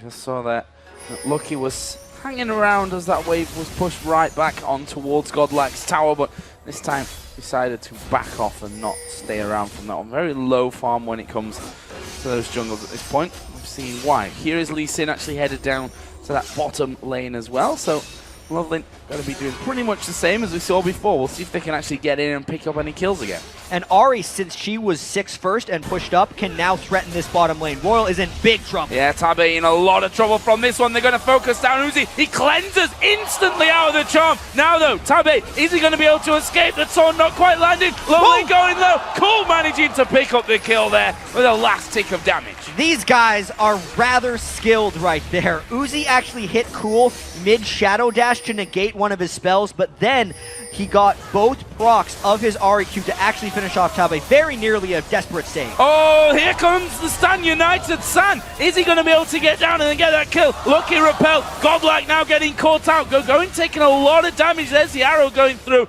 Not really doing too much damage to Godlike. And again, a very close scenario in this top lane. And Godlike really wants to hit level 6 here, because if he could, it would prevent this dive. But since he is not, he has to be extremely scared. Once he gets that creep, he can save himself. But OMG is looking to make something happen here. He's 6. So close. There is the level 6 turret.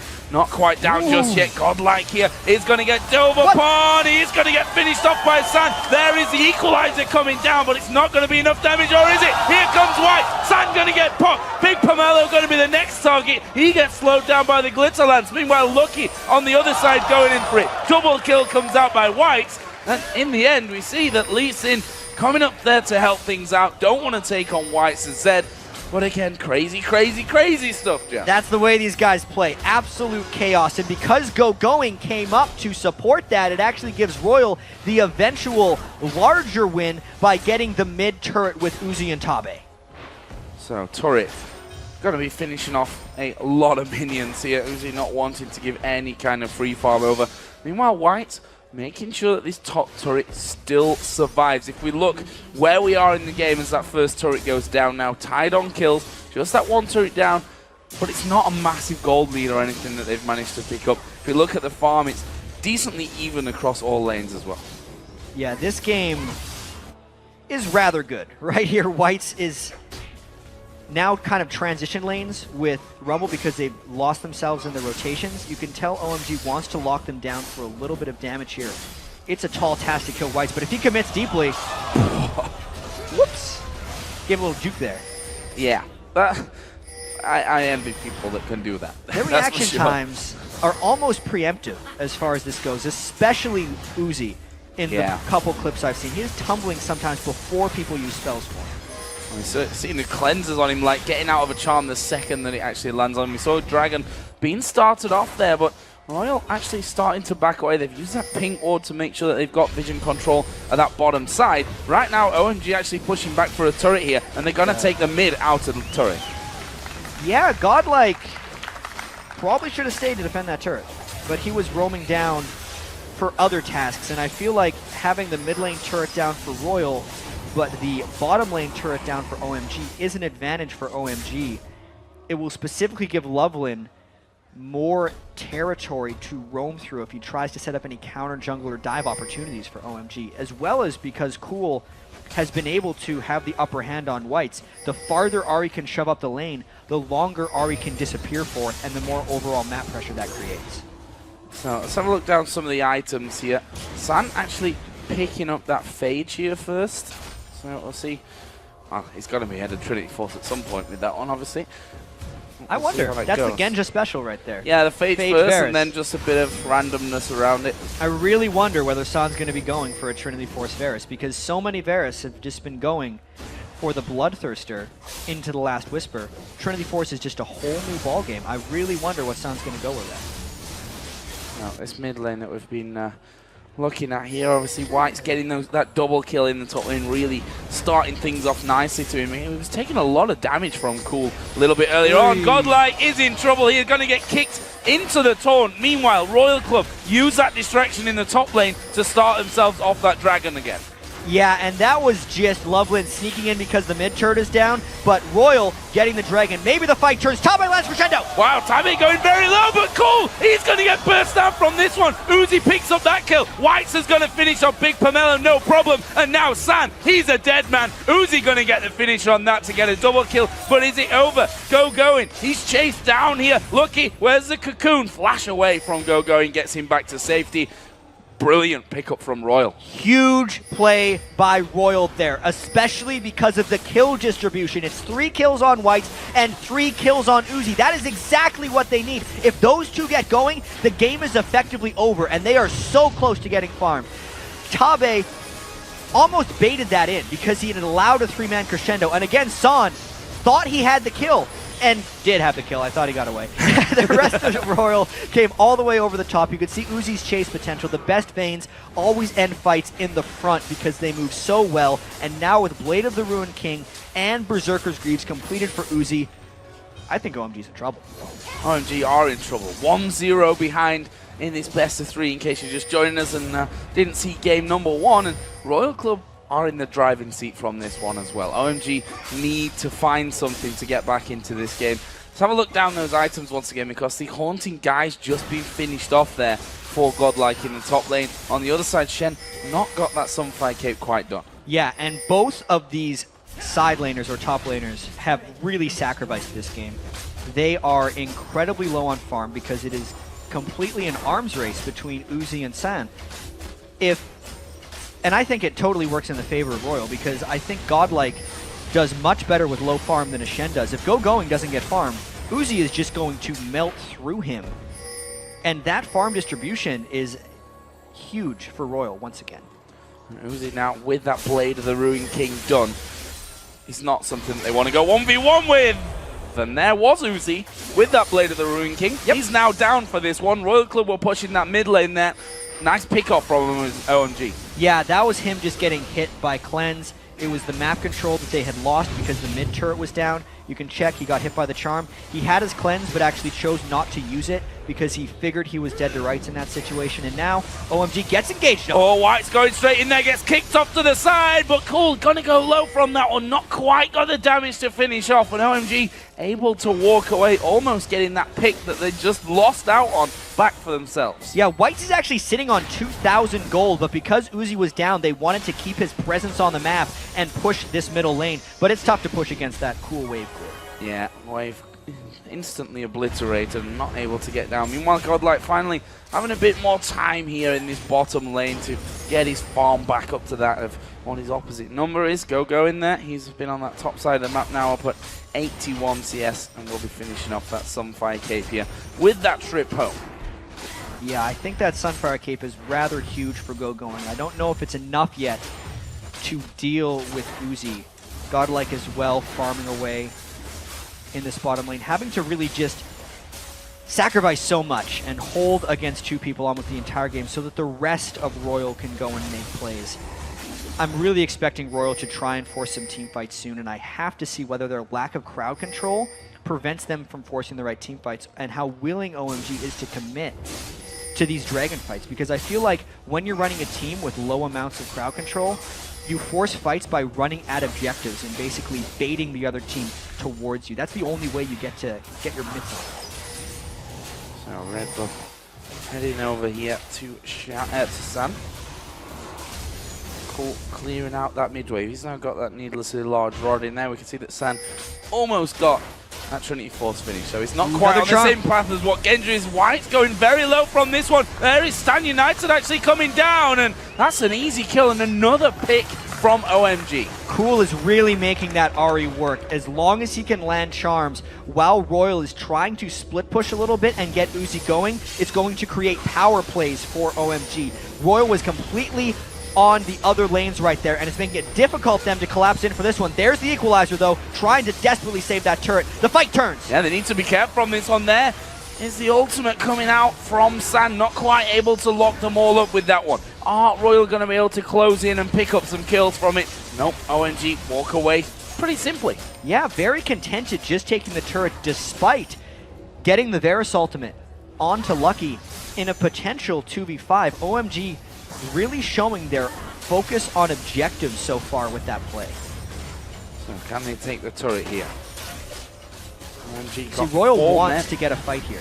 They recognize the cool Zarya ultimate is going to be up against soon, and this is finally Royal being grouped up. If they could get OMG to engage on them somehow, they could then use their double blade of the Ruin Kings and actually go for a big team fight. But you can see OMG is just not having it. Not having any of that one. The cleanse is available for Uzi as well. Didn't use it in that last fight, and that could be crucial when the taunts and the charms start coming their way.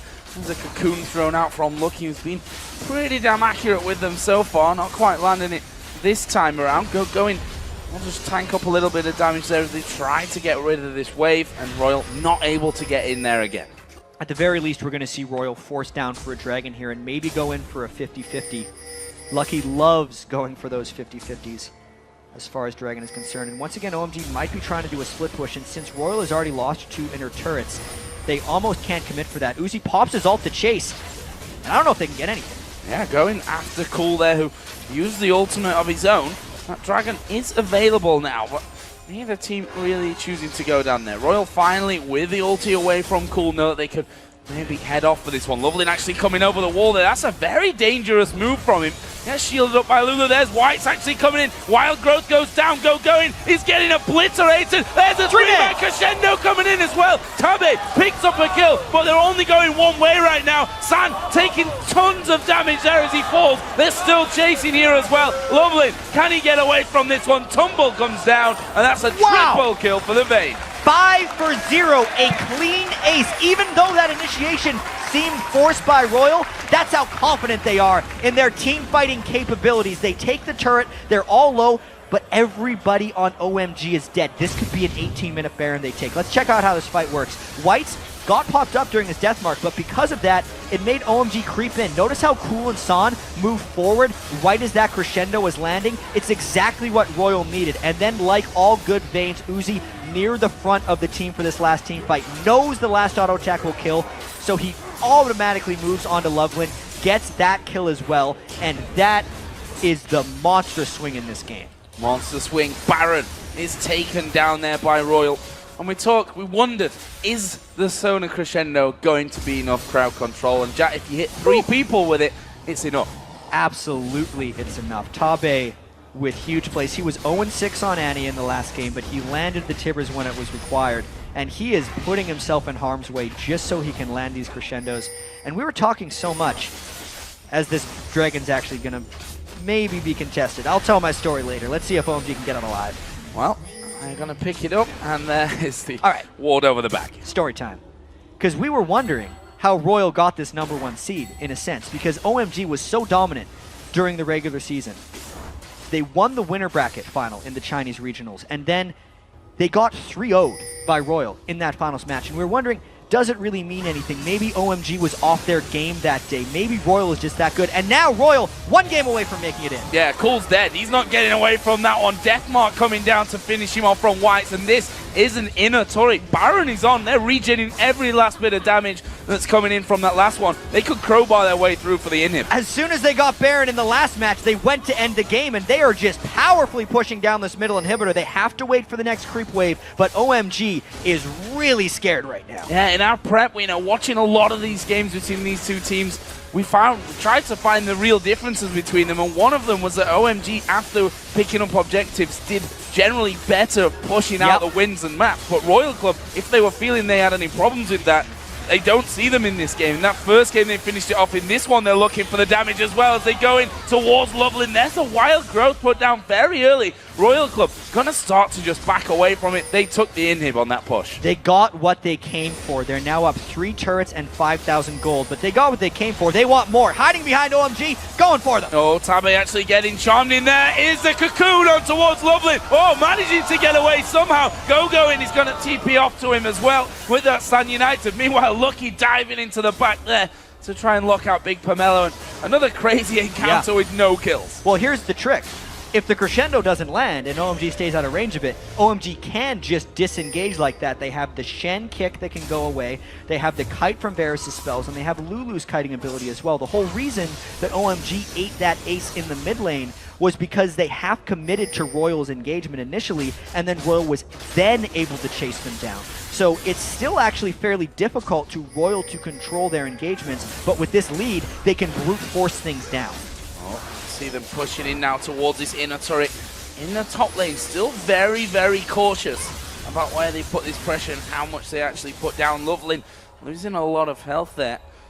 And I think one thing that we also have can't really forget is the crescendo, just the threat of it actually. When it's not being used and it's off cooldown, they know that it's available. OMG have to be even more cautious than a little bit later on when it's already down. And games like this are actually very hingent on flash crescendos as well, but it's still on cooldown for Tabe. And I'm actually a little surprised at Royal's caution here. They typically have one more wave of minions to come through for this. I wonder if they're going to try to flank around the side or brute force down on this last minion wave that they have with the Baron buff still being on them. OMG is holding this very dangerous turret right here. Royal's last chance. Okay, hold on a little bit longer to that turret. The minion wave in mid, as you rightly pointed out, is starting to push through. They're gonna have to deal with that here. And we can already see that Cool has left the rest of his team and he's gonna be going back for that one. A four-man defense would be very risky from that one. We are going to see Go going. There is a crescendo coming down. Go going gets a wild growth, but he's not going to escape that one. A kill for Uzi, and this Vayne is causing them all kinds of problems. Finally, Cool going to come back in. Uzi going very low. Cleansers off there right at the end. Whites is actually going to die, but that is the turret somehow surviving. Everyone from Royal low, and White's dead. Well, Royal actually decided to dive without any minions. They didn't care about the creep wave because OMG was so good at clearing it with Varus and Ahri. You could see they locked down Go going, the tankiest member of that Royal team, and it did give OMG a little bit of time. You could see the Lee Sin kickback on Uzi stopped the initial chase, and since Cool was actually off to peel minions, he arrived right at this moment. He did not get his Ignite off onto Uzi, which meant the cleanse could end up saving him and stopping. I guess it didn't stop any damage at the end from Cool. It meant it was a 2-for-1 instead of a 2-for-2. So, OMG managing to hold out to the turret. We'll see how long they can do that for. Is that red buff taken down? Baron coming up in less than 2 minutes. Dragon's on its way through in 1.5 as well. So that means we're probably in for some more action. So let's have a quick look down some of those items coming out here right now. Phantom Dancer now added into the Blade of the Ruin King, along with that Quicksilver Sash coming out as well now for Uzi. Yeah, Uzi's QSS is going to do a lot of work for him because he knows his cleanse is down, and it's going to give him a little bit of Cool durability right there. It means Cool most likely won't be able to 100-0 Uzi, and knowing if he can position properly, it would then allow him to clean up fights as Vayne. But OMG going for the fights. They have the man advantage. Oh, lovely. And actually going very deep. Cool going to go over towards Sammy. There's a Stan United being used very early. Uzi is coming in from the backside. Surprise! Here comes the Vayne. Kill for White. San's not going to escape this one. They focus down Uzi, but look at him. He's still alive. He's still surviving. He stays alive. Ace for Royal Club. What an amazing fight coming out of Uzi. My God, right there. Royal just ace OMG. They beat them 4 times in a row. They're going for 5. They have minions in the mid lane. Super minions, in fact. They're going for the win. They're going for the win, and honestly, 15 seconds for most of the players to come back up into this game. This is going to be a win for Royal Club. They are going to take down their Chinese rivals 2-0. Amazing performance, the Zed, the Vayne. Too much for them to handle this time around, and you can see exactly what it means to Royal Club.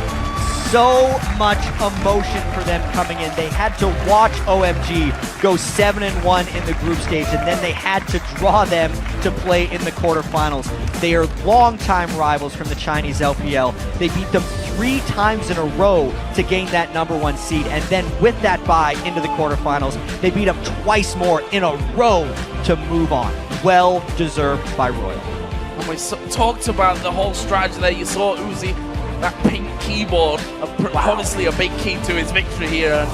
the fact is they had to protect him. Protect the puppy is what they needed to do, and that's exactly what they did. In fact, if we look at that last fight, he kind of protected himself. He was just on his own at the back, surprised them, and they were able to rip straight through. Amazing performance by Royal Club, and I guess that really does silence the naysayers who said that OMG should be #1 seed coming out of China, because Royal Club have just beaten them twice in a row very convincingly. 25 minutes in this last game. You can hear the ovation from the crowd there.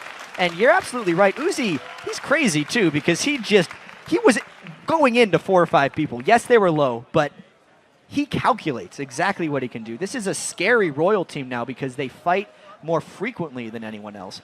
I cannot wait to see their matchup against Fnatic now, because that is 2 very distinct play styles going against each other. That's going to be absolutely amazing, isn't it? I mean, OMG were the team, I think, to beat from both groups, actually. I mean, seemed like it. They seemed to be the team. I think a lot of people favored them maybe for this whole tournament after seeing what they did in the groups. There is Uzi on your screen, certainly enjoying a moment that he definitely should enjoy, because what a victory. OMG, as we said, 7-1 in the group stage, despite that horrible loss to SKTT, won in their final group stage game. It didn't look like the same team that we'd seen for the other ones, and they've just been absolutely dominated by Royal Club. Yeah, wow is really the last thing I can say to sum this one up, because we know how strong OMG was. We know the rivalry between these 2 teams. And now Royal's story just becomes so amazing because they stormed through the end of their regionals to get the #1 seed. And they felt, and Tabe said he felt so bad and upset about drawing the other team because he was expecting that to be, their main challenge coming in. They took care of that pretty easily. Their weaknesses as well, coming in saying that Royal wasn't able to capitalize on their advantages very quickly. They would kind of meander around in the mid-game after forcing so many team fights. But now that they know how to play the early game and know how to force fights, if they can end games the way they just did against OMG, they are incredibly dangerous, since we're down to only 4 teams now in the World Championships. Yeah, and that's and I talked about it in the middle of the game, that was the one concern that we had. That was the one thing that, from our eyes, really put OMG above Royal Club for this one, because they did do so well after winning team fights to push through. Royal Club kind of hanging around and seeming a little bit dithery in terms of where they were going and what they were doing, but that wasn't present in this game whatsoever. We saw in game #1, they just shoved up that lane with the super minions coming back to their inhib that they lost while they were picking up that Baron, and pushed it straight through and took the win right there. And they've done the same here. Pick up an ace. Of course, it makes it easier when you pick up an ace to do that and just walk straight through into the base. But no messing around, straight to the point, get the game won. 2-0 against OMG. Amazing. And 20 kills to 9 in the last one. It only took them 25 minutes and 20 seconds. That is so dominating. I'm very glad now that they made it through, just because a team that plays this aggressively, I just need to see more of. We know now Uzi is a god on AD carries as far as it goes. What are teams going to do to slow him down? And you can't take away from the rest of the team, because Whites was always right in there with him. The whole team played great. Amazing victory there. And, well, we know our second semi-final matchup now, as China's Royal Club are going to take on Europe's Fnatic. Yeah, and also, if you want to see that semi-final live at the Galen Center, go to lol.esports.com/tickets to pick some up. You definitely want to do that. It's going to be an amazing matchup. Let's get over then to Shox, who's hanging out on the stage here with Royal Club support Tabe. Thank you very much, Joe. Tabe, congratulations. What an amazing series. And I have to say, even though you guys beat OMG over in the qualifier, a lot of people favored them to win. Did you guys feel the same way? First of all, hello guys. I love LA. To the question you just asked, I think OMG and Royal Club both are really strong teams. But after so many days, because we came earlier on 15th of September, we played a lot of scrims. We don't want to be tourists, you know. We don't want to come LA play and just the first round to play the games and just go by. Goodbye. So we tried really, really hard and we practiced a lot. So we are really happy to win, but because both of us are China teams, so I'm not that happy now. Yeah. We understand. Now, I I gotta ask you about your opinion on Big Pomelo and San, because you, together with Uzi, you absolutely rocked those games. Like, to be honest, on the point of view, I played badly during laning phase. Like, both games, everyone can see that I just killed by their jungler and going like the same method, 2 games. I was really depressed. Yeah, but comparing to the performance between our bot lane and OMG's bot lane, I think both did really great. But because Uzi always tries to play super carry like Vayne or Twitch, yeah, he just carries the game. Yeah, and like during mid game, the first game, my Annie, I had a 3-man stun, initiate, and the second game I also did the same, 3-man stun, initiate by Sona. So I think this is why we changed the whole game. We just win. Yeah. You just win, absolutely. Now, to get into the final, you're going to have to just win against Europe champions Fnatic. What are your opinions on that matchup? I love every team in this S3 tournament because I always thought Koreans are the best, and the second place is China. But to be honest, I think every team in the world is super strong. They just have different style. For example, C9's jungler is one of the best jungler I've ever seen. He just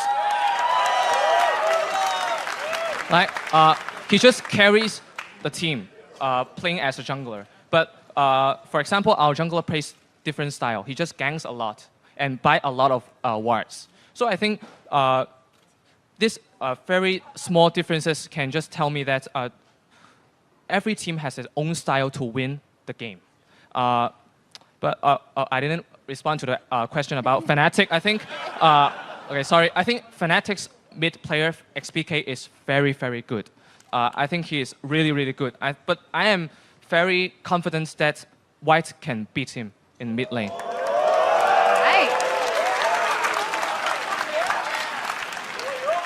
But something funny I want to say is Fnatic scrims a lot with us too, but they never try hard. I don't know why. Guys, give it up one more time for Royal Club.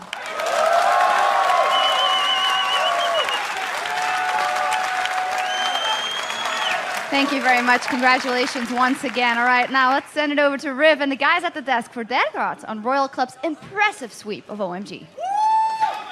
Thank you very much, Shocks. And honestly, it really was just fantastic play put out by them. He said, we didn't want to come here and be tourists whatsoever. And they absolutely showed that even without time on the stage, in the group stages, they were still able to come out very strong. Well, I think it was really smart of them to come out early and take advantage of all the teams in the group stages, setting up those scrims. They were a safe scrim partner for everybody in groups, right? Because no one had to face them. So it's a good strategy if you want to win some games later on. Come in, get yourself all warmed up. They definitely put in the work, and it showed. I do agree with what he said about Fnatic. It's a team you can never count on the way they play scrims as when you meet them in the LCS. We've done that. We've made that mistake once. I'm not saying they're not playing serious. They just have like a way different vibe to them. They try out what they need to try out, and they get the time the first time you found out about the Fnatic brush? Oh no, we know about the Fnatic brush for a long time already. But yeah, Fnatic always surprise on lands and on important matches. They really switch the switch around pretty much. Yep. And they go ham. And it's really nice to see how they always keep performing on lands, while in the LCS they look sometimes a little shaky.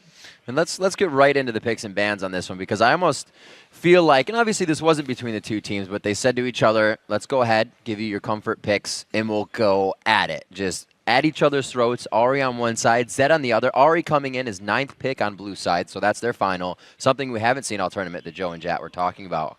Doublelift, start us off. What do you think about those picks and bans? I think both team comps were actually really smart. So you saw on one side they had Shen and Lulu to kind of counter Zed, and on the other team they had a very disruptive assassin comp with Zed, Vayne, Rumble, and that just allows Vayne. There's so many threats on the team. You can't just focus Vayne or else you're just going to die.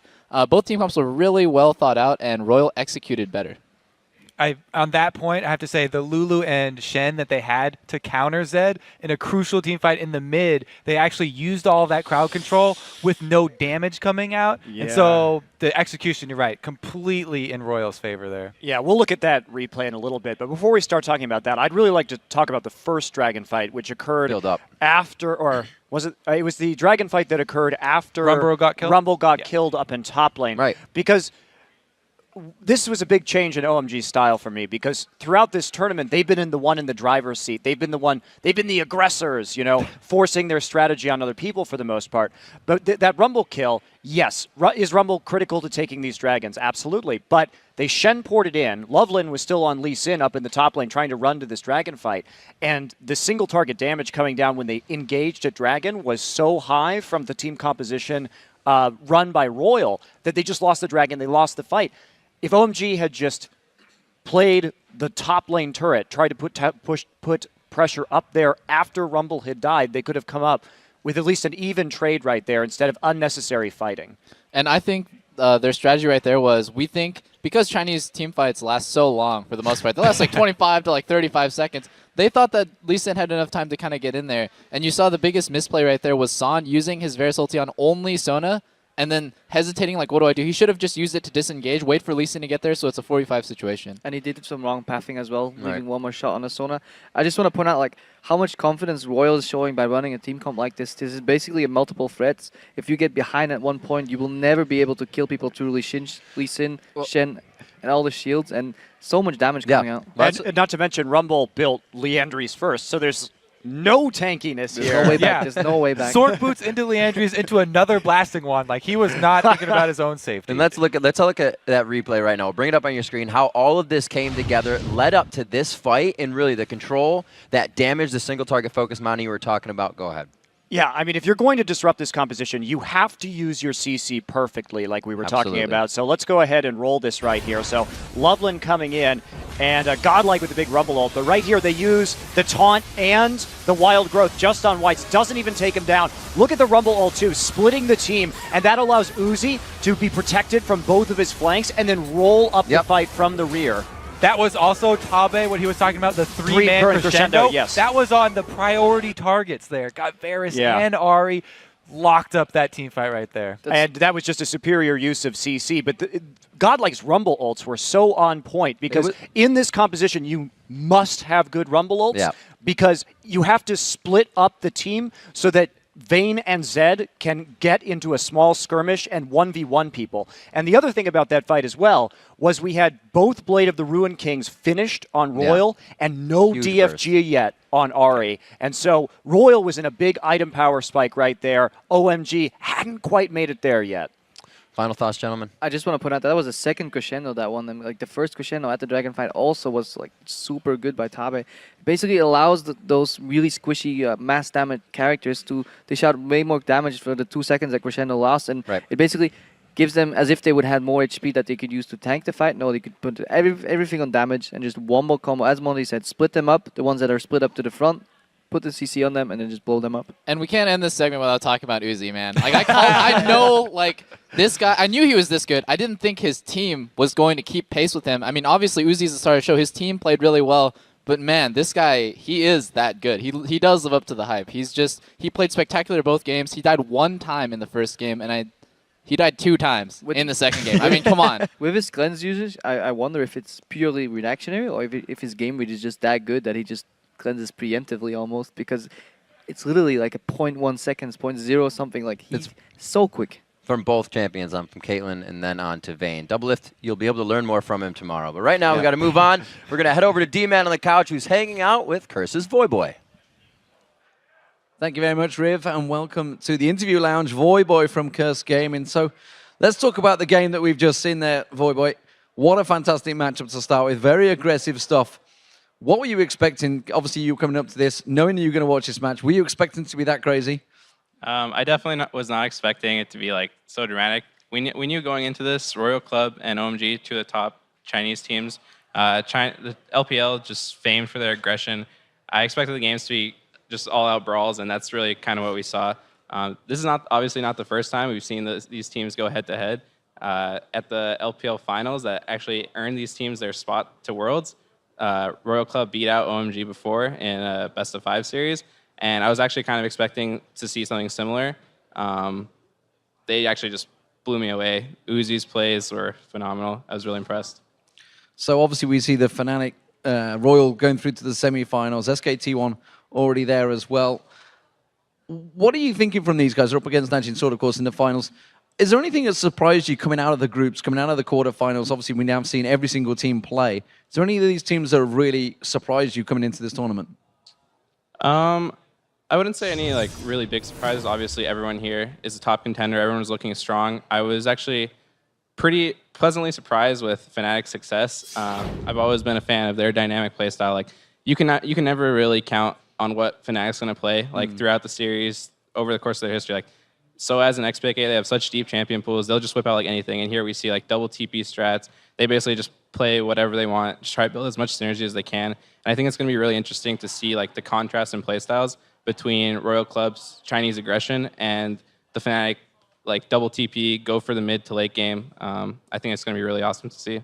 And obviously, you play top lane yourself. Has there any been, particularly in that top lane, that's impressed you from any of these teams so far?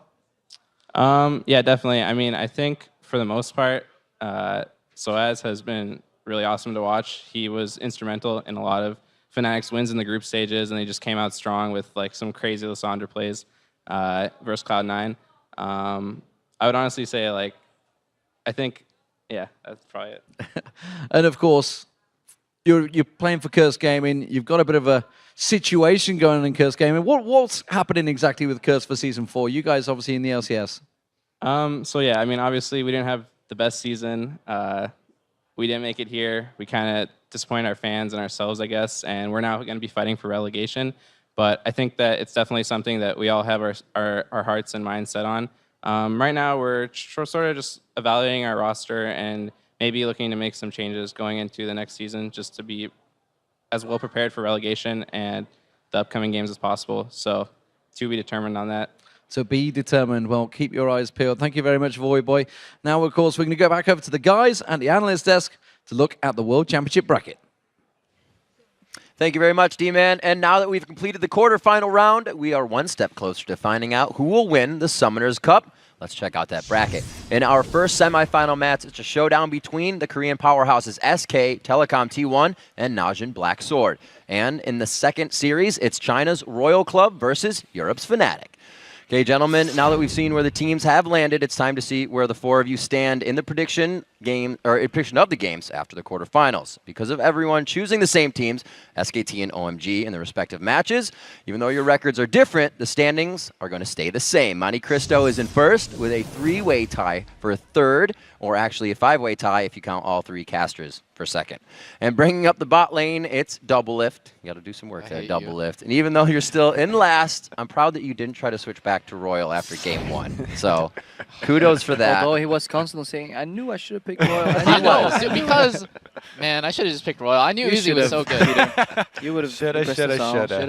No more. You still would have been behind me, though. Yeah, that's true. I can't beat my coach. All right, guys. I believe we're ready. Already 41 group stage matches and 4 quarterfinal series into the World Championship. But we are, and it's down to the final 4 teams. Coming up on Friday, it's an all-Korean semifinals as Faker and SK Telecom T1 battle Prey and Najin Black Sword. Then on Saturday, China's Royal Club and their incredible AD carry Uzi take on XPK and Fnatic. The semifinals kick off live from the Galen Center Friday at 8 p.m. Pacific and 5 a.m. Saturday for those of you living in the Central European time zone. But why tune into the semifinals when you can watch them live? There are still seats available for both Friday and Saturday's best of 5 fights. Head over to lolesports.com/tickets for all the information that you need to see Fnatic, Royal Club, SKT, and Najin Black Sword compete for their shot at the Summoners Cup. All right, now let's send it back to Shox over on the main stage to send us out in style.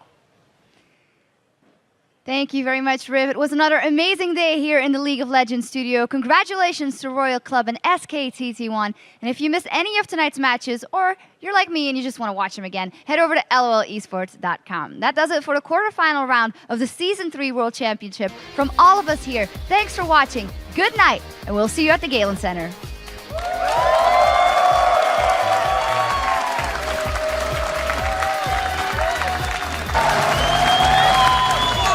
Telecom think he's the first victim of the fight, but it's soon going to be much more of the Gamma Bears down. That's a double kill for Impact as he continues to chase down. They land the charm. Faithful is down. SK Telecom all of a sudden decide to win a team fight, decide to close the game out.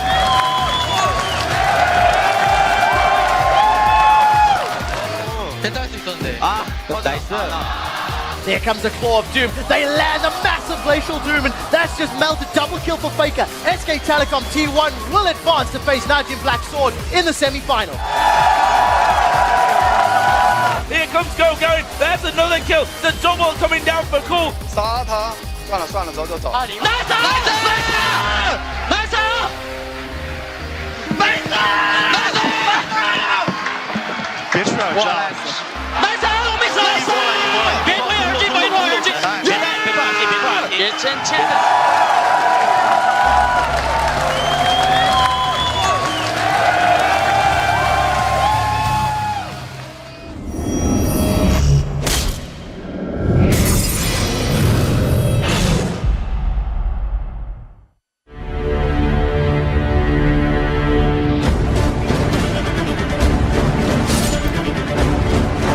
This is going to be an all-Korean semi-final. Najin Black Sword taking on SK Telecom T1. Woo! 일단 같은 한국 사람이라 플레이 스타일이 서로 비슷한데 거의 예상은 할 수 있을 것 같다고 생각해요. Najin going big. They're going for all the kills. 저희가 꼭 우승컵을 따고 싶기 때문에 우승까지 하고 싶습니다. From downtown. 치열한 경기가 될 것 같아요. A clean ace for SKT. 이번에는 저희가 이길 것 같아요. That's a matchup that is going to be awesome to watch.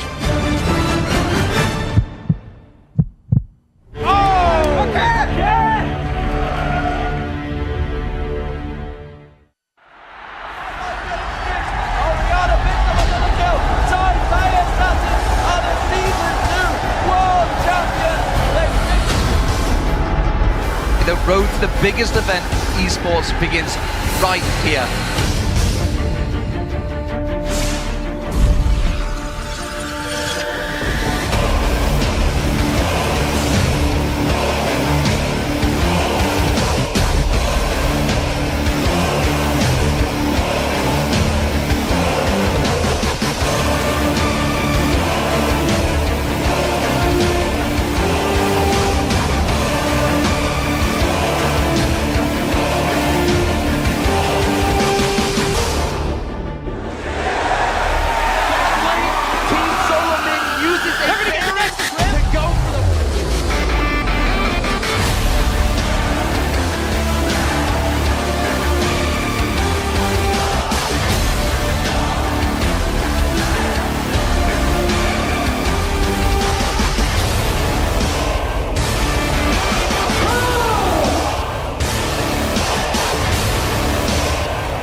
welcome to the semi-final round of the Season 3 World Championships.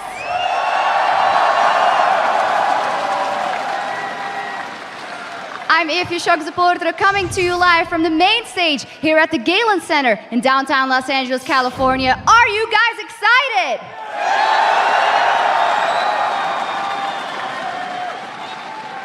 Today, of course, in our first semifinal, SK Telecom T1 takes on Najin Black Sword to see which Korean team we'll be seeing in the championship game and who will battle it out for a chance at the Season 3 title and the Summoners Cup. But for now, it's time to get acquainted with our starting lineup, starting with the lovely gentleman at the caster desk. Thanks a lot, Shocks. I'm Joe Miller, and calling tonight's best of 5 semi-final series. Here with me tonight is Trevor Quickshot Henry and the lovely Sam Kobe Hartman Ken. Thank you, Joe. Well, before we get to our first game between Najin Black Sword and SKT, let's send it across to the massive arena to Riv and the guys over at the analyst desk. Thank you very much, Quickshot. I am Rivington Bislin III, and holding it down at the analyst desk with me is none other than David Freak Turley. Plus, joining us again for the semifinals, it's the Trinity Force of insightful and analysis, OGN caster Monte Cristo, the Evil Geniuses Crepo, and Counter Logic Gaming's Double Lift. But Before we dive into tonight's semifinal series, let's take a look back at Tuesday's games, starting with the highlights from SK Telecom's dominating performance. Day 2 of the Season 3 World Championship quarterfinals kicked off with the red-hot SKT1 taking on the Gamma Bears from Taiwan. SKT1 jumped out to an early lead in Game 1 behind Bengi's pressure from the jungle. Stays caught between a rock and a hard place. He may be able to pick up first, but Impact gets away. That's a flash. Flash for flash. Bengi lands the killing blow, securing it for SKT. Bengi continued to rack up the kills, but here he lets Faker get in on the action. Maple will not see this coming either. Well, we'll wait for the assault and battery. Is going to follow in. Here comes Faker. Maple tries to get away. He is going to get taken down.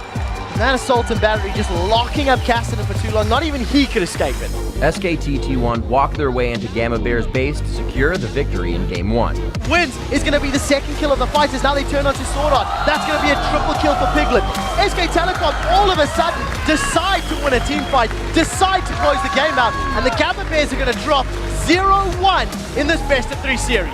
And the Bengi show continued in Game 2. Bengi is sticking to him. Sonic Wave, can it catch? That is the question. It does! He follows up. Sword Art's in trouble, 100 HP. The volatile Spiderling goes down. The Cocoon does not connect. This could be 3. Gets a safeguard shield. We do see the Sonic Wave gets dodged by the Repel, and that's a 3-for-0 in favor of SKT. The Gamma Bears tried to play catch-up, but you can't catch a flippin' ninja.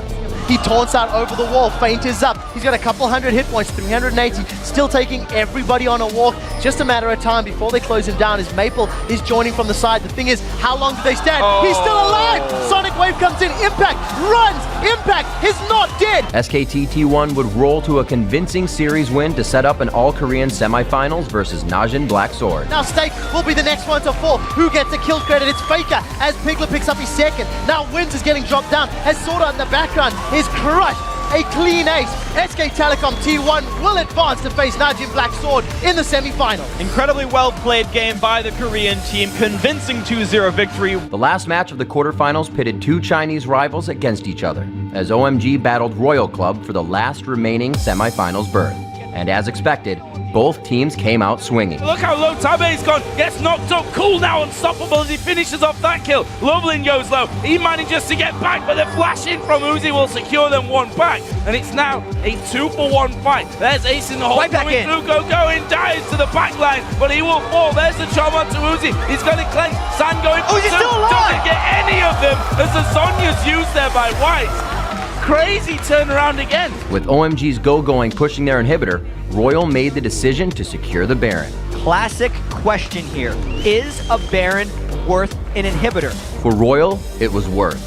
And they would go on to pick up the Game 1 win. There is a flash. Tibbers coming in, not really doing what they would have hoped from it. And Royal back away to the steps. There's the Stranglethorns going down as White gets into the base. There's the ace in the hole. Uzi gonna pick that one up. That's already 1 man down. Can they finish off the tower? Charm landing onto Godlike. He's at less than half. As going dives into the back. Lee Sin kicks the 3 of them in. Royal is still pushing in. They've got the Baron and they're making their play. This is gonna be game number 1.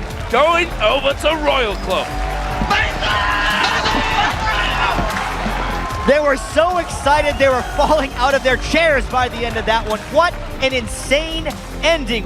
With a 1-0 lead in the series, Royal kept their foot on the gas in Game 2. Wow, Tabe going very low, but cool. He's going to get burst down from this one. Uzi picks up that kill. Whites is going to finish on Big Pomelo, no problem. And now San, he's a dead man. Uzi going to get the finish on that to get a double kill. Another beautiful crescendo from Tabe would give Royal an ace from out of nowhere. There's a 3-man crescendo coming in as well. Tabe picks up a kill, but they're only going one way right now. San taking tons of damage there as he falls. They're still chasing here as well. Lovely. Can he get away from this one? Tumble comes down, and that's a triple kill for the Vayne.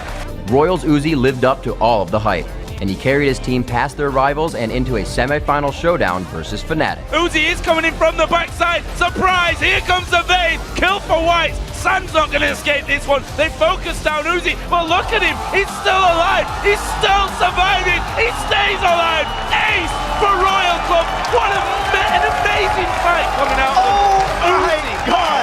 This is going to be a win for Royal Club. They are going to take down their Chinese rivals, and you can see exactly what it means to Royal Club.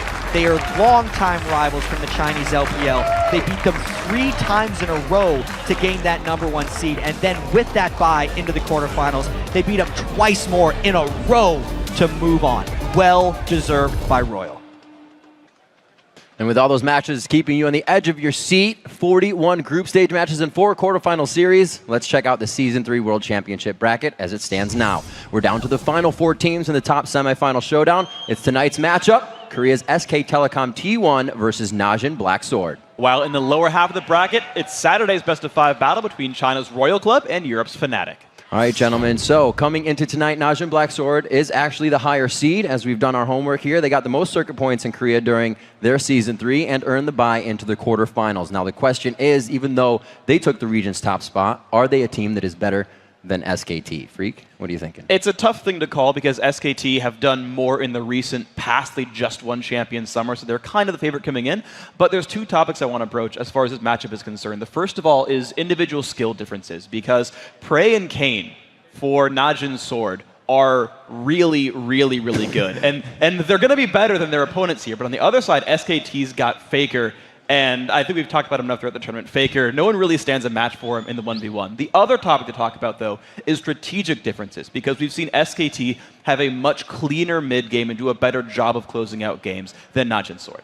Yeah, that's right. And with Najin's Sword, the way they've won their games has been they get a huge advantage in that early laning phase, but they don't look as solid in terms of their mid-game strategy. They don't look as solid in terms of their strategy and team composition. We've commented on it before. They seem a little weird, maybe lacking a little bit of synergy right there. But for me, I really want to see the top lane matchup here because Impact has come such a long way. Starting out as more of a tanky player, he used to be a support player, moved up to that top lane, and he's developed into a carry top laner a lot like Expression. So for me, we haven't seen these teams play since Champion Spring, so it's been months and months and months, and I want to see how that development really affects him.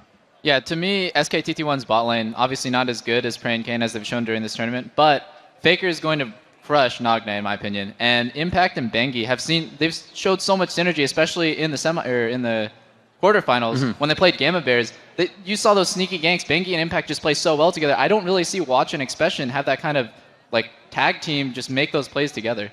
Yeah, I think that's what set both teams apart. There's synergy with their jungle, because many people consider Watch a slightly better jungle than Bengi, but Bengi does really well with Faker. Who's going to stop Bengi and Faker? Probably nobody. And then Bengi and Impact, as he said, to do really well together as well. So, and aside from that, I just want to point on that Najin Black Sword actually did play in Winter, OGN, and they did a lot of 3v1 dives there. That's actually where SKT1 was lacking a lot in the earlier stages of the group. Mani, final thoughts? Yeah, we see that coming out of Najin Sword, and yes, they're less of a dive-oriented team, but they're still capable of doing it. And notably, Expression when he was on the sister team, Najin Shield, had to play against that dive a lot. And for me, out of all the Korean teams coming in, he's had the most safe play in those 2v1 situations because you can tell he knows the limits of the dive and is constantly watching out for it, unlike some of the other Korean top laners that we've seen here. And that's what Najin Black Sword will have to do, get an early lead in the early game and extend that into mid-game, because if you go even against SKT1, once the mid-game pushing starts and the rotations start happening,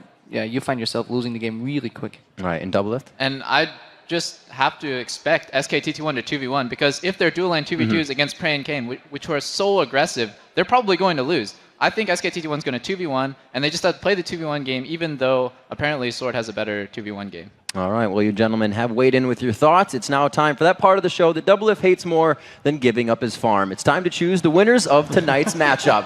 Before we get to our picks, let's take a look at the standings where everybody is sitting right now. Mani is in first with an impressive mark of 37-11.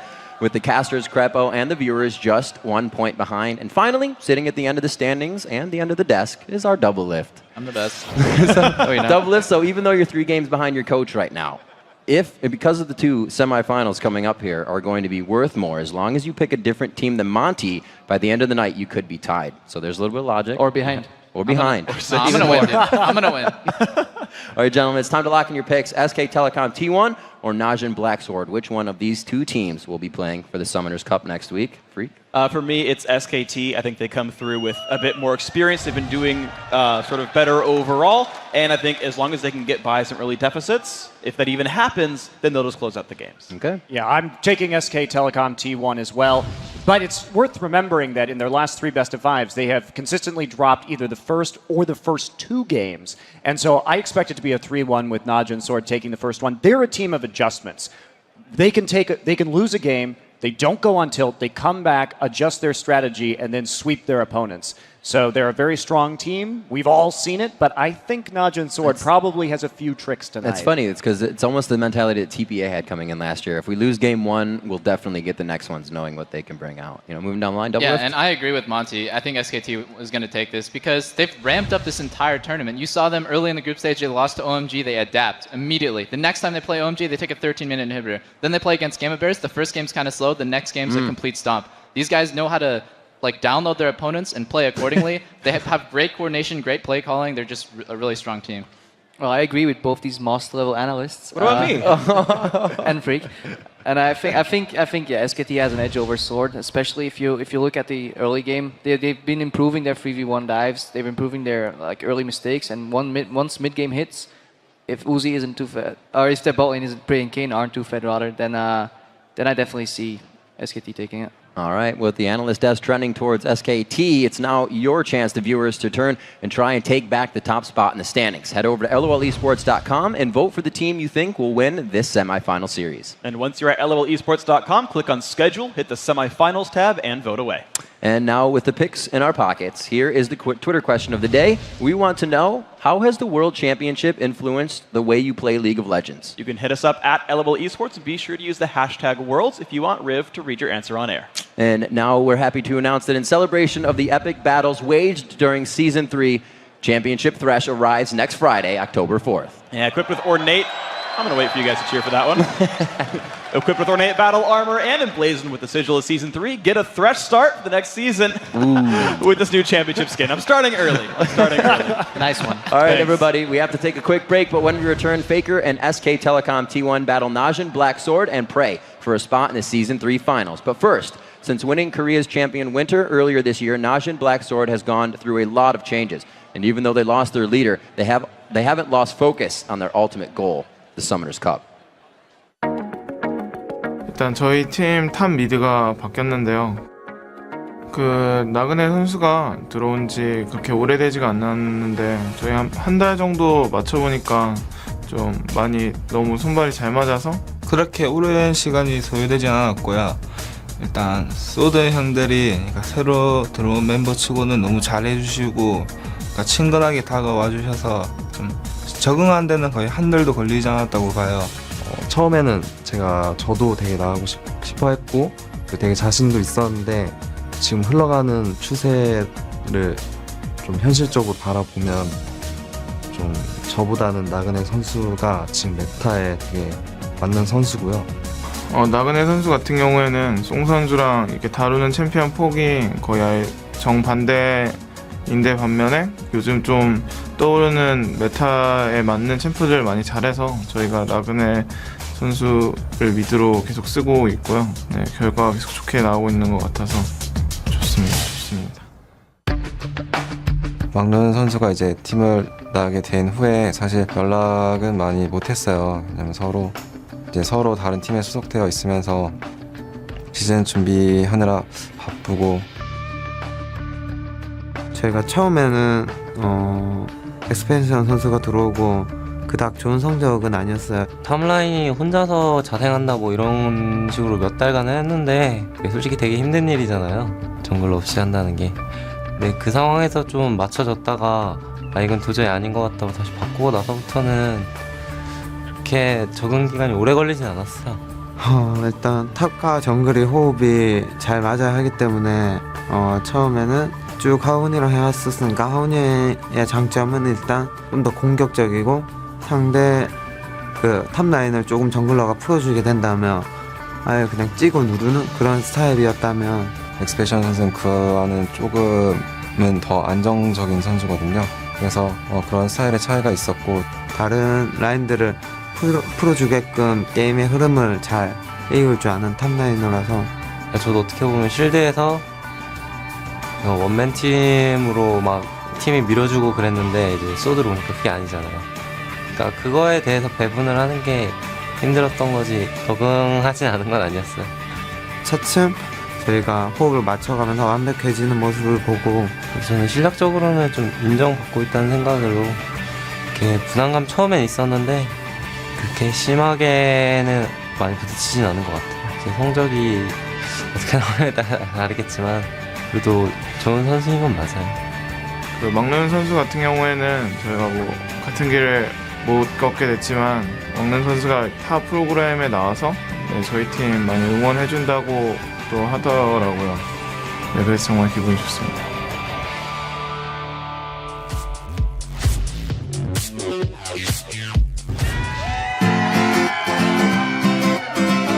I'm Xylex. I came from Humboldt State University, and I am pumped to be at Season 3 Worlds. My summoner name is Scarlett Lockhart. I'm from Pinion Hills, California, and I'm really excited to be here.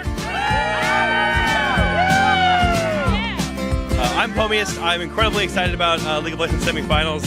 This is my first LoL event, and I'm like, never been out before. Yeah, buddy!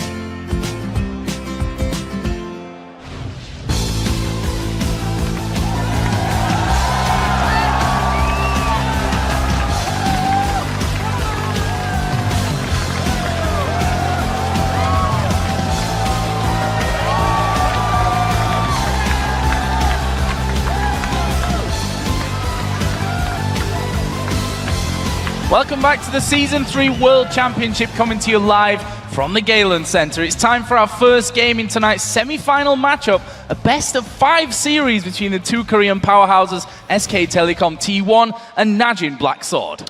Earlier this week, SKT won the coin teams and chose to start on the blue side for the odd-numbered games. So let's kick off tonight's semi-final series and send it over to Shox on the main stage for the introduction of the starting lineups.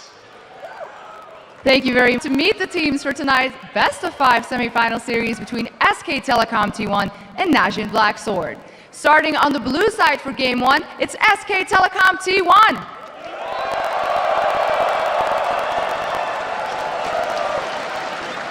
Let's meet the team. Starting in the top lane, Impact. In the jungle, Fengi. In mid, Faker. At AD carry, Piglet. And at support, Hu Mandu.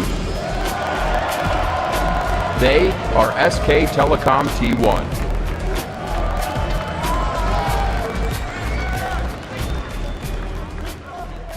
And starting on the red side for Game 1, it's Najin Black Sword.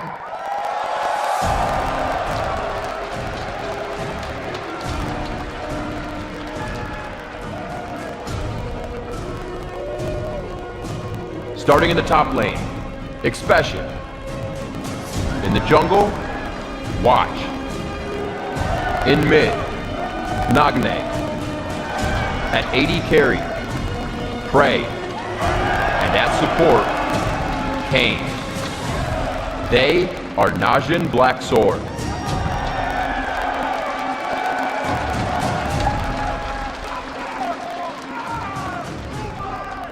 Please give it up one more time for tonight's competitors, SK Telecom T1 and Najin Black Sword.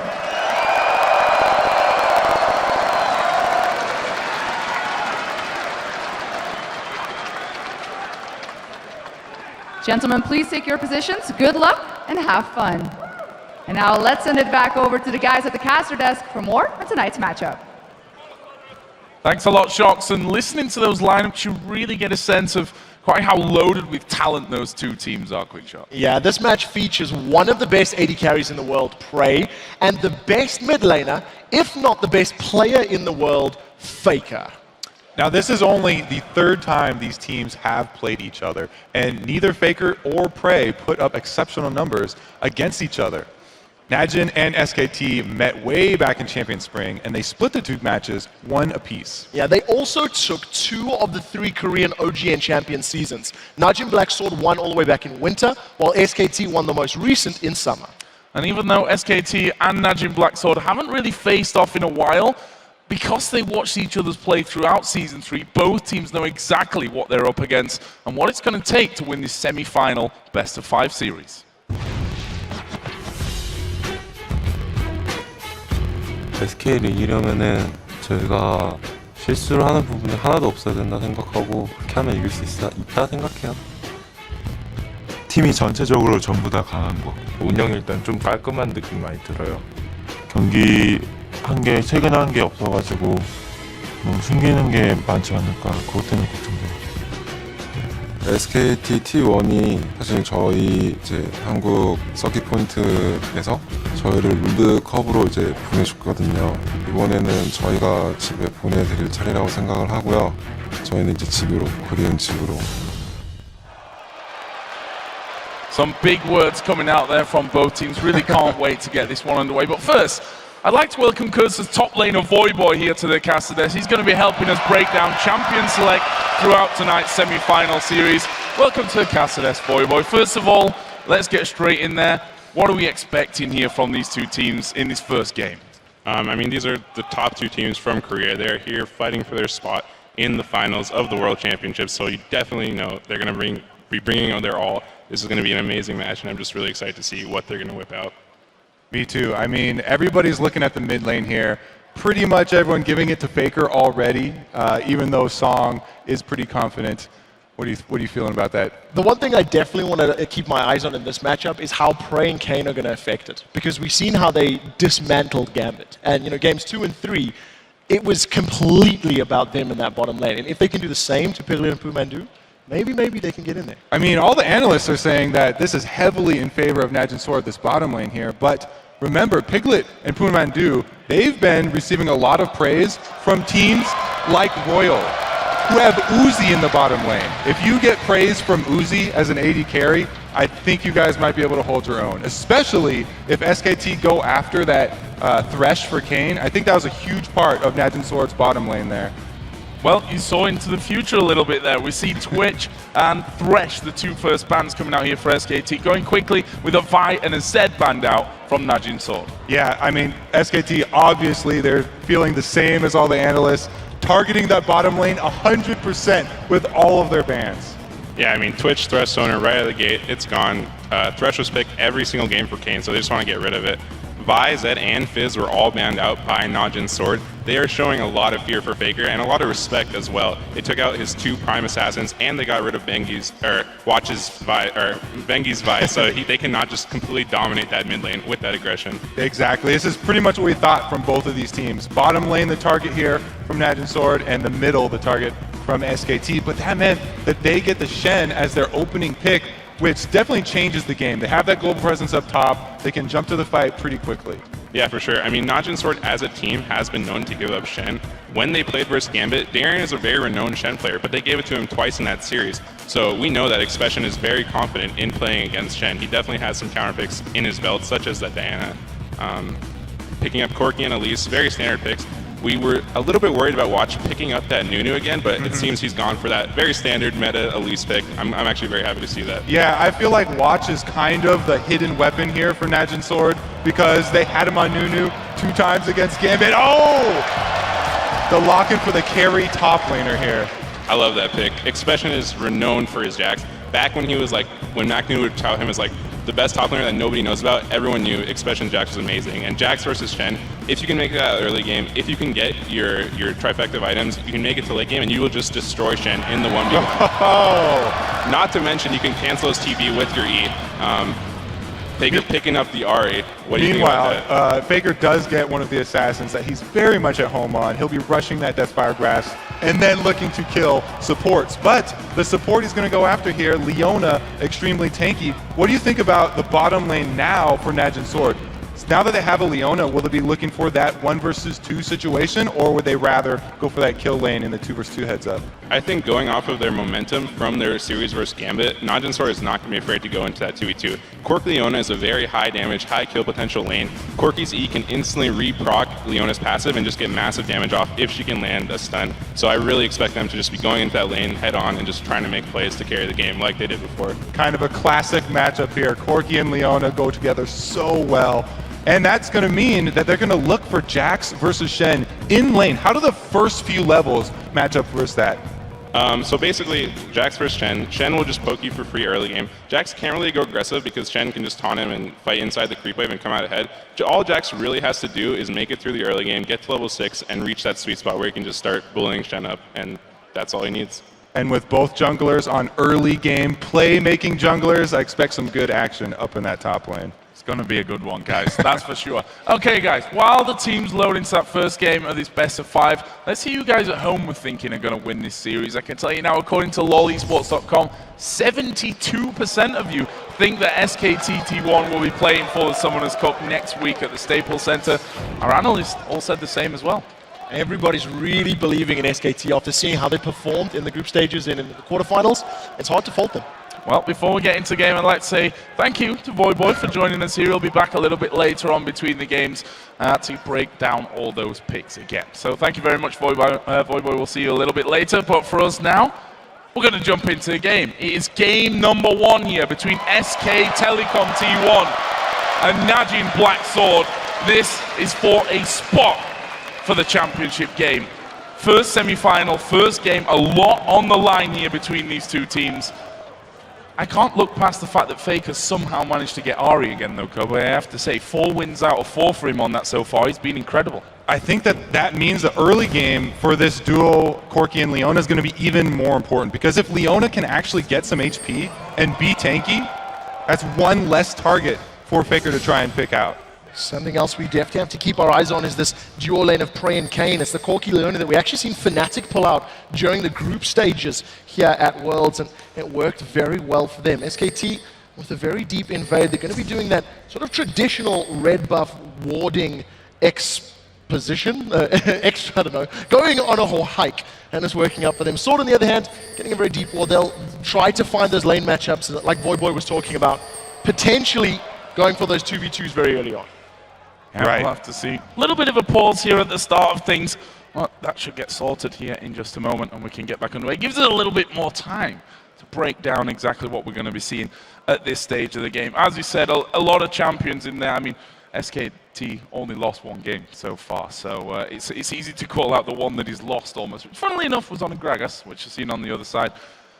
But in terms of the game as a whole, I mean, best of 5 series, we heard it and we've seen it already from over in Korea that SKT aren't the best team when it comes to best of 5s in the early games in those series. Right. Usually dropping, 1 or maybe 2 at the very beginning here. It'll be interesting if they actually do, because right now they have a team comp that they're fairly comfortable with. So if they do end up dropping it, it's going to be because Jax and Corki got really fed. Yeah, it's definitely something that Sword want to make happen for them. The one thing that really stood out for me during the picks and bans was that Ari was the second last pick for SKT. It seemed like every other pick was a higher priority in these teams' minds. Shen, Elise, Corki were all picked up before Ari, and that's a little bit against the grain of what we've seen elsewhere in the tournaments. Faker is such a versatile player. He literally has one of the biggest champion pools of any mid laners. Yeah, exactly. So leaving that mid lane pick till the end, I think, is a pretty solid strategy for SKT. Meanwhile, the mid lane for Najin Sword is going to be that Gragas that you mentioned. On the red side, Gragas has a very high potential for stealing away Barons. So even if Najin Sword do get behind in that mid game, and SKT go for a Baron, they've got that combo that they can actually steal it away with pretty easily. Okay, guys, while we get this a little bit sorted out here, we're going to send things over to the analyst desk to break things down just that little bit more whilst we get ready. All right, guys, thank you very much. And actually, what we wanted to talk about was Quickshot was just touching on there is the 8th pick, Ari, also coming out of the side of Najin, was mid-bans as well. Freak, I know you wanted to touch on this first, and then Monty, take it away. Yeah, so actually, in theory, I really like what Najin Sword did, because anytime you let a champion get this deep, but yet got to counterpick all the lanes, it means you came in with a plan. Right? They left Shen up a first pick. It's a pretty obvious first pick. They said, well, Expression plays Jackson. Voyboy talked about that matchup. Hit level 6, win the matchup, no big deal. And again, with the mid lane, they're like, we know you're going to go for Ari. We're saving our last pick, Gragas, there to make sure we get the counter pick. And down the line, I think Sword planned out those picks. You can argue if they were the right picks, but they came in with a plan. It's also striking because typically when we see SK Telecom play, they put a very high priority on first picking mids and junglers, typically. And so to have them as the last two picks here is really uncharacteristic of this team. And I think that shows that they really were waiting to see what was going to happen from Naj and Sword, to see if there would be that last pick. Of course, the last pick mid, much more common in a region like EU. Yeah. At the same time, though, they might have actually caught Naj Black Sword off guard. Then predicting the first pick Ahri, as Monty said, is the normal trend over there. First picking Shen with only one assassin left means it's really hard for an assassin lane to play mid against the Shen ulti coming in later. Basically nullifies Ahri as a tool for them, which basically gives them a free Ahri anyway. So I think the Shen pick was a really solid pick. And at the same time, yeah, they got counter lanes, but it's going to be really hard with playing full engage into a Shen. I think it was definitely a smart choice to go for the early Shen, but this is actually something that happened very directly by this team against Gamma Bears, where their Shen and Ahri were both open, and they're like, actually, we're going to go Shen first. So doing the research, they would have at least seen that as a likely possibility, but you're right that mid lane's going to be difficult. And just to touch on the peculiar Leona pick that we haven't seen before from Naj and Black Sword, this is actually a really volatile 2v2 lane, as you can tell, just because of it's a kill lane for Leona. But at the same time, pre-6 minutes, Lee Sin is the best early skirmishing jungler to counter gank. Like, if Leona goes in, she's not getting out. If Lee Sin's there to safeguard to the Zyra or something, then Leona's dead. And past 6 minutes, they have Shen. So it's actually in SKT's favor to 2v2 that lane if they can play it correctly. If they can bait Leona in, or if they can bait her in with Shen ulti, it's just like a free kill. So now we'll actually have to see a Bengi impact synergy in a different kind of way. Not playing on their own lane, but just both trying to counter gank that bot lane with Leona. And it's incredibly difficult to play as Leona, especially if it happens once or twice. Afterwards, you'll be really scared going in the third time. All right, guys, final thoughts, Monty, as we are finished up with a quick sound issue? Oh, yeah. No, I just want to say, and with the level 1, they got a really deep ward in there, even deeper than the usual ozone ward that we see. So I'm looking forward to seeing how Naj and Black Sword decides to play this, because they have a lot of information about where the lanes will be going from SK Telecom. All right, guys, we are going to throw it back to the desk. Looks like we've sorted everything out on the stage. So let's send it back to the guys, the caster desk, for game 1. Thanks a lot, Riv. And we are going to be getting into the game here just shortly. A little bit of a sound issue, all fixed now, so we can get things back underway. And interesting to hear the thoughts there. Probably going to be a very explosive start to this one. I think a lot will be determined in the very early game, like they talked about before Shen hits level 6. But, as Double Up is saying, if Lee Sin's right there when Leona goes in, then they have a good opportunity to turn around a gank. Watch knows this. So if Watch positions himself in one of the side bushes, then he can be there as well, turn into a 3v3. So let's jump into game then. You can come back in a second, because we are going to get into game for this one and get things back underway. Very early stages still, just 1 minute on the clock. It's going to depend on who can outthink their opponents in this one. Most difficult mind game possible. Both of these teams with very deep wards. Also, after Naj and Sword got their very deep ward that's going to see the lanes from SKT, they recalled straight from the jungle. So SKT did not see them exit. It stands right now, SKT still on the invade, looking to set up a steal here on Sword's blue buff area. You can see the rest of Sword moving towards their lanes. They're going for that traditional 1-1-2 setup, and it doesn't look to be any sort of steal just yet. As I say, that Watch and Expression are moving towards the blue buff of SKT. Right, it'll be a blue buff trade here. Bengi gonna be able to take off that purple side one. Meanwhile, Watch is going to answer. We'll have to see if Impact actually makes a choice to go check this blue buff, because a lot of top laners will go do that just so they can notify their jungler and make 100% sure where he's been going. They did see him move from that ward, though, at his red. So blue buff taken then from both sides. We'll see what happens here in the early stage. We can see that Elise actually headed on towards that top side of the map. We'll see if Impact is going to be challenged by that. Actually not. He's going to walk over a ward as he goes over to the red. So a simple trade of the buffs coming in early in this one. We can see there, statistic for Impact. Not a single death in the quarterfinals. He'll be looking to replicate that here today for sure. Yeah, especially on a champion like Singed, who's so good at split pushing and making a difference in those team fights. As it stands right now, Expression has had a little bit more alone time in this lane and is out CSing Impact fairly well. I really like what Sword are doing right now. They come out with a very unified strategy. All 3 lanes are trying to shove their minion wave. So they're getting this quick level advantage in their lanes, and they're forcing the jungler on SKT, Bengi, to make a choice. Which one is he going to go to first here? Even mid lane, Nagna is making use of that barrel to put Faker towards his turret. Well, we did see that Bengi did go home fairly early on in this one. Going to come back in towards that mid lane with some wards. I'll give him that extra maneuverability around as well, but, well, as I say that, he just goes straight off to his wolves. He's going to continue farming exactly the same as what we're seeing here over on the other side for Sword, as Watch was just doing, well, those raids. Bit of a Valkyrie out there just to avoid that damage, Prey not wanting to get too deep. Piglet and Pumandu making use of the range there on that Ezreal Zyra and just laying down the hurt onto Prey, completely disregarding Kayn for the time being. You see in the mid lane a little bit of poke going back and forth here between Faker and Nagne. As it stands, both of these teams just trying to do the best they can to CS and SKT respond to the sort of lane pushing of Sword. It's interesting because Expesin actually timed his recall with when he thought Bengi was going to be at his blue buff, which he got right. So he was out of danger there, but he didn't buy a ward on his back. He just picked up that Doran's Blade and the extra health potion. See how well it works for him at this point in time. Got that crystalline flask to chug through any harass that Impact may lay down. Yeah, Expression actually, we saw his statistics there, extremely good win rate with this Jax. Obviously come back into favor recently with that Trinity Force doing so well for him. We'll see what kind of impact he can have here in that top lane.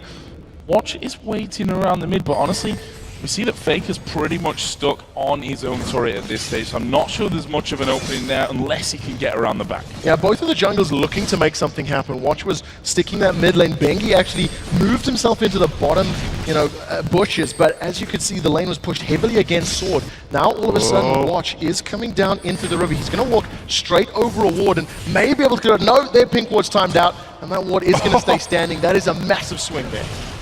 Unfortunate. Yeah, that's huge. They were able to scare him off just long enough to save that ward's life. But look at the top. We have no ward coverage for either team up in that top lane, and neither jungler making move towards him. Staying very far back from that one, especially in Impact. Just going at it at this point, 28 to 32 CS it is in that one. See here, Bengi continuing on his way. Watch will be doing the same on the other side as they almost mirror each other and take away those Wraith camps. We have seen the first back from the mid laners coming in as well. Double Doran's Ring coming out for Faker. The Chalice picked up for Nagne. Nagne a little bit behind on the CS at level 6. We see Kayn, he does manage to get the Zenith Blade. He's jumped in. Pumandu's in trouble. As you see Prey hammering down a Piglet, but now they turn it around. That's an arcane shift forward and the exhaust is down. Kayn has been rooted in place. Root going down, but Kayn's still pretty healthy from this one. Half of his health still in there. Is he going to go back in? Zenith Blade actually missing from that one, but Prey taking a lot of damage. There was Watch as well, and he will get himself away from that mid lane. Bengi had already started to come around for cover. That was really some beautiful kiting there by the bottom lane here. Pumandu and Piglet showing that they are not to be pushed around. Kayn right now taking a little bit more auto attack damage there from Pumandu, using that very long range Zyra to the best of his abilities.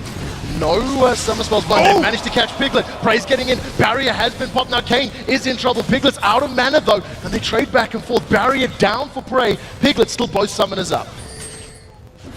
He still has his flash, but that means Kayn is going to be all by himself at this turret. Very dangerous situation. They're making the call already for the roam from Pumandu. Can they go for a 7-minute dragon here? With Lee Sin, they're going to try it. They're going to go for this one. They've got 3 men there. We saw Faker starting to come down. He will just do his best to keep Nagne away with that barrel and stop him from getting in there for a potential steal. But there's no one around here from Najin Sword. This is going to be the first dragon of the semi-finals going over to SK Telecom T1. Very well played by SKT. They're trading the the dragon damage between the champions, and actually not even using the Zyra plants to tank it up. You notice that Faker is level 6. Spirit Rush is available if they needed to get any escape, and there's actually a fair amount of mobility on the side of SKT, which we haven't touched on. You really have to credit Faker there, though. With those wards that he bought from the mid lane, they did a good job clearing out the ward coverage, and because they had so many pinks around Dragon, they had the confidence to go for it. Watch had recalled up top lane, and SKT had no vision of him, so they just went for that move without even knowing where the enemy jungler was. So Prey back into lane, got the workings of that phage, of course, working himself up to the Trinity Force. No real surprises on that front. On the other side, though, Piglet already got that phage in there.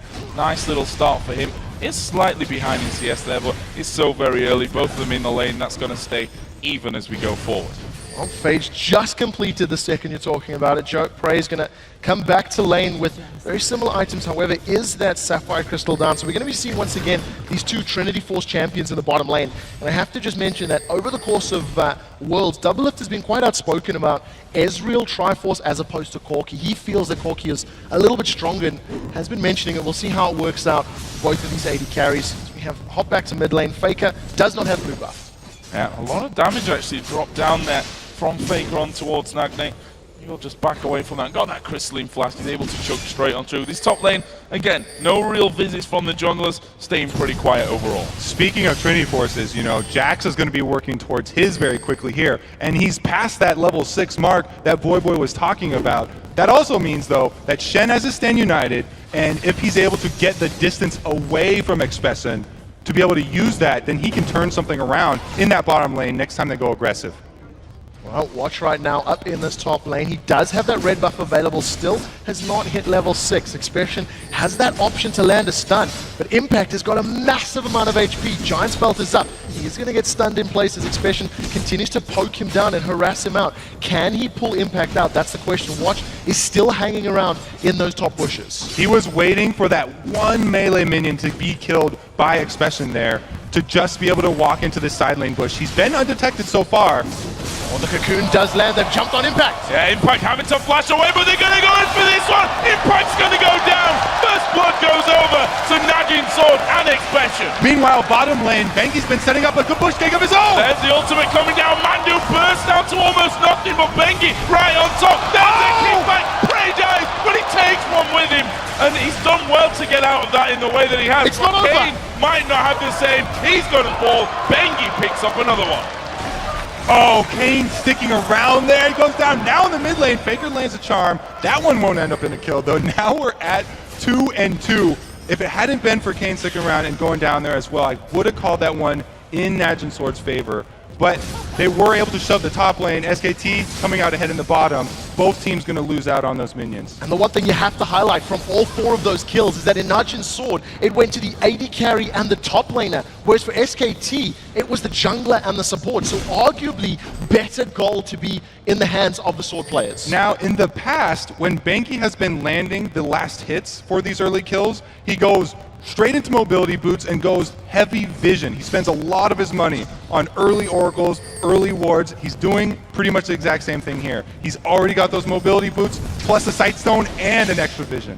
So, Expression here, we saw him there just jumping in on towards Impact. He's not going to be that scared of him anymore with that Phage, with that Vamp Scepter in there as well. And we can see that he's already hammering away. Counter-Strike going to go off. Impact having to Shadow Dash his way off, but look at Expression dive straight back on top of him. Impact finds himself all of a sudden with just a third of his health left. Faker right now coming up from the river. He has all of his summoners and his ultimate available. Expression's going to be in trouble as Faker has snuck up behind. There's no wards here for Expression, and just his spidey senses tingling, he's backed away just in time as Bengi's now trying to set something up in the bottom lane. I think he realized that lane pushed a little bit too far for him to be truly safe when the fact was Faker wasn't in that mid lane. Don't want to give that away. See here, Nagne and Watch actually moving through the pink ward into the jungle of SKT. They're going to get themselves in position and gain some vision control and come down by the looks of it towards this bottom lane. We'll see if they make their way down. They have decided to just back away a moment or two ago. We were getting excited about the prospect of a barrel knocking people out, but right now, this could be a two-man Sword trying to set something up on Faker. Watching Nagne just poising themselves. Mandu has managed to land the root on Kane. Kane's going to get caught by the Strangleforce, thrown up into the air. Pumandu and Piglet are hammering away. That's a great solar flare, but it's not over yet. It's Piglet and Pumandu pick up the kill on Kane. Oh no, Kane's sticking around again, but you got to shout out Pumandu for landing his snares right there. Again, more money towards this bottom lane. That kill going to the AD carry here for SKT, so Piglet gets his hand in the honey jar.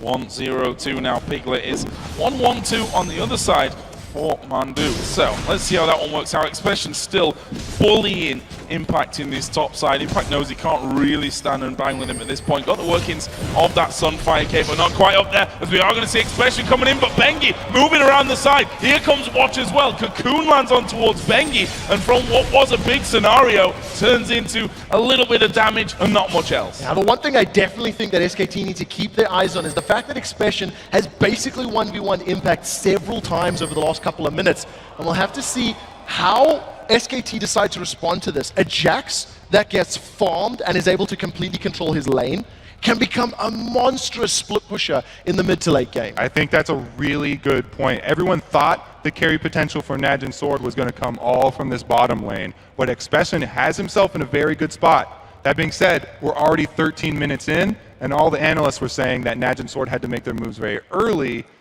It's already SKT's gold lead here. Well, problem right now is that Piglet has a bit of a keyboard issue, so you saw the admins on stage there just working to get us through that one. A working keyboard is always a bit of a bonus. It's pretty important. It is pretty important. I know most of this is on the mouse, but you can't use any of Ezreal's skill shots if you're going to be using a broken keyboard. That is definitely for sure. So that's going to get fixed up when we get back in. But that gives us, again, a little bit of time just to kind of break down where we're at this stage of it. 13 minutes in, 3-2 in kills over for SKT, and they have a nice 1,500 almost gold lead. Right, so the kills have mostly been around the bottom lane where we thought they would be. Anytime you have a Leona, a lot of fights are going to break out. And we also had that one up top. There hasn't been much action mid lane here, and all the gold from these fights, top and bottom, have kind of washed out. Really, the gold lead for SKT is from the dragon that they got. Yeah, I'm really happy you mentioned that, because it was such a good call on their part. They just shoved out Prey and Kane from that bottom lane. They dealt some damage to them, and as soon as they backed away, it was just SKT saying, we have an uncontested dragon. There's no ways that they can challenge for this one. 7 minutes on the clock. It's one of the earliest that we've seen this tournament, and it was completely safe. I mean, there was no fault in that, the thinking in that strategy. It was such a good job. They coordinated their aggression bottom lane. They were able to turn around a play that Kane went in on and get them super low. Meanwhile, Faker had just backed with those two vision wards, or the one vision ward and one sight ward that we talked about, which enabled them to get control of that very early dragon area. So what does Sword have to do here in this scenario? I mean, we know Leona's one of those champions that you have to go into, well, that's what Leona does, isn't it? If you fall behind, you can't really do that anymore. I mean, are they going to need to switch things around here? Right now, at least Prey is post-level 6, so he has a bit of an easier time using missiles to farm or harass from a long range. But I think more of Najin's farm is going to be funneled over to Expression. So here we go then, back into game. And as I said, 13 minutes on the clock. SK Telecom T1 have the lead right now.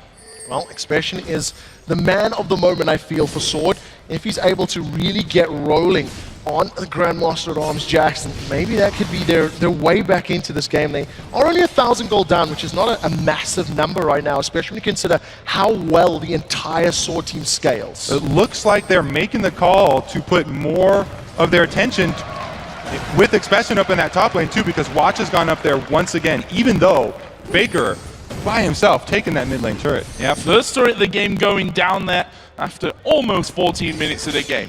Meanwhile, Expression still pushing this top lane out. Impact gonna shadow dash away, and this could be a turret right back in it for Sword. So trading back and forth right now, able to scare Impact away. Wasn't gonna run the risk of the very strong tower dive potential of that Elise. All of a sudden though, SKT now realize they've got the chance on Dragon. Banky doing a good job right there. They got themselves into position. Watch showing top means that they can just rush this dragon down, even though they're fairly low health.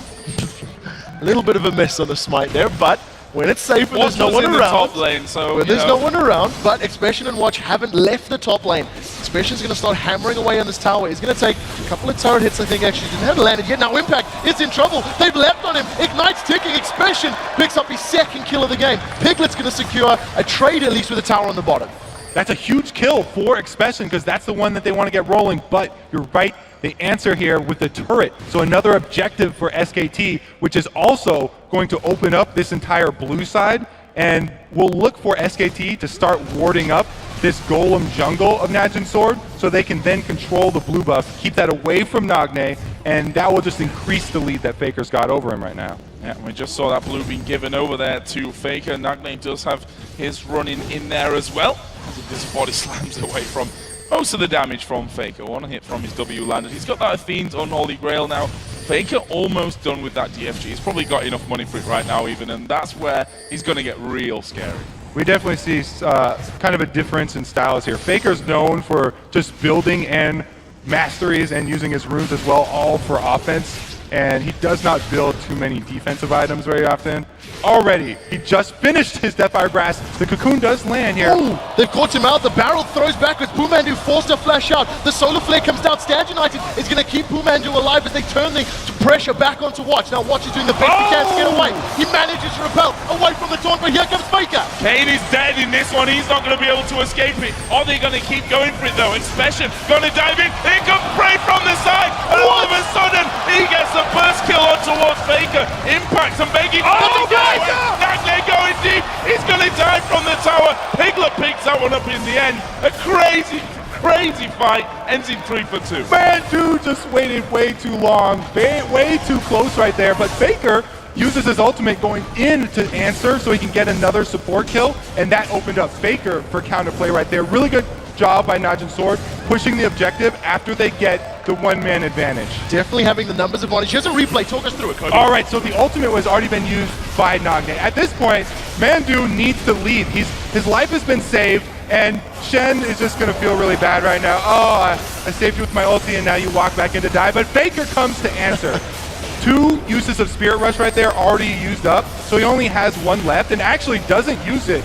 Oh no, that was 3 already used, so he didn't have 1 left and had to burn the flash. Really good job here. And then Nagne, this is a 1-for-1 trade, but I like the style. He's going aggressive. He's not playing scared. That's definitely something that we haven't seen either of the mid laners doing up until that point. It had been a very passive sort of farming lane between Faker and Nagne. Nagne now 2-1-1. He's picked himself up a needlessly large rod, still yet to complete his boot. So we'll have to see if he gets caught a little bit out of position. And Faker now has a blue elixir as well. So he's going huge power spike. He finished the early Deathfire Grasp, and the extra ability power and cooldown reduction from that elixir is going to mean he has a huge amount of potential for making plays by himself. We'll see if anyone falls prey to him in this one. Let's watch here, kind of just back away. We can see him, he does have that Oracle's on. That was, by the way, unintentional, but worked out, whatever. Hopefully for Sword, it won't be Prey that falls out. He's now 2-1-1 after picking up that kill earlier on, with that Trinity Force now finished as well. Yeah, I'm happy you're pointing that out because there's actually 3 completed Trinity Forces in the game, as well as Prey going for the Sorcerer's Shoes. This is something that we've been seeing Corkis do all throughout the world, is picking up those early Sorc boots and then going for the likes of a Last Whisper next, really getting lots of penetration to round out all of Corki's spells and auto attack damage. Piglet, of course, also trying to pick himself up a Last Whisper, got that pickaxe and longsword already completed, and the lane's basically resetting. We'd seen SKT trying to set something up in the mid lane, but nobody from Sword was running into them. Yeah, we see with the CS there as well, mid lane is pretty much bang even. Obviously Expression in that top side, 2 kills, 2 assists. Impact's died 3 times now, and obviously he's had a lot of time to spend free farming in that top side. But with that Trinity Force already on with the Van Scepter, they've got to be so careful of this Jax now. This Jax actually can handle Shen by himself at this moment, but to do that, he needs ward coverage very deep in that top side. And we've already seen an elixir picked up by Mandu. So Mandu is going to be clearing out this ward coverage that Expression needs to fully utilize his leverage that he has over Shen. Right now, Prey and Piglet alone in lane. You can see both Boomandu and Kane are roaming around the map. Expression's got himself that Bilgewater Cutlass completed, so going to be working towards that Blade of the Ruined King. And I don't feel like it's going to be it's going to be possible for Impact to deal with Expression if they're going to come down to this 1v1 split push.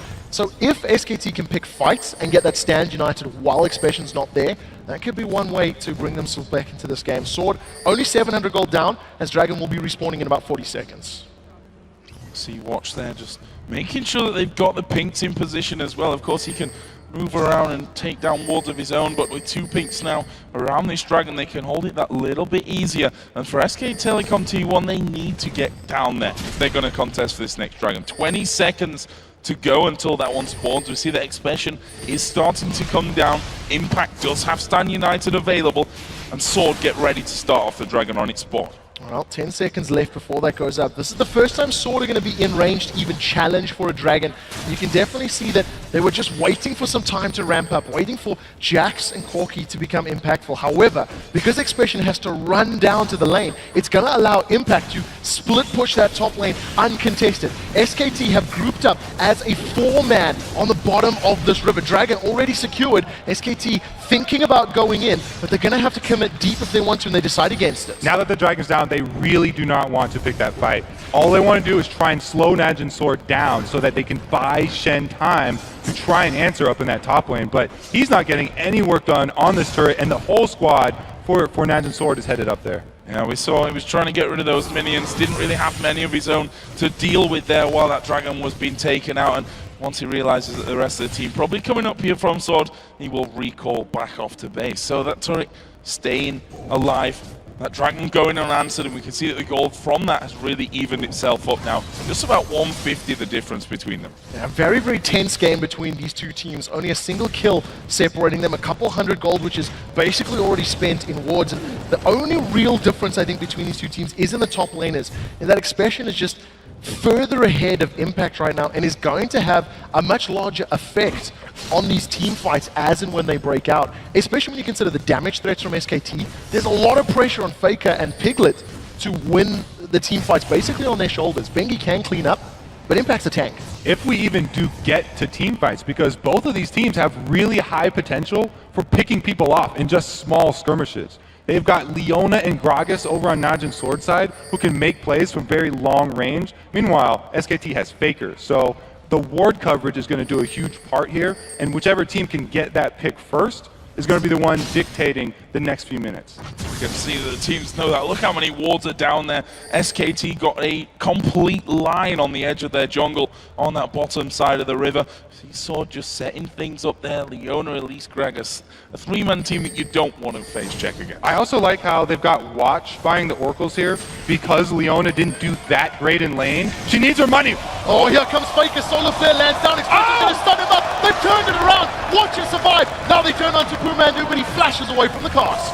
It's those picks that we were talking about. Faker was looking for his, but the Vision War, Najin Sword knew that they were going to go for that when they set this one up beautifully, using them as bait. They were able to capitalize, just stacking all of their sons very, very well. So, the turret now going to be under pressure. Bengi taking a lot of damage. True Shot Barrage actually flashing to Bengi. He's gone in there. Not sure that's the best decision. There is a Stranglethorn will only hit Gragas as Kane goes low, but it's a double kill for Expression here. Prey now having to flash away from that one. Piglet going to chase through. He's going to pick up that 1v1, and that is leaving us with a 3-for-3 here in the end. Watch is still uncontested in this bottom lane. He should be able to pick this tower up though, and at the end of the day, picking up that objective is good for Sword. But this means that SKT can run straight down the mid lane here. This is Ezreal with a double buff. They're going to be able to just melt through this turret. They're actually going to tank it even. They are going to tank this one up. Impact feeling strong enough at this stage of things. Piglet just going to be hammering away on that one as Impact actually leaves him there for a little while.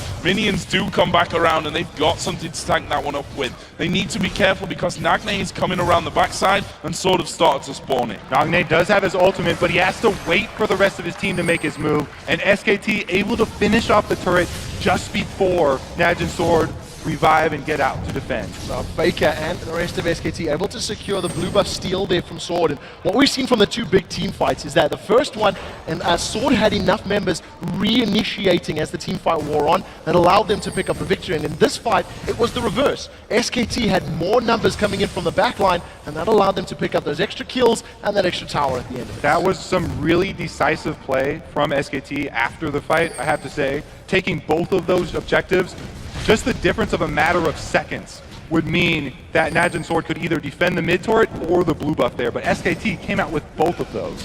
So another 2 minutes for a dragon to be coming up. Last one went over towards Sword, and SKT didn't really say too much about that one. They were thinking about it, but didn't go in after it was already taken down. We'll see how that one is all going to face off this time around. Bengi just doing the job of clearing out a couple of wards here around that mid lane. Now, the one thing that I think SKT are going to be more aware of is that bait that they played with Watch clearing out the wards and Faker diving in. He should be aware now that Sword are going to be willing to play that death push, and they may not be able to pull the same trick off twice in a row. and now the vision ward around Baron is starting off already. So both of these teams are going to have to use everything that they do have available to them, because we saw already how quickly you can even turn around a pick by either team. So Shen up in that top side. Stan United is now back, and Sword, although they took that last dragon, both teams having the timer on it, and they need to be careful that they don't show themselves here, Sword, down on that bottom side, because I'm not sure that SKT would have too many problems with just going straight in towards that Baron at this point. I also want to note that this team for Najin Sword is a pretty risky team here. All of their pick potential relies on skill shots hitting. Leona's ultimate, although it's long range, isn't that easy to land dead on. Same thing for Gragas. If Gragas misses his ultimate, then they are at a huge deficit if SKT are able to force a fight right after. Well, we see SKT securing that top lane tower. The Impact has taken himself a couple of minutes to actually get that one down. He does have that Sunfire Cape and the Spirit Visage completed, and we see that Prey is sort of mixing and matching his items there. He went for double long swords. He's actually sold one of his long swords, picked up a BF sword and that pickaxe there as well now. So, you know, double dipping a little bit on his items and hasn't worked his way towards anything solid. Piglet, on the other hand, getting very close to having that Bloodthirster completed. With Dragon respawning, it looks like Sword are going to make their way down towards the pit. I like how Sword are clearing out wards as well. When they had a single person go down, clear out the ward, they usually have 3 or so hiding in the Fogger ward, just so they can actually pull off that same play they both deployed. A lot of pink wards being used there in that mid push, just to make sure that they've got the vision of any more that go down. Dragon here is down to less than half HP. Is going to be taken away here. Can they get around and pick up kills? Shen, the one knocked back here by the barrel. The stun going to go down onto him. Impact's going to fall from this one. He's trying to get away, but he will be finished off in the end here by Expression. That's just a 1 for 0, but Dragon went to Sword. And again, that 5v4 in middle, we'll see if they can do better with it this time. Again, Najin sort of being so decisive here. They just burn down the dragon, even though Bengi landed his Q on it. And then Nagne uses his ultimate just on impact. Beautiful, beautiful capitalization. And not only that, they picked up another tower, so that evens it up at 4-4. There's only 600 gold separating these teams. Sword clearing out those wards as they continue to roam around the map. 15 seconds left on Impact to respawn. He does have his Stand United available, and Sword are going to be aware of that, so they're not going for any risky Baron play, but they're just making sure they've cleared up the vision, and they make SKT check. Ooh, True Shot Barrage almost coming in there for Piglets. Yeah, that's what they've got to be real careful of right now, making those risky plays, because the gold lead, even though it is over there with Sword, it's really not a lot at this point. It's the amount that can change so very quickly in just one pick. One bad engagement from Sword could throw them back behind from it. So I think we might see a bit more passive play here as we get a little bit of a farming phase going on again. That's also why we saw Najin Sword, right after they take that mid turret, they went immediately to clear out all the vision around Baron, because ward coverage in that top side of the map right now is an objective in itself. Oh, we see right now Prey and Nagne pushing through this mid lane to try and shove the wave out. Some big items have been completed there. Nagne's got that death cap as well as another blasting wand in his pocket, while Baker's picked himself up a needlessly large rod. We'll see where he decides to go with that one. And another massive pickup for Expression. He's had that Blade of the Ruin King for a couple of minutes, but now he's getting some HP to back it up. Got himself a Giant's Belt as well. And you know, it's already incredibly difficult to take a Jax down, especially when he throws on his ultimate and gets all of those bonus defensive statistics. But with all that additional HP, it makes the problem even more difficult to deal with. Notice how they aren't having Impact push side lanes anymore either, because he's very scared of that Jax finding him. So now they sort of turn to the point where they want Impacts with the rest of the group, and then someone who's extremely mobile like Faker to go do split pushing. And then if Faker does meet up someone else 1 versus 1, they can have Shen ult from the rest of the group over to Faker and turn that into a 2 versus 1. Yeah, I haven't really felt like Impact Stand Uniteds have been very meaningful this game thus far. We've seen 1 or 2 being used, but they haven't exactly completely turned the fight around. You know, in the mid lane earlier, Pumandu actually got saved by it, and then stuck around a little bit longer to eat another barrel. And as it stands right now, Impact just doing the best he can to get even more tanky. Is defending fairly deep in his own territory in the bottom lane, but Expression has backed away and gone to mid. Got that line of wards in there for SKT as well. That's some nice juicy gold for Sword, should they head up on that side. See that SKT trying to hold their ground there. That Pinkwood going to reveal them. There's the orb landing onto Kane, and Charm not quite got the range to do that one. And there is Sword moving in to clear out pretty much everything that SKT have been paying to put down. And in the last couple of minutes there, we see that Infinity Edges have been picked up by both Prey and Piglet. So they've got another big spike in damage, and Piglet really cleaned up after that last fight in the middle lane. And, you know, Sword are going to have to try and take him out. Bengi looking for something in this mid, has managed to catch out Kane. Cocoon lands at the flash over the wall for Watch. Now Kane has re-engaged. The Solar Flare locks down Faker. Strangleforce throws him up in the air. They've traded 1 for 1. 1 for 1, but Mandu surely will fall. Actually managing to walk away for now with Ignite ticking. There's a double, the barrel coming down. Now Expression going very low. Mandu will finish that one up with his passive. But there is another barrel coming in. Nagne picks up the triple. They're going to keep chasing here, but do they have the damage? Prey going over towards Bengi. Bengi will walk away for now. They chase down Impact off to the side. Nagne going to keep track of him here. Is he going to be able to hold it off? There's the belly slam and the barrel. Nagne cleaning up. And Nagne comes up huge for Najin Sword. Who would have thought he was the one going to pick up the rest of these kills? They also are able to get onto this inhibitor turret here.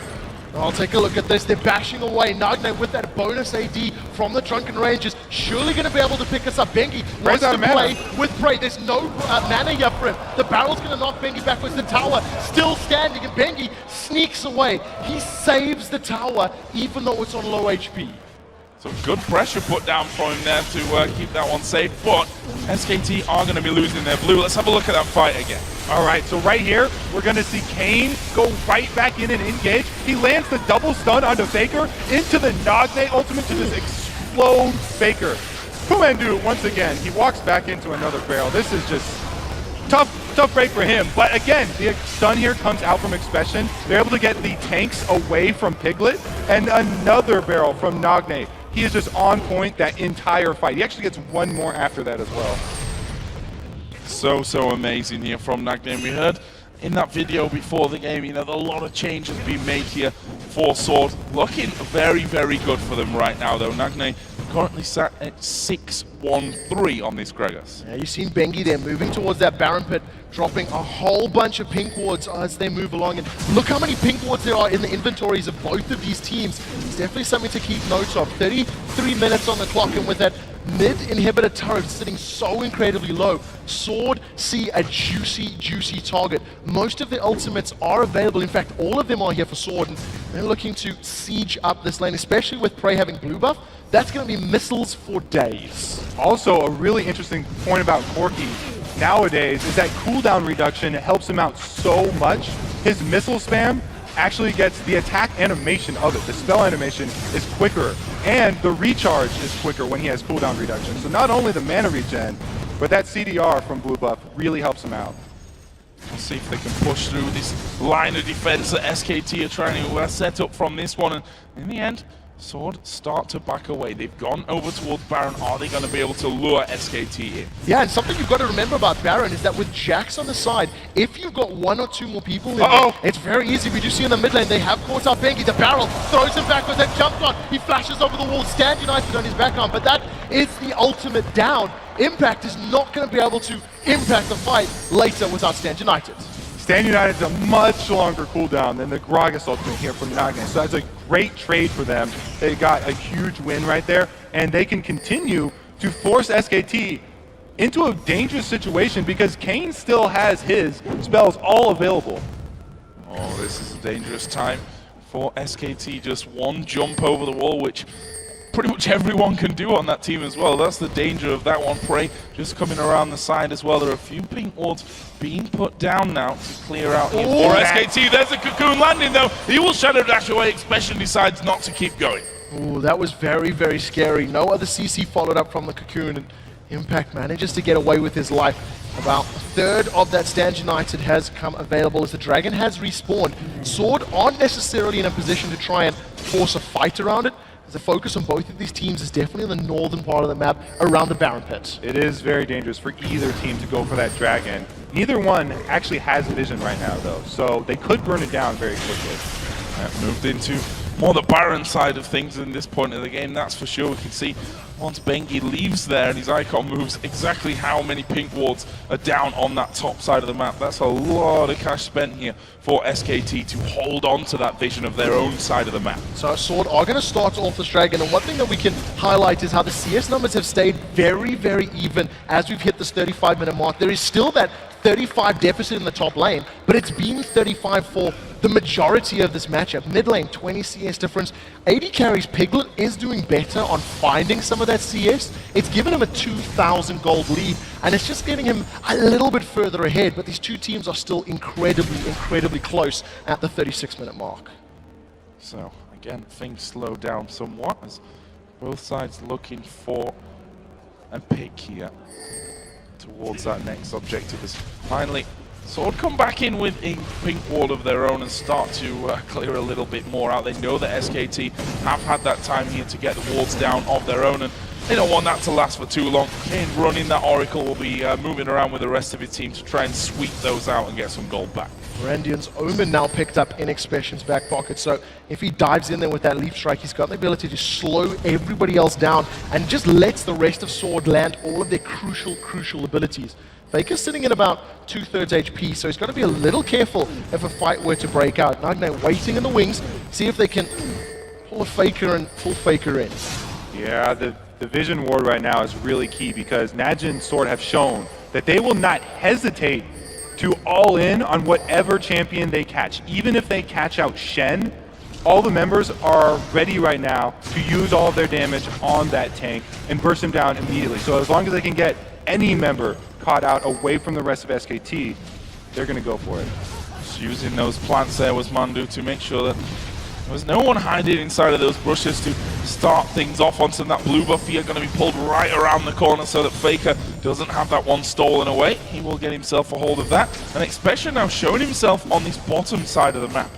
Going to continue split pushing, pick up some more CS and shove the wave back towards SKT side. Now, SKT do have the positional advantage here for Baron. They're clearing out the wards though. They're using their numbers advantage to get in there, drop some pinks and get out. Yeah, they really don't want to start that Baron, even if they see Jax all the way bottom, because again, we talked about red side Gragas here for Najin Sword. They have a huge potential for not only stealing Baron, but also doing a ridiculous amount of area of effect damage while SKT are grouped up in that pit. It's so dangerous for SKT over there.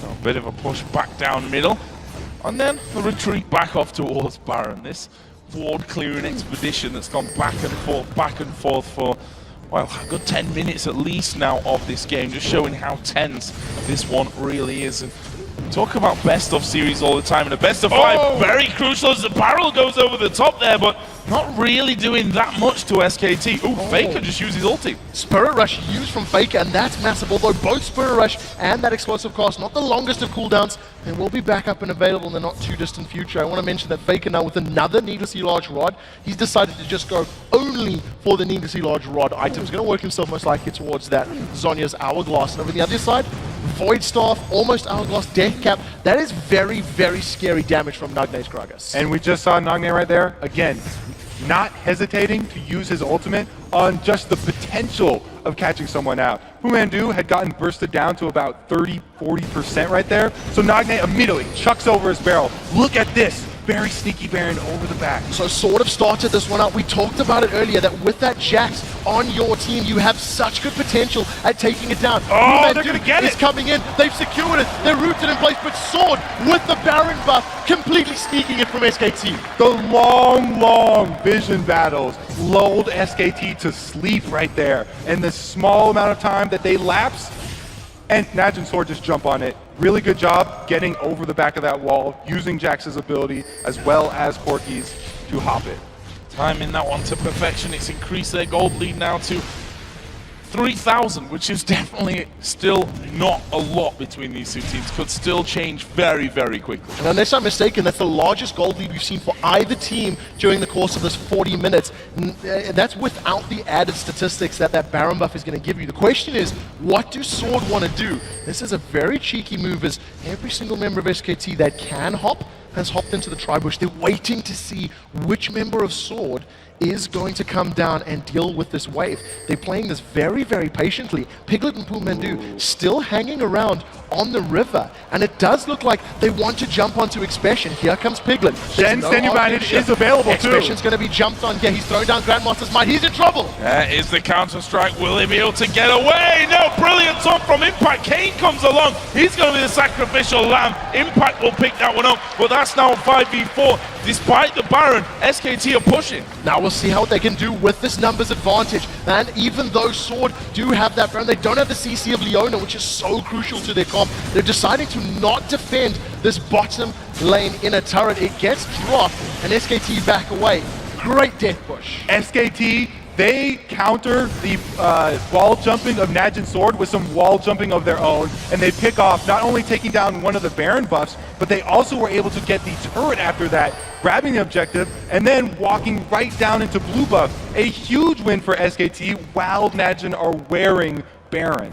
Such a close game from this one. Dragon is coming up here in about 15 seconds time as well. SKT don't have a time on it, but they've got wards down there, so that's an option for them to come even further back into this one to really start to level things up again. All right, we'll see how it works out for them. Neither of these teams have really got much further than those inner turrets. We've seen a little bit of time where Prey and Expression, I believe it was, were able to get some damage on that mid-inhibitor turret of SKT, but other than that, it's been all about this vision. It's just been both of these teams trying to see more than their opponents. At this point, Najin really want to use that Baron buff to their advantage too, because they have champions that benefit from both the attack damage and the ability power. Corki and Jax get even more out of Baron buff than most other champions do because they can use that hybrid damage. Well, Sword right now have stacked up. The Cocoon did not connect with the champion. The tower gets dropped with one single auto attack from Prey. So now they've got an open, exposed inhibitor. Let's see if Leona can land some CC, because that's where Sword will want to create an initiation. True Shot Barrage flies across and not a lot of damage lands. Now, Bengi, does he want to kick Prey in? Not this time. Sonic Wave has timed out. The rest of Sword just continue to focus on this inhibitor. The initiation is all skill shot based here. There it goes. Mandu getting caught out from this one. It's going to flash, but it won't matter. Expression picks that one up, and that will open up the inhib. Sword take it and back away. Great play there by Sword. The barrel from Nagne starting it off and finding Pumandu before he could even get his Stranglethorns off. Now, Najin Sword with a 5-man stack, looking to steal away the blue buff. Remember, their blue buff was stolen by Faker not less than 2 minutes ago. The rest of the team is going to shove the wave down, and they're going to try bash away on this top inner turret. There is a wave pushing against Sword's bottom lane, but it does look like the inhibitor turret should be able to fend it off, as now Sword are focusing on this tower. The good news for SKT is that the Baron buff is about to fall off, though. It's not in time for them to save the outer turret. Will it be enough to save that inhibitor turret from this one? Kane, he's going to get burst on this one, but not quite going down from it. He gets away with hardly anything left there, and Sword keep going. They're not too phased with that one. Lee Sin going to dive in, but they've managed to catch out Impact. They go back there as a kick from Bengi, but the tower's gone down, and Sword get away with another one. Najin Sword managing to get the inhibitor at 3 towers in total there. That is a definite win for them as that Baron buff times out. And SK2, they did the best they could to hold on, but just Pumandu, he's been caught out so many times in all of these team fights. His Stranglethorns has not had that disengaged potential that SK2 were hoping for. I would expect Najin Sword not to let up on this pressure at all either. They can go force another fight at that exposed inhibitor. Even without the Baron buff, they now have such a large gold lead that they can go over there and be confident enough to poke down that inhibitor with no threat of that turret around it. So Dragon being picked up there for SKT. We'll bring that gold back. They've done so well to close that gap earlier on. Just grown back against them. See, they've taken 2 out of the 6 Dragons had so far. Baron is coming up in about 1.5 minutes. Yeah, the one thing I do want to highlight as well about this matchup is that Faker's Ahri that we've famed, that we've lauded, that we've talked about all tournament long, 0-3-4, is not able to insta-burst Elise or Jax, and hasn't been able to stick to Gragas or Corki, and just hasn't really had that game-changing impact that we've we've come to expect from them, but this is sort of what we know from SKT. They do start best of 5 series a little bit slow, and we'll have to see how they bounce back, because as it stands, this is Sword's game to lose. Well, Naj and Sword, they are grouping up at that exposed inhibitor, and right now, if SKT want to make a move, it's going to have to come very quickly. A flash taunt or something from Shen. They were trying to get in there from the side of, speaking of Shen, he is still waiting. There is a ward down. Sword know exactly where they're coming from. Expression's going to dive in. He focuses straight on towards Bengi. The slow comes down. Expression starts to back away, and SKT have held them off. Great play there by Expression, pulling the gun before anybody from SKT could do that, forcing out the members of SK Telecom. Now Sword, with a little bit of a numbers advantage, they didn't use any of their important abilities during that previous fight. Randians wasn't popped, Blade wasn't popped, and now Sword are going to start trying to get on the second inhibitor here. Prey has been caught by the Sonic Wave. Bengi plays this one safely, decides not to go in. Keep your eyes on Pumandu, because he might just get popped. There are minions doing work for Sword in the bottom lane. They may be able to get that tower. They can play it very carefully right now, as long as they just wait around, get one Trinity Force proc attack from Korkioff onto that inhibitor every few seconds, then they can slowly whittle it down. But now with Baron coming up, they can actually run this down very fast, because that Jax with the Trinity Force plus Blade of the Rune King, so much extra damage coming in. Tower's gone. Baron started here for Sword, and SKT, sadly enough for them, they're nowhere near this one. This is going to be the second Baron of the game going over to Sword. Nothing that SKT can do about it, and it just gets harder here once again. Prey is going to delay that push a little bit because he wants the red buff, but they're going to go straight back to the exposed inhibitor. And they extend that gold lead even further and get that regenerative stats and all of the bonus attack damage and ability power that we've been talking about. Watch on Elise right now, 008 has yet to die, has been involved in 50% of his team's kills. Now the team and the rest of Sword have stacked up in this exposed inhibitor like we were talking about. They're going to have a full-on 5v5 Expression hanging out right in front of Impact and just taunting him, just daring him to pick a fight. You can see Prey does have flash available. The taunt comes out, he sidesteps it, in goes Faker. Nagne does manage to get off that Sonya's Hourglass. He's alive before he gets kicked back into the fight. That is a massive top. Everyone from SKT aside, and the rest of Sword are on the inhibitor. Piglet here getting caught up, they're going to lock him down. Flash comes in from him. Piglet, Mandu, and Impact, the last 3 men alive here. Sword managed to take down the inhib. They may try and close out this first game right here. SKT were the ones that finally were able to initiate there, but Nagne with the Zanya is able to stay alive and get his ulti off. A massive ultimate that was knocking everyone from SKT aside. Sword have a 5 versus 3 here for another 40 seconds. Cleanse comes out there from Prey using their Quicksilver Sash. They're trying to focus down Impact. Tower has fallen. There's only one tower standing on before the Nexus here for SK Telecom. Sword are going to pick up game 1 in the series. Great win from them. They force it through there in the end. And we said it before, SKT not the best starters generally in these best of 5 situations. Sword take that early blow. They've got to win 2 more here though to get themselves through to that championship match. And I attribute so much of Sword's success there to their just lack of hesitation. They were so decisive.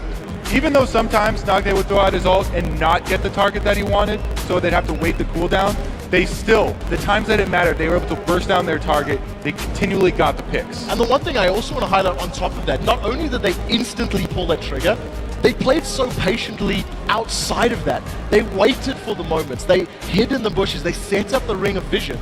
And only once an opportunity presented itself, they didn't force bad opportunities is what I really want to highlight from that. And the interesting thing as well, Freak said before the game that SKT are going to have better strategic play-making opportunities from this one. But if we think back to that one scenario where Faker thought he'd managed to catch Watch, thought he'd outsmarted him, didn't quite work out that way. There were 3 men waiting for him in the brush, and that was just real perfect execution from Sword. It was a really good job using the knowledge that the Faker's going to want to pick off whoever's clearing out that ward, so they group up in the fog of war right behind him. Just very well played by Sword. And the question is now, how does SKT bounce back? Because Faker had very little impact in that matchup. He wasn't able to burst people. There was a super tanky support from Sword, so he couldn't eat the support, which is what we've come to know and love from Faker. And he's going to have to find a way to kill people in this next game because he simply didn't do it. And as one of your primary damage dealers, he needed to.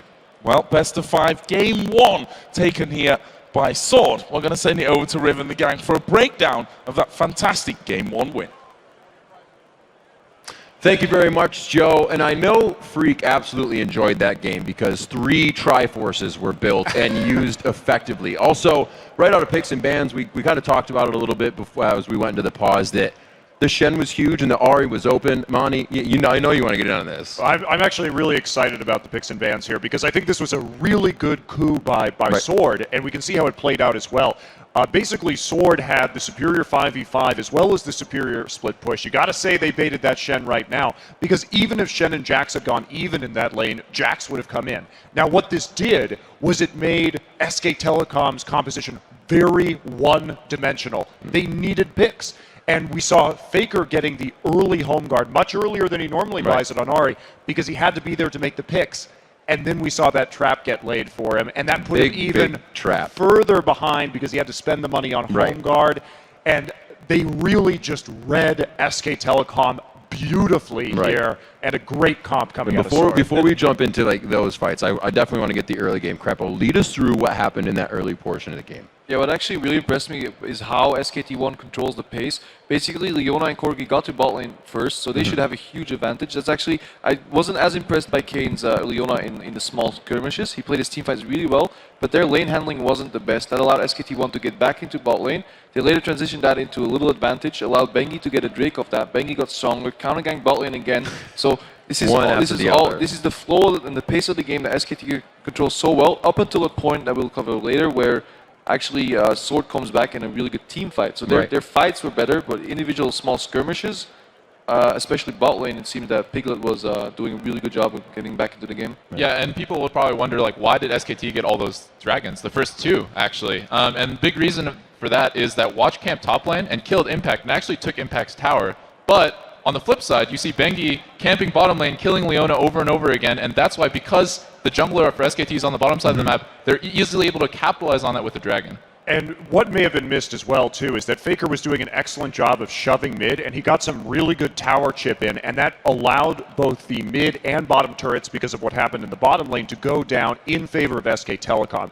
Now, probably a better game plan for them here would to do some deep wards, gain vision control over the bottom side of Najin Sword's jungle, and try and set up those picks. Absolutely. Instead, they engaged in that fight in mid lane, where Mandu got a little bit caught out.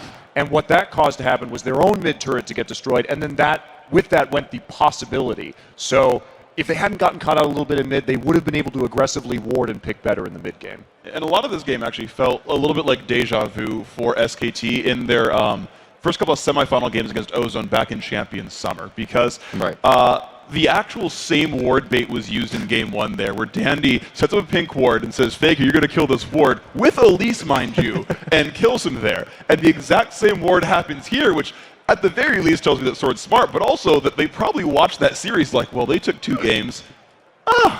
We could do the same thing. Faker likes to kill wards and makes the same trap. And then also sort of, we didn't get to talk about this during the pregame very much, but SKT doesn't come back very well in games. And what they've tried to do in those sort of, when they try to make comebacks, is try to force 5v4s. And they've got Shen, they've got Stand United. They're going to try to jump into fights with a numbers advantage, even with a gold deficit. And we've actually still never seen those fights work for them.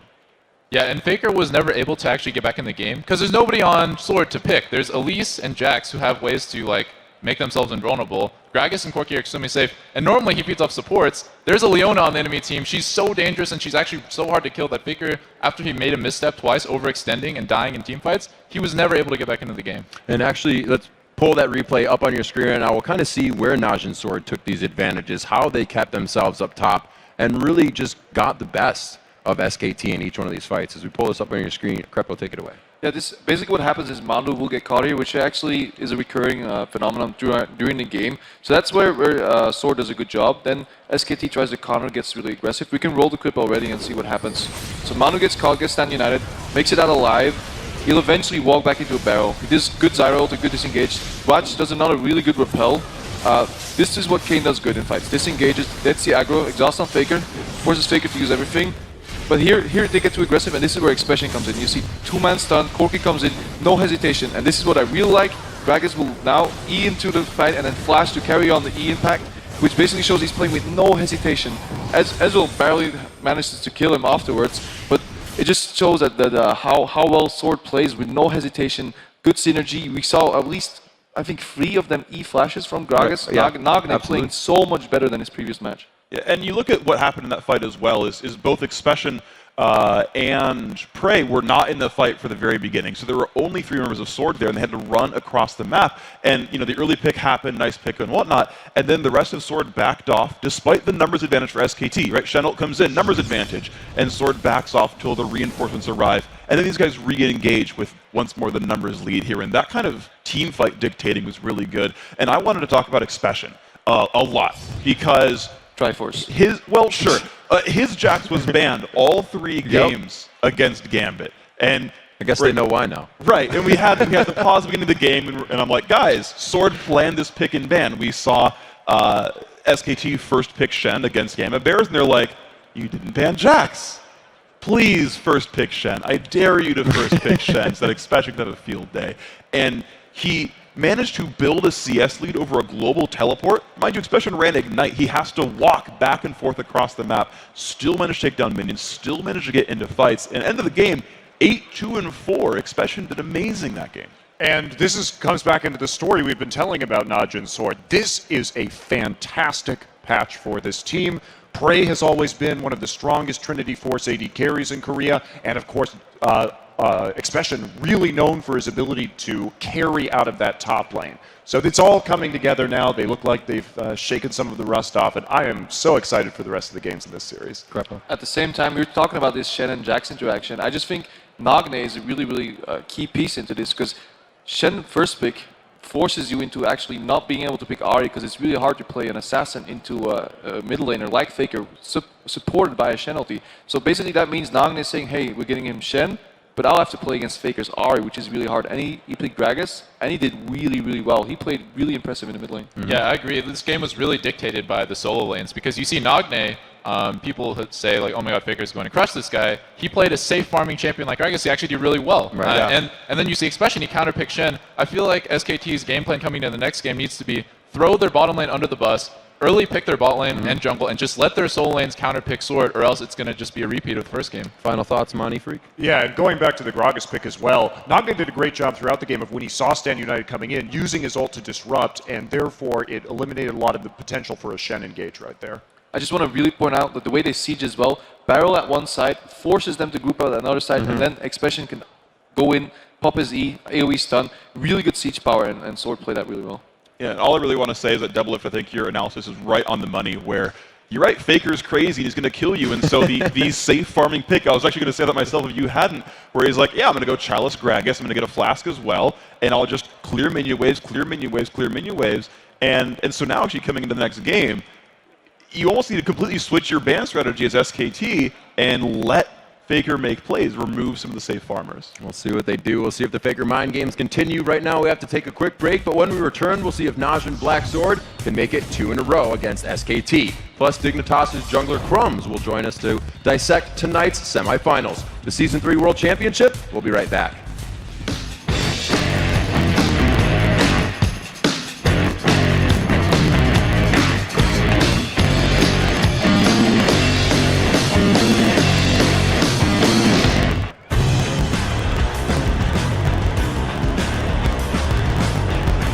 Welcome back to the Season 3 World Championship. The next match is coming up fairly soon, but first I am joined by Alberto Rengifo, or Dignitas' jungler Crumbs, and I want to ask your expert opinion on this match.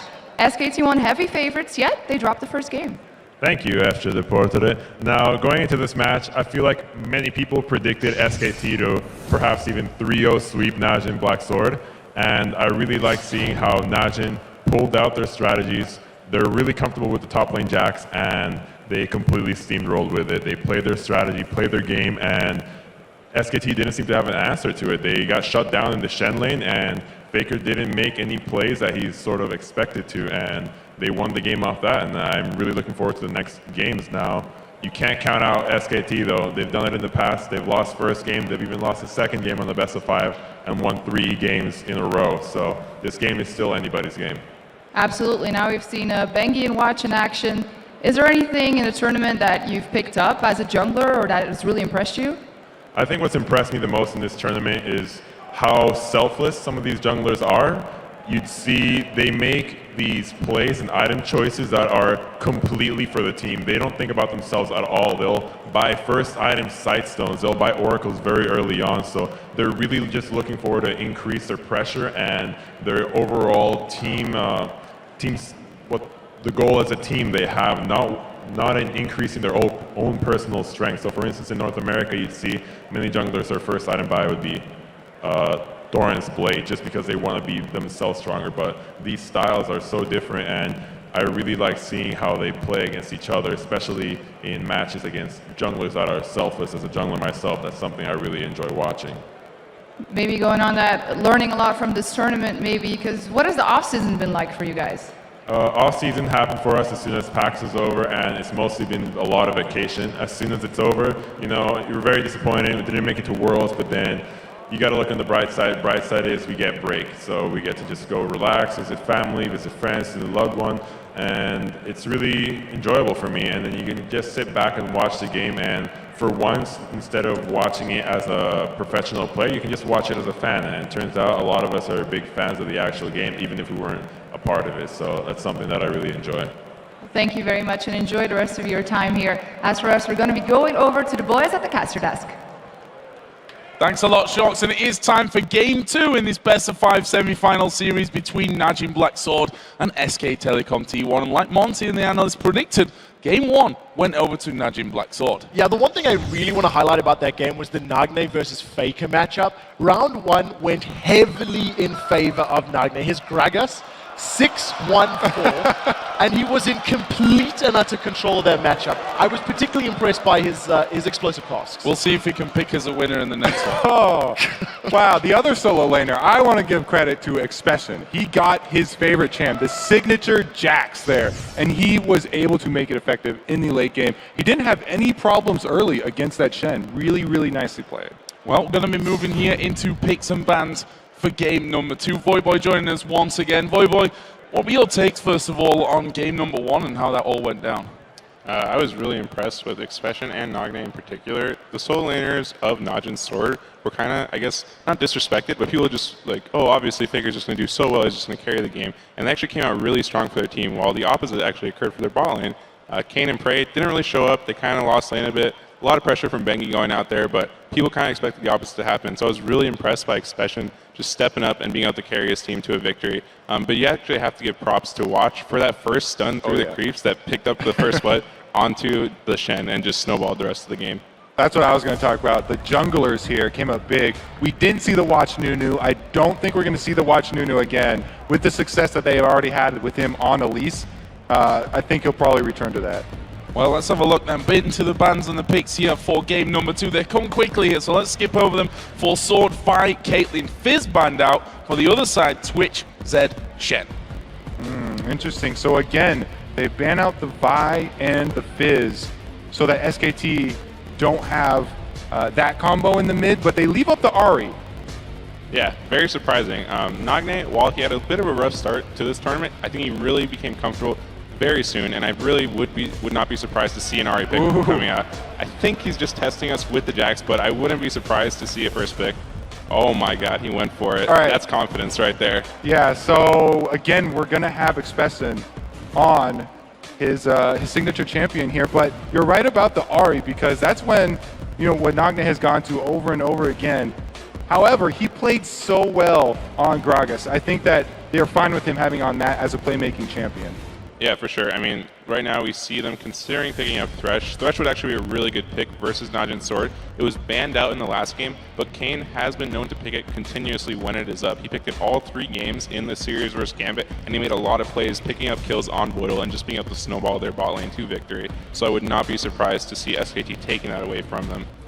So let's see if they maybe heading towards that Ahri, whether they take that one early. Of course, they'd have last pick and be able to counter whatever comes up next, but maybe that's a big priority for them at this stage. I say will be Thresh, and they pick the Elise.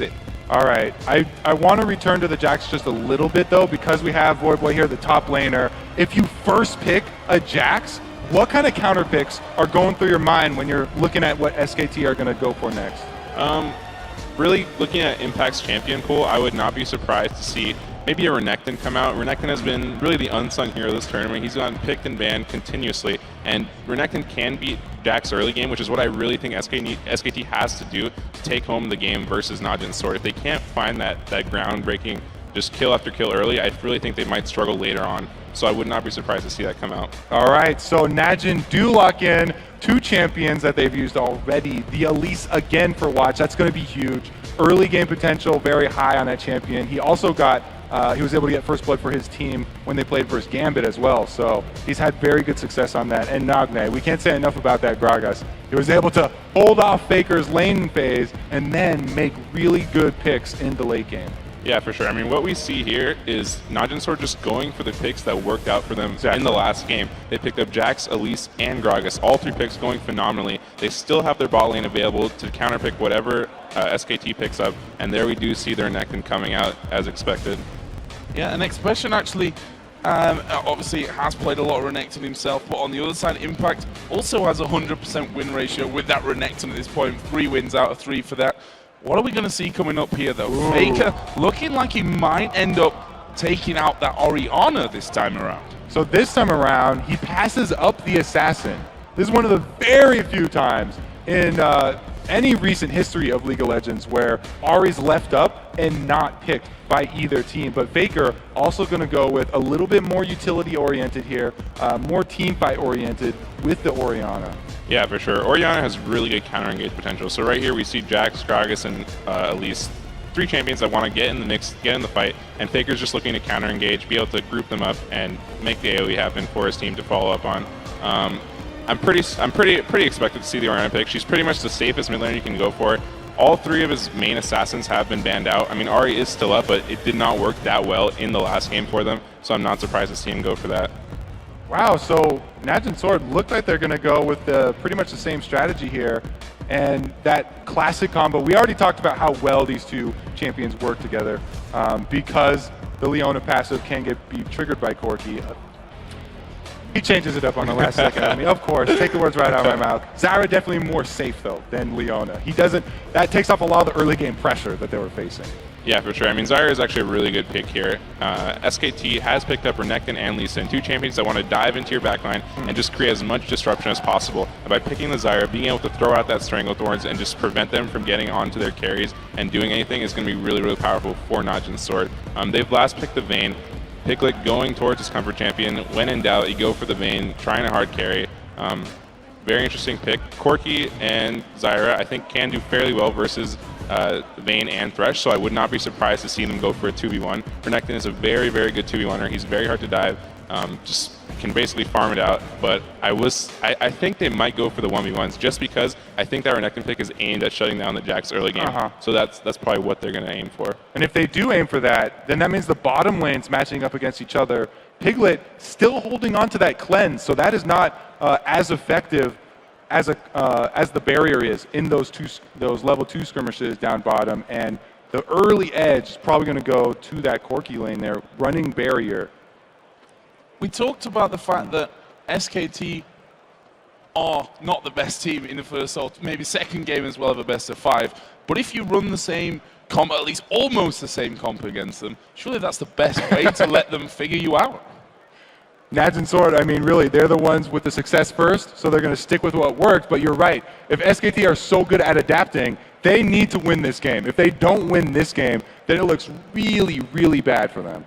Well, thank you very much, Voyboy, once again for joining us and helping break down Champions League. We'll see you back here before the start of game number 3. But for us, we're going to jump into game number 2 as we see if Sword can take a 2-0 lead or whether SK Telecom T1 can bounce back here in game 2 of this best of 5 semi-final. Well, are in game right now. SKT this time around wearing the red trunks. We can see them barreling down this mid lane as they're about to clash into Sword's 5-man invade. Remember, in the previous game, both teams went for that deep red side invade. As it stands, Sword have not been spotted up. The Sonic Wave didn't connect, and this is very, very risky as both teams are setting themselves up in a position to challenge. Remember, Kane wasn't there, so there was no Grasping Roots. The question is it going to connect? The Grasping Roots goes out, Faker's able to sidestep, and he's in a little bit of trouble. Oh, a lot of damage going in. Expression not quite able to get in there, though, and get the stun off. could have flashed, but that would have been very, very poor Right. at this stage of the game. He could have traded flashes there. That would be a top lane flash for a mid lane flash, though. And Expression not willing to give that up.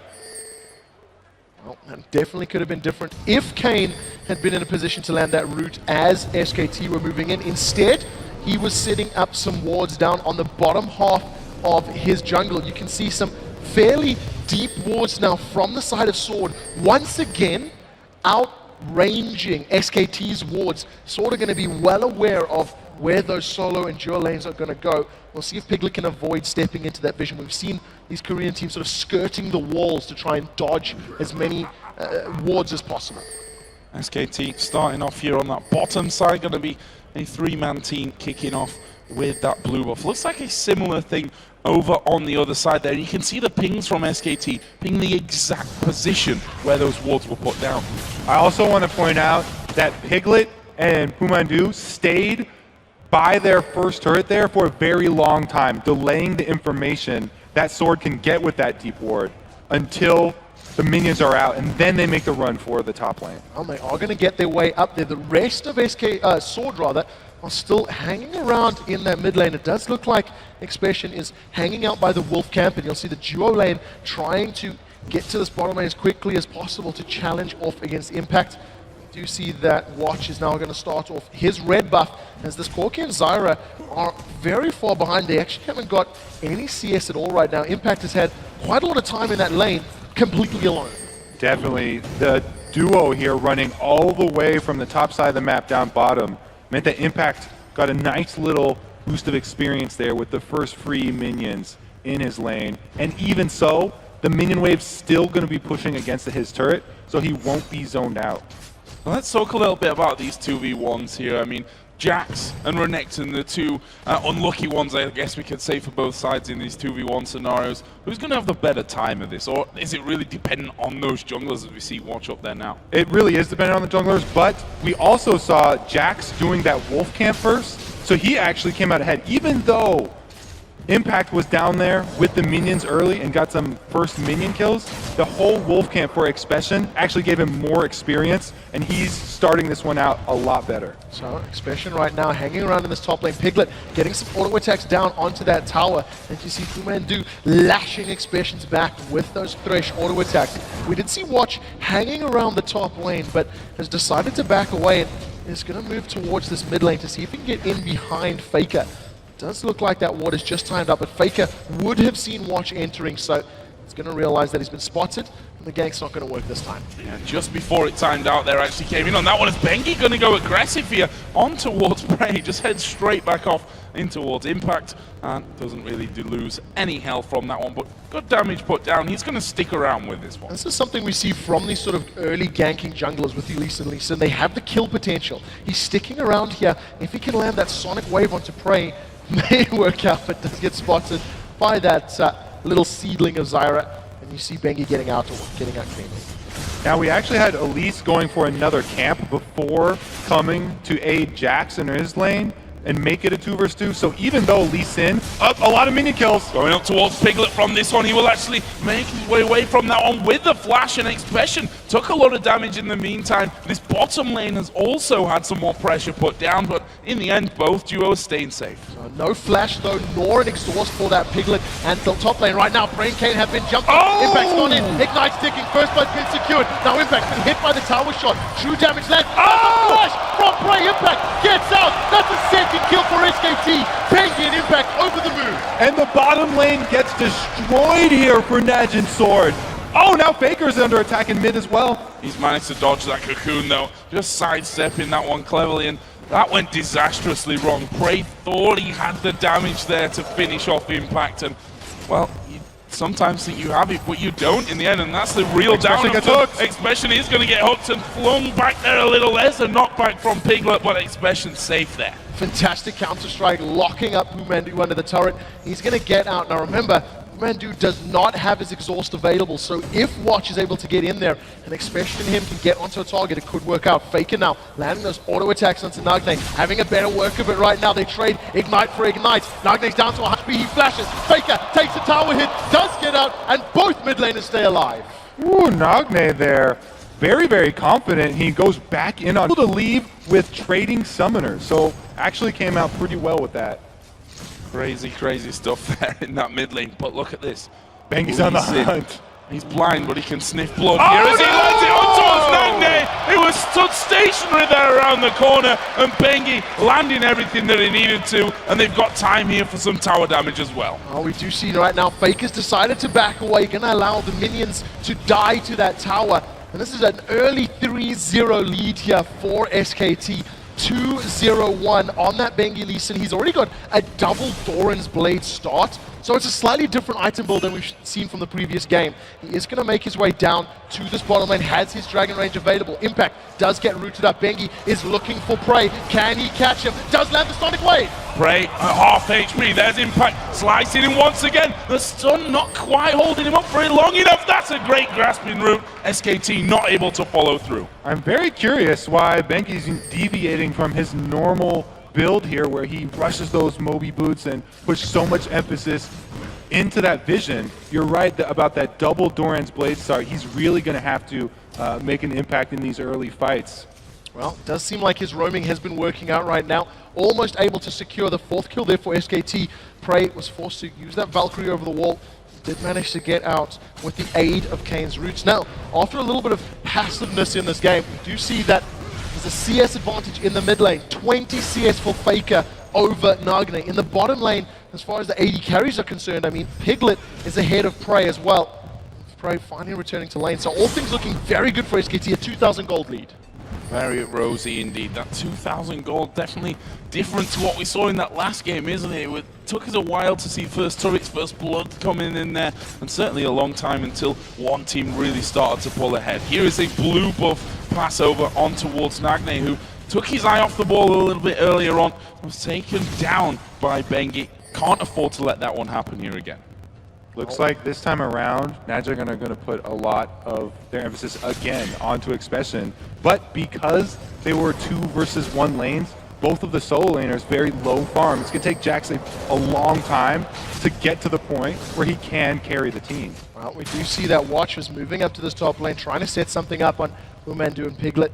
In the end, it doesn't work out, and I think we see another difference in itemization here. If I recall correctly, in the previous game, Nagne rushed that Chalice of Harmony early on, as opposed to going for those double Dorans. And this time around, feeling he can risk it against Faker. Now we see the Shockwave catches Expression, but Watch was able to repel away from it. Expression's in trouble. He's going to leap over to Watch. That was a flash hook. Comes down from Pumandu. They picked up a kill onto Watch, and they turn their attention to Expression. They're not done here. They're going to keep chasing the Jax. Here comes Vayne. Not quite able to knock him there against the wall. The barrel's coming in. Piglet going a little deep there. The command protect, making sure that that tower not able to do too much. But this is going to open up the outer mid turret.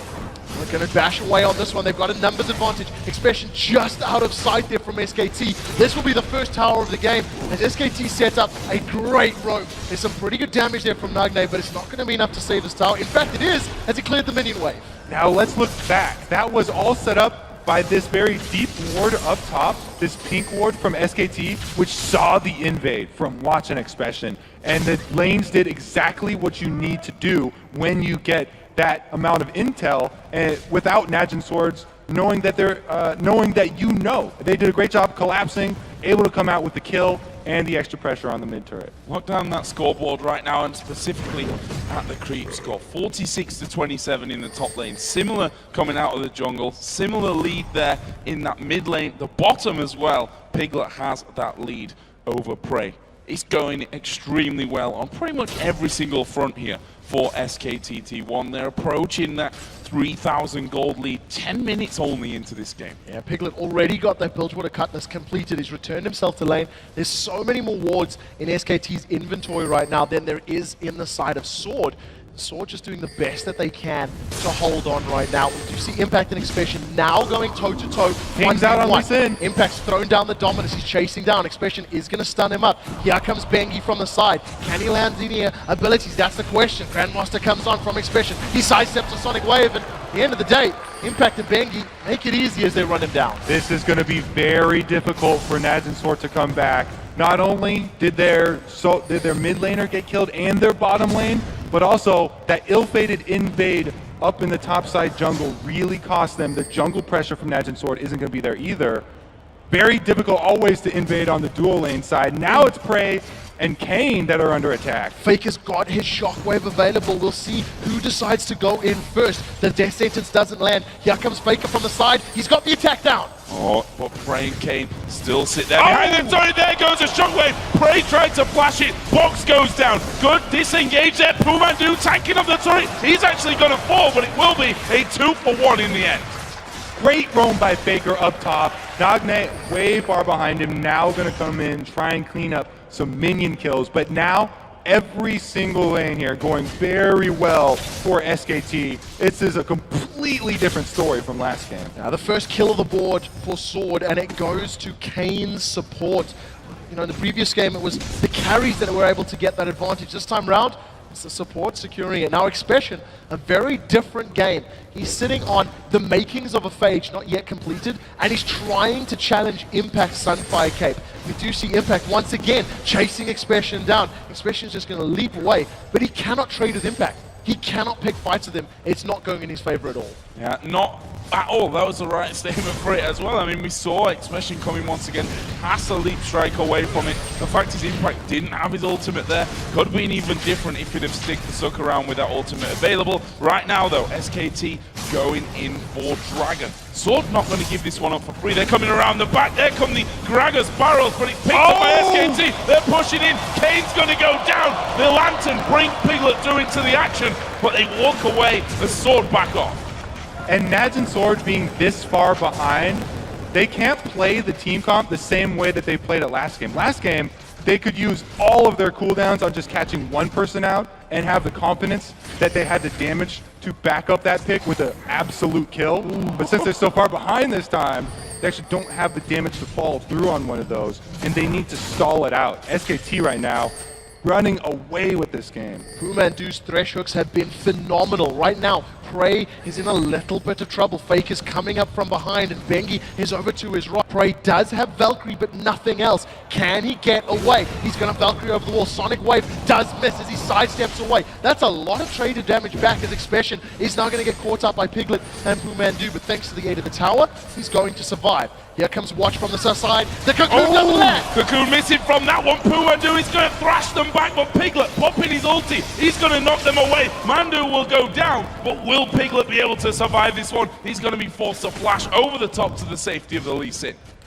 One kill on the board there for Watch in a 3v2. It's something that Sword are going to need vitally in these next few minutes. They are 6,000 gold down right now. A Dragon down, 2 towers down, and Sword are just scrambling to find CS as they're about to lose their third and final outer turrets. Right, they did get a kill onto the support, but because they committed so many resources down bottom, Impact got the turret. This is a good bait here. Oh, see them jumping onto Impact. Dominus is up. Prey gets caught out. Impact knocked away by the cask of Nagne. He manages to flash away from the slow. They're going to chase this one down, and it should be a kill secured here for Sword.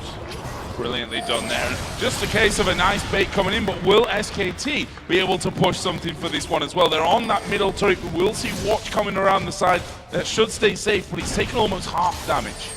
SKT committing pretty heavily to this one, and the duo coming up from bot can close in on them. Beautiful! Manages to repel the shockwave, lands the Cocoon, but that's a massive amount of damage from an attack dissonance. That was incredible there, reaction-wise from Watch. Throws the ward in there, repels away straight out of that shockwave, and he's still able to get a Cocoon on him as they try to escape. So nicely done from Watch, but also doesn't really gain too much from that aside from that shockwave going down, which is going to be back up. It's already a half cooldown already. Right, that duo going through the jungle, trying to collapse. We're not able to get anything out of it, and it opened up the free minion wave farm down bottom for Vayne. Good job securing his red buff there, though. At least Watch is able to get it with the smite. Yeah, Prey was so close to it, but I think that Sword were just too scared of that buff being stolen away. So Watch secures it with that smite. We do see now SKT once again just returning back to the lane and pulling even further ahead. It's about a 40 CS difference now between Bengi, Impact rather, and Expression. So Bengi is tied with Watch in the jungle, but that's a 3-0-3. He does have this boots mobility, which is something we've seen him do traditionally on that jungle lead, but he still hasn't gone from that side stone, which is something he tends to do when he gets ahead. Well, you're going to have to eat your words now because he just bought it. Damn!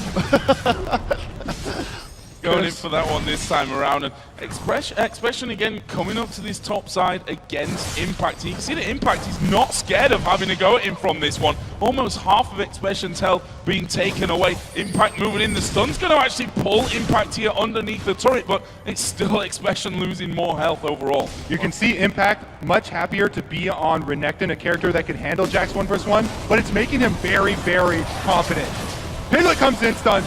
Expression going to go down from this one, and almost a double bait coming in from that. We saw Expression trying to pull Impact in. Gragas was coming along at the same time, and Impact just says, that's fine. We're going to have the Vayne moving in. Meanwhile, Mandu down at bottom is in trouble. Prey's going to do the best he can to chase. Does have his flash. Is using those missiles. It actually catches onto the minions, though. Now Blue Mandu in trouble. We do see Watch gets caught out. The Condemned doesn't land. Watch gets shredded down as Prey was unable to secure the kill in that bottom lane. The rest of SKT now, a 3-man pressure on the tower. And Mandu got away down in the bottom lane, so they didn't even have to give up their support kill. I have to say, the initial top lane fight was also started out because of the 2 pink wards spent up in this top lane that allowed Vayne to come down and know that there was no vision of him. Really well played here by SKT. They're not giving anything back. That's Prey down in the bottom, trying to pick up the first tower of the game here for Sword. Let's not forget that. They've not been able to do that up until now, 17.5 minutes into this one. You see Prey just keeping the minions away from that tower, and that will finally get pushed down. Let's have a look at the overall score and how it stands at this point. 10-3 in kills, 4-1 in turrets, and that gold right now at 7,000, the lead for SK Telecom. The thing that's more scary about that is where that gold is clustered right now. You can see an Athenian Sorcerer Shoes and a needlessly large rod completed for Faker, in comparison to just that Athenians and those Dorans. A completed Blade of the Ruin King for Piglet, Sunfire Cape, and the Cowl for Impact. They are just so tanky and have so much damage to back up their front line. It's very difficult to see how Sword are going to get their way back into this game, especially if Expression gets caught out. Bengi's going to chase in there. We do see the attack at distance. He's connected with the Sonic Wave. Oh, going to push through this one. Actually kicking Watch away, but there's the Shockwave. Expression dives away. The Q will hit him. It's Faker that picks up the kill in the end. Nice chase down. Good job there. Bengi actually dodging the stun and then kicking back, maybe the wrong target right there, but they got the kill anyway, so it was all worth it in the end. Right now, SKT hold onto this lead. Dragon has respawned, and knowing that Expression's not going to be able to jump in to help them out, may decide to go for this one. Instead, they're going to use Dragon as a bait. Sword are going to be aware of the timing. They're hanging around in the bush, and they've started it all. I also really want to point out that Impact is doing a better job split pushing on Renekton than he did on Shen. Even without the global ultimate, the possibility to join his team, he has the confidence in this Renekton to 1v1 people, and he has the ward coverage to back this up. Team there just stood. Not anymore, Pretty much watching Sword go in, come back out. Okay, no problem. We know you're there. I am not scared of you at this point. Meanwhile, Faker and Mandu here coming around the side. Sword comes in, and there is a steal. Faker says thank you very much and walks away with the blue. Mandu and his death sentences not only securing kills, but making sure the buffs are secured for SKT. They're completely controlling this game here, and Sword is scrambling to find their way back into this game. They've got Impact split pushing the top lane. They've got Piglet split pushing the bottom lane, and it's a very difficult situation to be in. Faker now, with everything available to him, is staring down the barrel of Nugne's Gragas. As it stands, neither of them have gone toe-to-toe. It's once again, it's been a farm fest for our mid laners, and it's really been about the jungler helping out the other lanes to get this early stage of the game going. So a bit more farm back here on that bottom side for Prey. Trinity Force Sorcerer Shoes is what he is working with right now. Other side, we can see that Seal now added into the Blade of the Ruin King for Piglet's Vayne. And look at this, the start on the Baron. There is a ward there, so I think that they've seen this happening. And Sword are actually closing in now. So here comes Sword from the side. They're aware of this. The death sentence goes out. It doesn't manage to connect though, and Sword are a little bit split up. Faker using the movement speed from distance. Bengi wants to catch somebody. Can he get the kick? The Sonic Wave doesn't manage to connect with anybody though. He's going to back away, and SKT lose a bit of HP to Baron, but no fight comes to that one. Expression alone in the top lane. They have to be very careful here about the steal that's possible from Najin Sword. So SKT have to be very careful clearing out all the vision. Right now they're just trying to bait someone close enough from Najin Sword that they can grab a pick. Put the bait on the hook. Kane, don't take it. Will they bite here? Kane moving forward step by step. Nagne here around They the got side. one. There's the barrel coming in. Watch. It's going to be taking a lot of damage there. Repels away. There's a barrel over the side. This is good damage from them. Mandu going very low. Bengi is low. Impact comes over from the side to shield some of that one. And there is a Valkyrie off from Prey. That overall wasn't that bad from SKT. Yeah, the area of effect magic damage in the back line just destroying SKT, taking their health so low that they could not commit. Right now, Sword realizing they've got some HP advantage, have stuck around in this mid lane. We're definitely toying with the idea of shoving this tower down. However, wave clear from Faker is so good that the minions were just melted before they got anywhere near it. And SKT hold on to that 9,000 gold lead. However, at 22 minutes, it is a little less impactful than it was at 15 minutes. And while it's still massive, Sword have to keep hoping for those defensive starts. They have caught Faker out. There's a shockwave though. He lands it onto two of them, and look how low both Prey and Expression got. Here comes Bengi. Are they going to fight? Oh, he wants Mandu's it! going to get locked up. He does go in there, but he's going to pay the price. The shutdown coming in for Nagne. His Dragon Rage was still on cooldown. Just another second there. Bengi flashed in and could not finish off Prey. All right, now we do see Bengi with his life down. He's going to be unable to help out. He has a replay of that fight. All right, so this is where they catch out Baker, but the beautiful shockwave right there isn't able to get Prey and Expression low enough. You can tell Bengi's going around the side to try and land that sonic wave, and even though he gets Expression, he flashes over to try and finish Prey, but he just pulls out a kick instead of the actual Dragon ultimate right there. Not right available, and he can't finish him off. Little bit unfortunate for them there on that one. So let's take stock again. 23 minutes we are into this game. That 9,000 gold lead still standing. 4-1 in turrets for SKT. It's not looking good for Sword. We talked about the fact that SKT are an incredible team at adapting. And so far they seem to have done that after Sword picked a very similar lineup in game one. Yeah, right now Sword just doing the best they can to hold on to this matchup, and they had a very advantageous fight that allowed them to not only prevent the Baron from going down, but actually almost get some kills. And we'll see if they can find that situation again. I feel like SKT may not group up quite as tightly to run the risk of being caught by Nagne's ultimate. The one thing that is different in this game from the previous game is just how much less emphasis there has been on wards and clearing wards. And it really feels like it's a lot more action-packed as SKT are stacking towards this top lane. Walking straight over the ward there, and that Cocoon came around the side just to push them away from that area. SKT not going to be gambling anything at this stage on that one as Impact dives in, and so far for him, I said it before, that his Renekton is incredibly good. 3 for 3 so far here in the World Championships, and right now looking like a 4 out of 4 for him, to be honest. I think that, SKT are probably going to finish this one out by the split push as well, because they don't feel like going for that Baron. After Bengi right there literally had 1 second left on his Dragon Kick, his Dragon Rage, and he couldn't get it off. It doesn't seem like luck is on his side, so they don't want to go with that Smite Wars, and they'd rather just shove down turrets. Yeah, they're focusing it down. Tower is getting dropped very, very quickly. Barrel comes up from Nagne, but does absolutely nothing. A decent Strangleforce will interrupt SKT from re-engaging, but here they come! Wow, the shockwave comes down. Prey, he's going to be finished off, and look at Piglet ripping through Sword here. That's 3 men down. Triple kill. Is he going to be able to pick up 4? The barrel comes back. Piglet won't be able to catch up, but it's 4 kills for them coming in. In total, only Nagne stays alive. They're going for the turret. Piglet was so deep right there, he was closer to Najin Sword's base than Najin Sword were, in the middle of 3 people, able to hunt them down and finish them off. This is going to be an inhibitor. The inhibitor has been taken out. SKT tanking up that tower until their minions have conga lined in. Death sentence from Bumandu, running enough interference. Sword, 11 kills down, an inhibitor down, and a massive amount of gold. Here's the fight, Coach. Let's go back through this one. What a dodge by Piglet right there, getting out back away from the Gragas ultimate, and then they were also able to get around the Zyra ulti. He finishes off the turret, and this is where he goes deep, flashing in, lands the last hit, and now he's tumbling through the rest of the team, chasing every single man down. Amazing, amazing play here from SKT. They look like this looks like a different game completely to that first one.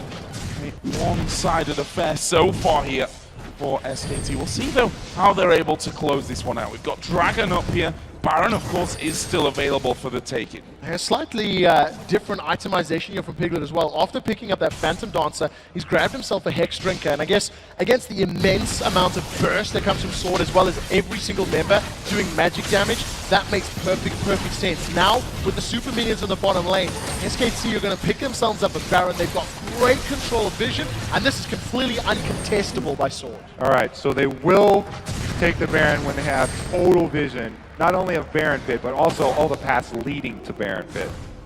Pretty much the safest Baron you could ever hope for, I think there. Complete control of everything going in. SKT, meanwhile, pushing in for turret number 7 here, the inner turret in this top lane. They cannot defend this one because Expression is still split pushing bottom. Very dangerous for them to even be close. Well, right now you can see without the numbers advantage, Sword haven't even tried to challenge. Pumandu was looking for that death sentence from over the tree line and didn't manage to connect with anybody. Right now, SKT, they keep the numbers. There's a 5-man team in this top lane. There are super minions getting closer and closer to the Nexus. They have caught watch. Pumandu decides not to go in. Shockwave is available. If it's going to come down, Faker holds on to it this time around, and SKT haven't exactly jumped on this fight, waited for the minions to back them up. No need to take a risk here for SKT. They're going to be regenerating all that poke that comes out from Sword slowly but surely, and probably going to put down a lot of damage on their own as things go through. Just waiting for that next wave of minions to come down the turret. There it is. Actually, we saw the flashes going in from that one. Impact having to get himself back away, not quite going to plan. Nagna's explosive cast was used in that engagement though. Faker has held onto his Shockwave. Now we have a 5v4. Expression is close by, but it'll take him a couple of seconds to get there. This is going to be very hard for Najin Sword to continue defending. Expression actually going in on Vangie here. Probably won't follow it up though.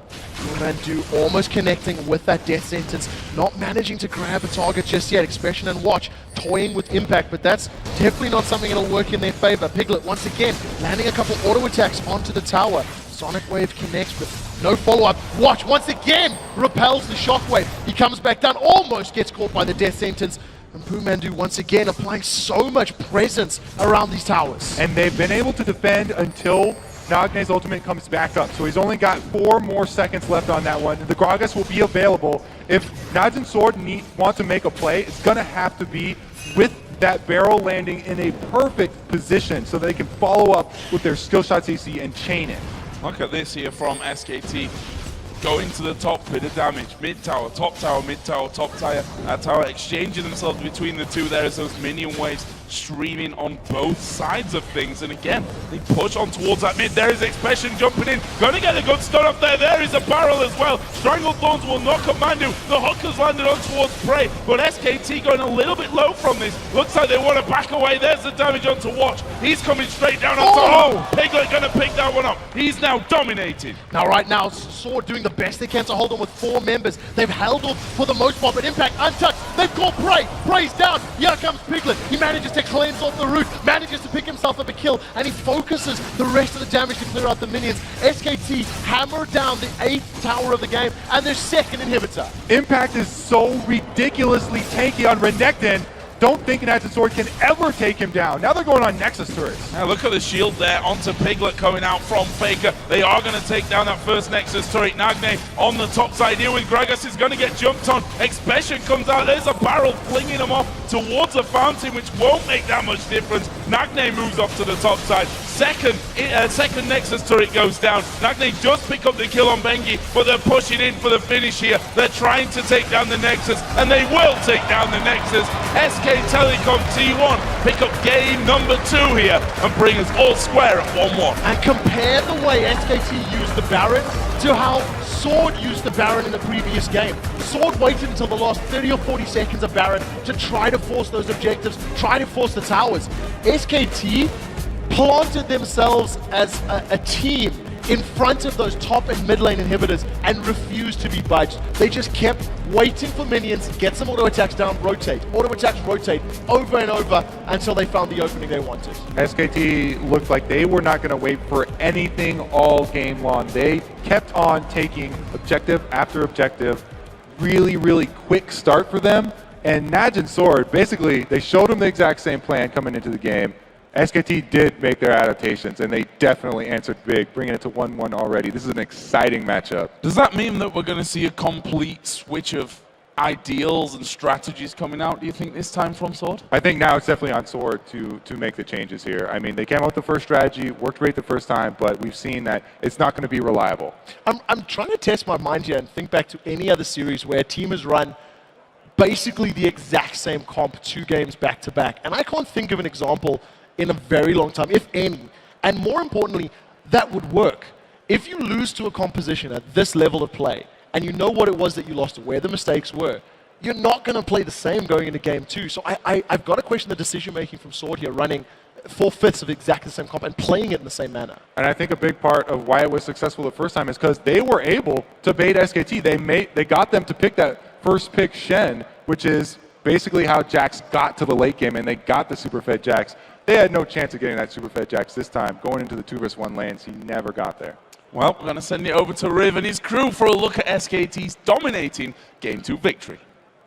Thank you very much, Joe. And indeed, that game showing us that SKT can look at the same composition almost without Leona there on Najin's side and pretty much make it seemingly not work at all. Right out of picks and bans, Monty. How are you feeling about that game? Well, I think this really shows the strength of SK Telecom to rebound and make those adjustments. We talk about how they typically lose the first 1 or 2 games of the best of 5, but the problem is once they get rolling, once they win 1 game, they usually win 3 in a row. So to come back for Najin Sword is a tall order, and what the adjustment that they made here that was very important is, I've talked about this before, but there aren't that many teams in the world that are comfortable with a solo Vayne split push. And that is exactly what Piglet does. It's also what Mr. Double Lift likes to do, and it's a strategy that we have on CLG. If you can rely on your player to make plays, and Piglet also doing the heavy roam there, repeatedly shutting down Expression, this is just one of the characteristics of SK Telecom's playstyle. And I think you do have to question the delayed lane swap.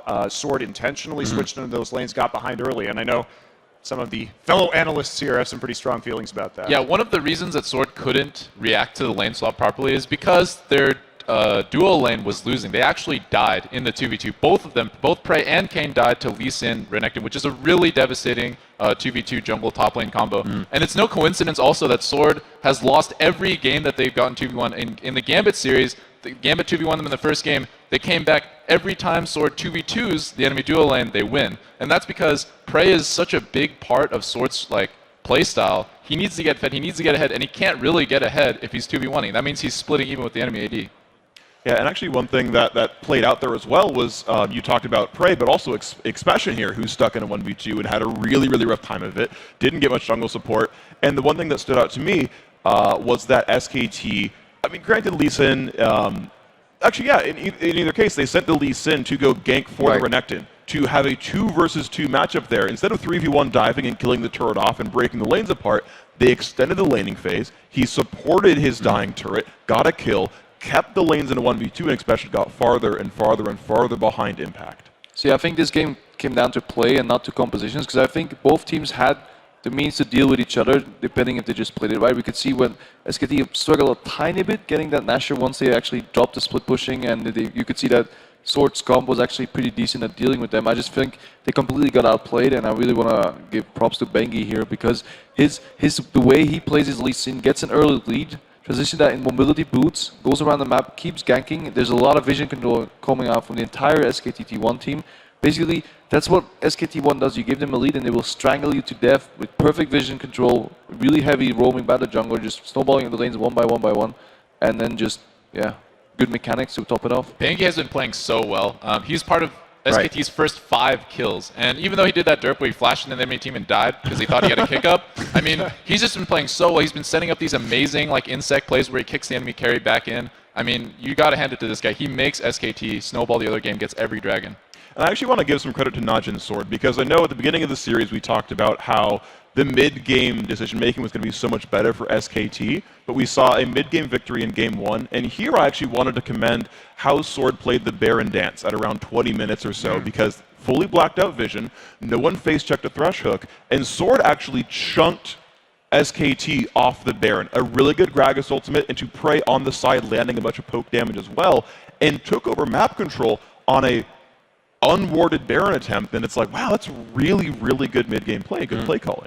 This is something where Zyra actually excels at. The range she has on her seedlings makes it really easy for her to get mini wards into brushes she otherwise couldn't get into. The same way she can hide behind the plants, she will pop out of those seeds to dodge possible fresh hooks. So the Zyra really helps, especially with Gragas as well, being the long range disengage in case somebody does get caught, like Watch, who then has a repel. So Baron Dance definitely wasn't the answer for SKTT1. The split push, as Mondi pointed out, with Renekton being in a lead and Vayne being able to individually split push as well, probably was the way to get the chokehold onto Sword. And with a little bit longer to go over this, I definitely want to touch on a point, Crepo, that you brought up during the quarterfinals and within that game, and it's behavior in the lane, playing with or without your jungler there and kind of faking out the other team. How were they, putting that forward within their lanes? So when I was watching Prey and Kane 2v2 against Renekton and Lee Sin, they're both level 2, okay? This Lee Sin is level 4 with double buffs, and he walks in and they play like he's not there. Or sorry, they play like they don't care if he goes on them. And to me, I'm like, they're playing as if Elise is there.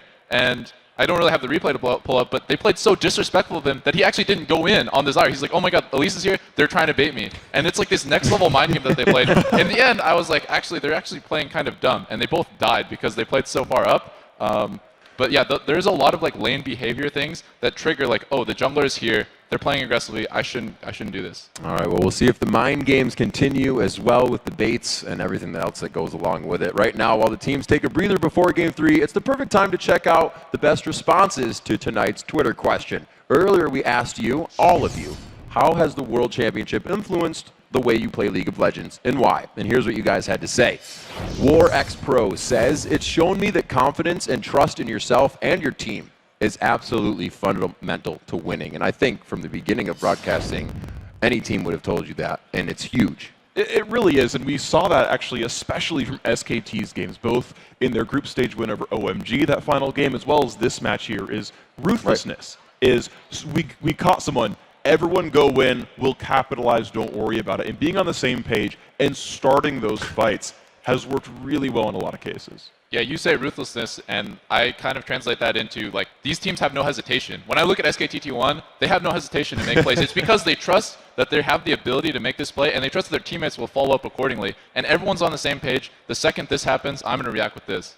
All right, Koshi93 says, all these great dives have made me a more gutsy player. As Doublelift was just saying, I used to be way too cautious. It's really paying off for me. That's kind of a double-sided coin there, but Crepo? To be fair, to learn diving, you have to fail at it many, many times. So this is true. I do hope for that player that he watches it a lot before he tries it, because knowing from experience, you will have some mishaps happening. Yeah. All right. Instalock Ari says, since watching Worlds, I've used vision wards much more. Keeping the enemy blind means opportunities for me and my team. And you really see that with a player like Faker, who on his first back, in the first game we saw Minari pick up both a pink and a green ward coming back into lane, because it gets you just so much more control. You can play more aggressively if you know the jungler isn't there. If you can deny a ward as well, it makes the other mid laner play really scared because they don't know if your jungler's. So, all about wards, right, Doublelift? I hate wards. Surprised we didn't see any Trinity Force Kog'Maws in there. Just not impressionable enough. Guys, those are some great tweets. The rest of you, keep those answers coming our way. We're at LOL Esports, and be sure to use the hashtag Worlds. Then, head over to bit.ly/WorldsSemis and give us some feedback on everything related to our coverage of the World Championship. This week, we want to know your thoughts on the Off the Rift segments and find out what types of other shorts you'd like to see in the future. All right, we've got to take a quick break, but when we return, SKT and Najin Blacksword head back to the Rift for Game 3, tied at 1 win apiece. But up first, we take a look at tomorrow's semifinal showdown. Xpeke and Fnatic teleport onto the stage to battle Royal Club and Uzi in front of a Galen Center full of fans.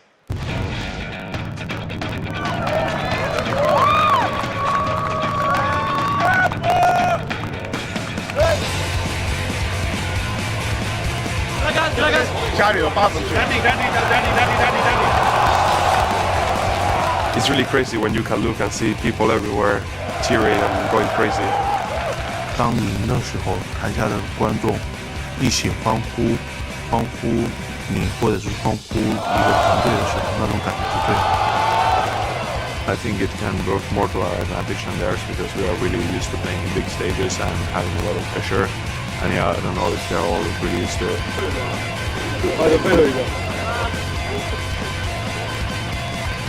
But even there is like a million audiences looking at me, it's the same. All I want to focus is 바로 픽을 하세요. 아직 이렇게 잡거나 실제로 본 적은 없겠지만 가져가면은 엄청 이렇게 자부심을 엄청 느낄 것 같아요. 그래서 꼭 너무너무 우승을 하고 싶어요. 오, 보고 싶다. 이거 뭘로 만든 거예요? 저 깨끗해요? 깨끗하면 콜라 넣고 먹고 싶은데. 아, 제가 반대할 거예요. 왜냐면 그 콜라를 따기에 좀 너무 아깝지 않아요? 그 소환사 컵이.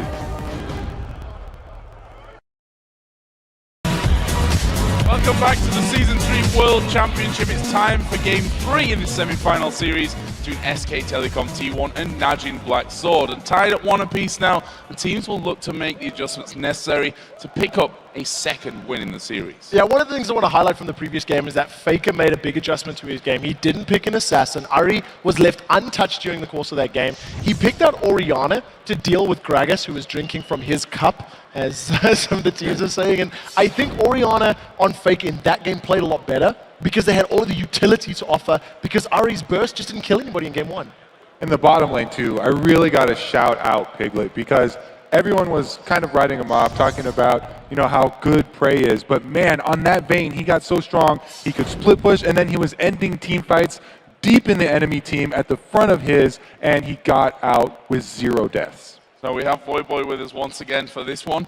Voyboy, your thoughts on game 2? Well, as Kobe said, Piglet did have a really good game. He posted up big numbers. One thing you have to remember about that is because Kane and Prey got 2v1 and died, they gave up a double kill early on in the laning phase, which was basically what allowed Piglet to get so far ahead of his counterpart and just end up slow pushing like a monster. And Expression, he got 2v1. He didn't do that badly, but just the fact that your bot lane dies like that in such a way and gives the enemy top laner 2 free kills or 1 free kill just allows them to be so much stronger in every pretty much aspect. And I really hope that Kane and Prey can step it up for this game, because people have been talking about they're so instrumental for their success. They've been kind of letting us down for these last 2 games. So if they want to win, they gotta step it up. So you're giving credit to the jungler. Nice, I like it. Bengi made some big plays there very early here. We'll have to see if he does go with that Lee Sin again. I'm pretty sure whatever it is, though, it will be one of the early junglers, either that or the Jarvan, maybe even the Elise.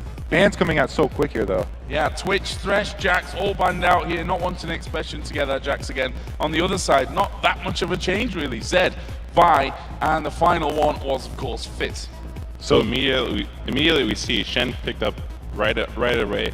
They did ban out the Jax, so that counter pick that Najin Sword was looking for in their first game that was so instrumental in their success is not available. So we're going to have to see what Expression chooses to go for to counter pick that Jax. We know in their game versus Gambit, he did go for that Diana. Singe is still on the table. There's a lot of options available. We just got to see what he's going to go for.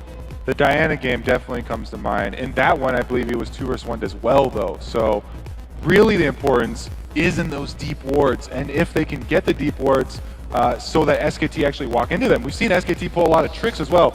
Them waiting in their base till the very last second when they rush cross over to the minion lines. They really don't want to give away how they're setting up the lanes in the beginning. So I think the level 1s even are extremely important in this matchup.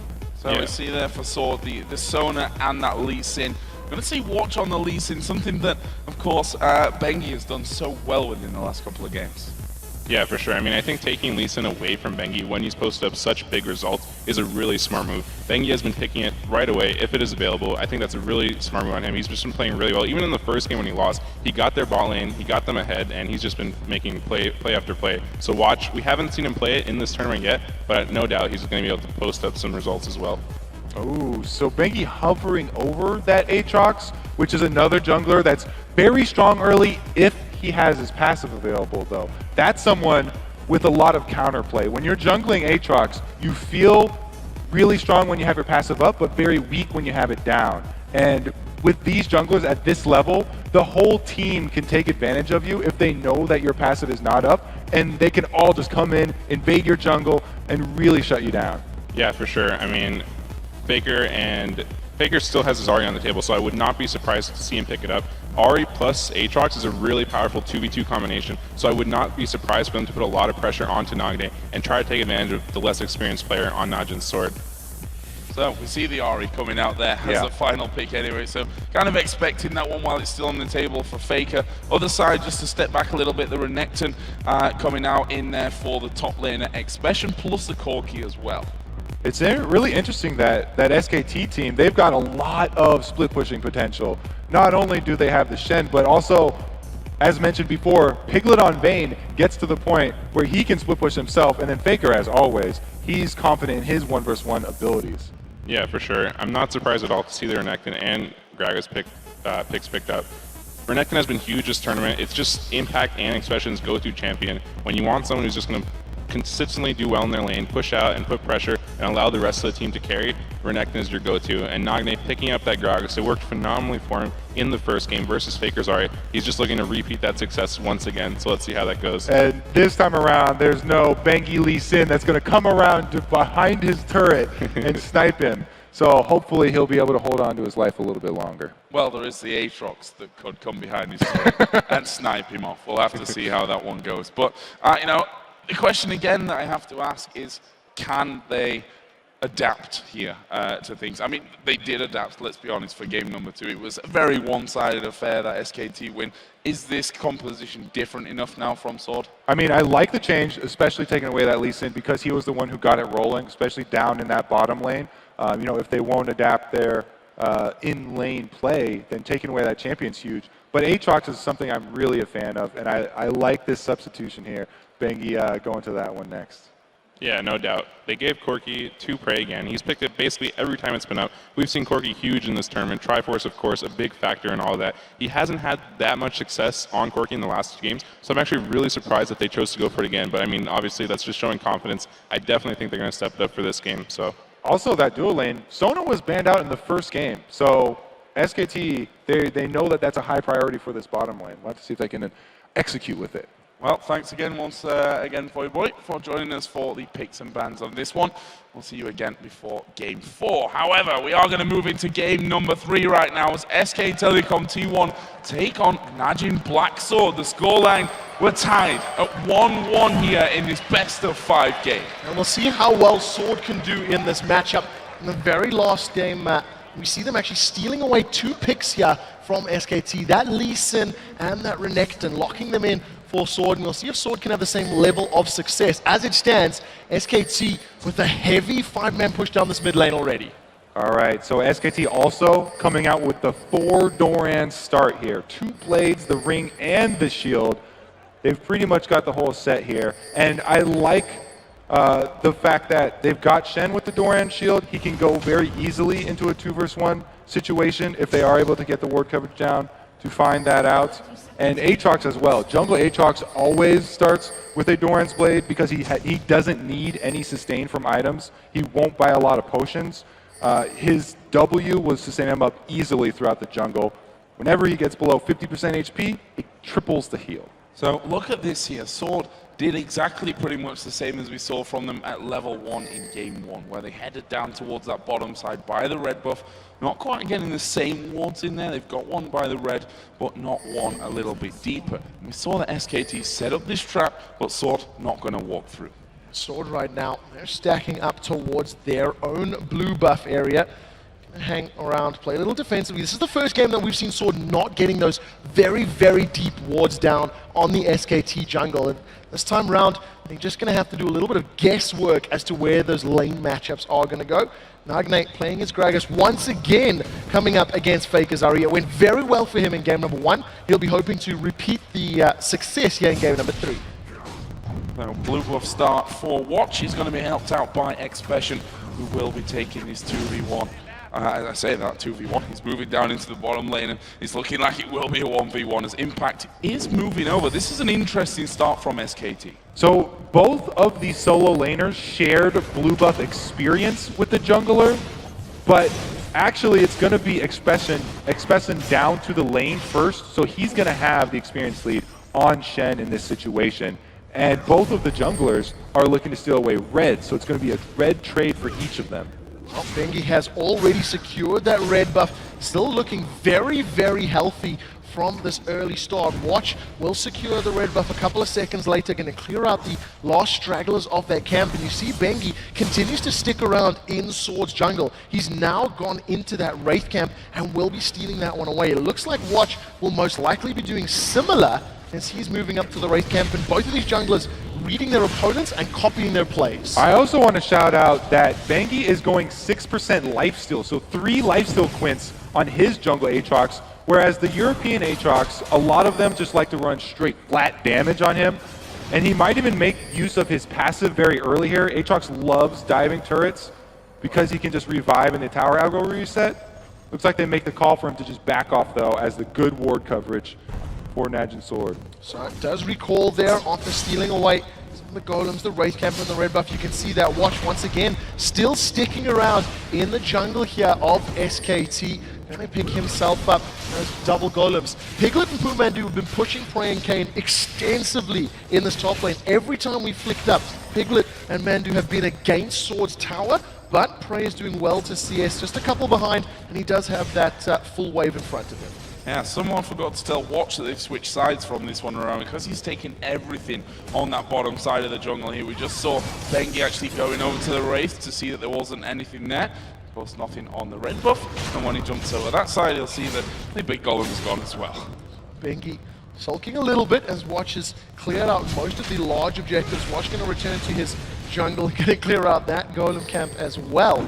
Now he's going to go in to try and aid Prey and Kane. If there's any sort of harass down, they could burst Piglet, but there's no CC. Without that crescendo available, they're going to be relying on the summoner spell and the power chord slow of Kane. You can see Watch still milling about at the back there, waiting to use that safeguard in. Vision is not available. He's actually snuck himself in, so SKT are not going to be aware of Watch's position. However, look at Bengi sneaking up from the lane. Aatrox is available to counter gank. Now, in the early 3vs3 situation, if SKT don't have Pumandu being initiated on, then Aatrox will come out ahead because he's got his passive. Gonna dive in onto the side. It will be Watch that they focus on. He's actually knocked away there by Piglet, and everyone losing a little bit of health. Prey down to half there. Watching a similar scenario, but no first blood here. More flashes burned on the side of Sword though, so overall, SKT come out a little bit further ahead. We'll have to see how it affects them. Impact right now, farming up under his tower. Expression going to be doing some lane cutting, as it were, getting between both of those towers and just really holding on to the wave, knowing that jungles were top lane. Prey takes a massive condemn into the wall. Continuing the aggression here from Piglet and Pumandu, but you've got to give props to Prey. He's only a couple CS behind. Look at Expression, they're going to be stealing away those golems as well, something that Watch did a little bit earlier on. Knowing that Bengi was on that top side, he's feeling very, very safe to do so as well. There's Piglet actually chasing it on towards Prey once again. As he said, he condemned him right underneath that turret against the wall. Not quite got the ability to do that one again. Finally, in the bottom side, we're actually going to see Impact trying to stop Expression doing that farming, but what are you going to do? Pops his ultimate, and he's all fine again.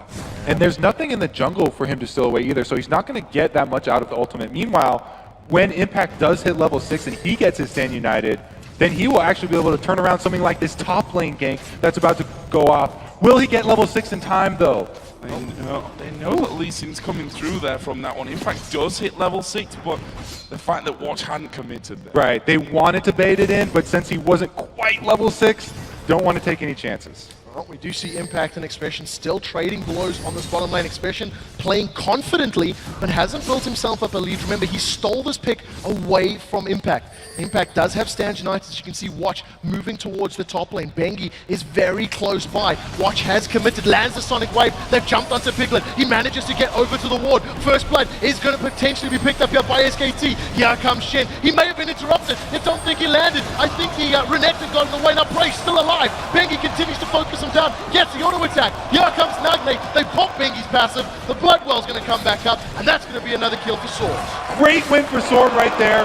They were able to get the Stand United as well as the Aatrox passive down in addition to their kills. It did cost Expression his life, though, because he had to dive the turret to get in range for that stun and interruption. Well, this was waiting a little bit there for that first blood, but it certainly comes quickly. Now 2-2. It's Najin Black Sword that have a slight lead coming off from this one, having that farm lead and that top side of things. Impact once again going to be pushing on through. He's not really been back to buy much up at this stage.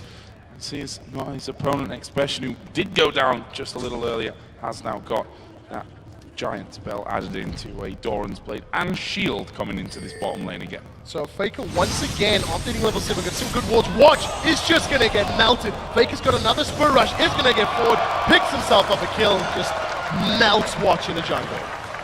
Faker had to pull that pick off by himself because Bengi still coming from the base. Now they have all 5 members around Dragon though, and because of the play made by Faker and Faker's warding, they're able to grab that objective. I have to say, he struggled a little bit in game 1 to make these kind of plays. He was baited into almost a similar scenario in a similar area of the map in that one, but this time around, things working off nicely. They get that objective straight away afterwards. Job done here for Faker. He goes 1-0-0 with that Finnish Codex now added in to his double Doran's rings. And Nagne changed his build up a little bit again, going for that challenge again this time. Yeah, what we actually noticed there was Expression helping out Nagne with that blue buff. Expression pulls it up, Prey and Kane now trying to challenge and interrupt Bengi and Faker on this blue. Watch is nearby, does have his smite available, and there's no smite for Bengi, so this is going to make Bengi and Faker back away. That blue buff went on a very long walk as it does reset itself and secured there by Watch. So a good steal by Sword to give themselves a little bit of an advantage. All of this jungle action is causing both junglers to be quite far behind. You can see it's a level 5 and a level 4, whereas the supports are already level 6. Oh, Expression taking a lot of damage there underneath that tower. The Zyra Vayne combo doing a lot here against him. He does have the ultimate available should he need to pop that for safety, but in the end, with those minions being knocked down, they're able to force Piglet and Mandu away to stay safe. And in the meantime, Prey and Kane are going to come back down into this bottom lane. We finally have Crescendo in there for Kane as well. Just a bit of added danger. We'll see if he can make it work for him. We do see that Phage sitting with Prey. Going to interrupt the recall of Pumandu, but not going to commit further than that one. Summon a Flash and Barrier almost available there for Prey, so if a fight were to break out, he does have that potential to survive some burst damage from Piglet, who's once again running that cleanse. Does have a 10 CS lead, so as it stands, Piglet's Vayne a little bit further ahead thanks to all that very early pressure in that 2v2 lane. Up top, we do have Watch getting positioned for a gank, but he misses the Sonic Wave. Sad times for Watch there. Trying to get in. Nicely dodged though by Impact. Will just whistle by. And he will be living to fight another day up on his top side. Between the two of them, 81 to 73 CS. Expression having the lead on that one, despite the fact that Impact was able to pick up that kill onto him a little bit earlier on. You can see that he's playing that one quite aggressive. And with that giant belt, with the chain vest, the main ingredients of that Sunfire cape, Impact not taking too much damage from him at this point. This would be the first match, I think, of the 3 that we've seen so far, where Impact and Expression have basically been even during the course of the game. In Game 1, Expression got very far ahead of Impact Shen. Game 2, they went in 2v1 lanes, and, Impact got very far ahead. And right now, they're sitting basically even. 5 CS difference, and you see all 3 Dorans with Expression right now. Pumandu and Piglet trading back and forth. There's a Crescendo! Crescendo coming in. As he's Watch, there is the Stun United. Is it going to be enough for Mandu? No, it's not. They managed to lock up Watch though, and they'll be able to bring it back. Mandu stealing that one. Probably could have left that one off for Piglet, but they will trade. It's a jungler for the support. He definitely should have left that for Piglet, because that was double buffs. Bengi here once more. Here comes Bengi, doesn't manage to land the Blades of Torment, and Impact and Piglet not really all too keen on that one. They're going to be happy with putting a lot of damage on this tower, and if nobody comes to contest, this could be the first tower of the game in favor of SKT. Will be the first tower of the game here. I think they've got a good wave coming up. Vayne is just making sure that the second one, or the next one, doesn't come down to that one. Meanwhile, Impact joins him, and that will be surely the first one of the game going down in favor of SKT. Well, it's taking its time, that's for sure, but it is generally on its way out. Faker, meanwhile, has gone up now to this top lane to go up against Expression. Meanwhile, they're still having to tank it up. Finally, it goes down. There we go. What I like about that is the tower was denying the minions, the gold, the levels, the XP from Prey. So even though it's only a 10 CS difference, it is a little higher thanks to that sort of strategic decision-making there of Piglet and Pumandu. Right now, Prey, with that Sheen completed, is now once again returning to lane. But I anticipate that Piglet should have his Blade of the Ruined King or be very, very close to it, which is a massive, massive spike for him. He's going to be able to out-duel Prey in a 1v1 situation, as long as he doesn't get instantly burst down thanks to Kane's Crescendo. Just saw Faker there actually trying to lure in Expression. Well, didn't quite work out for him. He did have Bengi there to help him if that would have gone down, but the plan not coming to fruition.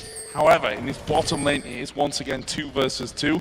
Those grasping roots, as we've seen before, have been a real game changer. Currently, Kane doesn't have Crescendo up and available. Expression going to come in there. Charm actually did land onto him, but Expression had already got himself out to safety. But is it really safety? No. Bengi's coming around the side. There is the knockup. Ulti pops here by Aatrox. Bengi actually going to have his passive pop from this one, but Expression won't escape with his life.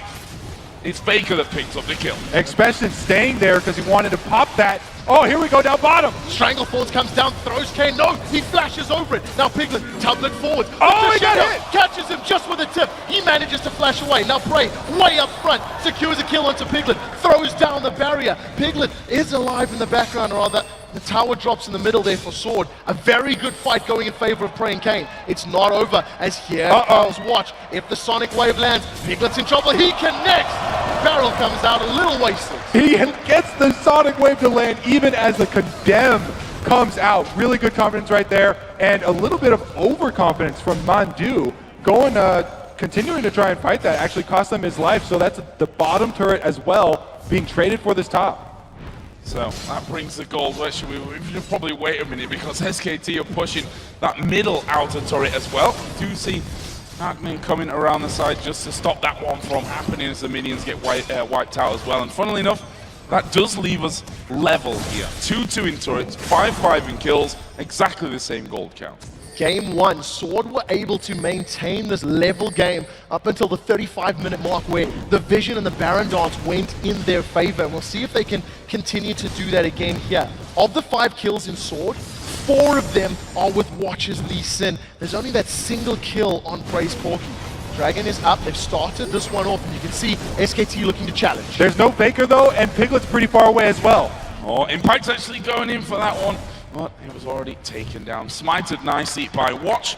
That will be a Dragon going over towards Sword. Impact needs to be careful here. He stood on top of the ward. Sonic Wave landed on to be realized. Oh, that position has been spotted there, but no follows through. That will just be a nice little addition to Najin Sword's gold total. Piglet once again split pushing with his Vayne. There's no tower now to focus down in this bottom lane. He's been dead for a while. He's going to keep farming up. Bengi and Faker just waiting out of vision range. If Nagne steps forward, he could get caught by the charm as Faker does reveal himself. Now Piglet and Pumandu looking to play here with Prey and Kane. Trading a little bit back and forth, and Piglet and Pumandu realize maybe they're a little too far if they chase past the river and back off safely. Top lane pushing back here on towards Expression. He's started to build himself that lead up at this point. 25 CS in the lead. 3 assists in the kill though over 4 Impact. He's level with him on items. Even got that Negatron cloak above his opponent and the boots as well. He's also buying a decent amount of pink wards to keep that top area vision in SKT's favor. Now if Impact can keep his distance and know where Expression is at all times, then he can safely use his Stand United with confidence that it won't be interrupted this time and turn around some plays elsewhere on the map.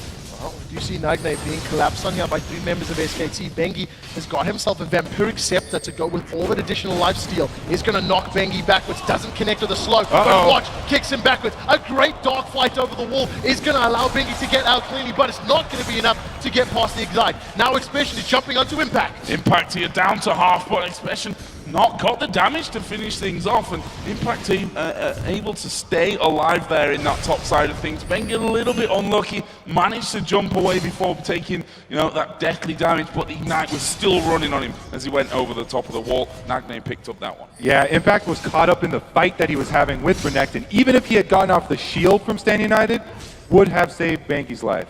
Well, the rest of Sword now stacking up towards this top lane. Impact is alone. If the rest of Sword were to collapse, that would be a 4v1. I think Impact is aware of the potential. He's backed off way down the lane. Sword secure the 3rd tower of the game and extend their gold lead to 2,500, maintaining control of the game ever so slightly. Yeah, going to plan for them at this point. You have to say that. See that Mandu now has almost leveled up with Watch and picked up that Oracle's Elixir as well, so we'll be seeing a bit more ward clearing coming in. Bengi putting down pressure on that mid turret. He does have his Bloodwell back up and available for him now, but they do take down the turret, and that leaves us at 3-3 in towers. All outer turrets down on the entire map. Question is now, where do Sword go from here?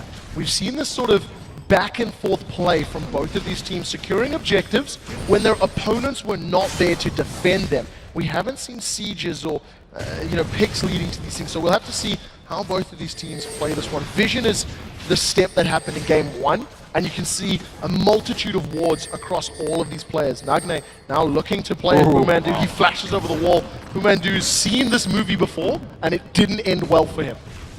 He knows that Sword will not hesitate to follow up when they do get the pick on him. So blowing that flash right there, very, very well done. But it cost him a flash for just a ward kill. So it was just making the best of a bad situation here.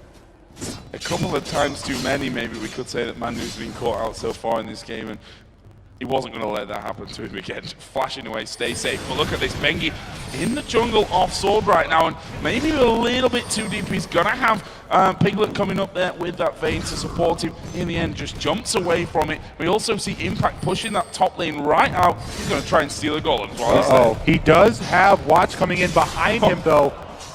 There's no taunt available. Now Impact is in trouble. Expression lands the stun down. We do see Impact gets kicked backwards. Slice goes through once. Crescendo over the wall. Dice now lands as well, and Impact gets dropped.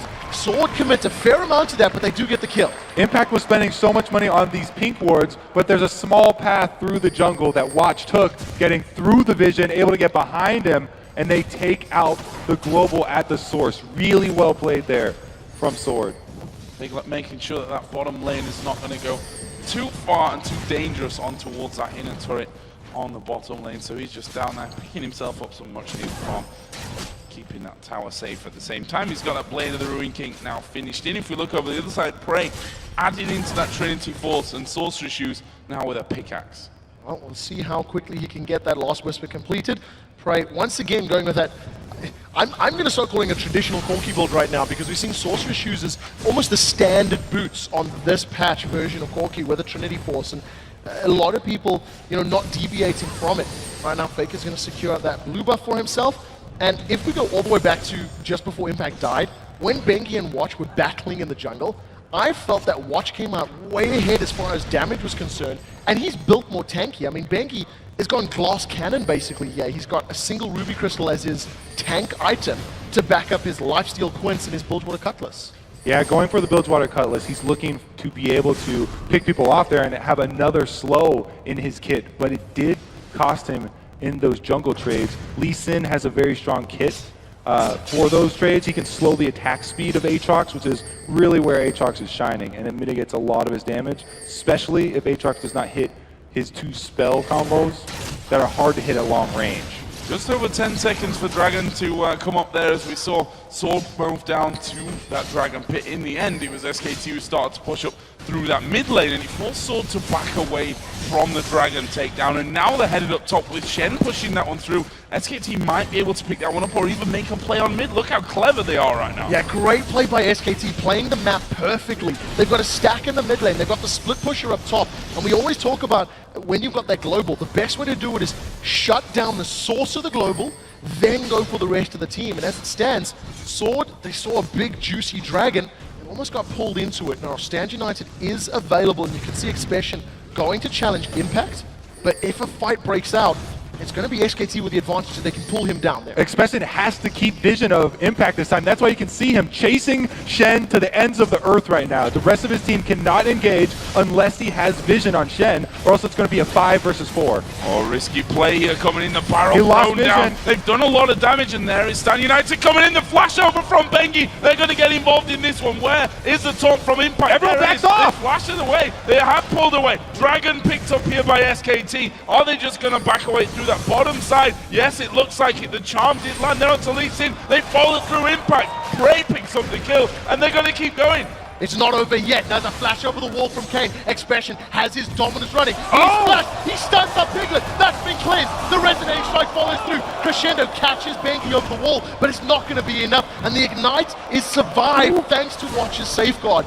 Dragon was secured by SKT, but they lost a single kill, and now they're red buff. Those cleanses from Piglet so far have been clutch. It is a pretty good trade, doing Dragon for just 1 kill, but they also lost mid power. Oh, Faker's in trouble there. That was a flash body slam. Oh, he got him! He gets him with the ultimate. Now Benji's caught out. He manages to get popped. The blood well's been activated. Nagne's going to throw down a barrel. That explodes. That's 2 kills now for Sword. If they want the tower, they can get it. Instead, they're going to back away. Nagne creating plays once again on Faker. What a beautiful job right there. And they also bait in. Yes, the body slam into flash once again so that there's nothing Faker can do to dodge it. And then he ends it with his ulti. Baiting Bengi in is just icing on top of the cake because not only do they get another kill, but they also take out his passive for another 3 minutes and 45 seconds of Aatrox's downtime.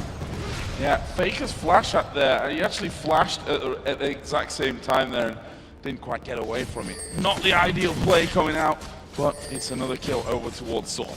That's why people do the taunt into flash or the body slam into flash, because it's so hard to dodge that, whereas if you flash and then throw your spell, they can dodge the animation of your spell with a flash of their own. Well, right now, that is great Gragas play from Nagne. 2-0-3. He hasn't necessarily shut down Faker like he did in game 1. It definitely feels like those barrels are having an impact in this matchup. He's played Gragas in all 3 games. If Sword pick up a win here, you have to imagine SKT may consider banning that champion in the next one. We do see now that Frey as well as Nagne hanging out in the mid lane. They managed to root up Nagne. You can see the rest of Sword grouped up towards that blue buff and top lane area. They want to now stop playing the map. They're playing the same game SKT were a moment ago. Question here, but this top side impact, the only man currently to defend that tower as Sword moved 3 or 4 men over